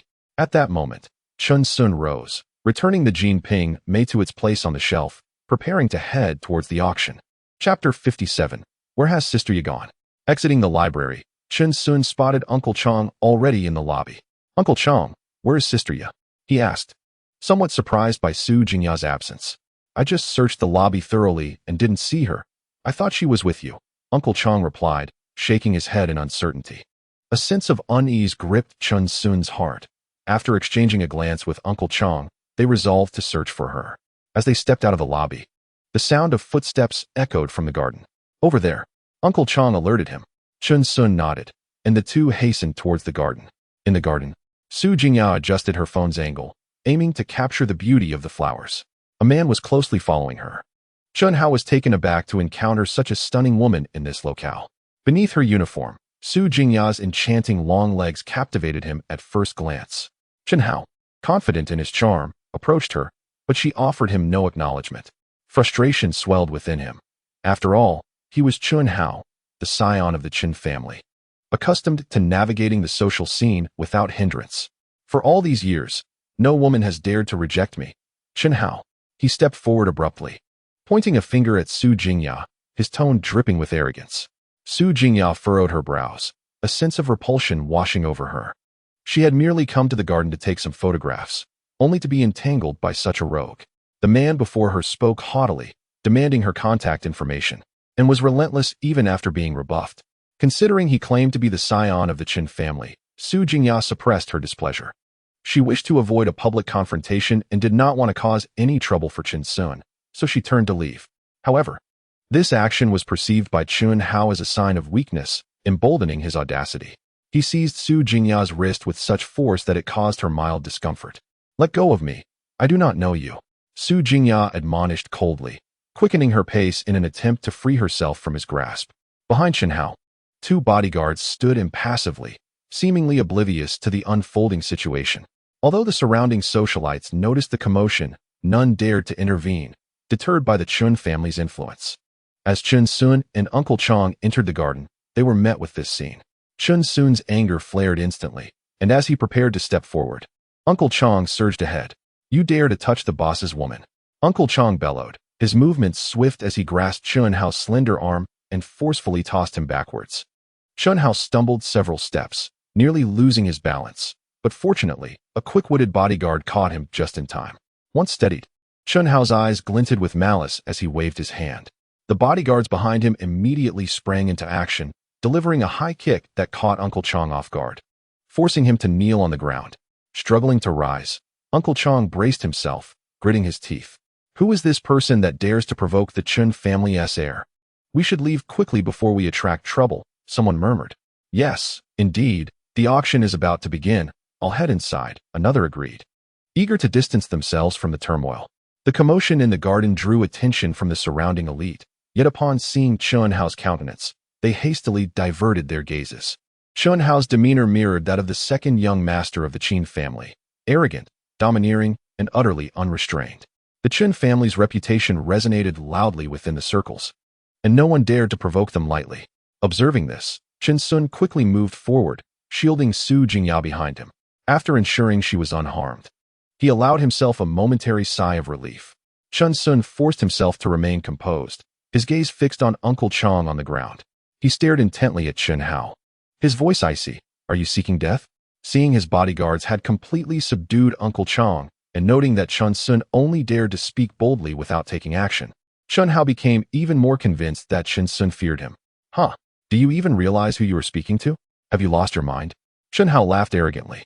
However, in the next moment, his laughter abruptly ceased. A sharp sound of a slap echoed through the garden. Chen Sun struck with lightning speed, so swift that even the two bodyguards behind Chun Hao had no time to react. Chun Hao felt a searing pain on his face, and the force of the slap sent him sprawling to the ground. Ouch! Ouch! He cried out, clutching his swollen cheek, his eyes filled with humiliation and anger. He had never imagined he would be slapped in front of so many witnesses. As the scion of the Chun family, his dignity lay in tatters, far more distressing to him than death itself. The two bodyguards, witnessing this, rushed towards Chen Sun without hesitation, their movements fierce. Yet, Chen Sun merely smiled coldly. His form as light as a willow catkin, evading their attacks effortlessly. In the instant the bodyguards missed, Chen Sun reached out, deftly grasping the napes of their necks. Before they could react, he lifted them like chicks. With two dull thuds, the bodyguards crashed heavily to the ground. This scene left everyone present in shock, and the crowd fell silent, struggling to rise from the ground. Chun Hao's face bore the clear imprint of a hand, with a trickle of blood seeping from the corner of his mouth. Confusion filled his eyes as he murmured to himself, questioning how he could defeat bodyguards hired at great expense by his family with a single strike. Instinctively, he touched his mouth and discovered something amiss. Upon further inspection, he realized one of his teeth had been knocked out. Chun Hao's face turned ashen as he held on to another loose tooth, enduring the pain. In humiliation, he turned and walked into the banquet hall, determined to gather evidence for his father to seek vengeance. As Chun Hao left in a dispirited manner, Chen Sun finally withdrew his gaze. He cast a cold glance at the two incapacitated bodyguards and ordered, "Scram." The bodyguards struggled to rise, supporting each other as they followed in Chun Hao's wake. At that moment, a woman resembling a bodyguard approached briskly from a distance. She had originally intended to enter the banquet hall, but was drawn by the commotion in the garden. Spotting Chun Hao's departing figure, she felt perplexed. Who had the audacity to discipline him? Taking a few steps closer, her eyes landed on Chen Sun, and she was instantly taken aback. This young man was none other than the savior of old Master Chun during that critical moment. Upon seeing Su Jingya behind Chen Sun and understanding Chun Hao's character, realization dawned upon her. A wave of urgency surged within her, and she hurried into the banquet hall. Chapter 58. The Origin of Nian Ning. Su Jingya stood behind Chen Sun, gazing at his silhouette, her heart astonished.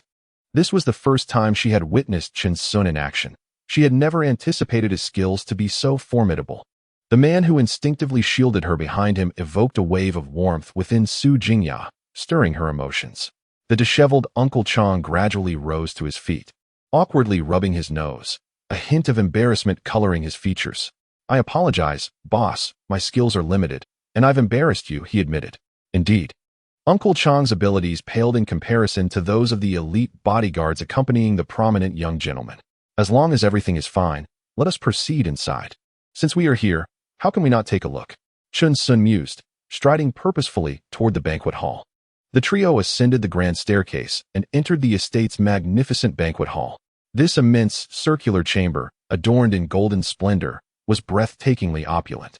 A crimson carpet sprawled from the entrance, enveloping every corner of the hall, while floor-to-ceiling windows framed picturesque views of the estate. Attendants clad in crisp uniforms navigated the crowd, balancing trays with grace. This was the venue for the annual charity auction of Yang City, an event exclusive to the city's elite, invited only by special accord. Lavishly set round tables, each draped in pristine white cloth, were arranged throughout the hall.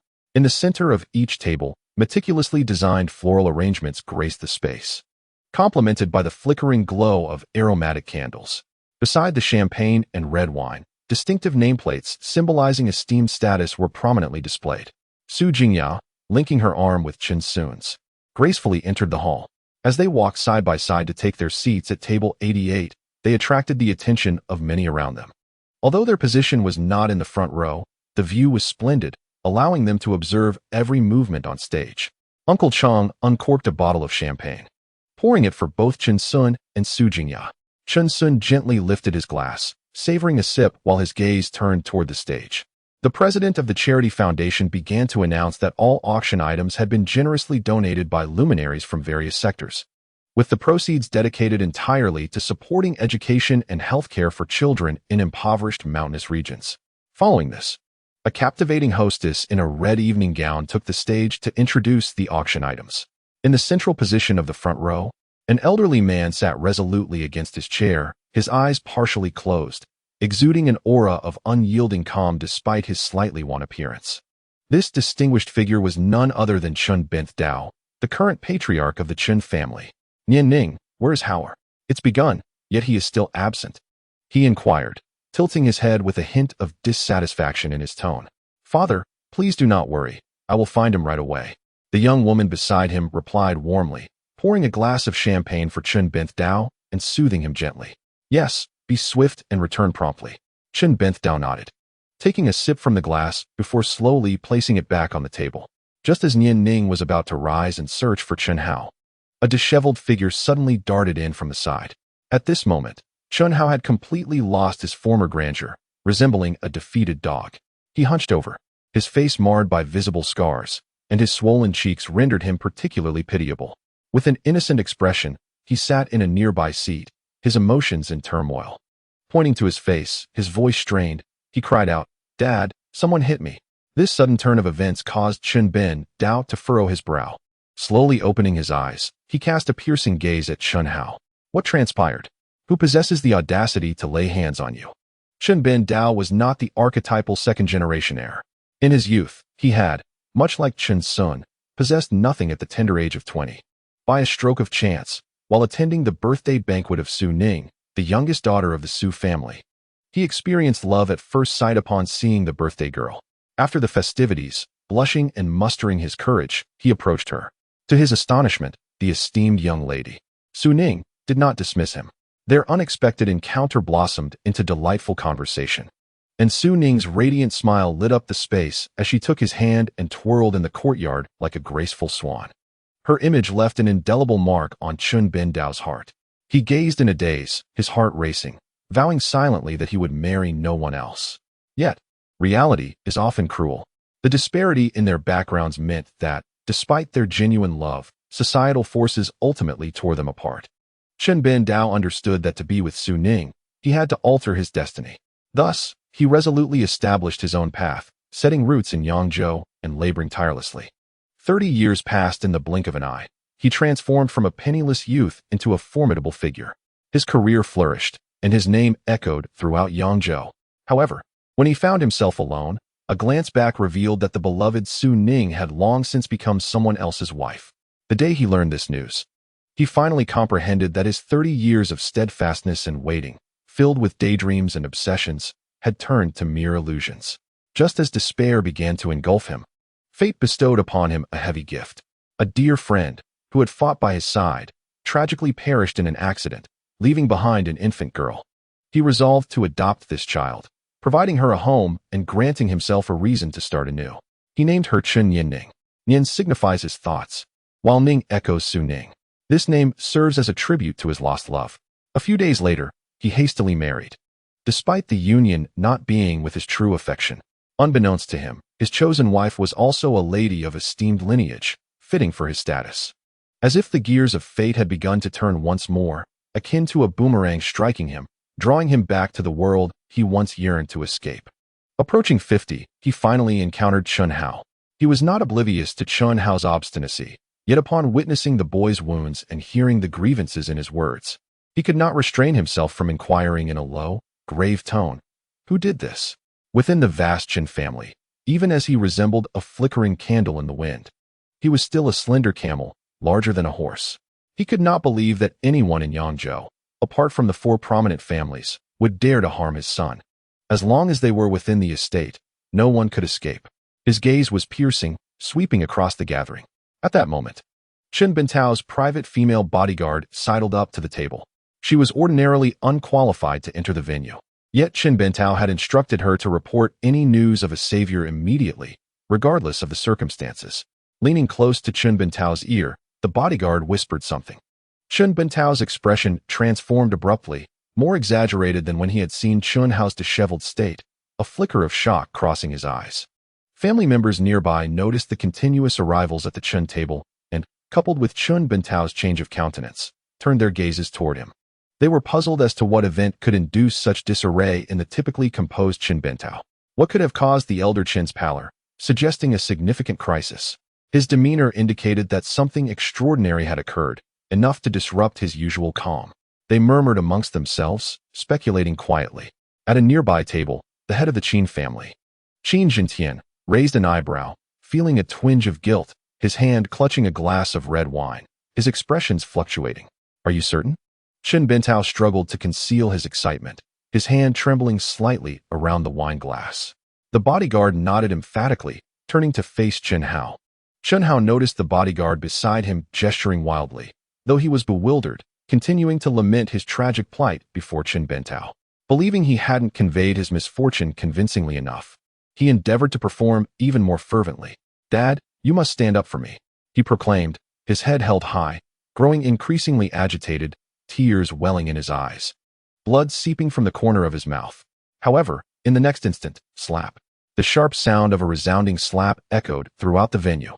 The crowd shifted their attention from the alluring female host on stage, turning to observe. Chen Hao stared in disbelief, his eyes wide, unable to fathom that his father had struck him. The swelling on his cheek thickened, and his already loose teeth could no longer withstand the torment, falling to the ground. Chen Hao lowered his head, spitting out the teeth he had nearly swallowed, standing frozen in shock. Chapter 59. Nian Ning's necklace. The alluring host on stage paused her actions, equally taken aback. The sudden turn of events captivated everyone in the venue. All eyes were drawn to the Qin family, and the atmosphere grew somewhat subdued. Chen Sun lifted his gaze and scanned the room. Spotting the elderly gentleman, the very one he had inadvertently rescued while driving back to Tianshui Manor. To his astonishment, the man seated at the center of the main table was none other than the patriarch of the Qin family. Swiftly, Chen Sun's attention shifted from Chen Ben Dao to Chen Nian Ning, who was seated beside the old man, his expression turning complex. Su Jingya, noticing Chen Sun's unease, instinctively linked her arm with his. A sigh of relief washed over her as she witnessed the elderly gentleman reprimanding Chen Hao, evidently. Even the elite were not devoid of reason. The subtle scent of her perfume gradually soothed Chen Sun's heart. After delivering a sharp reprimand, Chen Ben Dao's countenance darkened as he uttered a few cold remarks. Chen Hao, pale and flustered, departed the venue in disgrace. With a decisive wave of his hand, Chen Ben Dao gestured to the female host on stage, signaling her to proceed, as if the earlier incident were a trifling matter. The brief commotion in the hall swiftly subsided, with attendees exchanging knowing glances, having long been aware of Chen Hao's character, and then returning to their calm demeanor. The experienced hostess quickly regained her composure, shaking off her initial shock. With a professional smile, she cleared her throat and continued with the auction. Gracefully turning, she introduced the next item, a Tang Sankai horse figurine. Renowned for its vibrant glazes and lively shapes, Tang Sankai pottery epitomizes the artistry of the Tang dynasty. This particular horse figurine, exquisite in form and adorned with a riot of colors, showcased the craftsman's exceptional skill. Its starting bid was set at 1 million yuan, inviting bids from the audience. Chen Sun, however, found little interest in such artifacts, merely raising his paddle in a gesture of formality. Soon, other bidders swiftly outbid him, prompting him to lower his paddle with an air of indifference. Meanwhile, a middle-aged man at the adjacent table gleamed with excitement, repeatedly raising his paddle. Yet, as the price escalated, his expression grew increasingly grave. He cast a glance at Chen Sun, who had just raised his paddle, and sighed in resignation. He understood that those seated in the back rows were merely there to lend an air of presence and enliven the atmosphere. The true elite of Yang City would not be found in such distant seats. After several unsuccessful bids, he ultimately conceded. The cost of seeking a reputable name proved far greater than he had anticipated. Chen Sun was equally astonished that an item with a starting bid of 1 million could escalate to 5 million. It is essential to recognize that these funds will ultimately flow into charitable organizations as public welfare financing. 5 million. Such a sum could sustain a lifetime for many, and yet, it is frivolously cast aside. If only I had 5 million, I could secure a marriage home, Chen Sun mused, suddenly recalling Uncle Chang's words, his gaze sharpening with clarity. He remembered the union between the Chun and Qin families, and turned his attention toward the Qin family seated in the front row. Now, let us welcome a remarkable piece of artistic treasure. First and foremost, we extend our heartfelt gratitude to Mr. Qin Mingyuan for his generous donation, the female host declared, gesturing invitingly toward the Qin family. Qin Mingyuan rose slowly, turning gracefully. With a smile, he waved to the assembled guests, his demeanor radiating the poise of a distinguished gentleman. Uncle Chang, having been instructed by Chen Sun to investigate Chen Yinling's background, was acutely aware of the relationship between Chen Sun and Yinling. He turned to observe Chen Sun, who was entirely engrossed in the unfolding scene. "Boss, that man is Chen Yinling's fiancé," he remarked. Chen Sun, with a gaze as profound as the depths of the ocean, nodded imperceptibly, his heart betraying no turbulence. Why does everyone seem so fixated on him? I hardly perceive any charm, he thought. Sister Ya, noticing Chen Sun's subdued demeanor, tightened her grip on his arm. The female host continued her introduction. This piece is not merely a painting. It represents the pinnacle of traditional culture and art. She held a finely crafted frame, within which lay an ancient landscape painting. This exquisite treasure is the work titled Waves of the River and Sea by the renowned Ming Dynasty painter, Mr. Jiang Liu. He is celebrated as one of the 8 masters of Jiangmen during the Ming Dynasty, his brushwork exquisite, with profound artistic conception. It vividly captures the grandeur of the river and sea, with delicate strokes and meticulous composition, epitomizing the essence of landscape painting. The audience gazed in awe, as if they could truly witness the magnificent scenery of the river and sea. The starting bid for Waves of the River and Sea is set at 2 million. Ladies and gentlemen, please place your bids. Compared to the previous Tang Sankai horse figurines, this painting evidently appeals to a much wider audience. The atmosphere of the auction intensified as the host passionately extolled the artwork. 220,000, 280,000, 3 million. As voices and paddles rose in unison, the bidding for Waves of the River and Sea swiftly escalated to 5 million. The middle-aged man at the neighboring table appeared utterly deflated, realizing this prized piece was destined to elude him. He glanced over at Chen Sun, who, like him, found himself bereft of the courage to raise his paddle at the 5 million mark. Given that this was a Qin family possession, Chen Sun naturally refrained from bidding, especially since he had already forged a contentious relationship with the Qin family. In contrast, the other attendees were unfazed, eagerly raising their paddles. For them, establishing a connection with the Qin family while enhancing their own reputations was a fortuitous twofold opportunity. The voice of the beautiful host rang out once more. "Congratulations to this gentleman. Acquiring the tides of Jianghai, we express our gratitude for your contributions to charitable endeavors." As the auction concluded, under the enthusiastic guidance of the female host, the artwork was ultimately sold for 10 million. Qin Jintian, seated in the audience, squinted his eyes, nodding approvingly at the alluring host on stage, feeling quite content. The host, noticing his gaze, boldly returned his attention with a provocative demeanor, her enchanting figure swaying more enticingly before him. "Next, we shall unveil a particularly exquisite treasure. This item is not merely a piece of jewelry. It is a testament to love. Let us welcome this treasure with resounding applause." As the spotlight illuminated the stage, a hostess gracefully approached, cradling a delicate jewelry box. She gently opened it, revealing a necklace that sparkled brilliantly under the lights. This treasure has been generously donated by Miss Chen Yinling of the Qin family. It is named the Love of Time. Crafted from platinum, the necklace is adorned with dazzling diamonds and lustrous pearls, encapsulating the precious love that endures through the passage of time. The starting bid for the Love of Time is set at 9,999,999. In the auction house, where lively bids had once echoed, silence fell abruptly.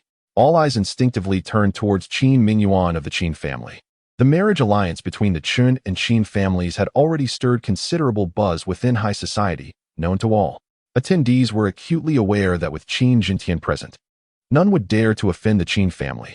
The social elite turned their gazes toward Yinling, standing beside Chen Ben Dao, their eyes brimming with envy and admiration. To be favored by young Master Qin is indeed a stroke of extraordinary luck for her. Qin Mingyuan, a prominent figure among the younger generation of Yangzhou, is markedly different from his brash brother, Qin Feiyang. He is composed and unassuming, possessing remarkable talent. Almost everyone believes that, barring unforeseen circumstances, he will be the next head of the Qin family. Moreover, rumors suggest that he has not relied on his family's influence, but has instead founded his own company at a young age, successfully taking it public. The veracity of such rumors, however, remains uncertain. At this moment, Qin Mingyuan sat poised in his seat, his gaze fixed intently on Yinling at the adjacent table, a hint of barely perceptible fervor in his eyes. Yinling, however, appeared slightly perplexed, unaware of the necklace's existence. Yet soon, she recognized that this was all part of her family's preordained arrangement. With a gentle sigh, her eyes flitted between her father and the necklace, her heart a tumult of emotions. Chen Ben-Dao, understanding her thoughts, spoke softly, "Nianling, you have grown. With the Qin family as your support, you shall not go astray." Suddenly, a pair of large hands gently patted her shoulder, revealing a look of reassurance on his face. She understood in her heart that her father's intention was to facilitate a union between her and Qin Mingyuan, furthering the relationship between their families. Despite the resistance swelling within her, when she lifted her gaze and met the expectations in her father's eyes, her resolve softened. To reject this union would jeopardize the future of the Chen family. Given the current state of the Chen family, an alliance between the Qin family and the Su and Gu families could lead to their utter downfall. A bitter expression crossed her face, her heart heavy with helplessness. After a moment of silence, Nianning took a deep breath, striving to calm herself. She did not wish to disappoint her father, nor did she want to see her family fall into peril because of her. "I understand, father," she whispered, nodding gently. "Ladies and gentlemen, let us officially begin," the female host announced. Qin Mingyuan sat confidently beside Qin Jintian, a self-assured smile adorning his face. Everyone present had reached an unspoken consensus. This auction item belonged solely to him. No one raised their paddles or placed bids. They all understood that this was a tacit ritual. Anyone daring to compete with Qin Mingyuan at this moment would be openly challenging the Qin family, courting disaster. Qin Mingyuan slowly stood up, raising his bidding paddle high. 9,999,999. Paddle number 1, Qin Mingyuan. Going once. Is there a higher bid? The female host smiled at the audience, already confident that no one would dare to contest Qin Mingyuan. Yet, adhering to the auction's procedure, she continued her act. Just as she was about to bring the gavel down, a clear voice rang out from the back of the crowd. 10 million. A wave of astonishment swept through the room, and all heads turned towards Chen Sun. They were eager to discover who had the audacity to disrupt the proceedings on the Qin family's territory. This 10 million price tag was within the means of anyone seated in the front rows. However, they all understood the significance behind this bid. It was a blatant disregard for the Qin family's authority. Who was this bold individual? Was he a brash newcomer who had recently arrived in Yangzhou? Had he not inquired about the local circumstances? This was indeed the Qin family's domain. What was the auction house thinking, inviting someone so oblivious to the rules? Whispers filled the air as the crowd speculated amongst themselves, the atmosphere growing tense. The female host was also taken aback, her gavel suspended in midair, uncertain of how to proceed. She forced a strained smile, her voice faltering. 10 million. This gentleman bids 10 million. Is there a higher offer? Nianning turned her head, and upon catching sight of Chen Sun once more, her expression was a complex tapestry of emotions, fraught with contradiction. She never anticipated that Chen Sun would stand up at this moment, confronting the Qin family on her behalf. She pressed her lips together, her pale fingertips digging deeply into her palms, lowering her head in silence.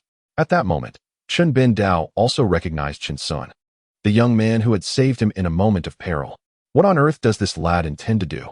He felt somewhat caught off guard, his heart brimming with questions. 10 million. Qin Mingyuan turned his head, his gaze fixed on Chen Sun, letting out a cold snort. To challenge me is merely to invite humiliation. After confirming with Uncle Chang, Chen Sun knew he had 500 million at his disposal. 12 million. Without hesitation, Chen Sun raised his bid, his tone calm. Qin Mingyuan's brow furrowed, his mood exceedingly displeased, and he coldly responded. 15 million. The female host's voice rang out. 15 million. Is there a higher bid? 20 million. Chen Sun's voice followed suit, for this necklace was valued at merely 10 million. Chen Ben-Dao had initially aimed to foster a relationship with the Qin family by having Qin Mingyuan purchase it. Chen Sun's bidding shattered their tacit understanding completely. 50 million. Qin Mingyuan's brow knit tightly, his expression darkening. 100 million. Chen Sun spoke indifferently, as if discussing an ordinary matter. The entire room was astounded. This figure far exceeded the necklace's actual worth, even surpassing the annual net profit of a medium-sized company. Could he be a scion from a prestigious family in the capital? Many turned to Chen Sun, whispering and speculating about his identity. Chen Sun remained unperturbed, for his wealth was not merely a surplus to be squandered. On the contrary, with the system in hand, his riches would only multiply. A middle-aged man at a nearby table dropped his jaw in shock. He realized that the man before him was undoubtedly extraordinary. The auction house had stringent capital verification requirements. To bid 100 million signified his genuine capability. 200 million. Qin Mingyuan's countenance darkened entirely, his teeth clenched. He then fixed a cold gaze upon Chen Sun, a glint of malice flashing in his eyes. His voice trembled, drawn out, laden with palpable threat. Qin Mingyuan's offer rang out like thunder, instantly igniting the atmosphere in the room. Everyone held their breath, their eyes darting between Qin Mingyuan and Chen Sun. Qin Jintian sat nearby, his expression grave. Although he was somewhat displeased with his son's impulsiveness, he could only acquiesce at this moment. After all, the Qin family's reputation could not be tarnished, especially before such a large audience. 200 million, Mr. Qin Mingyuan bids 200 million. Is there a higher bid? The female host instinctively glanced at Chen Sun, her heart unexpectedly yearning for him to raise his bid once more. 500 million. Chen Sun slowly rose, his fingers sweeping across the crowd. His voice was clear and resonant, striking like a heavy hammer upon the hearts of all present. The entire venue fell into an eerie silence, with no one daring to utter a word, and even breaths were taken with utmost caution. The staggering figure had exceeded all expectations, leaving many feeling breathless. The female host opened her mouth, yet no sound emerged. She was utterly taken aback by the astonishing number. "Light the sky lantern," someone in the crowd exclaimed, eyes wide with disbelief. Some younger attendees looked on with puzzled expressions, quietly inquiring of their elders, "What does it mean to light the sky lantern?" Lighting the sky lantern denotes the most extravagant bidding method at an auction, signifying that no matter the price offered by others, the bidder will surpass it until no one dares to respond. An elderly gentleman quietly elucidated, his voice laced with shock. 500 million. To purchase a necklace valued at merely 10 million. Insanity. Who is this person?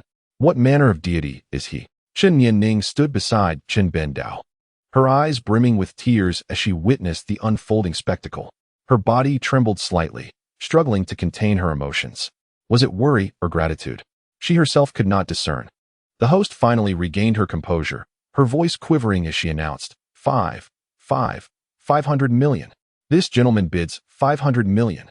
Is there a higher offer? The room remained enveloped in silence, no one daring to respond. 500 million, going once. 500 million, going twice. 500 million, going thrice. Sold. With the fall of the gavel, the host proclaimed with fervor, "Congratulations to this gentleman for successfully acquiring the love of time. We extend our gratitude for your generosity, as well as for Miss Nianning's charitable donation." Scattered applause echoed through the hall. 500 million. Such an astronomical sum. Who was this young man, so audacious as to challenge the Qin family? It seemed the heavens above Yangzhou were about to shift. Chapter 61. The Admiration of Socialites. Ding. Congratulations, host. For a successful transaction, you have received a 6-fold consumption reward. Ding.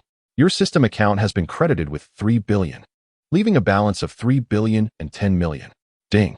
Congratulations, host, for achieving a critical success in this transaction, gaining the skill of integration.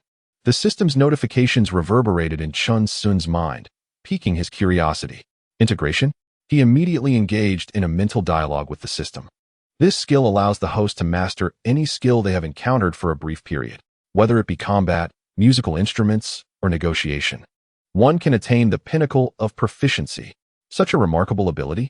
Chen Sun was taken aback, then a smile crept across his lips. However, to those present, this gesture was undeniably a blatant provocation towards the Qin family. Su Jingya stood quietly beside Chen Sun. She was aware of his seemingly limitless financial resources, capable of purchasing the #1 villa at the Shanshui Manor. Yet, witnessing him lavish 500 million for a mere necklace, publicly challenging the Qin family, left her bewildered as to why he would spend such an exorbitant amount on this necklace. She was utterly unaware of what this woman meant to Chen Sun. Su Jingya's gaze involuntarily drifted towards the woman named Nian Ning. That figure was graceful, exuding an ethereal charm, subtly overshadowing her presence. In her mind, Su Jingya unconsciously began to compare herself to her. She extended her hand before Chen Sun, who understood and gently clasped it. Upon witnessing the jealousy etched on Yajia's face, the smile on Chen Sun's countenance was impossible to conceal. Just how many women do you have outside? Su Jingya had already discerned that, apart from herself, there were at least 3 others, Ji Yin, Xiao Yun, and the girl before her, making a total of 4. Seeing Chun Sun's demeanor only fueled her anger, prompting her to pinch his arm fiercely. Thank you to all our esteemed guests for your generous bidding. This charity auction has concluded successfully. All proceeds will be allocated to educational assistance in impoverished regions, the president of the charity foundation stated with a smile from the stage. Following this, it was time for the banquet, and he hoped everyone would enjoy themselves. Qin Mingyuan, in a foul mood, prepared to leave the auction upon hearing the president's words. With a grim expression, he stood to depart, only to be halted by his father, Qin Jintian, who grasped his wrist firmly. Mingyuan, are you losing your composure? Leaving now would only make our Qin family appear incapable of handling this, Qin Jintian whispered, a glint of sharpness flashing in his eyes. How can I trust you to lead the Qin family? His gaze traversed the crowd, settling on the composed Qin Sun in the distance. First, ascertain this young man's background, and then gauge the situation at the banquet. Qin Jintian patted his son's shoulder, his tone steady. Remember, you represent the face of the Qin family. Only then did Qin Mingyuan's tightly clenched fists relax. He took a deep breath, returned to his seat, and forced a cold smile. All right. As the auction segment concluded and the president's words echoed, the crowd transitioned to the banquet hall. Once everyone had entered the dining area, Chun Sun slowly rose. Su Jingya linked her arm with his, and together they strolled into the banquet hall, with Uncle Chang following closely behind. Melodious strings filled the air, and the crystal chandelier in the dance floor sparkled brilliantly. Beneath the chandelier, glasses clinked and elegant figures mingled. Guests entered with their respective partners, skirts and suits intertwining on the dance floor.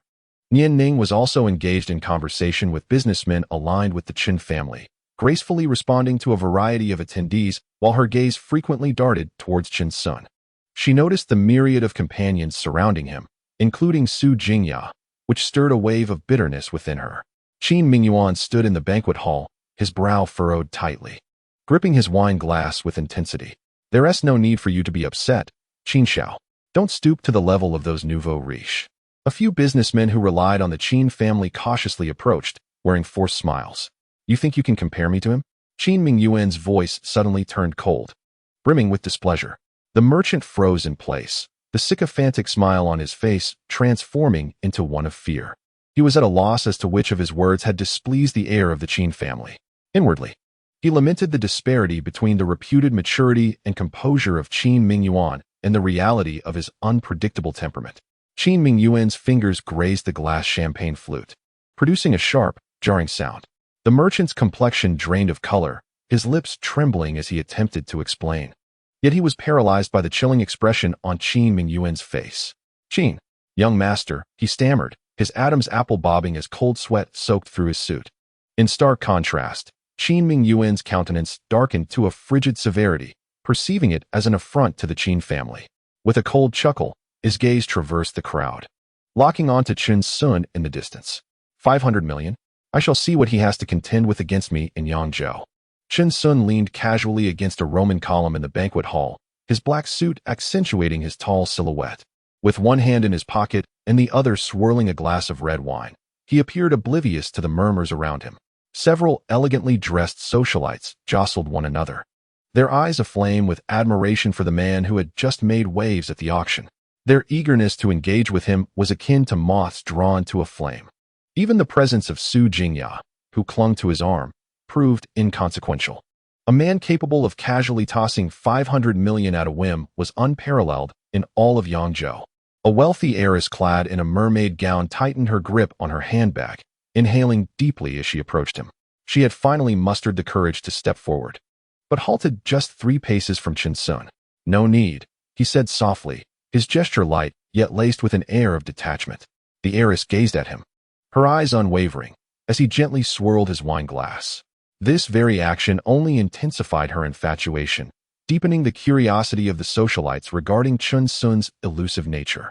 Their whispers surged like a tide, and Qin Sun inadvertently became the focal point for all the women present. Did he even decline an invitation to dance from Lin Shui? She was the daughter of the owner of Yangzhou's largest luxury department store, Shangou. Look at his watch. It appears to be a custom Patek Philippe. The family crest is likely engraved on the back of the dial. Shoo, don't speak too loudly. He is looking this way. As Chen Sun slightly turned his head, his gaze swept across the crowd, landing on Yin Ning. Just as he prepared to approach, a woman clad in a deep suit stepped closer, raising her glass. Mr. Chen, she purred, a seductive smile gracing her lips. May I inquire about your primary field of business? At her words, Chen Sun raised his eyelids. Just dabbling in small ventures to pass the time. The woman suddenly took a half step forward, deliberately allowing the slit of her skirt to brush against Chen Sun's trousers. Pretending to adjust her necklace, the lace collar slipped open slightly, revealing a glimpse of her fair skin, which shimmered under the crystal chandeliers of the banquet hall. Her delicate fingertips gently brushed against his cuff. Would you care to see my domain? No need. Chen Sun paused for a moment, his heart fluttering. He turned his head away, quickening his pace to escape. Qin Mingyuan noticed that Nian Ning's gaze frequently drifted toward Chen Sun's position. Nian Ning, do you know him? He abruptly positioned himself in front of her, obstructing their line of sight, his voice laced with warning. Yes, Nian Ning replied softly, her crimson lips parting. Deep down, she always acknowledged this connection. Upon hearing her response, Qin Mingyuan's temples throbbed. He fixed his gaze on Chen Sun's retreating figure, his throat tightening with difficulty. The silent understanding exchange between them was anything but superficial. It turned out that even someone as proud as Nian Ning could reveal such vulnerability to another. He stifled the fury rising within him, abruptly loosening his bow tie. Suppressing his inner rage, he cast a cold glance at Nian Ning before suddenly breaking into a smirk. Nian Ning, think carefully about the Chun family situation. As he spoke, he extended his hand, intent on forcing her to dance with him. Nian Ning's breath caught at his words, her fingertips icy, as she hesitated to extend her hand. In the next moment, someone seized her wrist, pulling her abruptly into a warm embrace, her white dress blooming like a night blooming cereus. Chen Sun's deep voice resonated in her ear, tinged with a hint of casual coldness. Bullying a woman is rather beneath one's dignity. Chapter 62. The beginning of the story. Chen Sun tightened his arm around Nian Ning, drawing her closer. His brows slightly raised as he glanced at Qin Mingyuan. Qin Mingyuan's hand hovered in midair, the atmosphere growing awkward, his expression momentarily contorted. He glared at the hand Chen Sun had clasped around Nian Ning's wrist, seething with rage internally while maintaining an air of composure externally.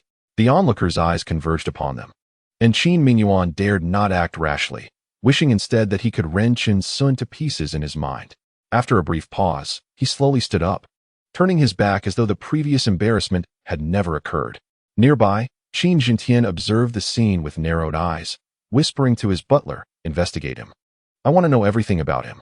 He then turned to Chen Benhao, a sardonic smile playing on his lips. You truly have a remarkable daughter. Chen Benhao gazed at his daughter, noticing the long-lost brightness in her smile, feeling a wave of helplessness wash over him. His attention shifted between Chen Sun and Qin Jintian. One was his savior, while the other possessed the power to save his empire. He raised his glass and downed its contents in one gulp, exhaling a long sigh. Chen Sun had never danced before, yet as he stood beside the dance floor, he had already deconstructed and analyzed every step.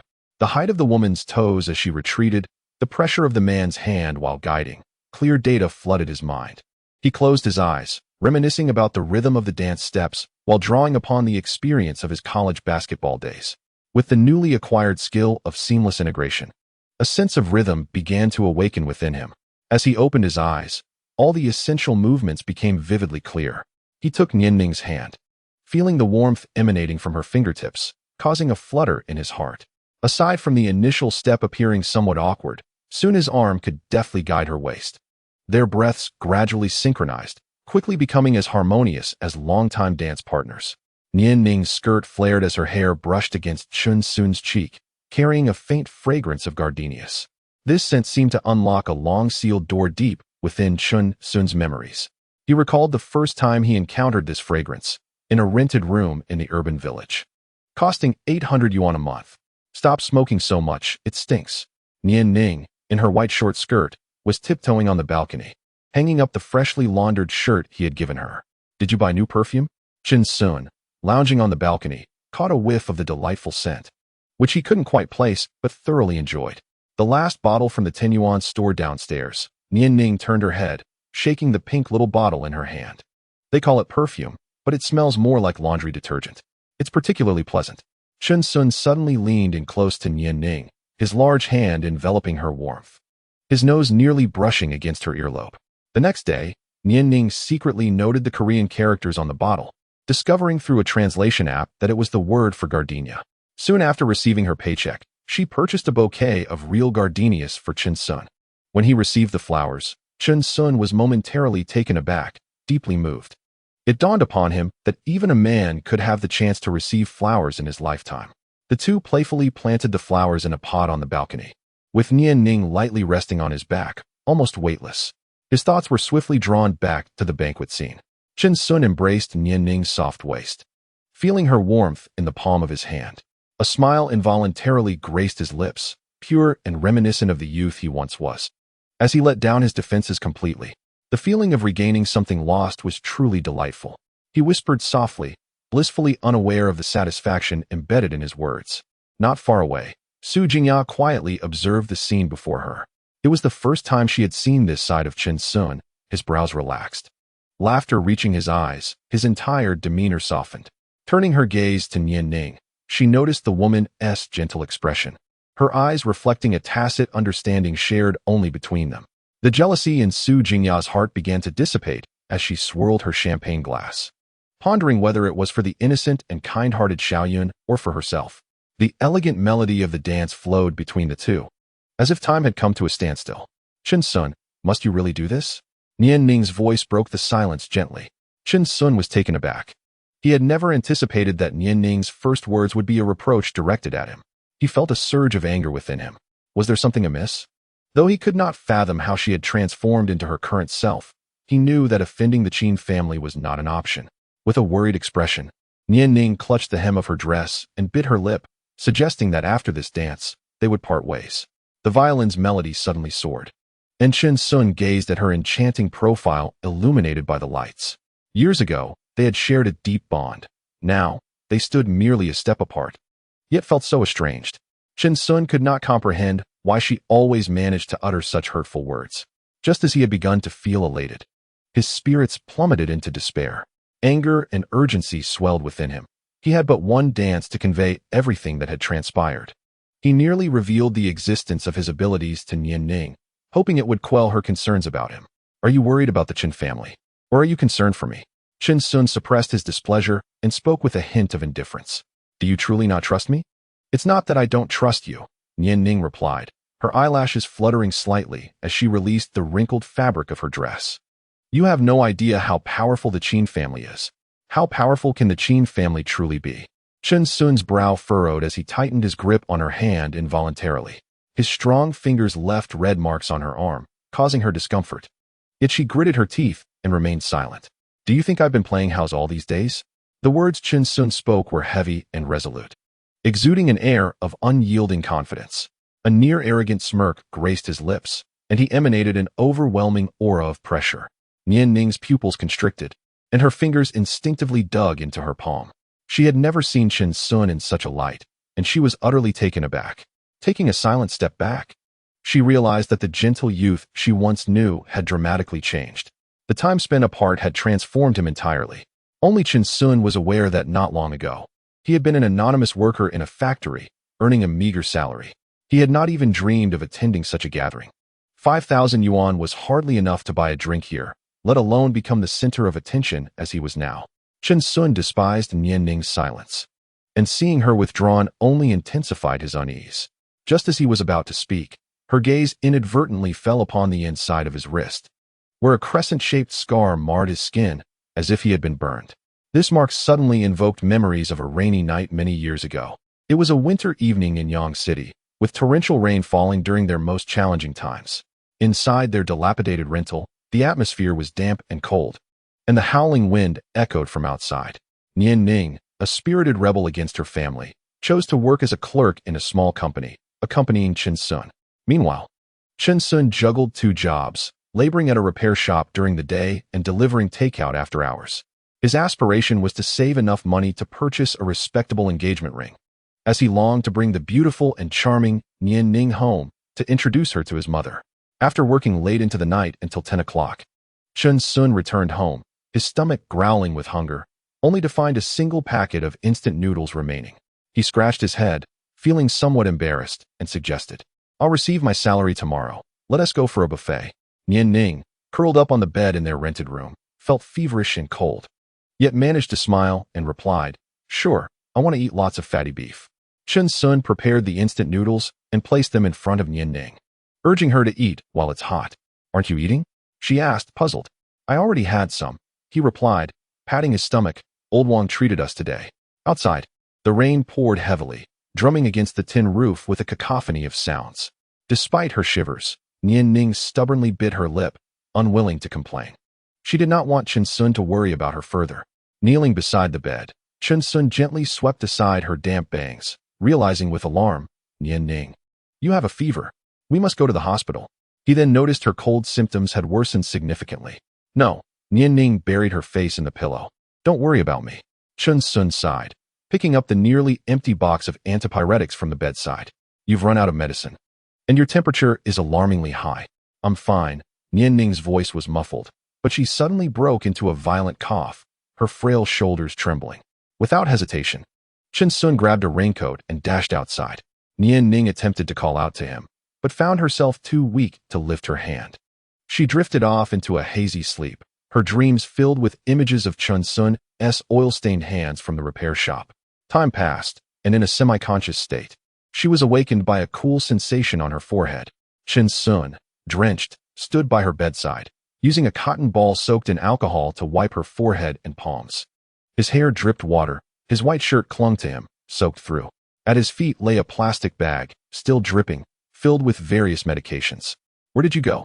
Nian Ning asked weakly. "All the pharmacies were closed, so I ran to a 24-hour store across the river," he replied, secretly relieved to be a delivery worker, as he had a good grasp of the routes. Speaking this, he harbored a faint hope for Nian Ning's praise. He opened the newly purchased fever medication, carefully pouring it into a cup. "Here, take your medicine first." Nian Ning wrinkled her brow. "It's bitter."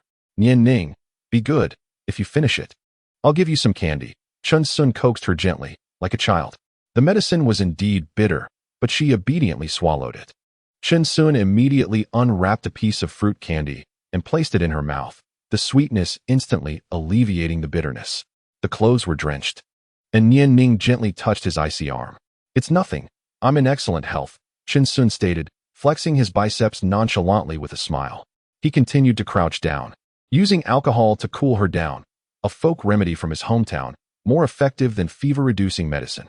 Nian Ning gazed at his focused profile, memories of familial promises flooding her mind. She was determined not to disappoint Chen Sun. Suddenly, her nose tinged with bitterness. "Fool," she murmured softly, tears cascading uncontrollably down her cheeks. Chen Sun hurriedly approached, clumsily wiping her tears away. "What is wrong? Are you still feeling unwell?" Nian Ning turned her head towards the window, shaking it bitterly, burying her face in Chen Sun's warm chest, still imbued with the scent of rain. "Why are you so good to me? Why?" Chen Sun was momentarily taken aback, then gently tousled her hair, saying, "You are my wife. Who else should I treat well?" That night, Chen Sun remained vigil by her bedside. In her half-dreaming state, she could always sense someone gently tucking her blanket or checking her forehead for fever. In the early hours, her fever finally subsided, and she saw Chen Sun asleep in a chair, clutching a damp towel. "Remember anything?" In reality, Chen Sun's voice pulled Nian Ning back to the present. Noticing her silence, Chen Sun felt a swell of frustration. Silence, silence, more silence. Nian Ning's gaze was fixed on the burn on his wrist. A remnant of the time, he clumsily scalded himself while preparing porridge for her during her fever. The day after her fever, craving plain congee, she remembered how clumsily he had maneuvered in the cramped communal kitchen. The scalding porridge splattered on his wrist, yet he silently brought it to her. Subconsciously, Nian Ning reached out to touch the mark. Who would have thought that one day they would stand in a resplendent banquet hall, gazing at each other with such unfamiliarity? Chen Sun abruptly withdrew his hand, the cuff of his suit obscuring the scar. "It doesn't matter anymore." Nian Ning's eyes glistened with unshed tears. "Do you remember when I was sick?" "I do," Chen Sun interrupted, a smile devoid of warmth gracing his lips. "I remember how you packed your bags while I went to buy medicine." A boulder seemed to obstruct his chest, his anger flaring anew, demanding release. Nian Ning gently pressed her cheek against his rapidly rising chest, feeling his warmth seep through her strapless top. Her fingers trembled slightly, tracing the contours of his chest. Chen Sun exhaled deeply, the tension in his jaw gradually easing. He looked down at the familiar swirl of her hair atop her head, his heart softening. He and T come here to inflict pain upon one another. A self-deprecating smile crept onto his face. Now, he could easily have any woman he desired. Yet, no amount of cold, digital currency in his account could compare to the palpable warmth of the woman in his embrace. He resolved to cast everything aside. Chen Sun's voice was husky, his thumb unconsciously caressing the reddened corners of her eyes. Will you still be willing to be my woman? As the last note from the musicians faded into silence, Chen Sun had already drawn a line in his heart. Should she refuse, he would turn and leave without a moment's hesitation. Without a trace of doubt, Nian Ning lifted her gaze. Amidst the interplay of light and shadow, her eyes, a blend of brightness and darkness, sparkled with a radiant smile. I am willing. Chapter 63. Then let us return together. Qin Mingyuan's gaze was fixated on the figure gracefully dancing in the center of the dance floor. He had never seen Nian Ning's eyes shine with such brilliance. Regrettably, that smile was not meant for him, but for another man. His hands beside him convulsed uncontrollably, his face contorted in anguish. Before outsiders, he had to maintain a facade of gentility, feigning nonchalance to uphold the Qin family's reputation. His anger was immense. Yet there was no opportunity to confront Chen Sun directly in the midst of the gathering. Mr. Qin?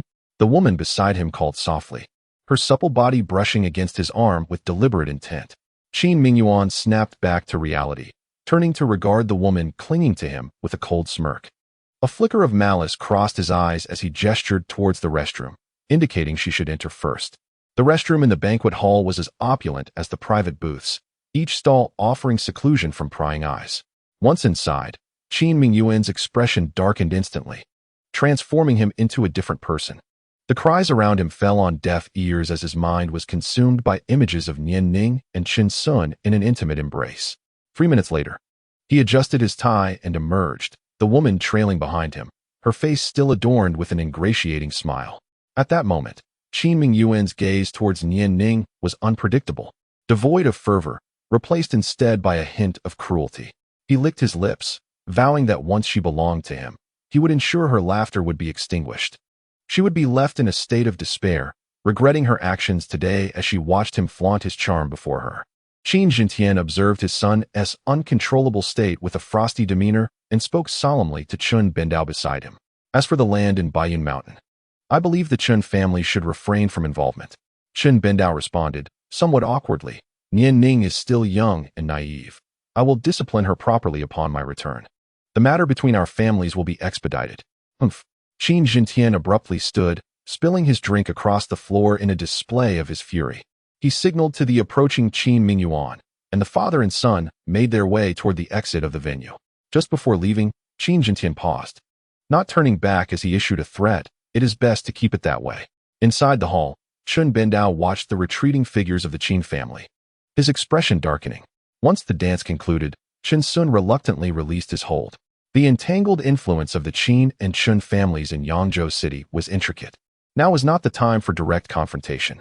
Alone, one is indeed fearless. However, surrounded by numerous beauties, one must be their protector. Naturally, if the elder of the Chun family were sufficiently astute, he would realize that to preserve his own life, it would be unwise to oppose me. With my skills now thoroughly integrated, there is nothing I cannot master. A myriad of thoughts flooded my mind. To dismantle the Qin family? I possess ample means. A glimmer of cold light flashed in my eyes, and I could not help but reflect that it is imperative to elevate my strength swiftly. As the music in the ballroom concluded, Chun Bendao's figure traversed through the crowd, positioning himself directly before Chen Sun. Upon noticing Chun Bendao's approach, Chen Sun paused. Speaking in a calm tone, "Old man, what brings you here?" "Ah, young man, do not misunderstand. I harbor no ill intentions." Chun Bendao, aware of his dwindling time, lowered his voice. "The Qin family has already dispatched individuals to keep an eye on you. Why not accompany me in my vehicle?" After weighing his options, Chun Bendao concluded that while the Qin family could be faced gradually, this young man must be allied with. Only Chun Bendao understood that this man could very well save his life. "No need," Chen Sun replied, harboring no fondness for the old man who had once separated him from Nian Ning. Come with us. At that moment, Nian Ning hurriedly stepped forward, gently grasping Chun Sun's hand. It is not solely for you. It is also for her, she said, her gaze directed at Su Jingya beside Chun Sun. Hearing Nian Ning's worry, which seemed unfounded, he resolved to return with the Chen family. Slowly turning, Chun Sun exited the banquet hall, with Su Jingya following closely behind.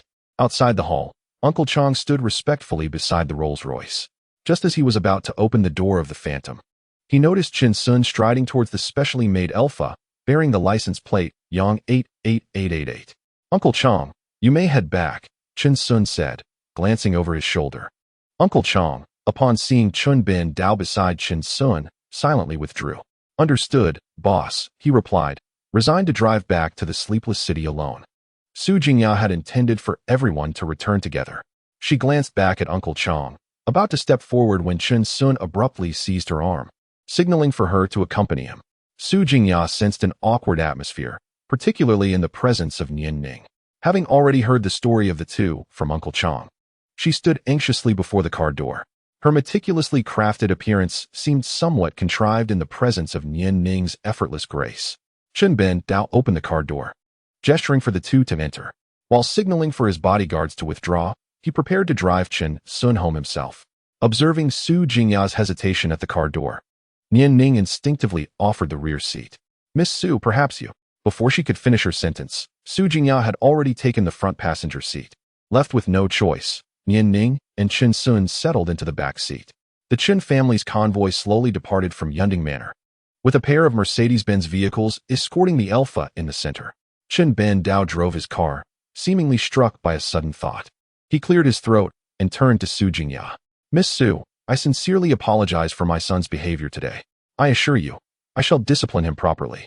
Su Jingya recalled Chun Hao's awkward demeanor at the auction and recognized that the elderly gentleman before her still possessed the ability to discern right from wrong.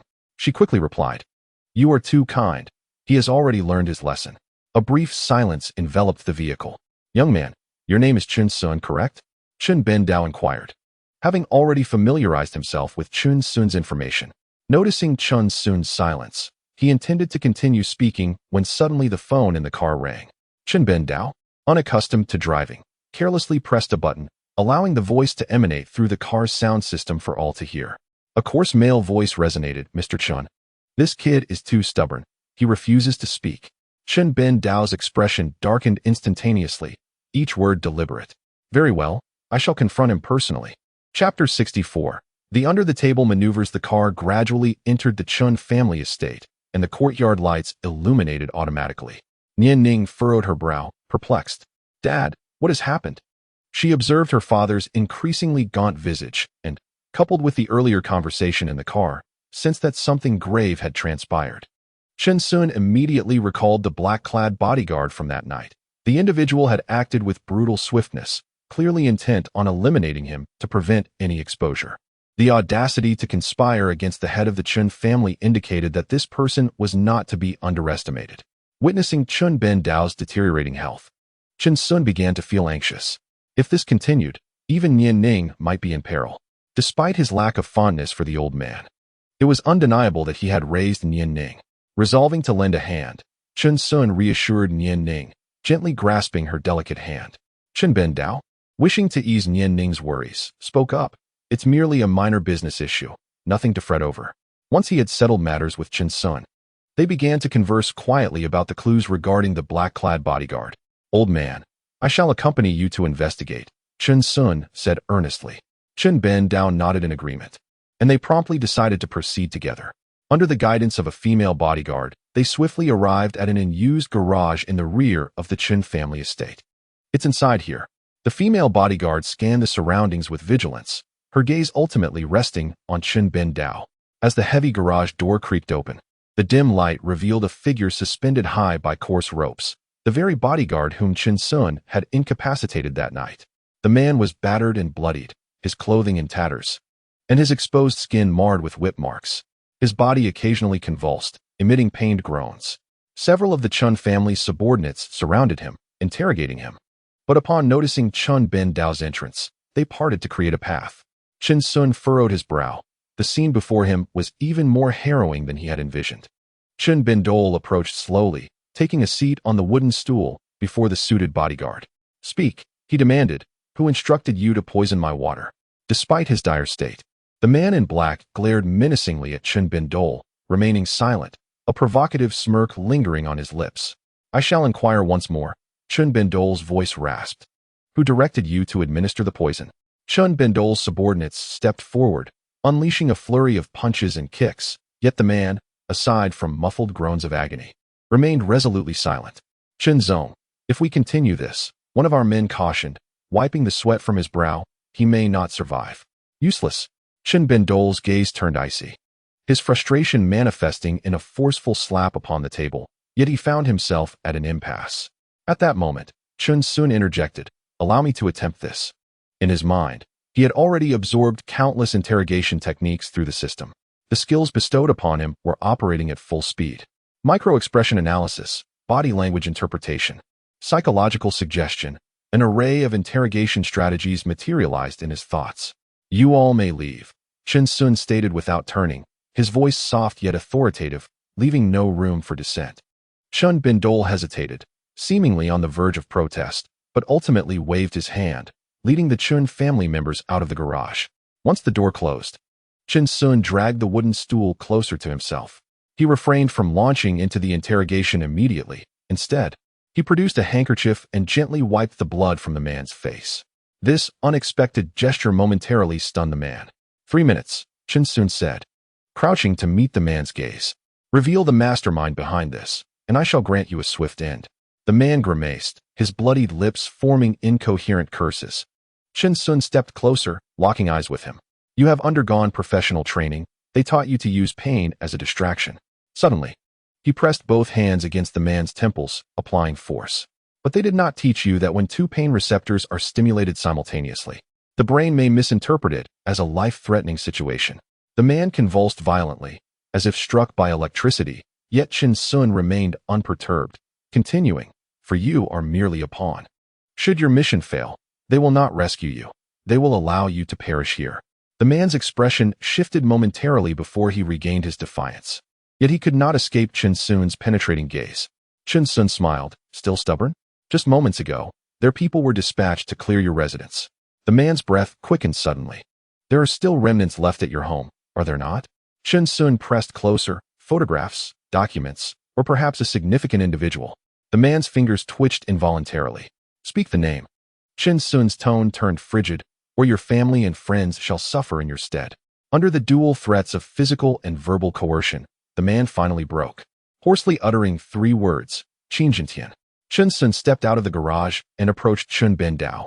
Inquiring about the identity that had been revealed, it was Qin Zhentian. Impossible. Chun Ben-dao's complexion instantly turned ashen. The two families had clearly reached an agreement for collaboration. Suddenly, a realization struck him, and he struck the wall with a heavy fist. So it was. Qin Zhentian not only sought to engulf the Qin family, but aimed for the Qin family to monopolize all of Yangzhou. Soon, his gaze sharpened, and he coldly remarked, "You wish to move against me, Chun Ben-dao? Let us see if Qin Zhentian possesses the capability." He turned to Chun Sun, his tone softening. "Chun Sun, you should stay with the Chun family for a while. I will arrange for personnel to ensure your safety."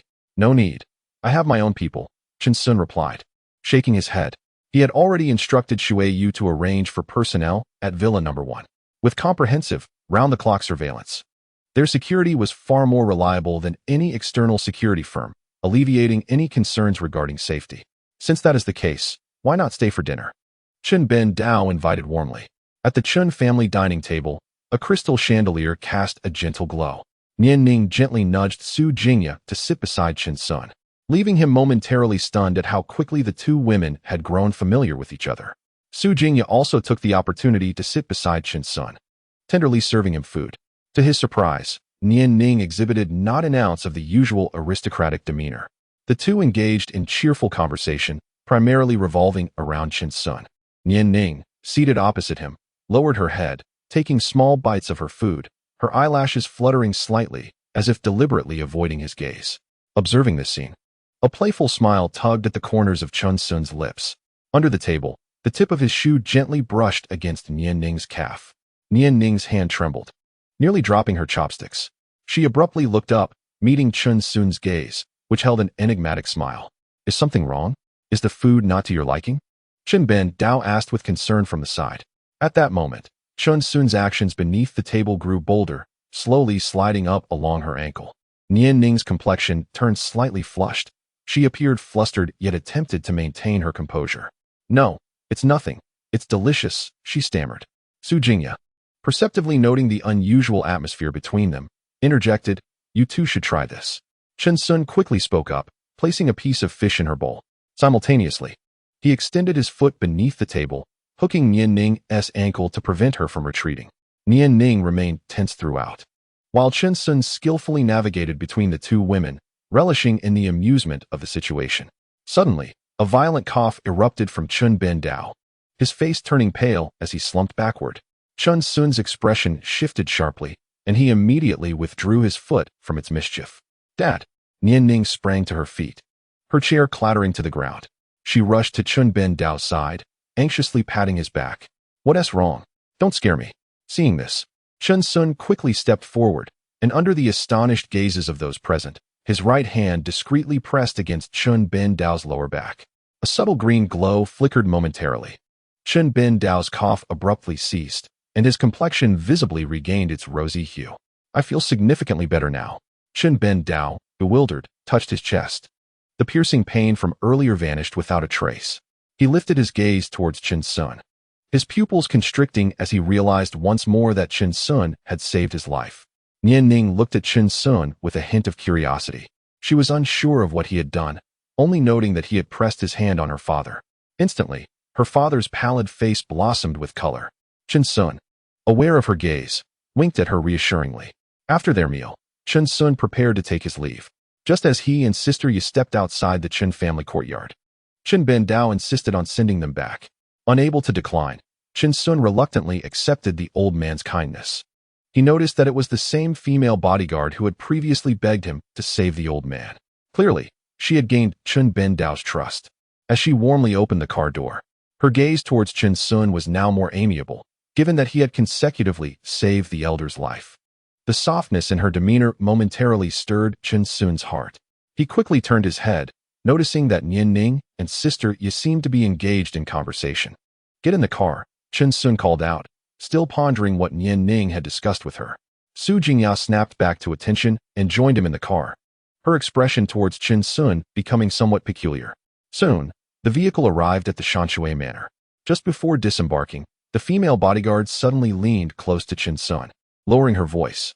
Regarding the Qin family, the old man has spoken. For now, you are safe. Chun Sun was taken aback, surprised by the elder's protection. Yet, considering the current state of the Qin family, how could they contend with the flourishing Qin family? The thought of Nian Ning possibly being implicated tightened his chest. It appeared he needed to seize the opportunity to learn more skills tonight. Chun Sun contemplated which abilities could be of immediate use. After watching the female bodyguard's car slowly depart from the Shanshui Manor, he and Su Jingya strolled back to Villa No. 1. What did Nian Ning say to you? Chun Sun asked, intrigued as he took Sister Yi's hand. Su Jingya appraised Chun Sun from head to toe, smiling as she replied, Oh, nothing much. Though I beg to differ. Confused by Sister Yi's cryptic words, Chun Sun scratched his head in perplexity. As they meandered through the estate, Chun Sun suddenly sensed a presence lurking in the shadows. As one draws closer to Villa No. 1, the aura becomes increasingly potent, devoid of any malice. Chun Sun quickly finds solace in this realization. Surprised by Shui Yu's prompt actions, he resolves to take the time to express his gratitude to her later. Chun Sun alters his gestures, intertwining his fingers with Sister Yi's, and together they sway their arms as they approach the villa. Upon entering the front yard, a melodious and sweet voice echoes, Where have you two been? You didn't take me along. Xin Yun, resembling a jubilant little deer, leaps into Chun Sun's embrace. You've returned so soon? Chun Sun inquires, a hint of curiosity in his tone. Indeed, my mother said she could manage well enough on her own with my father, urging me to come back quickly. I see. Chun Sun nods in reassurance, his mind wandering thoughtfully. His gaze fixates on the petite Xin Yun. Her appearance momentarily steals his breath away. A pink butterfly hairpin adorns her twin ponytails, while a white water silk dress accentuates her snow-like complexion. Beneath her gray pleated skirt, black knee-high socks complement her pristine white sneakers. This ensemble, embodying a schoolgirl charm, exudes an innocent playfulness, akin to a beautiful maiden stepping out from the pages of a comic. Chin Sun instinctively tightens his embrace, the soft sensation igniting a quickening of his heart, his body reacting involuntarily. Shin Yun, perceiving nothing amiss, remains oblivious, playfully refusing to release her hold. As they traverse the front yard, Su Jingya suddenly recalls something. "You little minx," spilling everything to Chin Sun. She glares at Shin Yun. "You're quite the little spy." Only then does Shin Yun giggle and loosen her grip, darting away in the yard. "Sister Ya, you've been exposed." Su Jingya's face flushes with a mix of embarrassment and annoyance as she chases after her in her delicate heels, but falls far behind. "You." Observing the playful chase between the two girls, a mischievous smile curves Chin Sun's lips. "Little Yun, you are becoming increasingly outrageous," he exclaims, extending his hand. Shin Yun, head bowed and body stiff, leans against Chin Sun. Witnessing this scene, Sister Ya cannot help but stifle a laugh behind her hand. In response to Sister Ya's teasing, Shin Yun grimaces playfully at Su Jingya. Ha ha ha. Seeing this, Su Jingya saunters closer to Chin Sun, leaning in to whisper in his ear. Little Yun is in splendid spirits today. Shin Yun, keenly perceptive of the shift in atmosphere, glances between the two with her large, glistening eyes, shaking her head in confusion. "Wait, hold on. Black, knee-high socks, delicate skin, living room, gentle lighting. Now you realize the gravity of the situation?" Su Jingya leans against the doorframe, a knowing smile gracing her lips. She then turns with a smirk, retreating to her room, the sound of the door closing resonating behind her. Shin Yun immediately senses the precariousness of the situation, her hands flustered against Chin Sun's form. The black knee-high socks encasing her calves inadvertently brush against the edge of the sofa, producing a soft rustling sound, continually teasing Chin Sun's heartstrings. "Sister Ya, what did you just say to you? She confided in me about your physical condition." Chin Sun wore a smile that danced on the edge of amusement, gazing intently at the delicate features of Xiao Yun beneath him, unable to resist planting a gentle kiss on her lips. Despite her playful and lively demeanor, Xiao Yun was still inexperienced. At this moment, confronted by the towering figure of Chin Sun with his piercing gaze, her breath quickened, leaving her momentarily breathless. "Shall we return to the room?" she murmured, her voice as faint as a whisper, her pink butterfly hairpin askew. "All right, I will follow your lead," Chin Sun replied, his fingers weaving through her soft hair as he gradually softened his tone. Whatever she suggested, he complied, hoping to provide her with an exquisite experience. He wrapped his arms around her and ascended the staircase, the solid wooden steps creaking beneath his feet. What he cherished most about Villeneuve. One was the magnificent king-sized bed in the master bedroom, which Sister Ya had specially recommended to him. It featured a top-tier memory foam mattress, ensuring that even 4 or 5 people could share it without feeling cramped. Whenever Chin Sun slept alone, he felt an emptiness. The issue lay in that very fact. Holding Xiao Yun close, he climbed the steps, her heartbeat echoing in sync with his own. From downstairs, the sound of Sister Ya humming a tune while running the bathwater drifted up, causing Xiao Yun to feel so shy that she wished for a crevice to hide in. Upon reaching the door, Chin Sun gently nudged Xiao Yun forward. Understanding his cue, she obediently extended her slender hand. But her nervousness rendered her fingertips too weak to grasp the doorknob, leaving her unable to open it. Chin Sun chuckled softly, his warm breath brushing against her. "Not quite," she retorted, her voice a mixture of embarrassment and irritation. At that moment, she felt so small in his arms, akin to a fluffed-up kitten, easily manageable. He supported her with one hand, lifting her slightly, while his free hand effortlessly turned the doorknob, allowing the warm light of the master bedroom to pour out. The room was infused with a subtle lavender scent, and the linens were pristine, thanks to the daily care of the staff. Chin Sun laid Xiao Yun down on the bed, the fluffy duvet sinking around her as she settled in. He then drew the curtains, carefully leaving a small gap for the moonlight to filter through, preventing the room from becoming overly dim. The moonlight was enchanting, and Xiao Yun shyly buried her head in the goose-down pillow, reluctant to lift it. Chin Sun found it amusing and gently pried her tightly clenched hands away from the pillow's edge with his warm palm. "Don't suffocate yourself," he teased. "I won't, I can't," she protested, muffled beneath the covers. She cocooned herself in the duvet, ensuring no gaps remained. Chin Sun leaned closer, suddenly bending down, his arms framing her on either side. Chapter 66. The Troubles of a Beautiful Woman. An hour later, The room was enveloped in the soft sound of Xiao Yun's breathing. Chun Sun picked up the scattered wet garments from the floor, shook them gently, and meticulously folded them, placing them on the bedside table. He turned to glance at the sleeping Xiao Yun beside him, and a wave of tenderness surged within Chun Sun's heart. He bent down, carefully tucking the corners of her blanket, fearing to disturb her sweet dreams. Observing her serene sleeping posture, he could not resist planting a gentle kiss on her delicate cheek. Having completed these tender gestures, Chun Sun stood upright with a sense of satisfaction and quietly slipped out of bed, almost forgetting the pressing matter at hand. He hurried to the living room and settled before the sofa, bathed in the moonlight that graced his face. His brow furrowed as he listened to the howling wind rustling through the bamboo forest outside. Suddenly, his gaze sharpened, and inspiration struck. In an instant, a multitude of thoughts intertwined and collided within his mind. Without hesitation, he grasped his phone and dialed Ah Fu, giving precise instructions. Ah Fu, listen closely.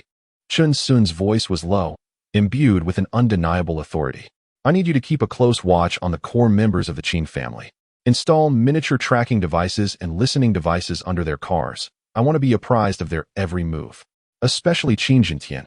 I must know every call he makes, every message he sends.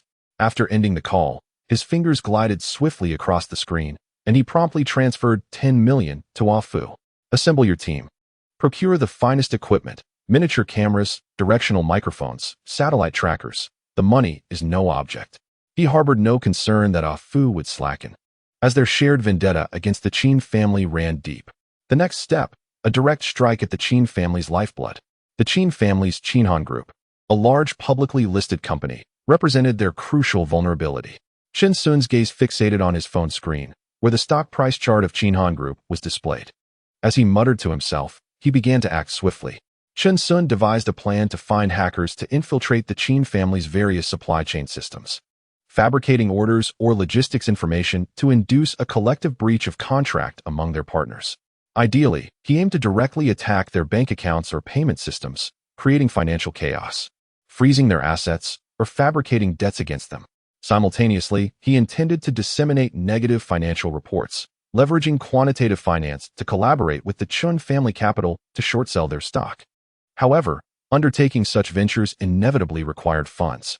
Yet, Chun Sun bore no worries on this front. 3 billion in liquid assets lay quietly within his account. A cold smile crept upon his lips as he dialed Chun Ben Dao, and the two engaged in discussions well into the night. Exhausted, Chun Sun finally collapsed onto the sofa, yet a sense of unease lingered within him. Just as he prepared to rise, his phone suddenly rang. It was a call from Jiyin. Hello, what's the matter? Jiyin, Chun Sun answered, his voice unconsciously softening, as if the events of earlier had never transpired. Chun Sun, I've made it to the finals. Jiyin's cheerful voice resonated from the other end. Will you come to the school to watch the finals tomorrow? Congratulations. That's wonderful news, Chun Sun replied, his lips curling into a gentle smile. He agreed readily. All right, I will certainly arrive on time. After hanging up, Chun Sun was preparing to return to his room for some rest when he heard the gentle sound of the door opening. Su Jingyao emerged, draped in a robe, her hair slightly tousled, clearly awakened by the commotion. Are you still awake? She inquired with concern as she approached him. Is it because of the situation with the Qin family? Feeling the warmth of her hand resting on his shoulder, Chun Sun lifted his hand to gently clasp hers. It's nothing, it will all pass soon. Observing Chun Sun's confident demeanor, Su Jingyan nodded in trust. She understood that this man before her possessed extraordinary capabilities beyond her imagination. Rather than excessive worry, it was better to support him in practical ways. I will prepare a cup of warm milk for you, she said softly, turning towards the kitchen. Before long, she returned with a steaming cup of milk. Chun Sun cradled the warm drink, and after taking a sip, he felt a wave of comfort wash over him. Watching him obediently consume the milk, Su Jingya's eyes crinkled in delight. That's more like it, she remarked, reaching out to adjust his collar with a gentle tone. Regardless of what happens, you must take care of your health, all right?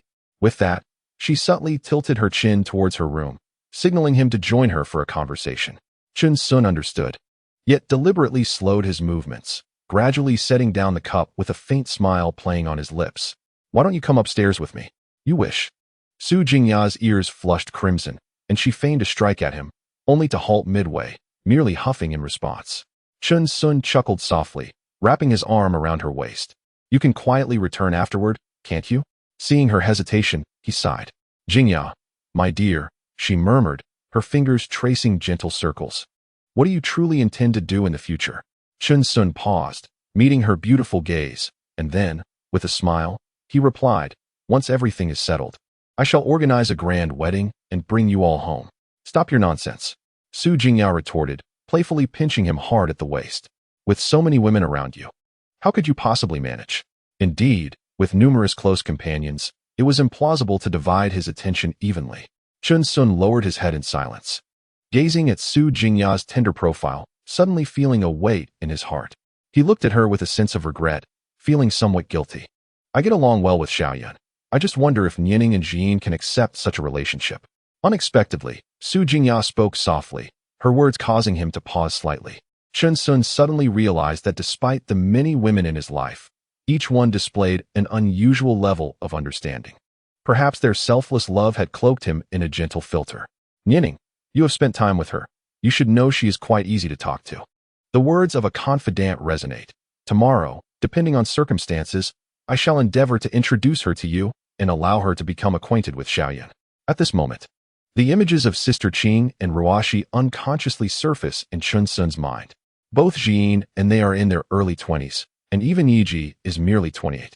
As for Ruoxi, he feels confident, yet Sister Qing elicits a sigh from him. One woman evokes in Sister Qing a lament for not having encountered him sooner. Were she to know of the many enchanting women around him, one can only imagine her reaction. Chun Sun recalls the parting words of Sister Qing. Laced with jealousy, when I am not by your side, you must refrain from frivolous escapades. Chapter 67.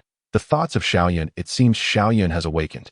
Chun Sun keenly perceives the sound of footsteps ascending the stairs. No talking, Yiji glares at him, holding her breath, signaling him to remain silent. Chun Sun secretly hopes Xiaoyun will come over, and his heart begins to race with boundless imagination. Xinyun stands before Su Jingya's door, sleepily knocking. Yiji? After a moment of silence, seeing no response from Yiji's room, she rubs her eyes and turns to ascend the stairs. Passing through the living room, she catches a glimpse of a glass on the coffee table, still bearing traces of milk. How strange, she murmurs, a note of confusion in her voice. Where has Chun Sun gone? Su Jingya gives Chun Sun a firm push, lowering her voice to urge, quickly return to Xiaoyun. She needs your company the most right now. Chun Sun wishes to linger, but the sharpness of Yiji's gaze compels him to rise reluctantly.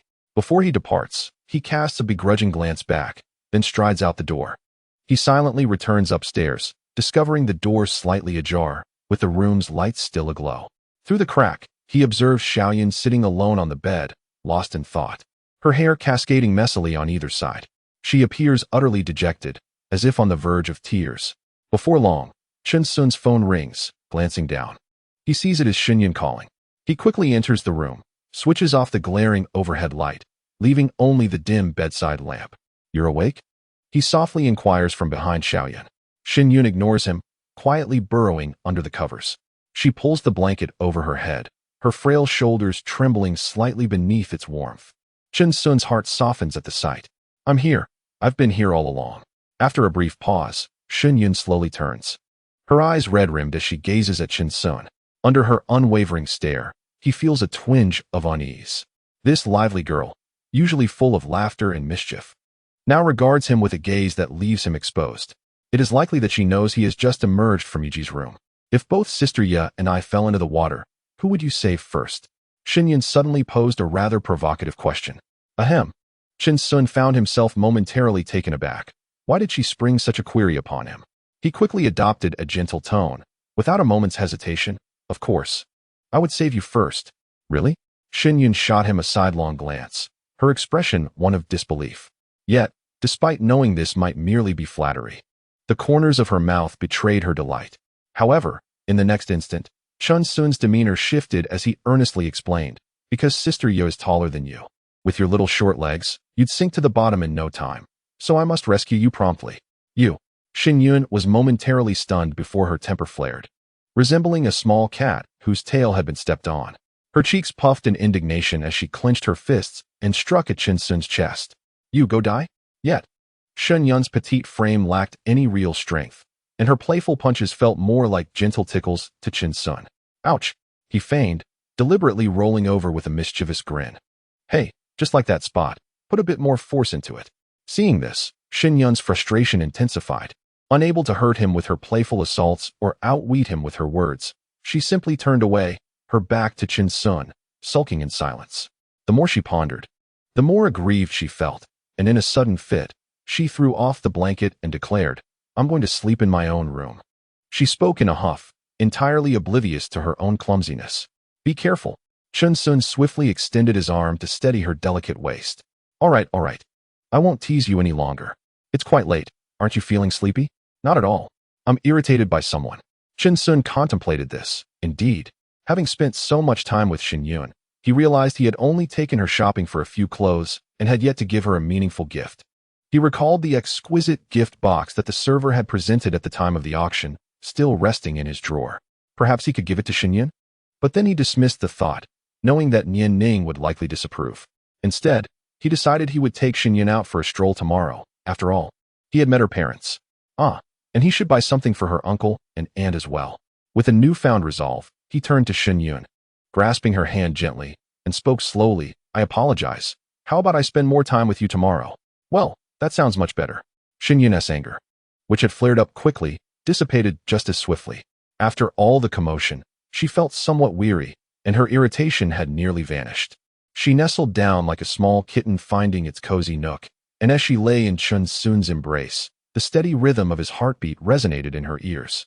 Thump, thump. It brought her an inexplicable sense of comfort as she murmured softly, "Milk tea, with double pearls, fried chicken, and that." Her words trailed off, becoming increasingly faint, her long lashes fluttering down as she slowly succumbed to slumber. Listening to the rhythmic sound of Xiao Yun's breathing, Chun Sun's lips curled into a smile as he seemed to catch a glimpse of Nian Ning's past self. He wondered when he would be able to hold her in his embrace once more. Gently, he caressed Xiao Yun's face, his fingertips delicately tucking her stray hair behind her ear. As drowsiness began to wash over him, Chun Sun welcomed her into slumber. In the early morning, he was roused by the faint sound of water emanating from the bathroom. Reaching for his phone on the bedside, the screen illuminated, revealing a notification from Feiyu Live. The streamer Ruo, you follow is live. Such dedication. She broadcasts every day. Instinctively, he tapped on it, and on the screen, Ruo, she greeted her fans with warmth. Since their last fervent encounter, her popularity had soared. Even in the early hours, the live stream attracted over 3,000 viewers. The once obscure little streamer now boasted nearly 1 million followers. Ruoshi's signature sweet smile and enchanting dance moves captivated countless fans. Chun Sun smiled with satisfaction. Even without his support, Ruoshi could easily earn tens of thousands each month. Skillfully, he opened the gift panel and sent over 30 carnival gifts in one go. "Thank you, Brother Xiangyue." Ruoshi's delighted voice came through the phone. She formed a large heart with her hands and winked at the screen where Chun Sun was. "You're up so early today, Brother Xiangyue." After a brief response, Chun Sun gently pressed the exit button and placed the phone back on the bedside. The sound of water had ceased, and he heard Shin Yun's soft footsteps as she emerged. Turning to look, he saw Shin Yun in loose pajamas, her demeanor imbued with an unusual charm. After freshening up, Shin Yun tilted her head and asked, "Where are we going today?" Chun Sun's gaze lingered on her, and through the sunlight, he noticed the faint hint of a love bite on her neck. "A secret," he teased, prolonging his tone as he observed her pouting lips, unable to resist pinching her rosy cheek. After a quick wash, they exited the room one after the other. In the living room downstairs, Sister Ye had thoughtfully prepared breakfast. The coffee table was adorned with bacon sandwiches, fried eggs, fresh fruits, and steaming milk. "Where's Sister Ye?" Shin Yun scanned the room and hurried to the slightly ajar door of Sister Ye's room. Cautiously, she pushed the door open a crack and peeked inside. "Sister Ye, aren't you having breakfast?" Hearing Xiao Yun's voice, Su Jingya lazily rolled over. Observing Shin Yun's vibrant energy from the previous night, she couldn't help but think to herself, "Youth is truly wonderful." "I'll sleep a bit longer," she replied, her voice heavy with sleep as she pulled the blanket over her head. "You can eat first." Villa number 1 now bore her name, marking her as the lady of this luxurious residence. No longer did she have to toil as she once did. Now, she could sleep as long as she wished.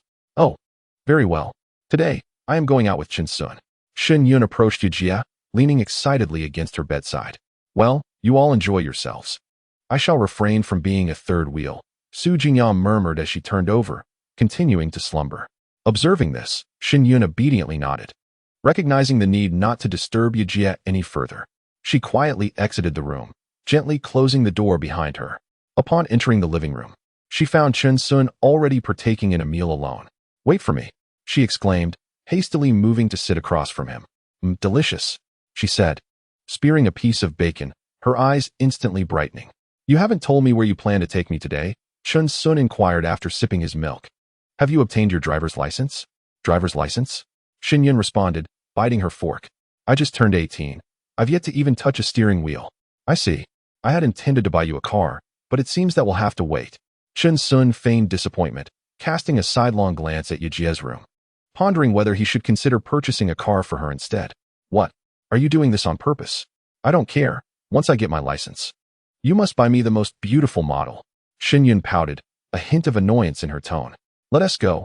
Today, I'll buy you a house. Chen Sun chuckled, ruffling Shen Yun's hair. That way, your parents will have a comfortable place to stay. Really? Shen Yun paused, her eyes welling with warmth. Touched by the thoughtfulness Chen Sun had for her family, she dashed around the coffee table and leaped into Chen Sun's embrace, planting a kiss on his cheek. Thank you, darling. Chapter 68. The wit of a flirtatious woman. The two of them strolled out of Villa Number 1. To their surprise, all the villas in the Mountain Water Manor were sold out. It seemed that the hidden affluence of Yang City exceeded their expectations. Chen Sun casually stopped the passing estate manager to confirm the news, his gaze sweeping over the beautifully arranged villa cluster before him. My parents wouldn't be able to manage such a large house, and it certainly looks rather expensive, Shen Yun remarked softly, gazing at the shimmering artificial lake within the estate. She lightly tapped Chen Sun's chest with her fingertip. Let us just buy a modest one. Indeed. Shen Yun's parents were ordinary folks. The mere property fees would be a significant burden for them.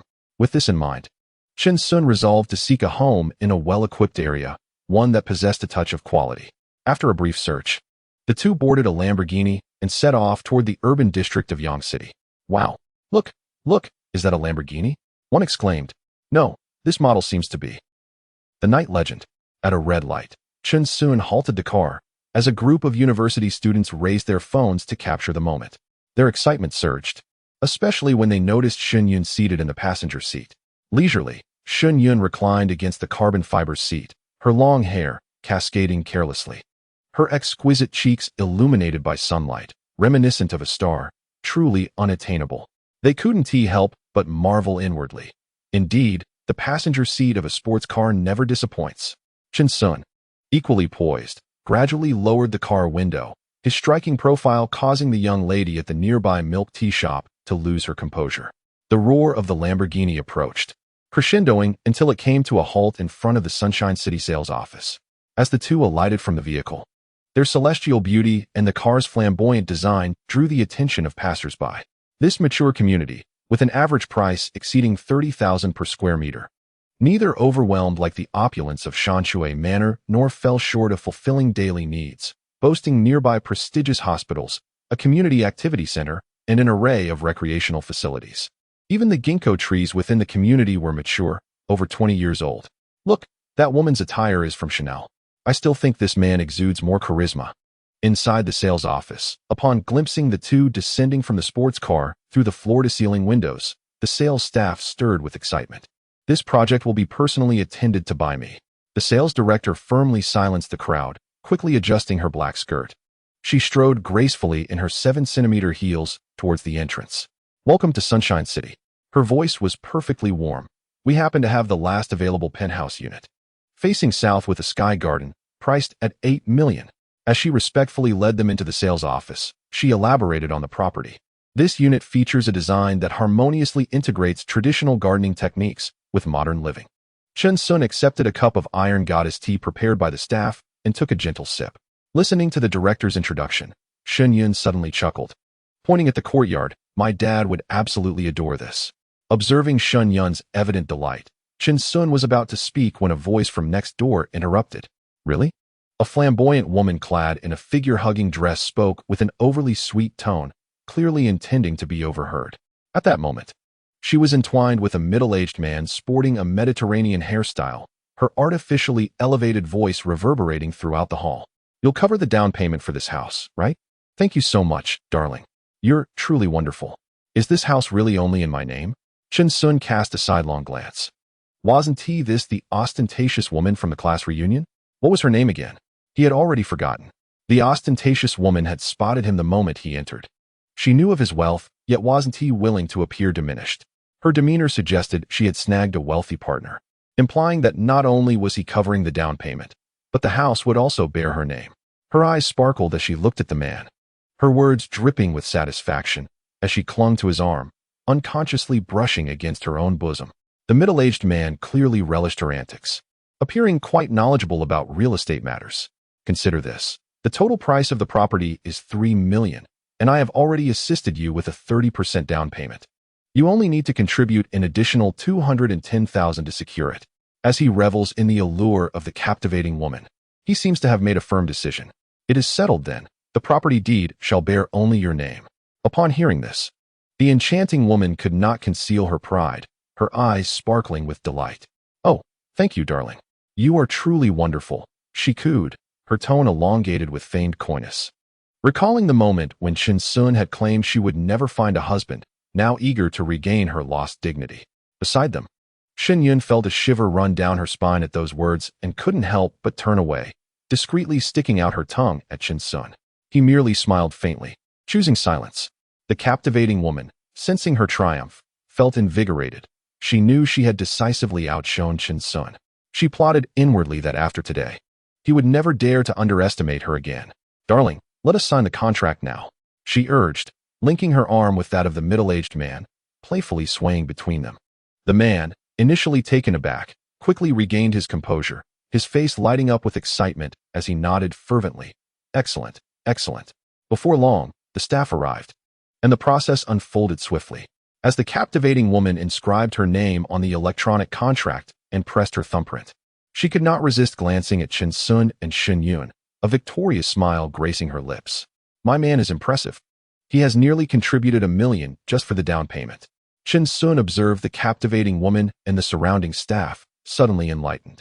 He had discerned the ruse.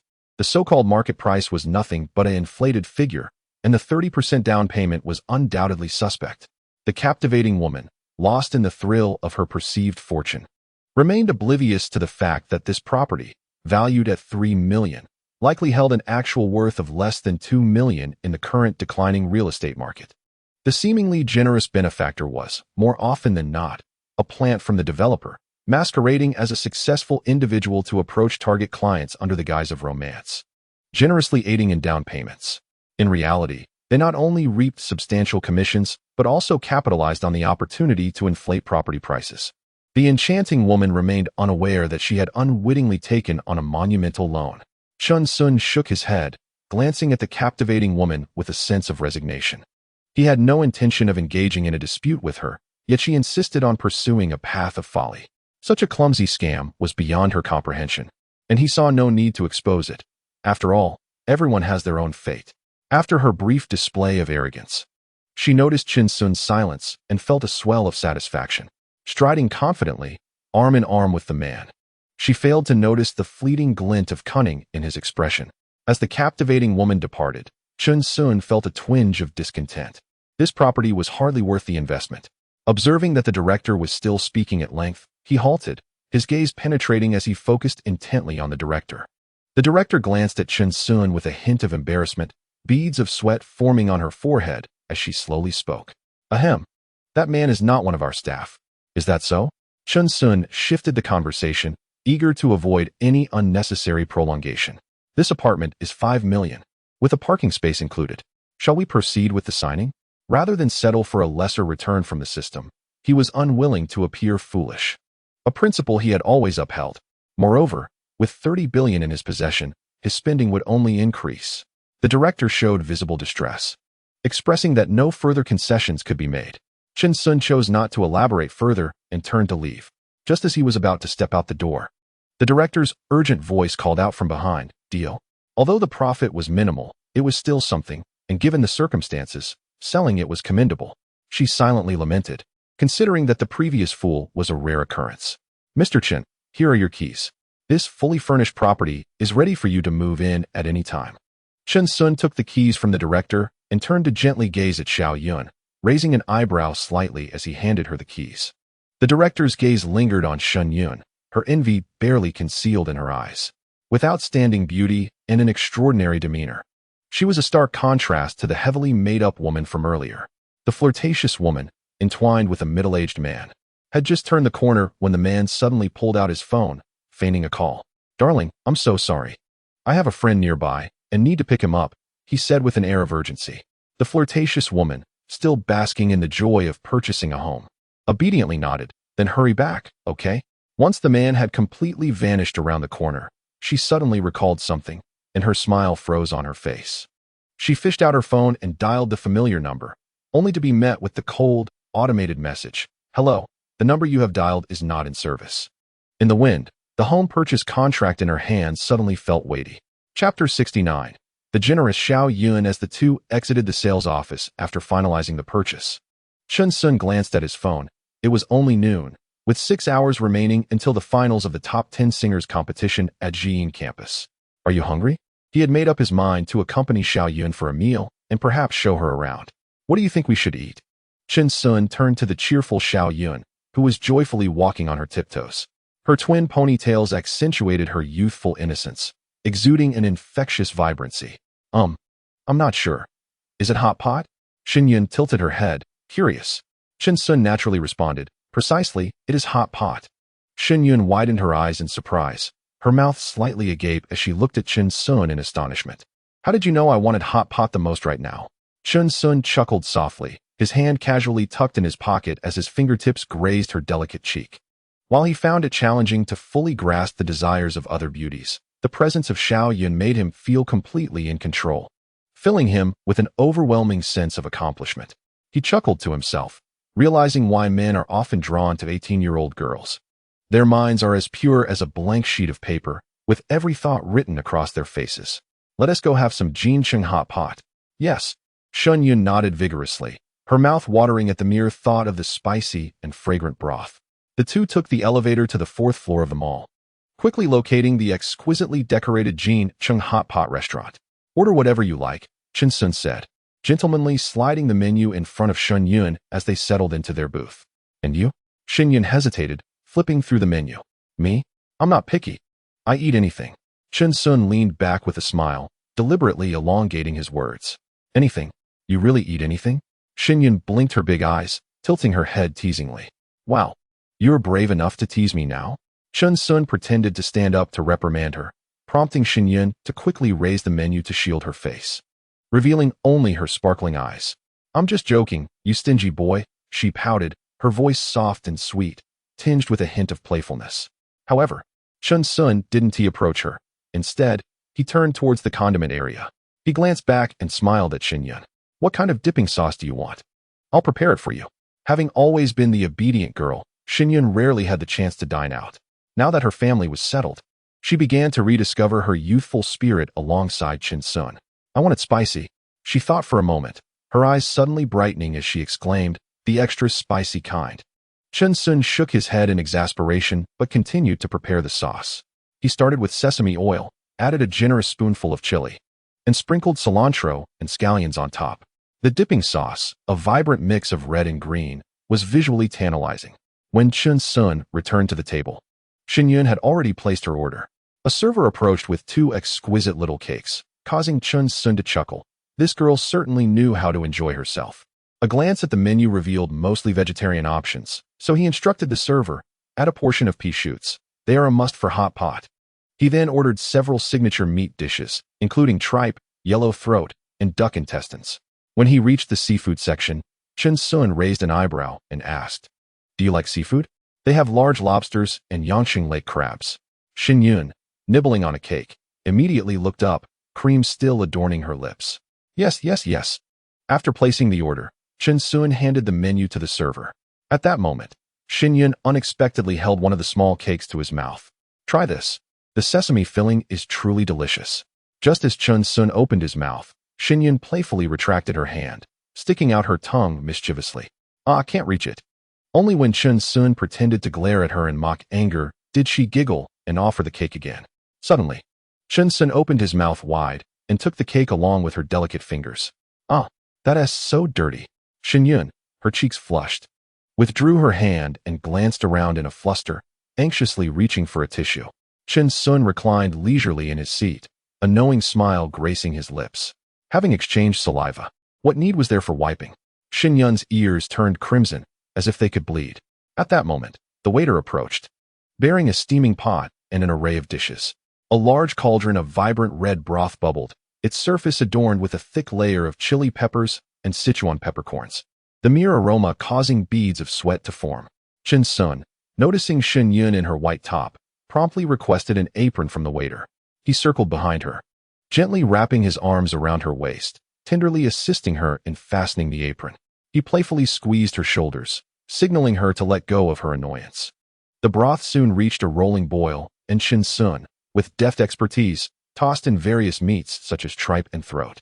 Moments later, he skillfully began to sift through the pot with a slotted spoon. "Here, try this," he said, lifting a piece of perfectly cooked tripe and placing it delicately into Shen Yun's bowl. The tripe, slightly curled and enveloped in the bright red broth, appeared exceedingly appetizing. "What is this?" Shen Yun inquired, curiously prodding the tripe with her chopsticks. Unaccustomed to hot pot, she found these ingredients somewhat unfamiliar. Cautiously, she picked up a piece of tripe, gently blowing on it before taking a small bite. "Oh, it's so hot," she exclaimed, exhaling as she fanned her mouth with her hand. "Are you trying to murder me, Chun Sun?" Though her words conveyed discontent, her expression quickly transformed from pain to delight. "Wow, it's so springy.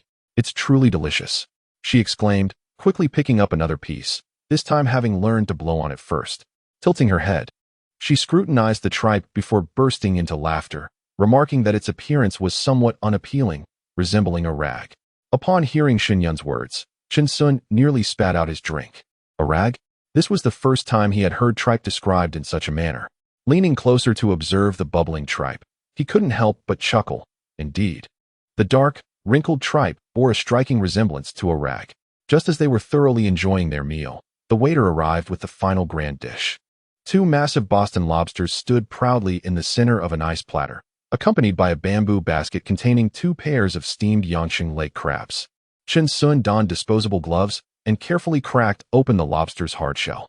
With a crisp snap, the rich scent of seafood wafted into the air. Amidst the rising steam, the snow-white lobster meat glistened, its texture distinctly visible. "Here, try this," Chun Sun offered, placing the succulent lobster meat on his Shen Yun's plate. As she lifted her gaze from her meal, her eyes sparkled with delight. "Thank you," she exclaimed, spearing a piece of lobster with her fork and popping it into her mouth. It's 100 times better than the crawfish from those barbecue stalls." Observing Shen Yun's joyous demeanor, Chun Sun's heart softened, and he spoke gently. "If you like it, I will ask Sister Ye to procure more and have the villa's chef prepare it for you daily." "Really?" Shen Yun's eyes sparkled like crescent moons as she casually picked up a strawberry from the dessert platter and offered it to Chun Sun's lips. "Oh, are you not bothered by my saliva now?" Chun Sun raised an eyebrow and teased. Who would disdain it?" Shen Yun retorted, her cheeks flushed, still holding the strawberry. After a satisfying meal, as Chun Sun was about to settle the bill, the waiter informed him that it had already been paid. He looked up in astonishment at Shen Yun, who was winking at him with a triumphant expression. "Where did you get the money?" Chun Sun approached her, puzzled. "Sister Ye gave it to me." Shen Yun shook her phone, explaining that Sister Ye had rewarded her with a bonus for her good behavior lately. Only then did Chun Sun remember the pocket money he had given to Sister Ye earlier, and he smiled slightly. "So, you are a little rich girl now. Does that mean you'll cover the bill later?" "Not a chance." Noticing Chun Sun's mischievous gaze, Shen Yun immediately protectively clutched her small bag. "Humph. You only know how to scheme against me." Chapter 70. Chun Sun's mischievous maneuvers. Chun Sun couldn't help but chuckle, surprised that Sister Ye would choose to give Shen Yun money through a bonus.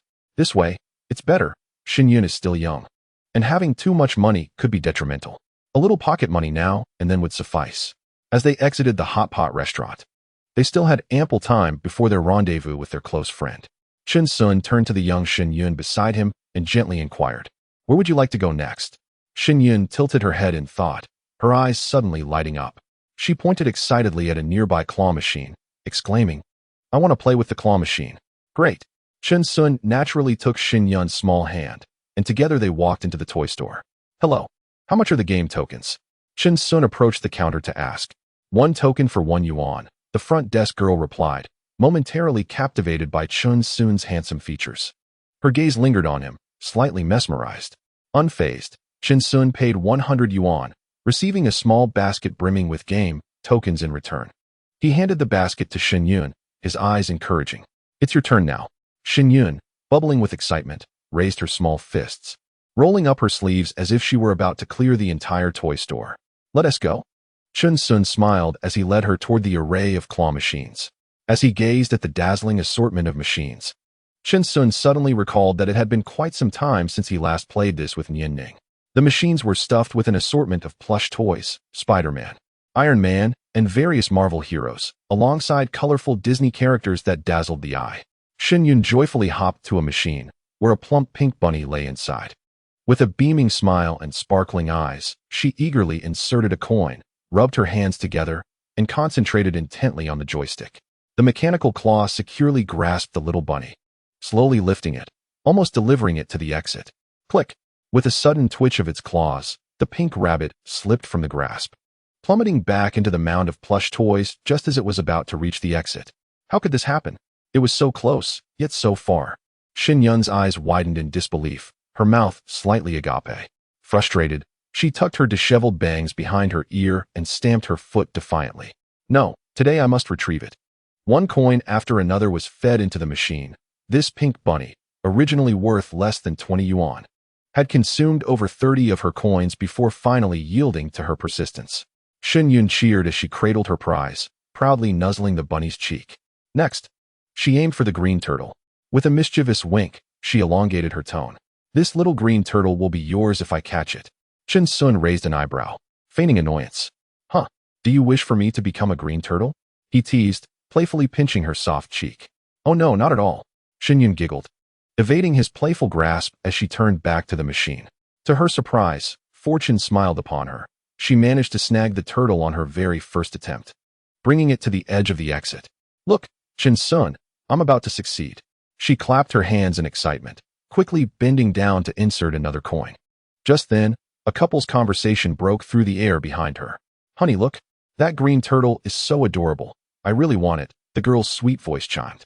The man followed her pointing finger, his gaze instantly locking onto the precariously teetering turtle plush. Want it?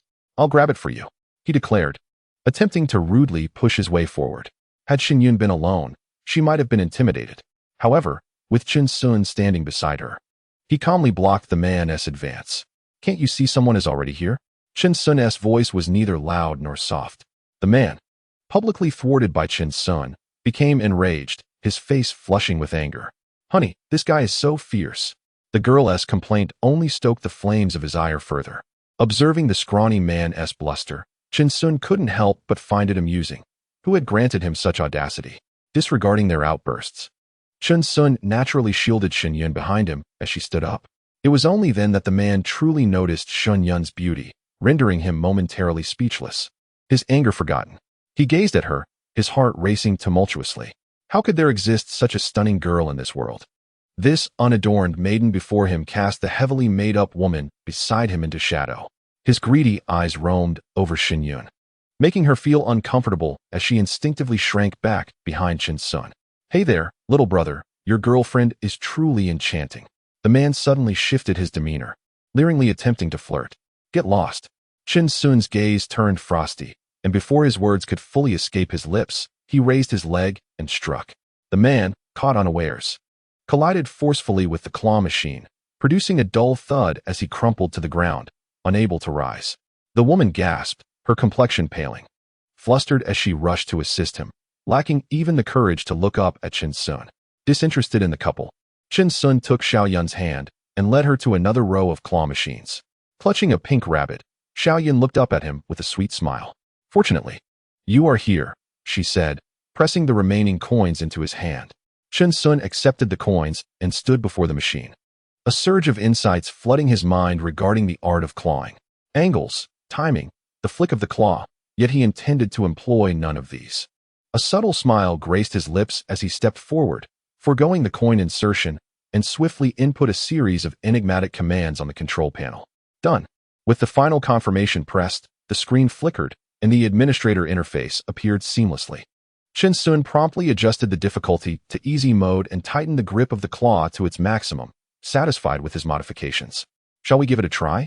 He asked, ruffling Xiao Yun's hair, a mischievous glint in his eyes. It should be a sure catch now. Skeptical, yet hopeful, Xiao Yun inserted a coin. And to her delight, the claw latched onto a Pikachu, delivering it triumphantly into the chute. She gasped in amazement. Her eyes filled with admiration as she turned to Chen Sun. How did you do that? You're incredible. Chen Sun merely smiled, continuing to drop more coins into the machine. Which one do you fancy? Today, you can catch as many as you wish. Xiao Yun gazed at the plush toys displayed behind the glass, hesitating over her choice. Through the reflection, it appeared she miscalibrated her aim, the claw poised to miss. Oh no, I misjudged, she lamented, stamping her foot in frustration. But in the next moment, an astonishing spectacle unfolded.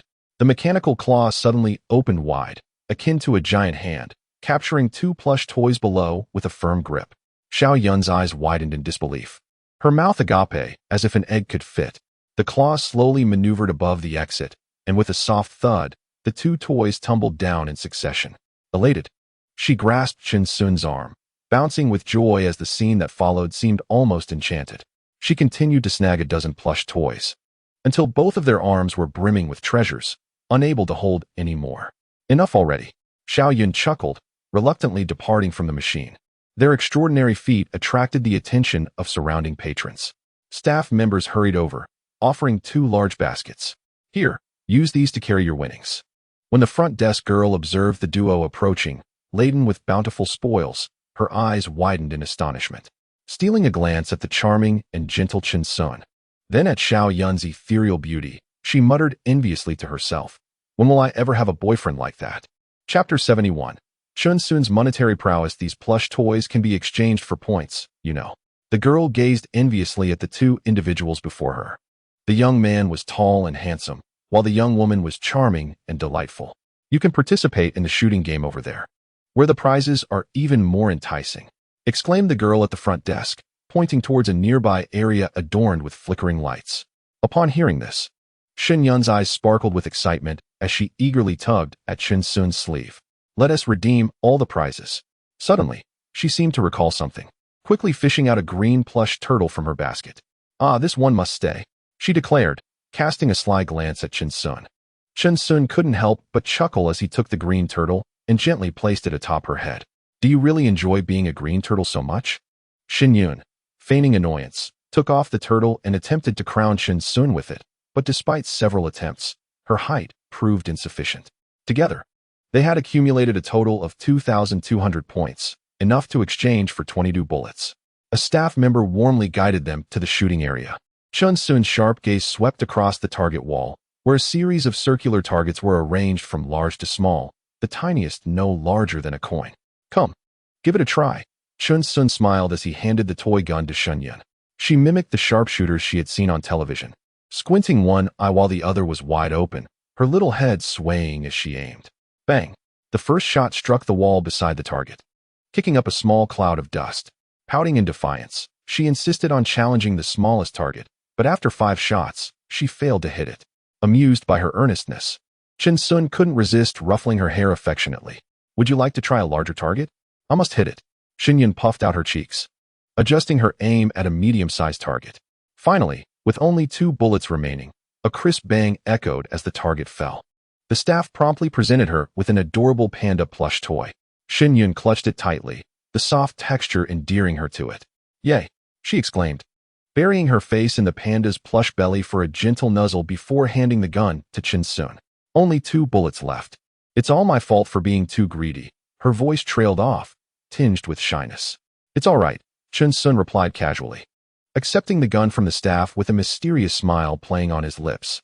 In that instant, a sudden clarity surged through his mind. The world around him sharpened into focus. The coin-sized target 5 meters away now appeared startlingly close and distinctly visible. Then, amidst the astonished gazes of onlookers, Chen Sun raised the gun with one hand while casually resting the other in his pocket, exuding a relaxed yet undeniably captivating demeanor. Bang bang. Two crisp shots rang out almost simultaneously. The entire gaming area fell into an instant silence, with every individual holding their breath and turning to look. If one were to say that Shen Yun's luck was commendable for hitting a medium prize with 20 shots, then Chen Sun's 2 shots were nothing short of miraculous. Not only did he accurately strike the coin-sized target, but his second shot astonishingly knocked down the adjacent, slightly larger target simultaneously. In a fleeting moment, he claimed both the grand prize and the runner-up award. Brother is so impressive. A little girl in the crowd exclaimed, her big, watery eyes brimming with admiration. A stylishly dressed young woman holding the girl's hand glanced at Chen Sun with a smile in her eyes. This scene attracted nearby patrons, many of whom pulled out their phones to record the moment. Feeling the gaze of the crowd, especially the subtle hint of flirtation in the young woman's look, Chen Sun found himself somewhat bashful, particularly with Shen Yun by his side. He could only awkwardly scratch his chin, observing little Yun proudly clutching his arm. Her cheeks flushed with excitement. Chen Sun was suddenly filled with a profound sense of accomplishment. The staff hurriedly retrieved the 2 most dazzling prizes, a life-sized imported polar bear and a limited edition anime figurine, presenting them respectfully to Shen Yun. As the couple embraced their prizes and strolled through the mall, they inadvertently drew the attention of onlookers. Unbeknownst to them, even the business of the nearby toy store flourished as a result. Upon leaving the mall, Chen Sun opened the car door and placed the polar bear alongside Shen Yun's little panda and green turtle inside. He then unwrapped the limited edition anime figurine, raising an eyebrow in surprise as he discovered it was a vividly lifelike and alluring nine-tailed Dodgy figurine. With her enchanting form and moving 9 tails, it would serve as an exquisite ornament for the car. Quite tasteful, Chen Sun murmured to himself as he positioned the figurine on the dashboard. At that moment, Shen Yun had already bounced into the passenger seat, expertly fastening her seatbelt, her skirt swaying gently with her movements. Where shall we go next? She asked, tilting her head and gazing expectantly at the man who always brought her surprises. She had begun to relish every moment spent with Chen Sun, knowing he would never let her down. Chen Sun's gaze drifted beyond the mall, landing on the towering Ferris wheel in the distance. He had never ridden one before, and as a thought struck him, a mischievous smile flickered across his lips. Let us go ride the Ferris wheel. 10 minutes later, the sports car came to a halt at the entrance of the Ferris wheel. Observing the serpentine line of eager patrons, Chen Sun let out a soft click of his tongue. It seemed he would have to exercise his financial prowess. He withdrew a black card from his wallet and whispered a few words to the staff. Soon, a middle-aged man in a uniform hurried over, bowing respectfully. 2 esteemed guests, please follow me. There is a private passageway. Chapter 72. I am his sister. The towering Ferris wheel, standing at a height of 100 meters, completes a full rotation in 20 minutes. Shen Yun stood at the base of the Ferris wheel, gazing upward at the immense steel ring above her, her heart racing with anticipation. In truth, she had longed to ride the Ferris wheel, enchanted by the sight of colorful cabins ascending to great heights whenever she passed by the amusement park, an image she found particularly romantic. Yet, now that she stood before it, a sense of trepidation enveloped her. She clutched Chen Sun's shirt tightly, hesitating at the entrance of the ride. The cabins rotated with a gentle mechanical hum, carrying groups of visitors aloft. Shen Yun's fingers felt chilled, and she timidly lingered at the side, reluctant to step forward. What's the matter? Afraid?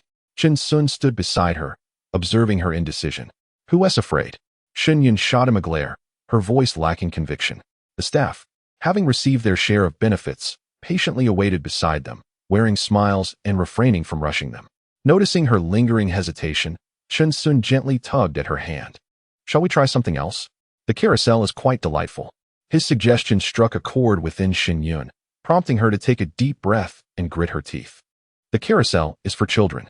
Just then, a cabin rotated into view, and she swiftly stepped inside, fearing she might reconsider if she hesitated any longer. Chen Sun was momentarily taken aback by her sudden action, but quickly followed her inside. As the cabin door closed and the machinery began to whir softly, Shen Yun finally realized she was truly on board. Instinctively, she grasped Chen Sun's arm, too anxious to look out the window. There was no turning back now. Chen Sun teased her with a smile. I don't regret it, Shen Yun insisted, though her palms had started to sweat. Observing her adorably nervous demeanor, Chen Sun playfully swayed his body. The cabin emitted a slight creaking sound, causing Shen Yun's face to pale further. Don't move, she exclaimed, clutching him tightly. Fearful of any further swaying, Chen Sun couldn't suppress his laughter. So, you're afraid after all? Absolutely not. Shen Yun retorted, her cheeks flushed. Yet her grip on his arm remained firm. Her lovely face was etched with seriousness. You mustn't move. If we each sit on one side, the cabin will remain balanced. Chen Sun glanced at the petite Shen Yun opposite him and couldn't help but chuckle. Given our size difference, do you really think we can maintain balance? As the Ferris wheel ascended slowly to a height of 100 meters, Chen Sun stood up to admire the breathtaking view outside, softly encouraging her. Shen Yun, you should stand up and take a look too. Shen Yun bit her lip, her gaze wavering. Sensing her hesitation, Chen Sun knelt in the center of the cabin and reached out to her. Come, you can hold on to me. Shen Yun cautiously grasped Chen Sun's sturdy arm and slowly rose, tentatively glancing downward. She immediately inhaled sharply, pressing herself against Chen Sun. It's so high, her voice trembled. When will we come down? Chen Sun couldn't help but smile wryly. He had initially fantasized about engaging in some thrilling activities on the Ferris wheel. However, upon seeing Shen Yun's pale face, he abandoned those thoughts. After all, for someone with acrophobia, merely being on a Ferris wheel constituted an extreme challenge. As the carriage ascended higher, the pedestrians below dwindled in size, and the panoramic view of Yangzhou gradually unfolded. She sneaked a glance, her heartbeat quickening, marveling inwardly at the beauty of Yangzhou from such heights. Chen Sun settled into the center of the carriage, leaning against the transparent glass window. Extending his hand toward her gently. Come here, he urged softly. Shen Yun felt immense fear, her small hands clammy with sweat. She knelt and slowly crawled toward Chen Sun. Just as she was nearing him, a sudden jolt shook the entire carriage with a resounding bang. What was happening? Chen Sun furrowed his brow, silently cursing the Ferris wheel for its unreliability.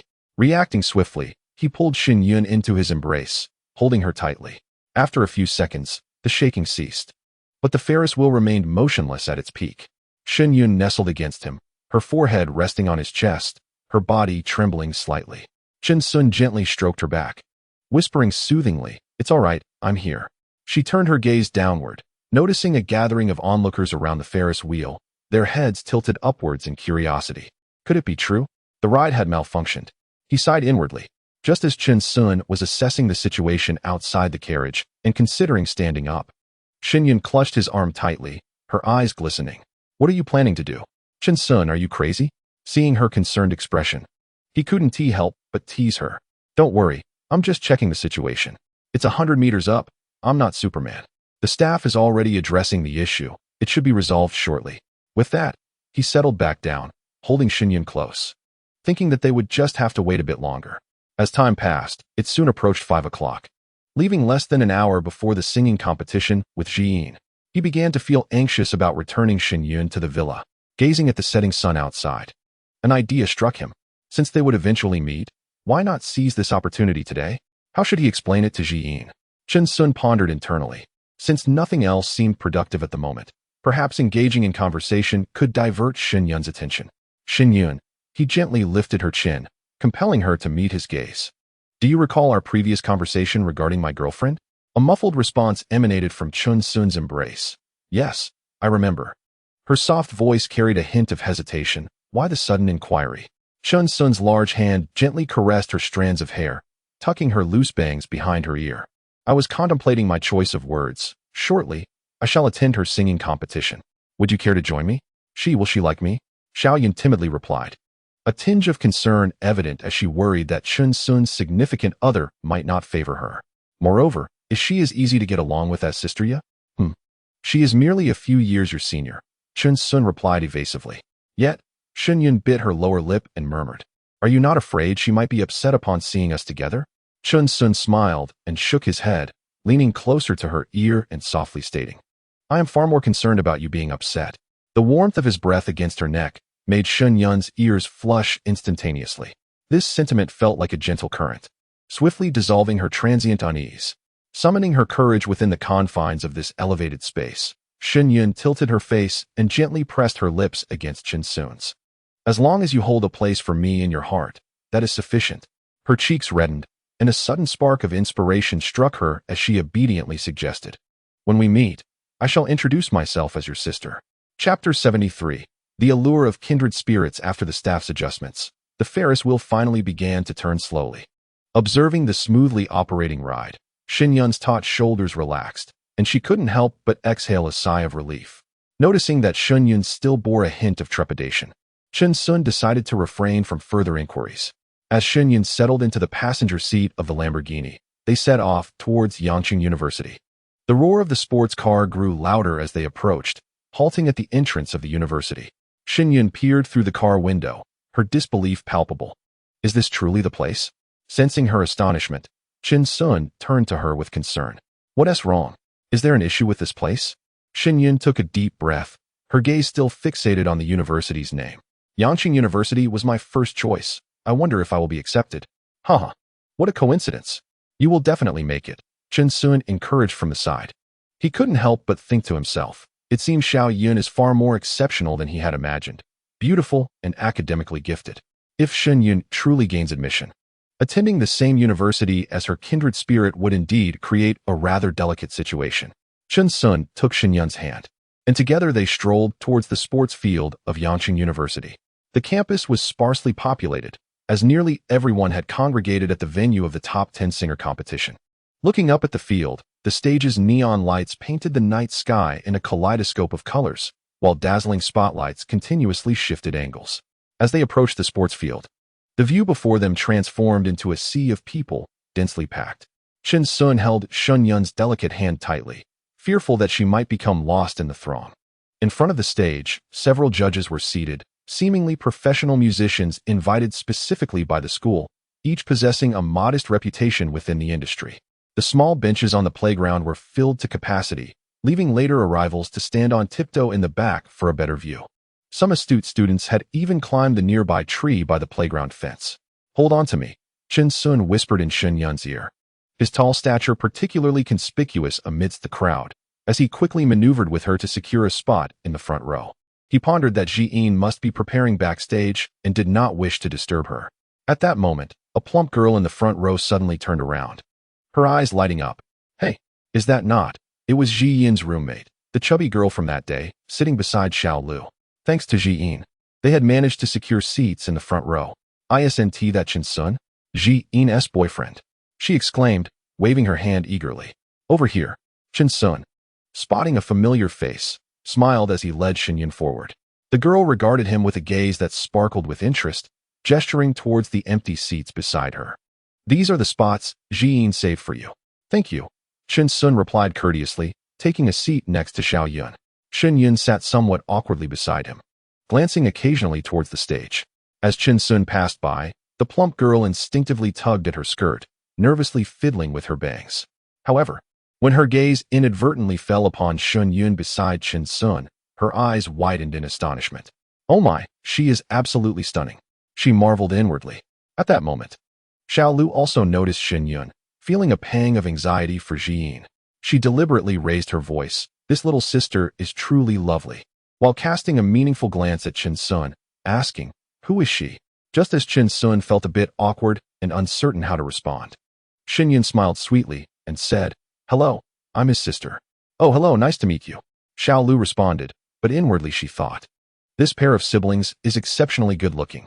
As the singer took the stage, the lights dimmed abruptly. The plump girl seized the opportunity to inch her bench closer to Chen Sun, almost brushing against him.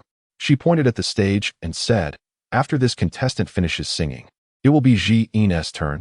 Hee.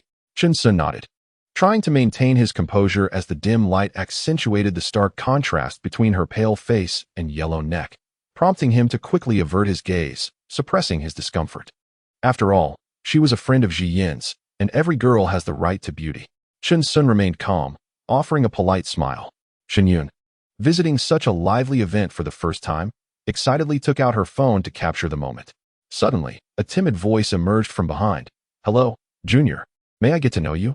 A boy with black-framed glasses blushed deeply. It was his first attempt at mustering the courage to approach a girl. The slender silhouette before him was irresistibly captivating.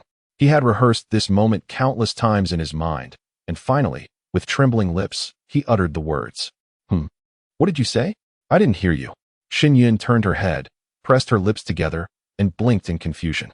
The cacophony surrounding the venue completely drowned out the boy's faint voice.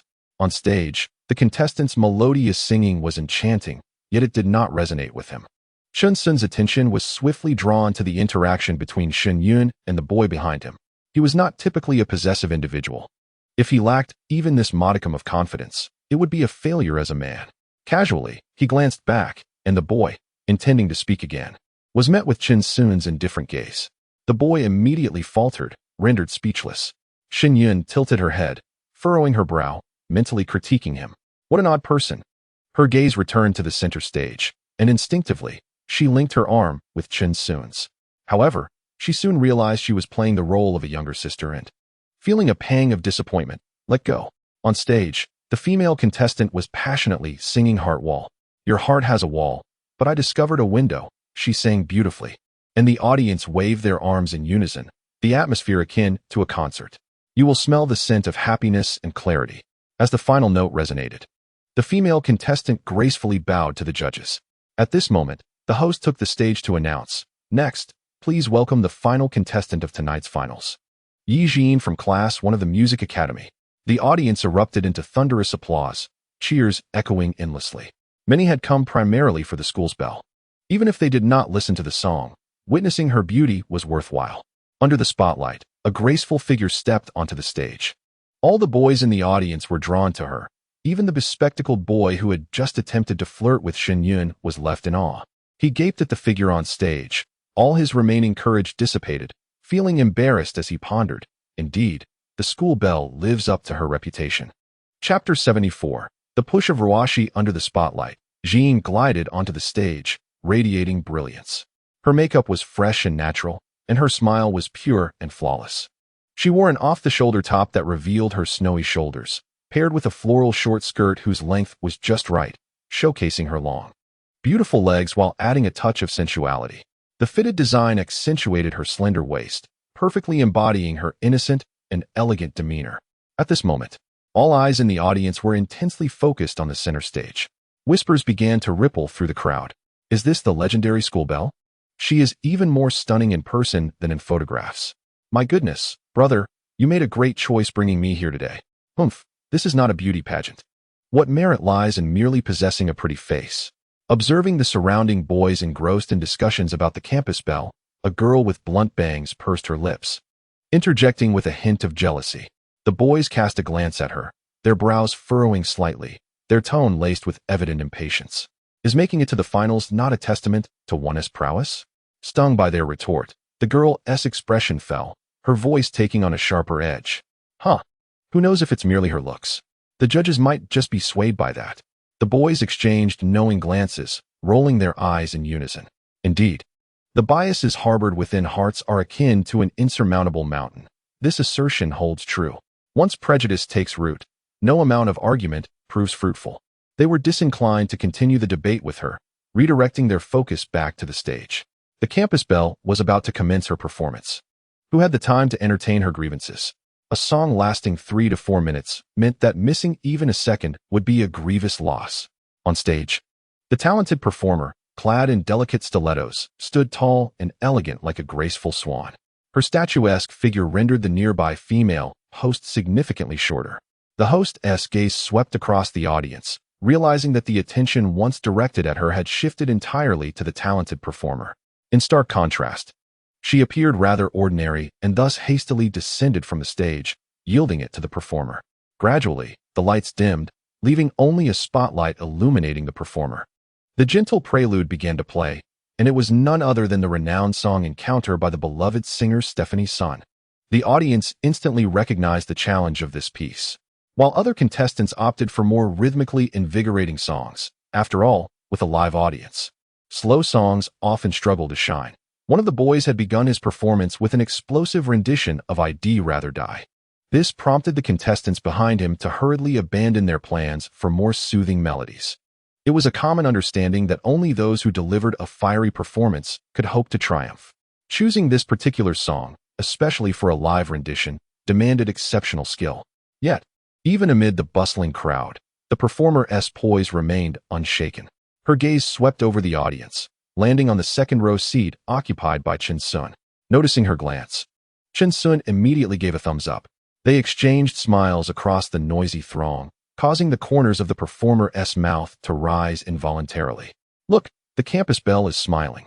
The audience, following her line of sight, soon spotted the tall and handsome Chen Sun. They could only sigh with envy, realizing the perfect match before them. Meanwhile, Shen Yun felt the weight of the gazes directed at Chen Sun, stirring within her a mix of delight and bitterness. In her conflicting emotions, her small hands fidgeted together as she quietly watched the performer on stage. Whether in a live setting or through a broadcast, the performer always swiftly immersed herself in the moment when singing. As her voice gradually emerged, the departure of winter resonated. Her tone was pure and crystalline, akin to a mountain spring that cleanses the soul of impurities. The audience below instinctively began to hum along. I awakened in a certain year and month. The entire venue, previously in disarray, suddenly transformed into harmonious unison. The cacophony of voices gradually faded away, leaving only the gentle chorus, enraptured and unable to resist closing their eyes. Whom will I encounter, and what dialogue shall we share? Until the refrain echoed, her ethereal voice wafting above the stadium.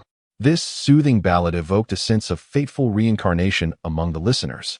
Many found themselves reminiscing about beautiful yet regretful memories, until the final line lingered in the air. One day, my riddle will be unraveled, leaving everyone with boundless imagination. Gratitude was extended to Yi Jin for her heartfelt performance. The scene then shifted to the voting segment. It was only when the abrupt voice of the host broke the spell that the audience awoke from their reverie. Champion, champion, champion. A few boys in the back row leaped up in excitement, rallying the entire audience to cheer. The host attempted to speak several times, but her voice was drowned out, leaving her no chance to continue. The atmosphere was electrifying. Chen Sun mused that it seemed certain Jean would claim victory. After the 8 finalists performed in turn, the voting phase commenced. The large screen illuminated with the voting QR code, prompting the audience to hurriedly extract their phones to scan. Various social media platforms buzzed with shares, rallying support for favored artists. Chen Sun quickly joined in, only to discover that the contestants were listed alphabetically by their first initials. Each contestant's profile was extensive, a lengthy string of information. This was simply unreasonable. Chen Sun frowned, noticing that Jean's name was positioned at the very end. Who would patiently scroll to the bottom of the page? As time passed, the leading 3 contestants' votes surged, threatening to surpass Jean's count. If Jean had sung poorly and lost the competition, Chen Sun would accept the outcome. However, these underhanded tactics left him quite vexed. Growing anxious, he swiftly pulled out his phone and opened Feiyu Live. He saw Ruashi's evening broadcast brimming with popularity, the online viewer count already surpassing 10,000. Without further ado, Chen Sun sent a WeChat message to Ruashi. Ruashi, could you do me a favor and display this QR code in the live stream to vote for Jean? Upon receiving Chen Sun's message, Ruashi's eyes lit up. Chen Sun was not only her beloved but also her employer. Without hesitation, she removed the local dating advertisement currently promoted in the live stream and replaced it with the voting link sent by Chen Sun. Family, look here. Ruashi beamed at the camera. Help my sister out. Scan to vote for contestant number 8, Yi Jin. Each vote enters you into a raffle. With a generous spirit, Chen Sun personally funded a fish bag that would be drawn every minute, offering prizes valued at 1,000 yuan in live broadcast gifts. Yet, he remained unsatisfied and proceeded to invest in over 100 carnival votes, causing the number of viewers in the live stream to surge past 50,000. On the large screen, Ji Yin's votes initially stood at 3,500, placing her in the lead, while the second and third contenders also surpassed 3,000 votes. Suddenly, in the next moment, Ji Yin's vote count skyrocketed. The numbers displayed 4,000 votes, then 6,000 votes, then 10,000 votes. Chapter 75. The fantasies of a plus-size girl. The digits on the big screen began to leap wildly. Ji Yin's votes soared like a rocket, reaching 15,000. The female host's eyes widened, her mouth agape, nearly dropping the microphone as she momentarily processed the astonishing turn of events. She instinctively glanced towards the technical staff backstage, pondering if the voting system had malfunctioned. Meanwhile, the leading male contestant, Chao Meng, having performed Die for Love, understood the urgency of the voting segment and was fervently sending messages to rally support. Come on, everyone. We're only 300 votes behind. His fingers tapped furiously against the screen. His classmates nearby shook his arm, but he brusquely shrugged them off. Don't bother me. We're about to overtake them. Over 300 votes now. Wait, Ming, look at the screen. Chao Ming annoyingly lifted his gaze and was instantly struck silent, his body frozen in disbelief. What the hell? How many votes does Jean have? He rubbed his eyes to confirm he wasn't mistaken. 15,000 votes. What is the point of voting anymore? He despondently set his phone down, slumping in his seat. The other competitors vying against Jean also witnessed this astronomical figure, their faces reflecting despair. Some shook their heads with bitter smiles, while others simply closed the voting links. One girl, overcome with emotion, reddened at the eyes. This was no mere competition. It felt like a dimensional onslaught. Amidst the commotion, the host briskly ascended the stage. Ladies and gentlemen, please note that online voting accounts for only 30 of the total score. Following this, professional judges will provide their evaluations. The 8 contestants reassembled on stage, and Chao Ming, who had been dejected, suddenly lifted his head, hope rekindling in his eyes. The first judge commented on contestant 1. Chao Ming. Adjusting his glasses, he stated, "Your rendition of Die for Love, a song of considerable difficulty, indeed captured the essence of the piece with your raspy voice." He paused deliberately before concluding, "I award you 94 points.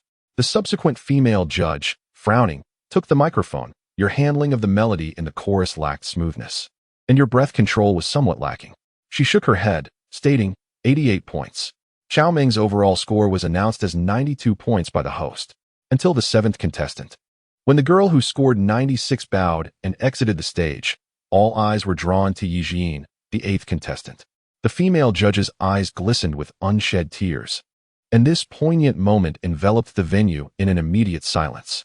Encountering this song, you evoked the emotions I felt over a decade ago when I first heard Sun Yanzi.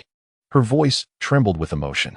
A score of 97 erupted a wave of astonishment among the audience, marking the first score to surpass 96 that evening. The subsequent 2 judges refrained from excessive scrutiny, awarding scores of 95 and 96 respectively. Thus, Jean's cumulative score reached 96, making the next judge's evaluation crucial. The final male judge scrutinized Yi Jin with a lingering gaze, his Adam's apple involuntarily bobbing. As the head of Feiyu Live Broadcast in Yanqing, he sought not only capable anchors for the platform, but also harbored his own private desires. Clearing his throat, he cast an ambiguous glance at Yi Jin, a smirk playing at the corners of his mouth. Jin stifled a wave of nausea, feeling a surge of revulsion, yet she refrained from displaying her discomfort. She subtly shifted her body, evading his penetrating gaze. The male judge, witnessing her lowered head, felt an inappropriate delight swell within him. After a brief moment of hesitation, he decided to extend a personal favor to her, facilitating future dealings. "You sang beautifully. I truly enjoyed this song," he proclaimed, enunciating deliberately. 98 points, he declared, the oily expression on his face accompanied by a slight nod. Yi Jin's total score reached 965. As the female host announced this from the stage, the audience rose in unison, erupting in enthusiastic applause. Only then did Jin breathe a sigh of relief, though the memory of the experience lingered unpleasantly. Next came the award ceremony. The male judge, taking the initiative, stepped forward to personally present the trophy to Jin instead of the host. Dressed impeccably, his mind was clouded with unsavory thoughts. He approached the stage with an eager gait, yearning for an intimate moment. Grasping the champion's trophy from the host's hands, he squinted with a beaming smile as he approached Jin. "Congratulations, classmate Yi," he exclaimed, extending the trophy with one hand while his other reached towards hers. Jin frowned at the sight of the male judge, her discontent palpable. She would rather forfeit the championship than engage with such a greasy middle-aged man. Swiftly, she recoiled, stepping back without accepting the trophy, prompting a chorus of boos from the audience.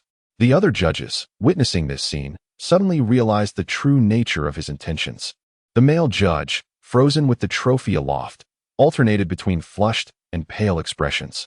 He gritted his teeth, thinking, "What pretense of integrity? I should have given you a lower score." Throughout the entire ordeal, he had not even grazed her hand, let alone touched her. Ultimately, he could only force a hollow laugh as he placed the trophy on the stage, retreating in disgrace. He made a concerted effort to maintain a calm demeanor, casting a fierce glare at Ji-in as he turned away. How dare a mere student show him such disdain? He thought to himself, I shall show you what true authority looks like. Typically, a champion of a campus singing competition at this level would receive offers from record labels, and there was even a chance of being signed by a renowned producer. However, it appeared that this male judge was not inclined to let the matter rest.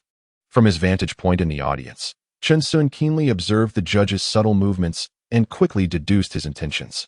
He turned to the chubby girl beside him and inquired about the judge's background. Who is he? Oh, him? The girl leaned in, lowering her voice with enthusiasm. That's Wu Qi, an executive at Feiyu Live. He is also a well-known musician. His hit song, Flying to My Bed, is simply enchanting. Chen Sun couldn't help but chuckle at her words.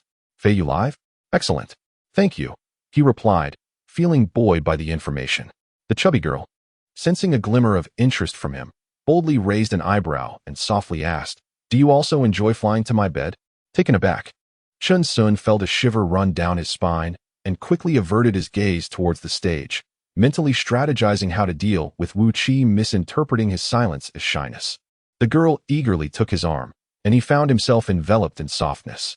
The contrast between her ample figure and his own was quite striking. A thought flashed through his mind, prompting him to politely extricate himself from her grasp. Realizing that Chen Sun seemed uninterested, the girl turned away, crossing her arms in displeasure. Huffing in annoyance. Chapter 76. The Thoughts of Two Women on Stage. The host announced the successful conclusion of the singing competition. Jiyin gracefully descended from the podium and walked toward Chen Sun. She noticed the unfamiliar girl beside him and paused, a hint of confusion in her eyes.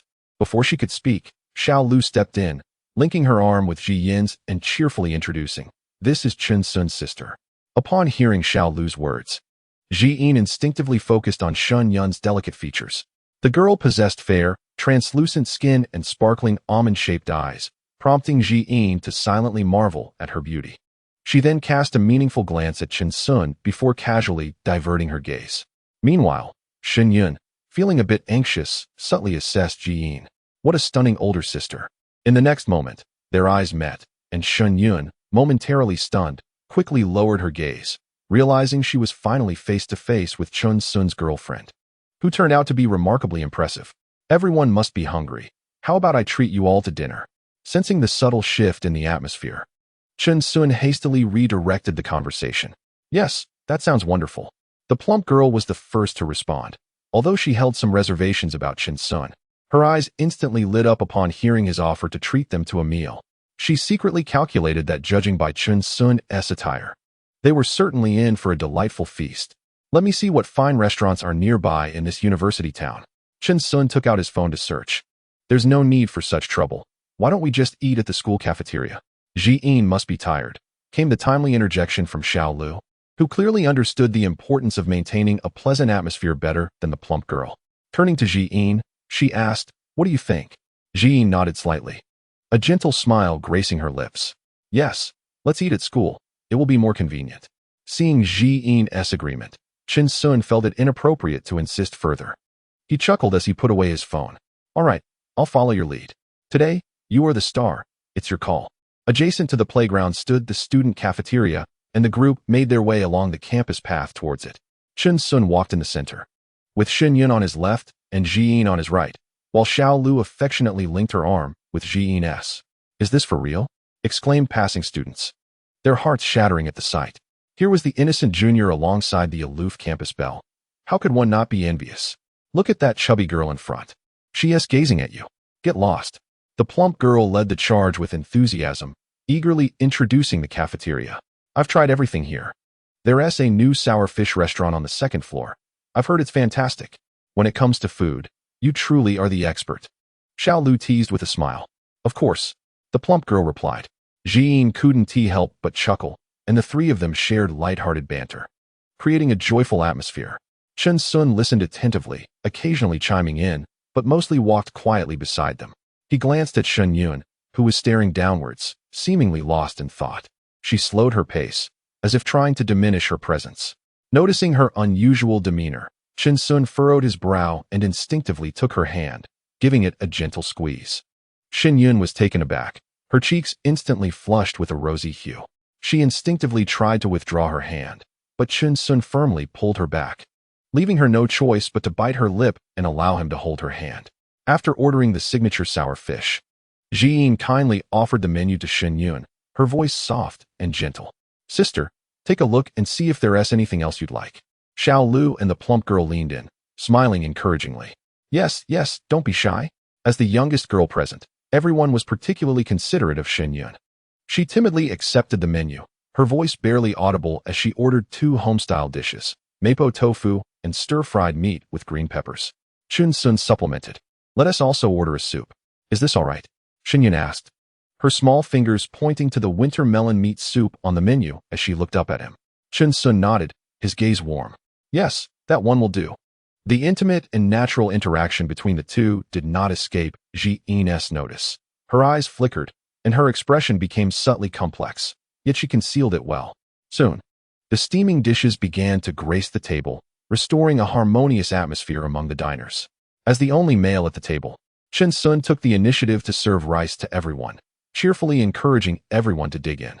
Shen Yun accepted the bowl and chopsticks offered by Chen Sun, delicately nibbling on her rice, her gaze occasionally darting towards Ji Yin.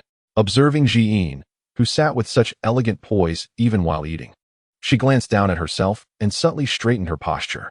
"Ji Yin, your performance today was truly remarkable," exclaimed Xiao Lu as she passed a piece of fish to her, not forgetting to offer her praise. The plump girl nodded vigorously, her eyes brimming with envy. "Indeed, when you stood on stage, all the boys in the school had their eyes glued to you."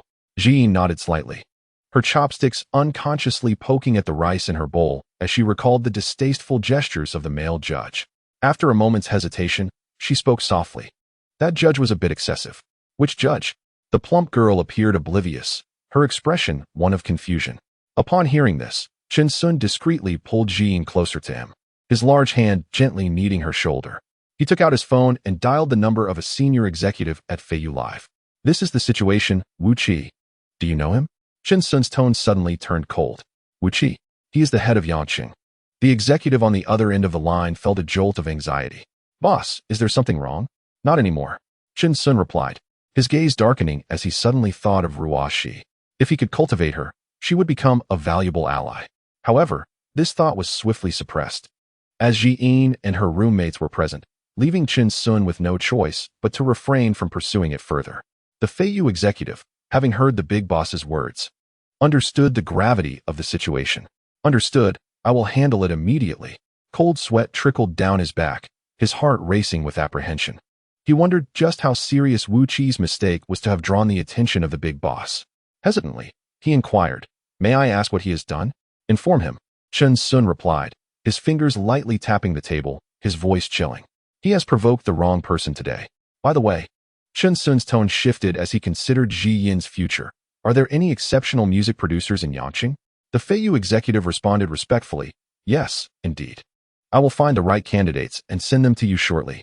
After hanging up, the Feiyu executive wiped the sweat from his forehead. With the big boss personally issuing orders, he quickly sent out a mass email, notifying the entire group of Wu Qi's dismissal. As he hastily rose to search for the contact information of top producers in Yangqing, he inwardly cursed, "This fool." It would have been one thing to take advantage of the situation, but to dare to touch the boss's people. Chapter 77. Sudden incident. The dining table fell into an abrupt silence, with Xiao Lu and the plump girl wide-eyed in astonishment. It was only after hanging up that Chen Sun noticed everyone's eyes fixed intently upon him. He was taken aback, asking, "What's the matter?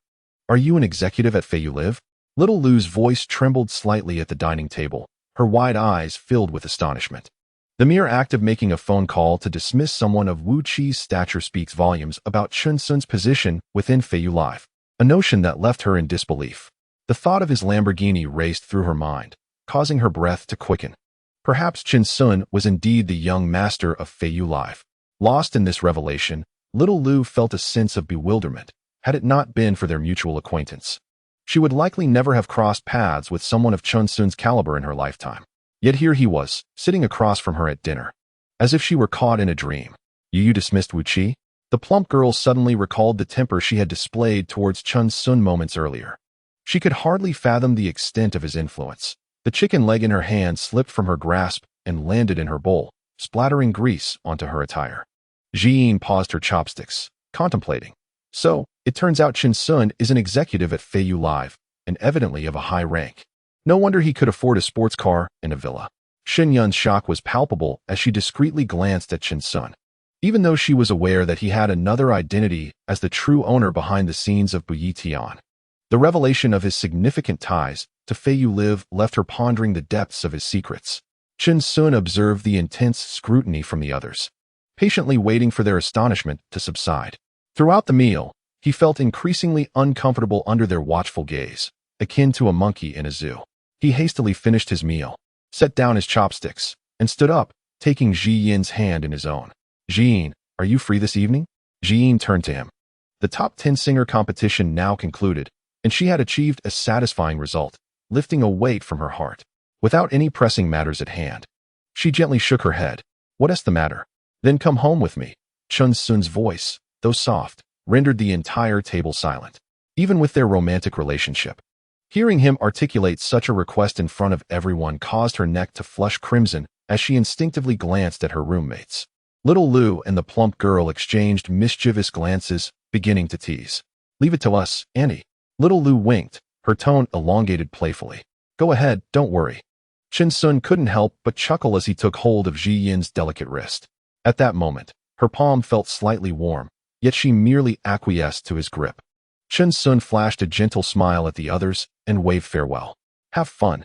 The teasing voice of little Lu lingered behind as they departed. The plump girl, watching Chin Sun's retreating figure, felt a sense of longing. On the journey back to the Shanshui Manor, the car was unusually quiet. As Ji Yin gazed silently out at the nightscape, Shen Yun exhibited an unusual demeanor, quietly curling up in the back seat. Through the rearview mirror, Chun Sun felt a smile involuntarily tugging at the corners of his mouth. It seemed only Ji Yin could keep little Yun in check. He lightly pressed the accelerator, accelerating the car's pace. The number 1 villa was ablaze with light. Upon entering, he found Yejia kneeling on the imported Persian carpet, diligently polishing the coffee table. Her motions were deft, as if she had fully embraced the space as her own. This was not solely due to Chun Sun's presence. After all, the house bore her name, holding special significance for her. Yejia, I'm back. The moment she stepped through the door, Shen Yun seemed to break free from her seal, coming alive as she called out to Yejia. Oh, you seem to be having quite a bit of fun. Yejia couldn't help but smile at Shen Yun's lively demeanor. However, her gaze faltered slightly as it swept over Ji Yin beside Chin Sun. Memories of their first meeting resurfaced, when Ji Yin was still Chun Sun's girlfriend. At that time, she was merely the private housekeeper of the villa, but now it felt as if she had stealthily encroached upon someone else's territory. Her look towards Ji Yin became somewhat nuanced, but having been in society for many years, she quickly adjusted her expression, stepping forward with grace and bowing slightly. Welcome, Miss Yi. Mr. Chun has returned home.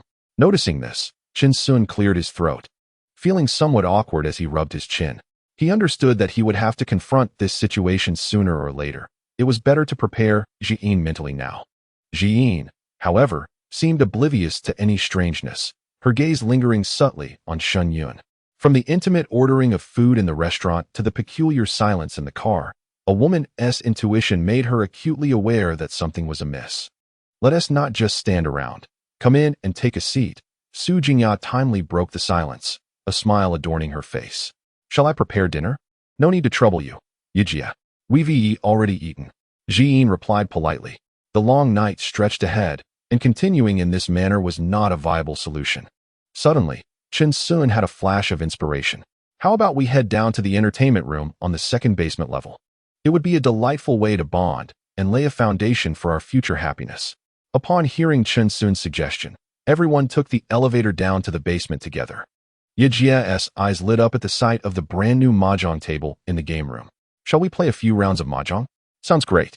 Chun Sun readily agreed, simultaneously inquiring about Ji Yin's opinion. Ji Yin, do you know how to play? Ji Yin nodded gently. I've watched relatives play during the new year. I understand a bit of the rules. Chun Sun turned to see Shen Yin shaking her head at him. She had never played mahjong before, yet her curiosity was piqued as she looked up at Chin Sun, playfully asking, I want to play too. Will you teach me?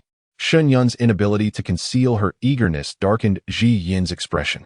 In that moment, she understood the situation with clarity, gritting her teeth in silence.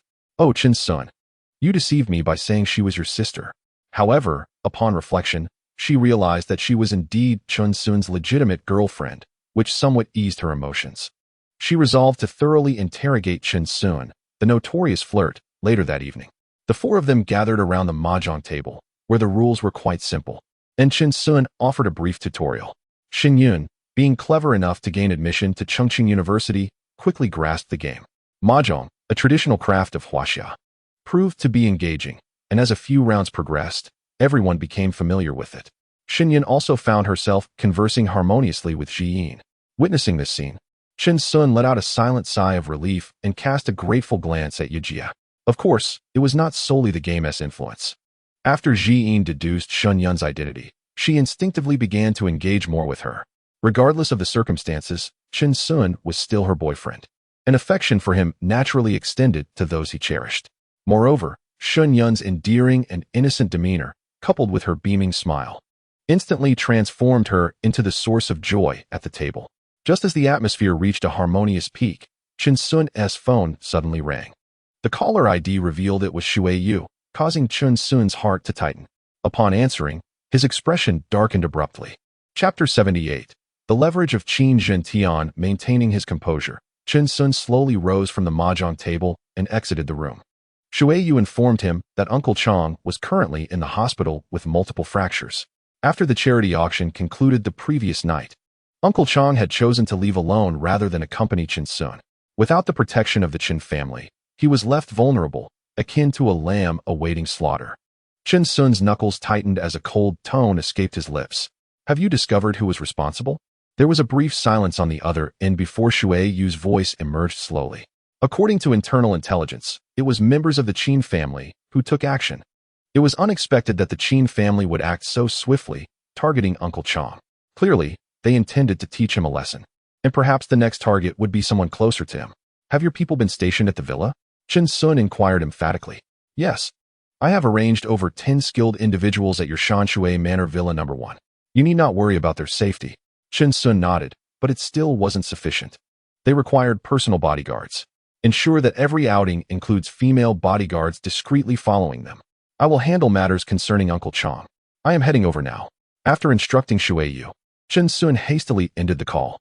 He returned to the room, suppressing the fury within him to maintain his composure. I just received an urgent call and need to address some live streaming business. You all continue to enjoy yourselves. Chun Sun, mindful of his position, spoke with a hint of regret, his tone as calm as if discussing routine work. The women at the mahjong table exchanged knowing glances, realizing that the usually low-key Chun Sun was, in fact, an executive at Feiyu Live. The busy individual is indeed different. Xin Yun murmured, urging him to return swiftly. Ji Yin nodded in understanding, wisely refraining from interrupting Chun Sun's work. As Chun Sun turned slowly, the smile that had graced his lips vanished in an instant. Upon reaching the entrance of the villa, he heard the sound of high heels echoing behind him. Turning back, he saw Sister Ye had followed him out. Why are you not joining them? Chun Sun inquired, a smile curling at the corners of his mouth. In the next moment, Sister Ye suddenly lunged forward, embracing Chun Sun tightly. She wrapped her arms around his waist, resting her face against his neck. You may have deceived them, but you cannot deceive me. Her voice was low, for she was the only one among the women who knew that Chun Sun had offended the Qin family at the auction. Despite his earlier demeanor, which revealed no cracks, the intimacy forged through their daily interactions allowed the perceptive Su Jingya to sense his unease. Is the Qin family causing trouble? Su Jingya's warmth seeped through the fabric of her clothing, her breath a gentle caress against his neck, laced with a hint of perfume. Chun Sun felt a wave of warmth wash over him, and after a moment of silence, he chuckled softly. It seems nothing escapes your keen eyes. Uncle Chang has encountered some issues. He is currently in the hospital. Is it serious? Su Jingya's pupils contracted as she inquired with concern. Aware that Uncle Chang was associated with Chun Sun, it was he who had rushed in to rescue Chun Sun during the auction. Do not worry. I have it all under control. Chun Sun embraced Sister Ye gently, patting her shoulder as he nudged her towards the house. Return now. They are still waiting for you. Sister Ye bit her lip, knowing she had no choice but to trust Chun Sun in this moment. She cast him a lingering glance. Stay safe. After a pause, she added, we will wait for your return. As Chun Sun turned to leave, he noted that she had said we, not I. A sense of guilt washed over him, and shaking his head, He suppressed his thoughts and headed for the hospital.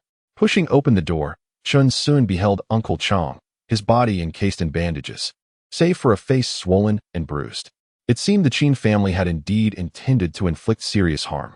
Chun Sun sat beside the bed, observing Uncle Chong, and spoke softly. His voice was barely above a whisper as his right hand gripped the bed railing, the metal yielding to form 5 deep imprints. Cough, cough. I'm still alive. Uncle Chong managed to force a faint smile, having narrowly escaped death. What transpired when you returned that day? Chun Sun asked, his eyes fixed on him. Uncle Chong began to recount his experience in fragmented phrases, and Chun Sun leaned in closer. On my way back, I saw the Chin family's convoy force me to a halt. They had set up 4 vehicles on the winding mountain road, effectively surrounding me. Their men emerged from the cars and unleashed a flurry of punches and kicks upon me. As he spoke, his emotions surged, causing his chest to rise and fall rapidly with labored breaths. In the desolate outskirts of Yunding Manor, I found myself utterly trapped with no avenue for escape. I could only endure their humiliation as they threatened me while departing, ominously proclaiming, "You shall be next, boss." Uncle Chong, in a fit of agitation, attempted to lift himself up, but fortunately, you had left in the Chun family's vehicle. Stay still, Chun Sun urged, pressing down on his shoulder while turning to gaze out the window. The city of Yangqing sparkled with lights amidst the night, and the Chin family's enterprises lay nestled within that shimmering neon glow. I understand now. Please rest well. I will dispatch someone from Shuiwei to ensure your protection. After tucking Uncle Chong's blanket securely, Chun Sun deemed it prudent to arrange for his safety. He then settled into a chair in the corner of the hospital room and dialed Chun Bintao's number. Simultaneously, he opened the encrypted file sent by Afu, which contained an audio recording that began to play. Qin Jintian, Director Zhang, I have already arranged for candidates to participate in the bidding for the land at Baiyun Mountain. However, I require you to disclose the base price. Director Zhang, his voice taught old Qin, the risks are too great this time. The Discipline Inspection Commission has just departed. Qin Jintian, with a cold laugh, do not forget who is sponsoring your son's tuition and villa in Australia. If the police receive an anonymous tip regarding the contraband he encountered in the nightclub, his future will be irrevocably tarnished. Director Zhang, trembling, I will send you the base price by tomorrow morning. Qin Jintian, satisfied, excellent. A fresh batch of tea has just arrived. Do come by to sample it when you have the time. The recording concluded with the crisp sound of glasses clinking in the office. How did you manage to obtain this? Chun Sun. Chun Bintao's eyes widened in disbelief, his voice unusually lacking its usual steadiness. Chun Sun was equally uncertain whether Afu had hacked the server or stealthily installed recording equipment to acquire it. The means were inconsequential. He caressed his phone as he dragged the audio file into an encrypted email. What mattered was that it be made public. This recording was sufficient to ensure that Qin Jintian and his protective umbrella would find themselves in dire straits. The sound of a lighter flicking open and shut came from the other end of the line, as Chun Bintao appeared to be weighing the pros and cons swiftly. After a pause, he spoke in a deep voice. Send it over. Although it will undoubtedly cause an upheaval, the market following the downfall of the Qin family will be ample enough for the Chun family to thrive for 3 years. Chun Sun took over the conversation, his fingertip gently pressing the send button. I will send you this recording immediately. Since the Qin family dares to act in such a manner, let us offer them a surprise in return. Suddenly, Uncle Chong on the hospital bed began to cough violently, prompting Chun Sun to rush to his side. Upon hearing the details relayed over the phone, Uncle Chong's voice trembled in astonishment, silently reflecting on the unexpected prowess of his boss, capable of obtaining such incriminating evidence. Chapter 79. The subtle thoughts of a confidant. Once Shuyue's personnel arrived at the hospital, Chun Sun finally drove back to Villa No. 1. In the stillness of the night, the villa district was enveloped in tranquility. From a distance, even before entering, Chun Sun spotted Sister Yi leaning against the intricately carved gate. Had Sister Yi been waiting for him since he left home? Chun Sun couldn't help but feel a surge of emotion within him. With a rush of warmth, he hurried forward, 3 steps at a time, and without hesitation, embraced Sister Yi. Under the dim glow of the streetlights at the villa's entrance, the two of them, entwined in each other's arms, resembled a couple deeply in love, as if destined to be together. Unable to restrain himself, Chun Sun tenderly cupped Sister Yi's delicate face in his large hand, leaning in closer, his lips meeting hers. The muffled sounds of woo-woo could still be heard from within the villa. As Su Jingya's voice faltered, She pressed her hands against Chen Sun's chest, attempting to push him away. However, to Chen Sun, her resistance felt like an invitation. The enchanting atmosphere enveloped them, and Chen Sun felt a stirring within, his hand instinctively roaming. It was only when he noticed Sister Ya's face flush with color, her breath becoming shallow, that he reluctantly released her. "Don't let anyone see us." Su Jingya gasped, her chest rising and falling, lightly slapping Chen Sun's face in playful reproach. At that moment, Chen Sun smiled, his eyes crinkling with joy, as he gently nuzzled her heated cheek with his nose. "What are you afraid of? It's late at night, and there's no one around." While they were lost in their intimate embrace, unbeknownst to them, a pair of watchful eyes in the living room were intently observing the scene unfolding outside. Xinyun stood silently by the floor-to-ceiling window, watching the tall, graceful figure of Jiyin. "Sister Jiyin?" she called softly, curiosity piqued. The next moment, following her gaze, her eyes widened in surprise. Outside, Chen Sun and Sister Yi stood entwined in the moonlight, their figures almost merging into one. Xinyun's gaze flitted back and forth between Chen Sun and Jiyin, her heart racing inexplicably. She opened her mouth, yet found herself at a loss for words. The atmosphere in the air became palpably delicate. Only when she saw Chen Sun and Sister Yi apart did Jiyin slowly turn around. Her expression remained serene, inscrutable. Xinyun tilted her head back, her large, watery eyes meeting Jiyin's gaze, a hint of helplessness evident. Jiyin managed a faint smile, reaching out to ruffle her hair gently, murmuring, "It's all right." Chen Sun and Su Jingya entered the living room side by side. "So, you're all here," Chen Sun said with a smile. Yet, the moment he spoke, he keenly sensed that something was amiss. The atmosphere was too quiet. His eyes scanned Xinyun, who was looking down, her fingers twisting the hem of her clothes, her gaze evasive. In an instant, Chen Sun realized the predicament. Oh no, he thought to himself, they must have seen everything at the door. However, he soon found some solace, acknowledging that what was meant to happen would eventually come to pass. Taking a deep breath, he casually walked over to sit beside Jiyin. Su Jingya also sensed the awkwardness in the air, her heart racing. "Xiaoyan, do take a look at the photographs I captured yesterday at the Yunding Manor. Aren't they splendid?" She gently grasped Shen Yun's hand and exchanged a knowing glance, prompting both to rise in unison. In the blink of an eye, only Chen Sun and Jiyin remained in the living room. Ahem. Chen Sun cleared his throat, gesturing towards the window with an air of feigned nonchalance. "Jiyin, observe how round the moon is tonight. Are they all your girlfriends?" Jiyin paid no heed to Chen Sun's clumsy attempt at flattery, engrossed in her own thoughts. "Well, yes." After a moment's hesitation, Chen Sun chose to be forthright. He had not anticipated the situation would escalate so rapidly. He had intended to allow Jiyin more time to acclimate. Starting with Xiaoyan, he had planned to introduce them one by one, but now, unexpectedly, even Sister Yi was revealed. The moonlight cascaded upon Jiyin's face, casting shifting shadows, making it difficult for Chen Sun to discern her expression. "I had planned to find an appropriate moment to tell you," he said, drawing closer and wrapping his arms around her gently. To his surprise, Jiyin did not recoil. Instead, she leaned into his embrace. "They are all wonderful." Her soft gaze met Chen Sun's. "I bear you no grudge for being with them. I am merely upset that you chose to conceal this from me. Had I not seen it, I wonder how long you would have kept it hidden." Jiyin's tone turned slightly melancholic at this point. After all, no one wishes for their partner to share affection with others. Chen Sun let out a soft grunt, displaying his displeasure. He tenderly caressed Jiyin's shoulder and placed a gentle kiss on her exquisite visage. Then, with one swift motion, he swept her up in his arms, cradling her effortlessly. Words often fall short in comparison to actions. "Ah, what are you doing? They are all downstairs." Jiyin blinked her long lashes in surprise as she gasped. Yet, Chen Sun paid no mind, his steps resolute as he ascended the stairs. In truth, Jiyin was not as irate as he had imagined. Feeling her gentle presence nestled against him stirred a wave of guilt within Chen Sun. He resolved to make amends to Jiyin tonight.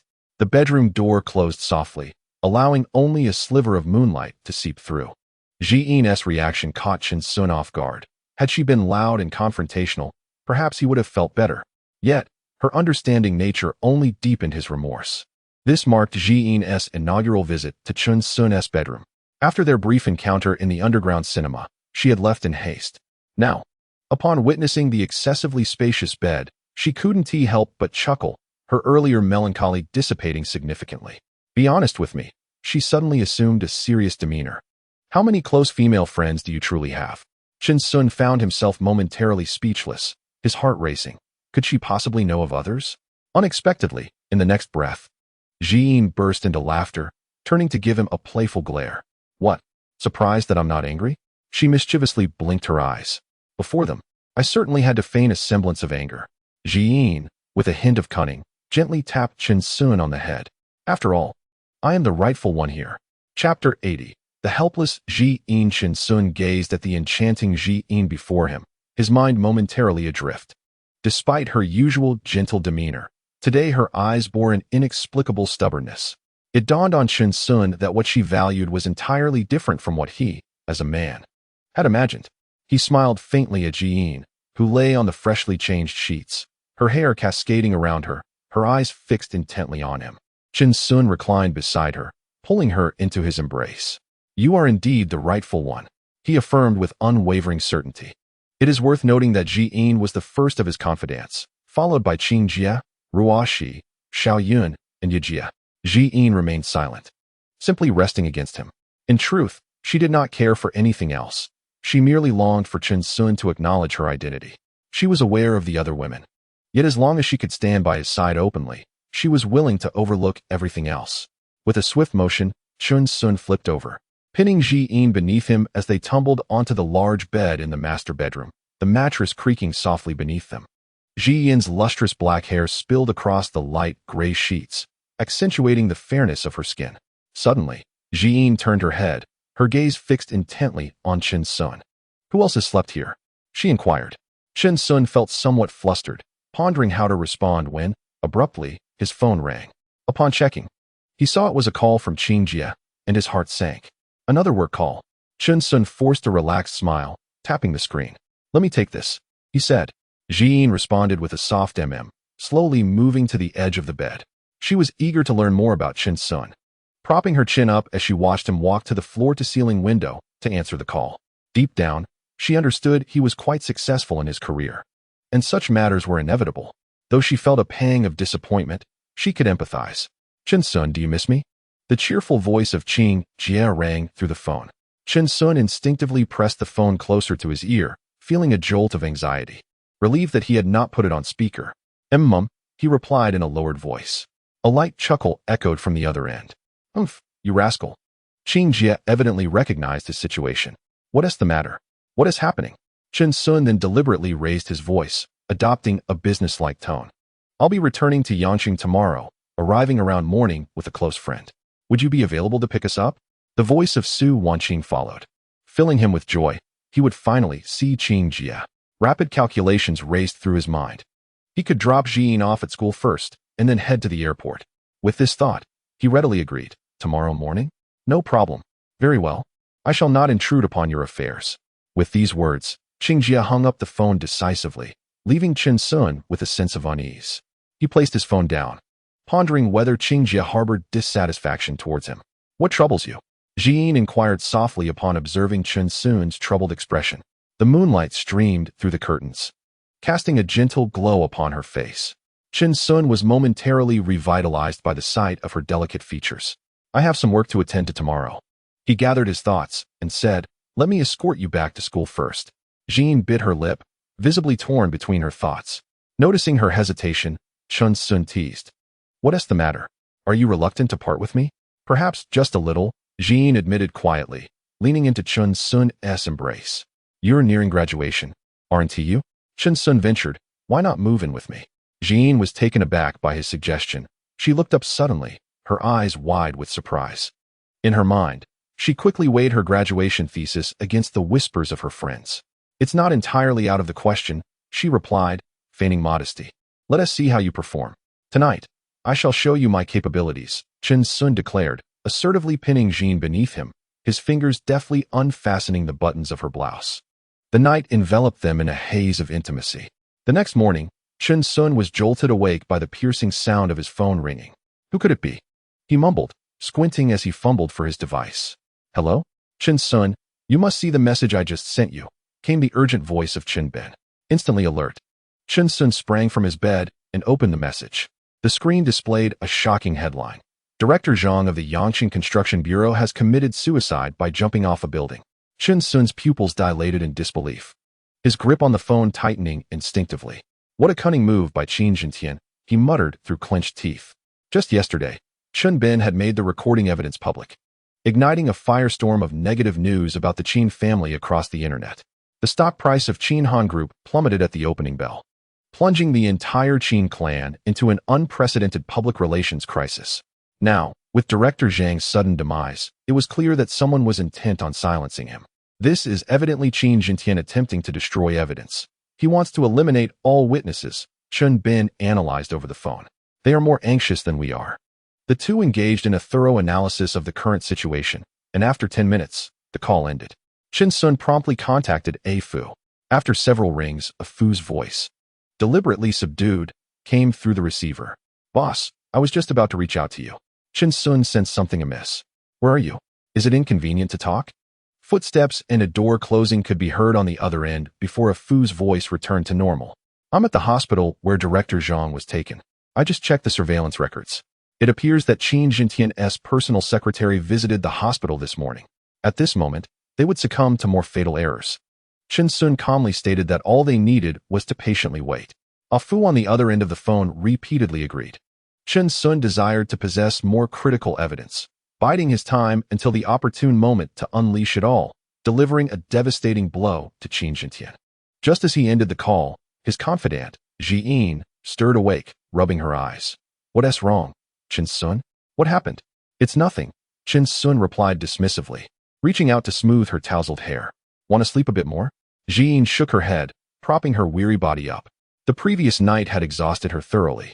Now, she barely had the strength to lift her arms, her back aching painfully. She bit her lip and shot a glare at Chen Sun, only to find him looking refreshed as he dressed. I'll help you, Chen Sun said quickly, stepping forward to support her back with his large hand.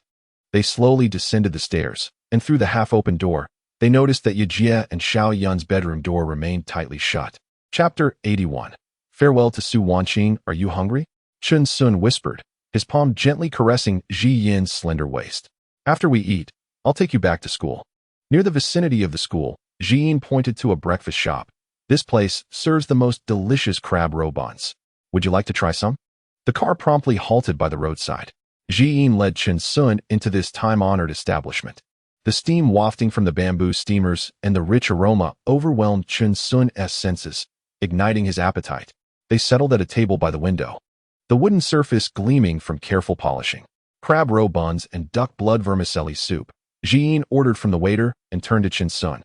You will surely enjoy the house specialty. Before long, the steaming crab roe buns arrived. The delicate skin revealed the orange-yellow crab oil within. A gentle poke released the savory broth. Ji Yin cautiously took a small bite, and the fresh flavor of the crab burst in her mouth. A delightful blend of subtle sweetness and briny ocean essence, causing her to squint in pleasure as she savored it.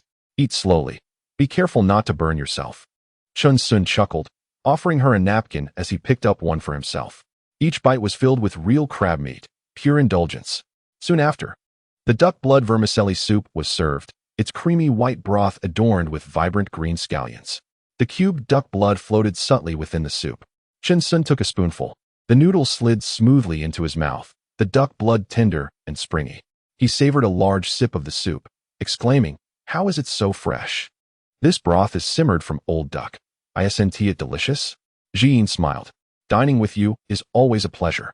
Chen Sun nodded, now too engrossed in the exquisite meal to engage in conversation. The breakfast left Chen Sun drenched in sweat. Ji Yin promptly pulled out a napkin to wipe the perspiration from his forehead. Come, I'll take you back to school, Chen Sun said, gently taking Ji Yin's hand and pressing a kiss upon it. No need, it's just a couple of steps to school from here. Ji Yin gently withdrew her delicate hand from Chen Sun's grasp. Nevertheless, he remained resolute in his intention to escort her back to school. After all, for the sake of safety, not a single oversight could be tolerated. As he watched Ji Yin's silhouette fade into the campus of Yangqing University, he slowly departed. For his next destination was the airport to pick up Sister Qing. On his way back, he passed a breakfast shop and could not resist purchasing 2 portions, intending to treat both Sister Qing and her friend. A friend? At this thought, Chen Sun's heart skipped a beat, recalling Sister Qing's unusual reaction. He was determined to discern what sort of friend she had. The sports car swiftly came to a halt at Yanqing Airport. Over here. Upon disembarking, Su Wanqing immediately spotted Chen Sun's tall figure, waving her arms and calling out. Hearing her voice, Chen Sun turned his gaze towards Sister Qing. Today, she donned a casual purple dress, her long waves cascading gracefully, exuding a captivating charm. A fleeting glance at her friend beside her took his breath away. Her figure was simply extraordinary. Even with sunglasses and a sun hat adorning her, her relaxed vacation attire could not conceal her fair and smooth skin. The white sweatshirt bore slits between her shoulders and waist, accentuating glimpses of her pristine skin, coupled with sizzling hot shorts and black stockings. Her rounded feet adorned with red-soled high heels sculpted an astonishing silhouette that nearly overwhelmed Chen Sun. Her ensemble was both alluring and chic, subtly overshadowing Sister Qing. In an instant, Chen Sun found himself involuntarily reacting to her presence, mentally chastising himself for his lack of restraint, unable to suppress the stirrings within. Name: Su Ji. Age: 30. Height: 166 centimeters. Weight: 52 kilograms. Charge: 0 times. Attractiveness: 96 points. What astonished Chen Sun the most was the revelation that she was, in fact, still untouched. Her elegance and allure belied her age, presenting more as a mature and graceful woman. As he pondered this, his gaze unconsciously drifted towards Su Ji's exposed, alabaster waist. Suddenly, the duck-blood vermicelli soup in his hand seemed to lose its appeal. He approached slowly, exchanging greetings with Sister Qing while making a concerted effort to avert his eyes from Su Ji. Sister Qing, however, graciously stepped forward to embrace Chen Sun. He yearned to reciprocate the gesture, but found his hands occupied with breakfast. Extending his hand with a smile, he offered, "You haven't had breakfast yet, have you, Sister Qing?" He then handed a portion to Su Ji beside her. "By the way, brother, let me introduce you. This is Su Ji, my dear friend." As Su Wanqing spoke, she linked her arm with Su Ji's. "This is the boyfriend I mentioned to you." Su Ji squinted her eyes, scrutinizing Chen Sun from head to toe. At that moment, their gazes met, and Chen Sun could not help but feel that Su Ji's look was somewhat unfriendly, almost akin to that of a rival. As soon as Chen Sun's thoughts emerged, he found himself astonished. "Shall we first find a place to have breakfast?" Su Wanqing quickly interjected upon noticing the discord between the two. After all, it was her brother's kind gesture. With that, she nudged Su Ji beside her.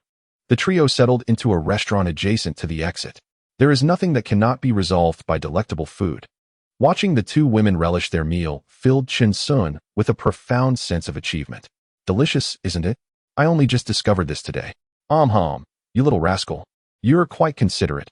Knowing your sister hasn't eaten, Su Wanqing praised Chen Sun with a smile. Su Ji, feeling the warmth of camaraderie, softened her gaze towards him. This woman seemed to possess an enchanting allure. Her captivating eyes swept over him, leaving Chen Sun feeling a delightful tingling sensation coursing through his body. As if ants were crawling within, he hurriedly recited a calming mantra in his mind. Su Wanqing, catching sight of the scene from the corner of her eye, couldn't suppress a chuckle. "It appears you haven't made any progress at all." She playfully scolded Chen Sun. "While I was away, where were you wandering off to? I'll take you home after this." Feeling somewhat embarrassed, Chen Sun scratched his chin. Understanding his inner thoughts, Su Wanqing's eyes sparkled mischievously as she remarked, "Su Ji and I live together." "Ah," Chen Sun exclaimed, lifting his gaze to scrutinize Su Ji. This woman was indeed obstructing his good fortune. He observed her gracefully sipping her soup, her crimson lips glistening with a hint of oil. Although he felt a twinge of discontent, he couldn't help but be mesmerized.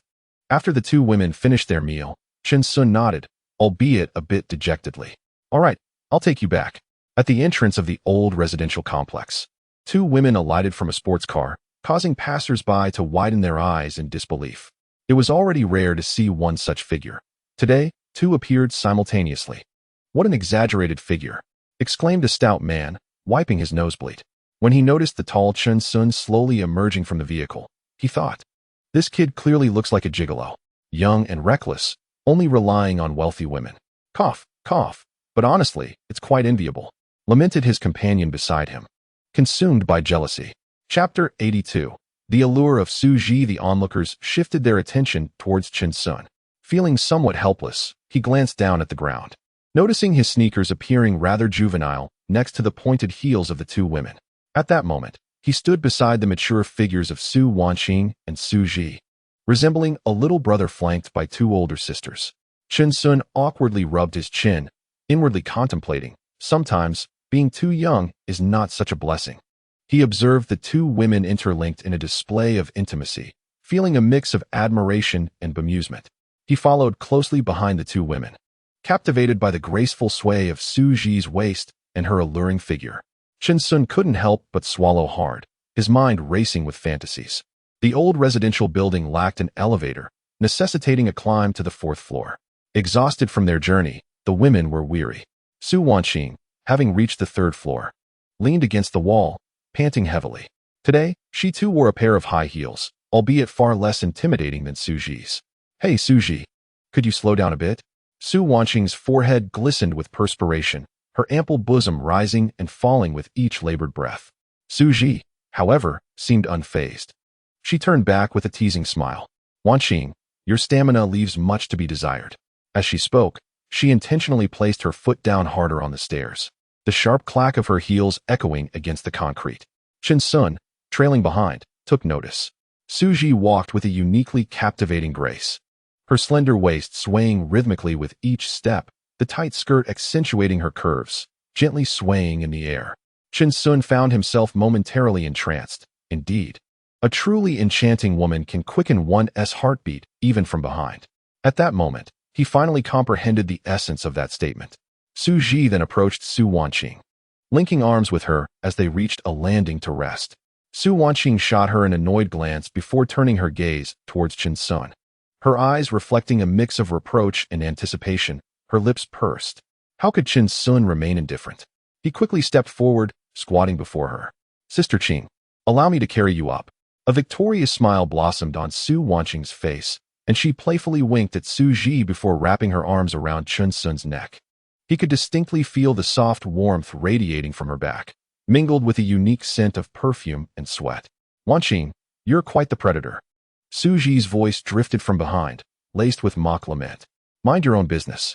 Su Wanqing retorted defiantly from Chen Sun's back, as Chen Sun carried her up the stairs. He was pleasantly surprised to find her lighter than he had anticipated.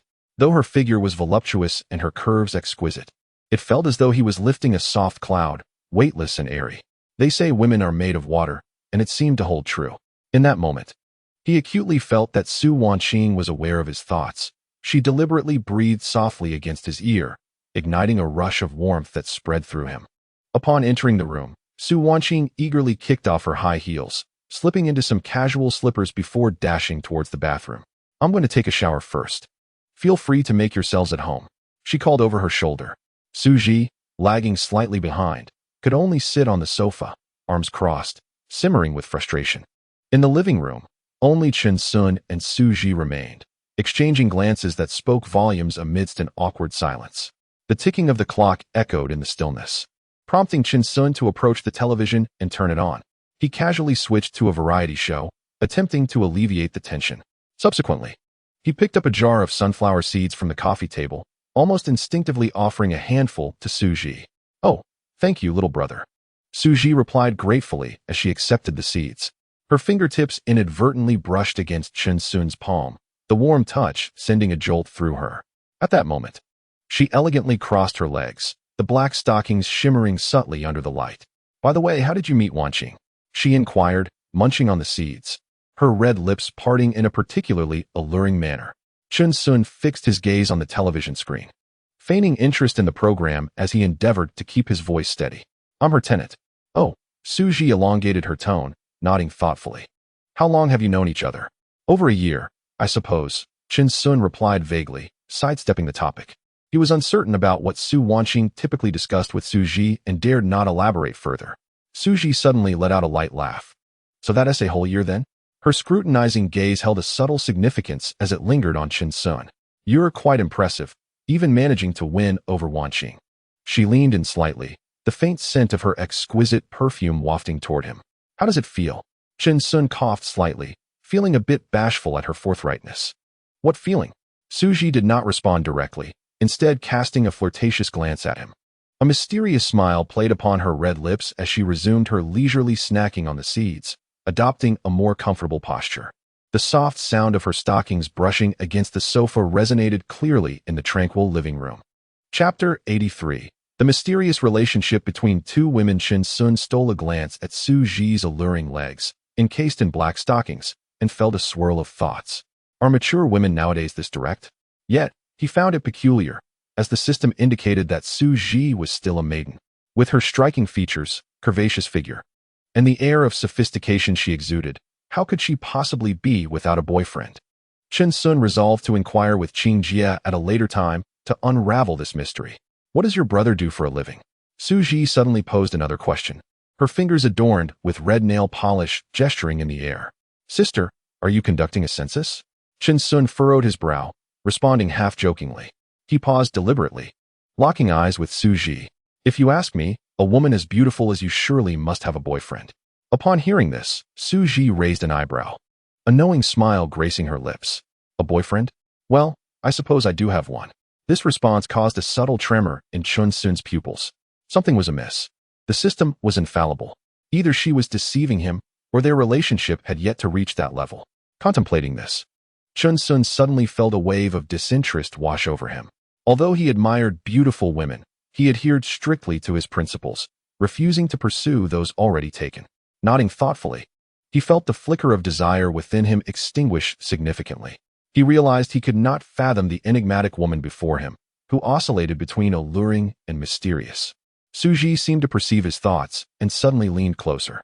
The fragrance enveloped him, and the glimpse of her flawless skin at her shoulders left him momentarily breathless. This scent felt so familiar. What is the matter? Su Ji lowered her voice, laced with a hint of mockery. Disappointed to hear I have a boyfriend? Chen Sun instinctively leaned back, pressing against the sofa's armrest. He forced a calm smile. Not at all, just having a casual conversation. With a sudden whoosh, the bathroom door swung open. Billowing steam accompanied the fresh scent of body wash. Su Wanqing stepped out, clad casually in a bathrobe and revealing generous swathes of her porcelain skin. Chen Sun hurriedly approached her, entering the bathroom. He took a towel and noticed her damp hair still dripping. Sister Qing, let me help you dry your hair. Su Wanqing's eyes sparkled with amusement at his eagerness. What is the matter? Do you find it uncomfortable being with Su Ji? Chen Sun caught a glimpse of Su Ji on the sofa, watching him with a teasing smile. He managed a weak grin. It's all right. On this trip home, Chen Sun pretended to inquire nonchalantly. Who did you meet? Oh, just some old classmates, Su Wanqing responded, catching the underlying meaning in his words. And then a couple of blind dates. Upon hearing this, Chen Sun felt a surge of displeasure. He abruptly switched off the hairdryer and tossed it aside. He turned sharply to Su Wanqing, only to meet her playful grin. You find joy in seeing me upset, don't you? She teased, her laughter ringing like chimes. In the next moment, Su Wanqing's smooth fingers playfully pinched his cheek. While I was away, did you engage in any mischief behind my back? She leaned closer, her breath fragrant and warm against his ear. Tonight, I shall interrogate you thoroughly. Chen Sun inhaled deeply, the scent of gardenias from her hair sending a shiver down his spine. It was strikingly similar to Su Ji's fragrance. Instinctively, he glanced towards the living room, only to lock eyes with Su Ji. Were the two women wearing the same perfume? This revelation stirred an unusual sensation within him. Yet, at that moment, Chen Sun was far too consumed by his emotions to ponder such thoughts. The longing that had accumulated over their days of separation suddenly surged forth as an overwhelming desire. He forcefully pressed Su Wanqing against the cool, tiled wall of the bathroom, leaning down to kiss her. His hands, almost instinctively, began to wander across her body, fingers slipping into the crevice of her robe. Feeling the heat radiating from Chen Sun's body through the fabric, Su Wanqing pushed him away with urgency, hastily adjusting her disheveled robe.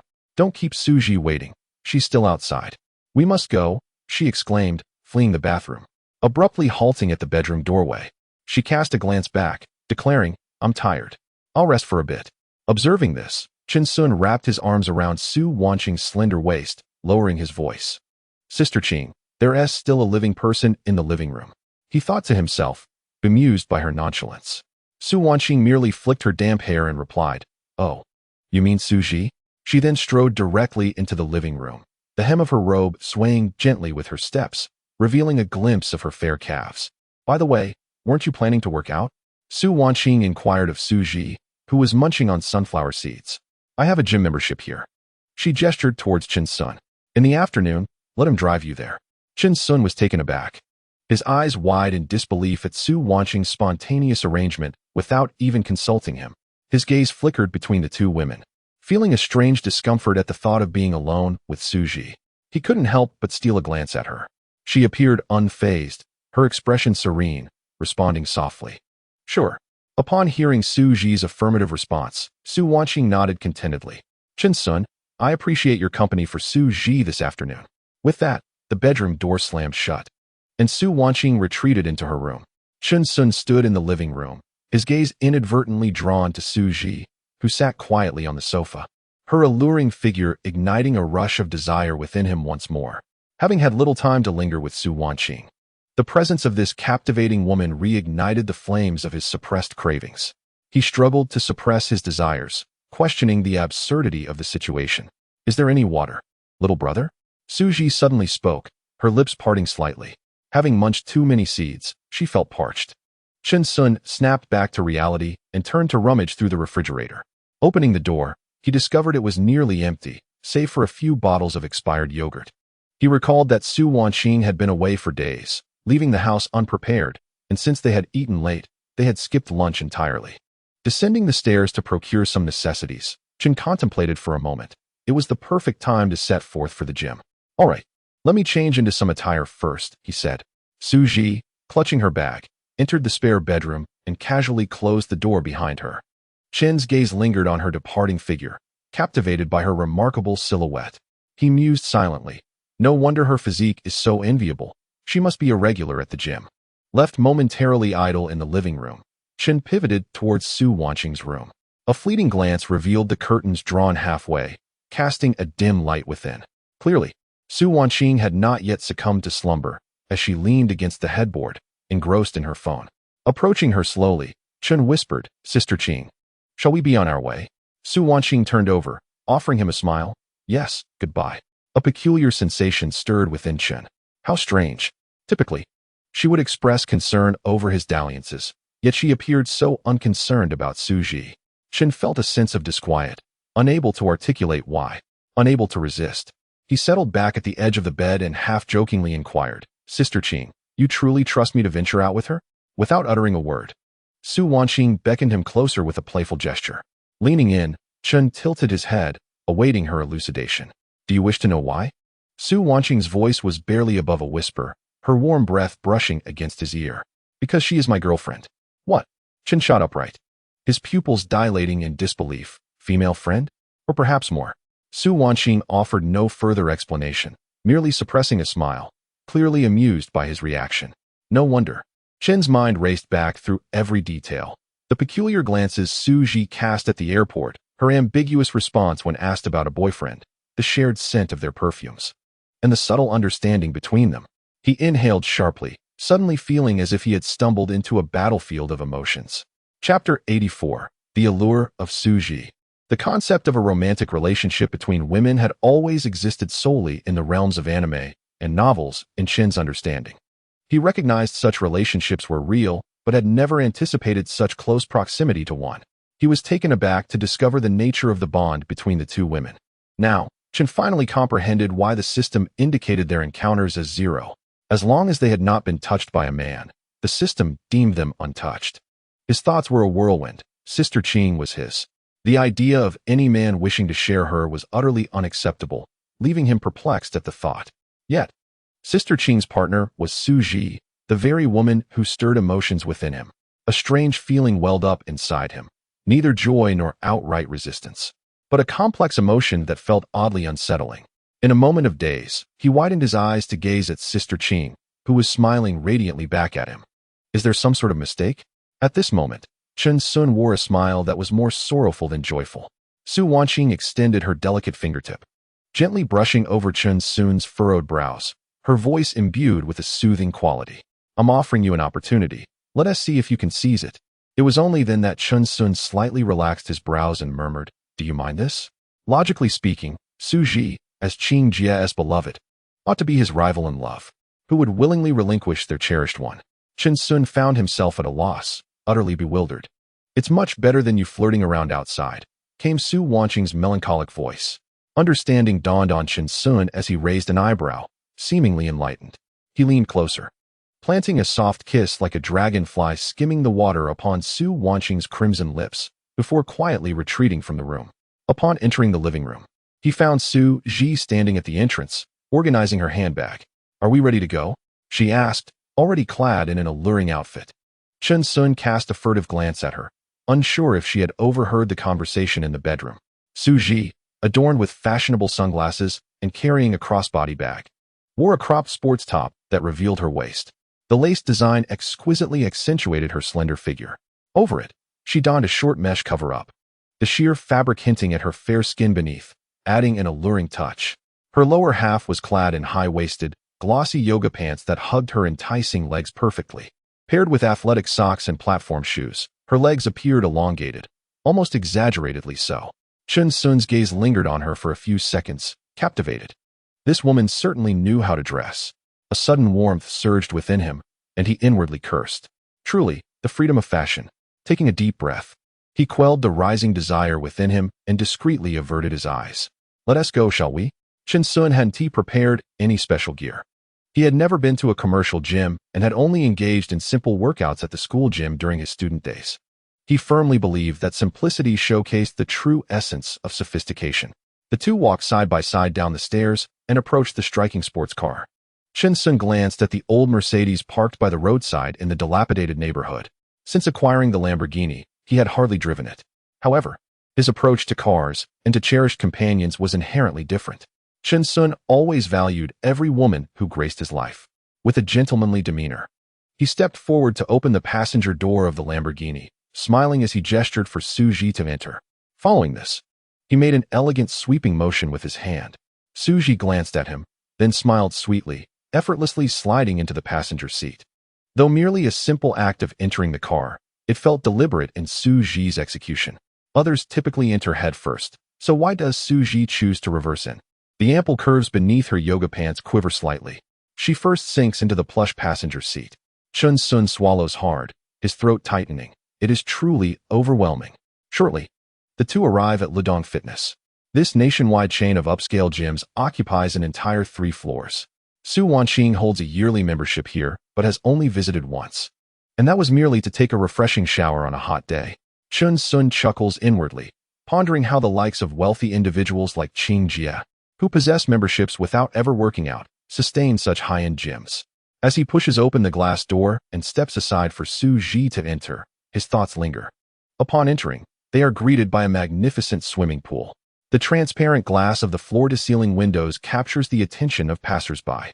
Chen Sun silently reflects. It seems this gym has indeed invested considerable thought into its design.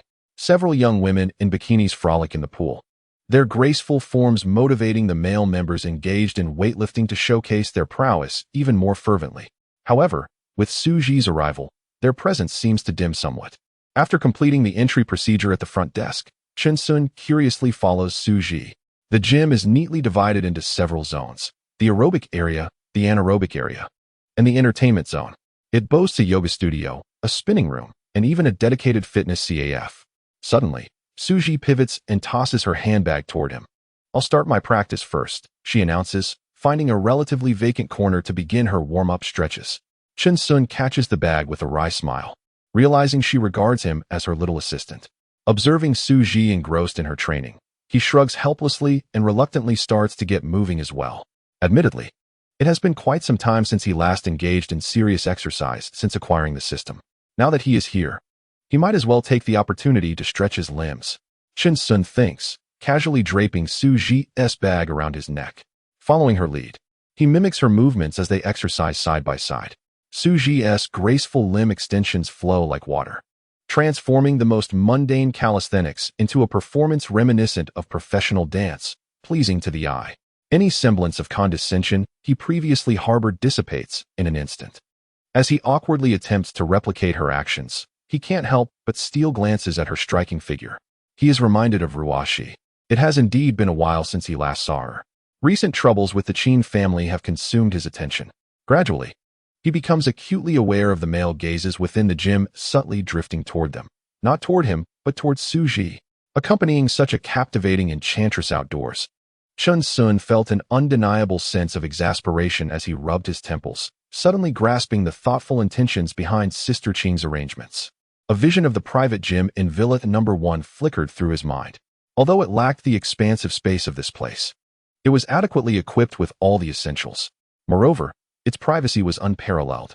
If only he could persuade Su Ji to reside in his Villa Number 1, where they could train together in the future. The mere thought of it brought a smile to Chun Sun's lips. The satisfying crack of his joints as they stretched filled him with a delightful sense of ease. It must be said that this warm-up routine was indeed remarkably effective. The assertion that exercise brings joy to both body and soul rang entirely true. His gaze towards Su Ji grew increasingly fervent and daring. Just as Chun Sun was unabashedly surveying her, she unexpectedly turned to him, her bangs slightly damp with perspiration clinging to her forehead, a playful smile dancing on her lips. Her movements were executed with impeccable precision. Maintaining his composure, Chun Sun offered her the functional drink he had just purchased. As she tilted her head back to drink, he seized the moment to admire her, mesmerized by the glistening droplets of water, whether from sweat or the beverage, trickling down her fair neck, exuding an alluring sensuality. At the height of this charged atmosphere, a voice interrupted, "Miss, your technique is rather unique. However, there are certain details that could be further refined."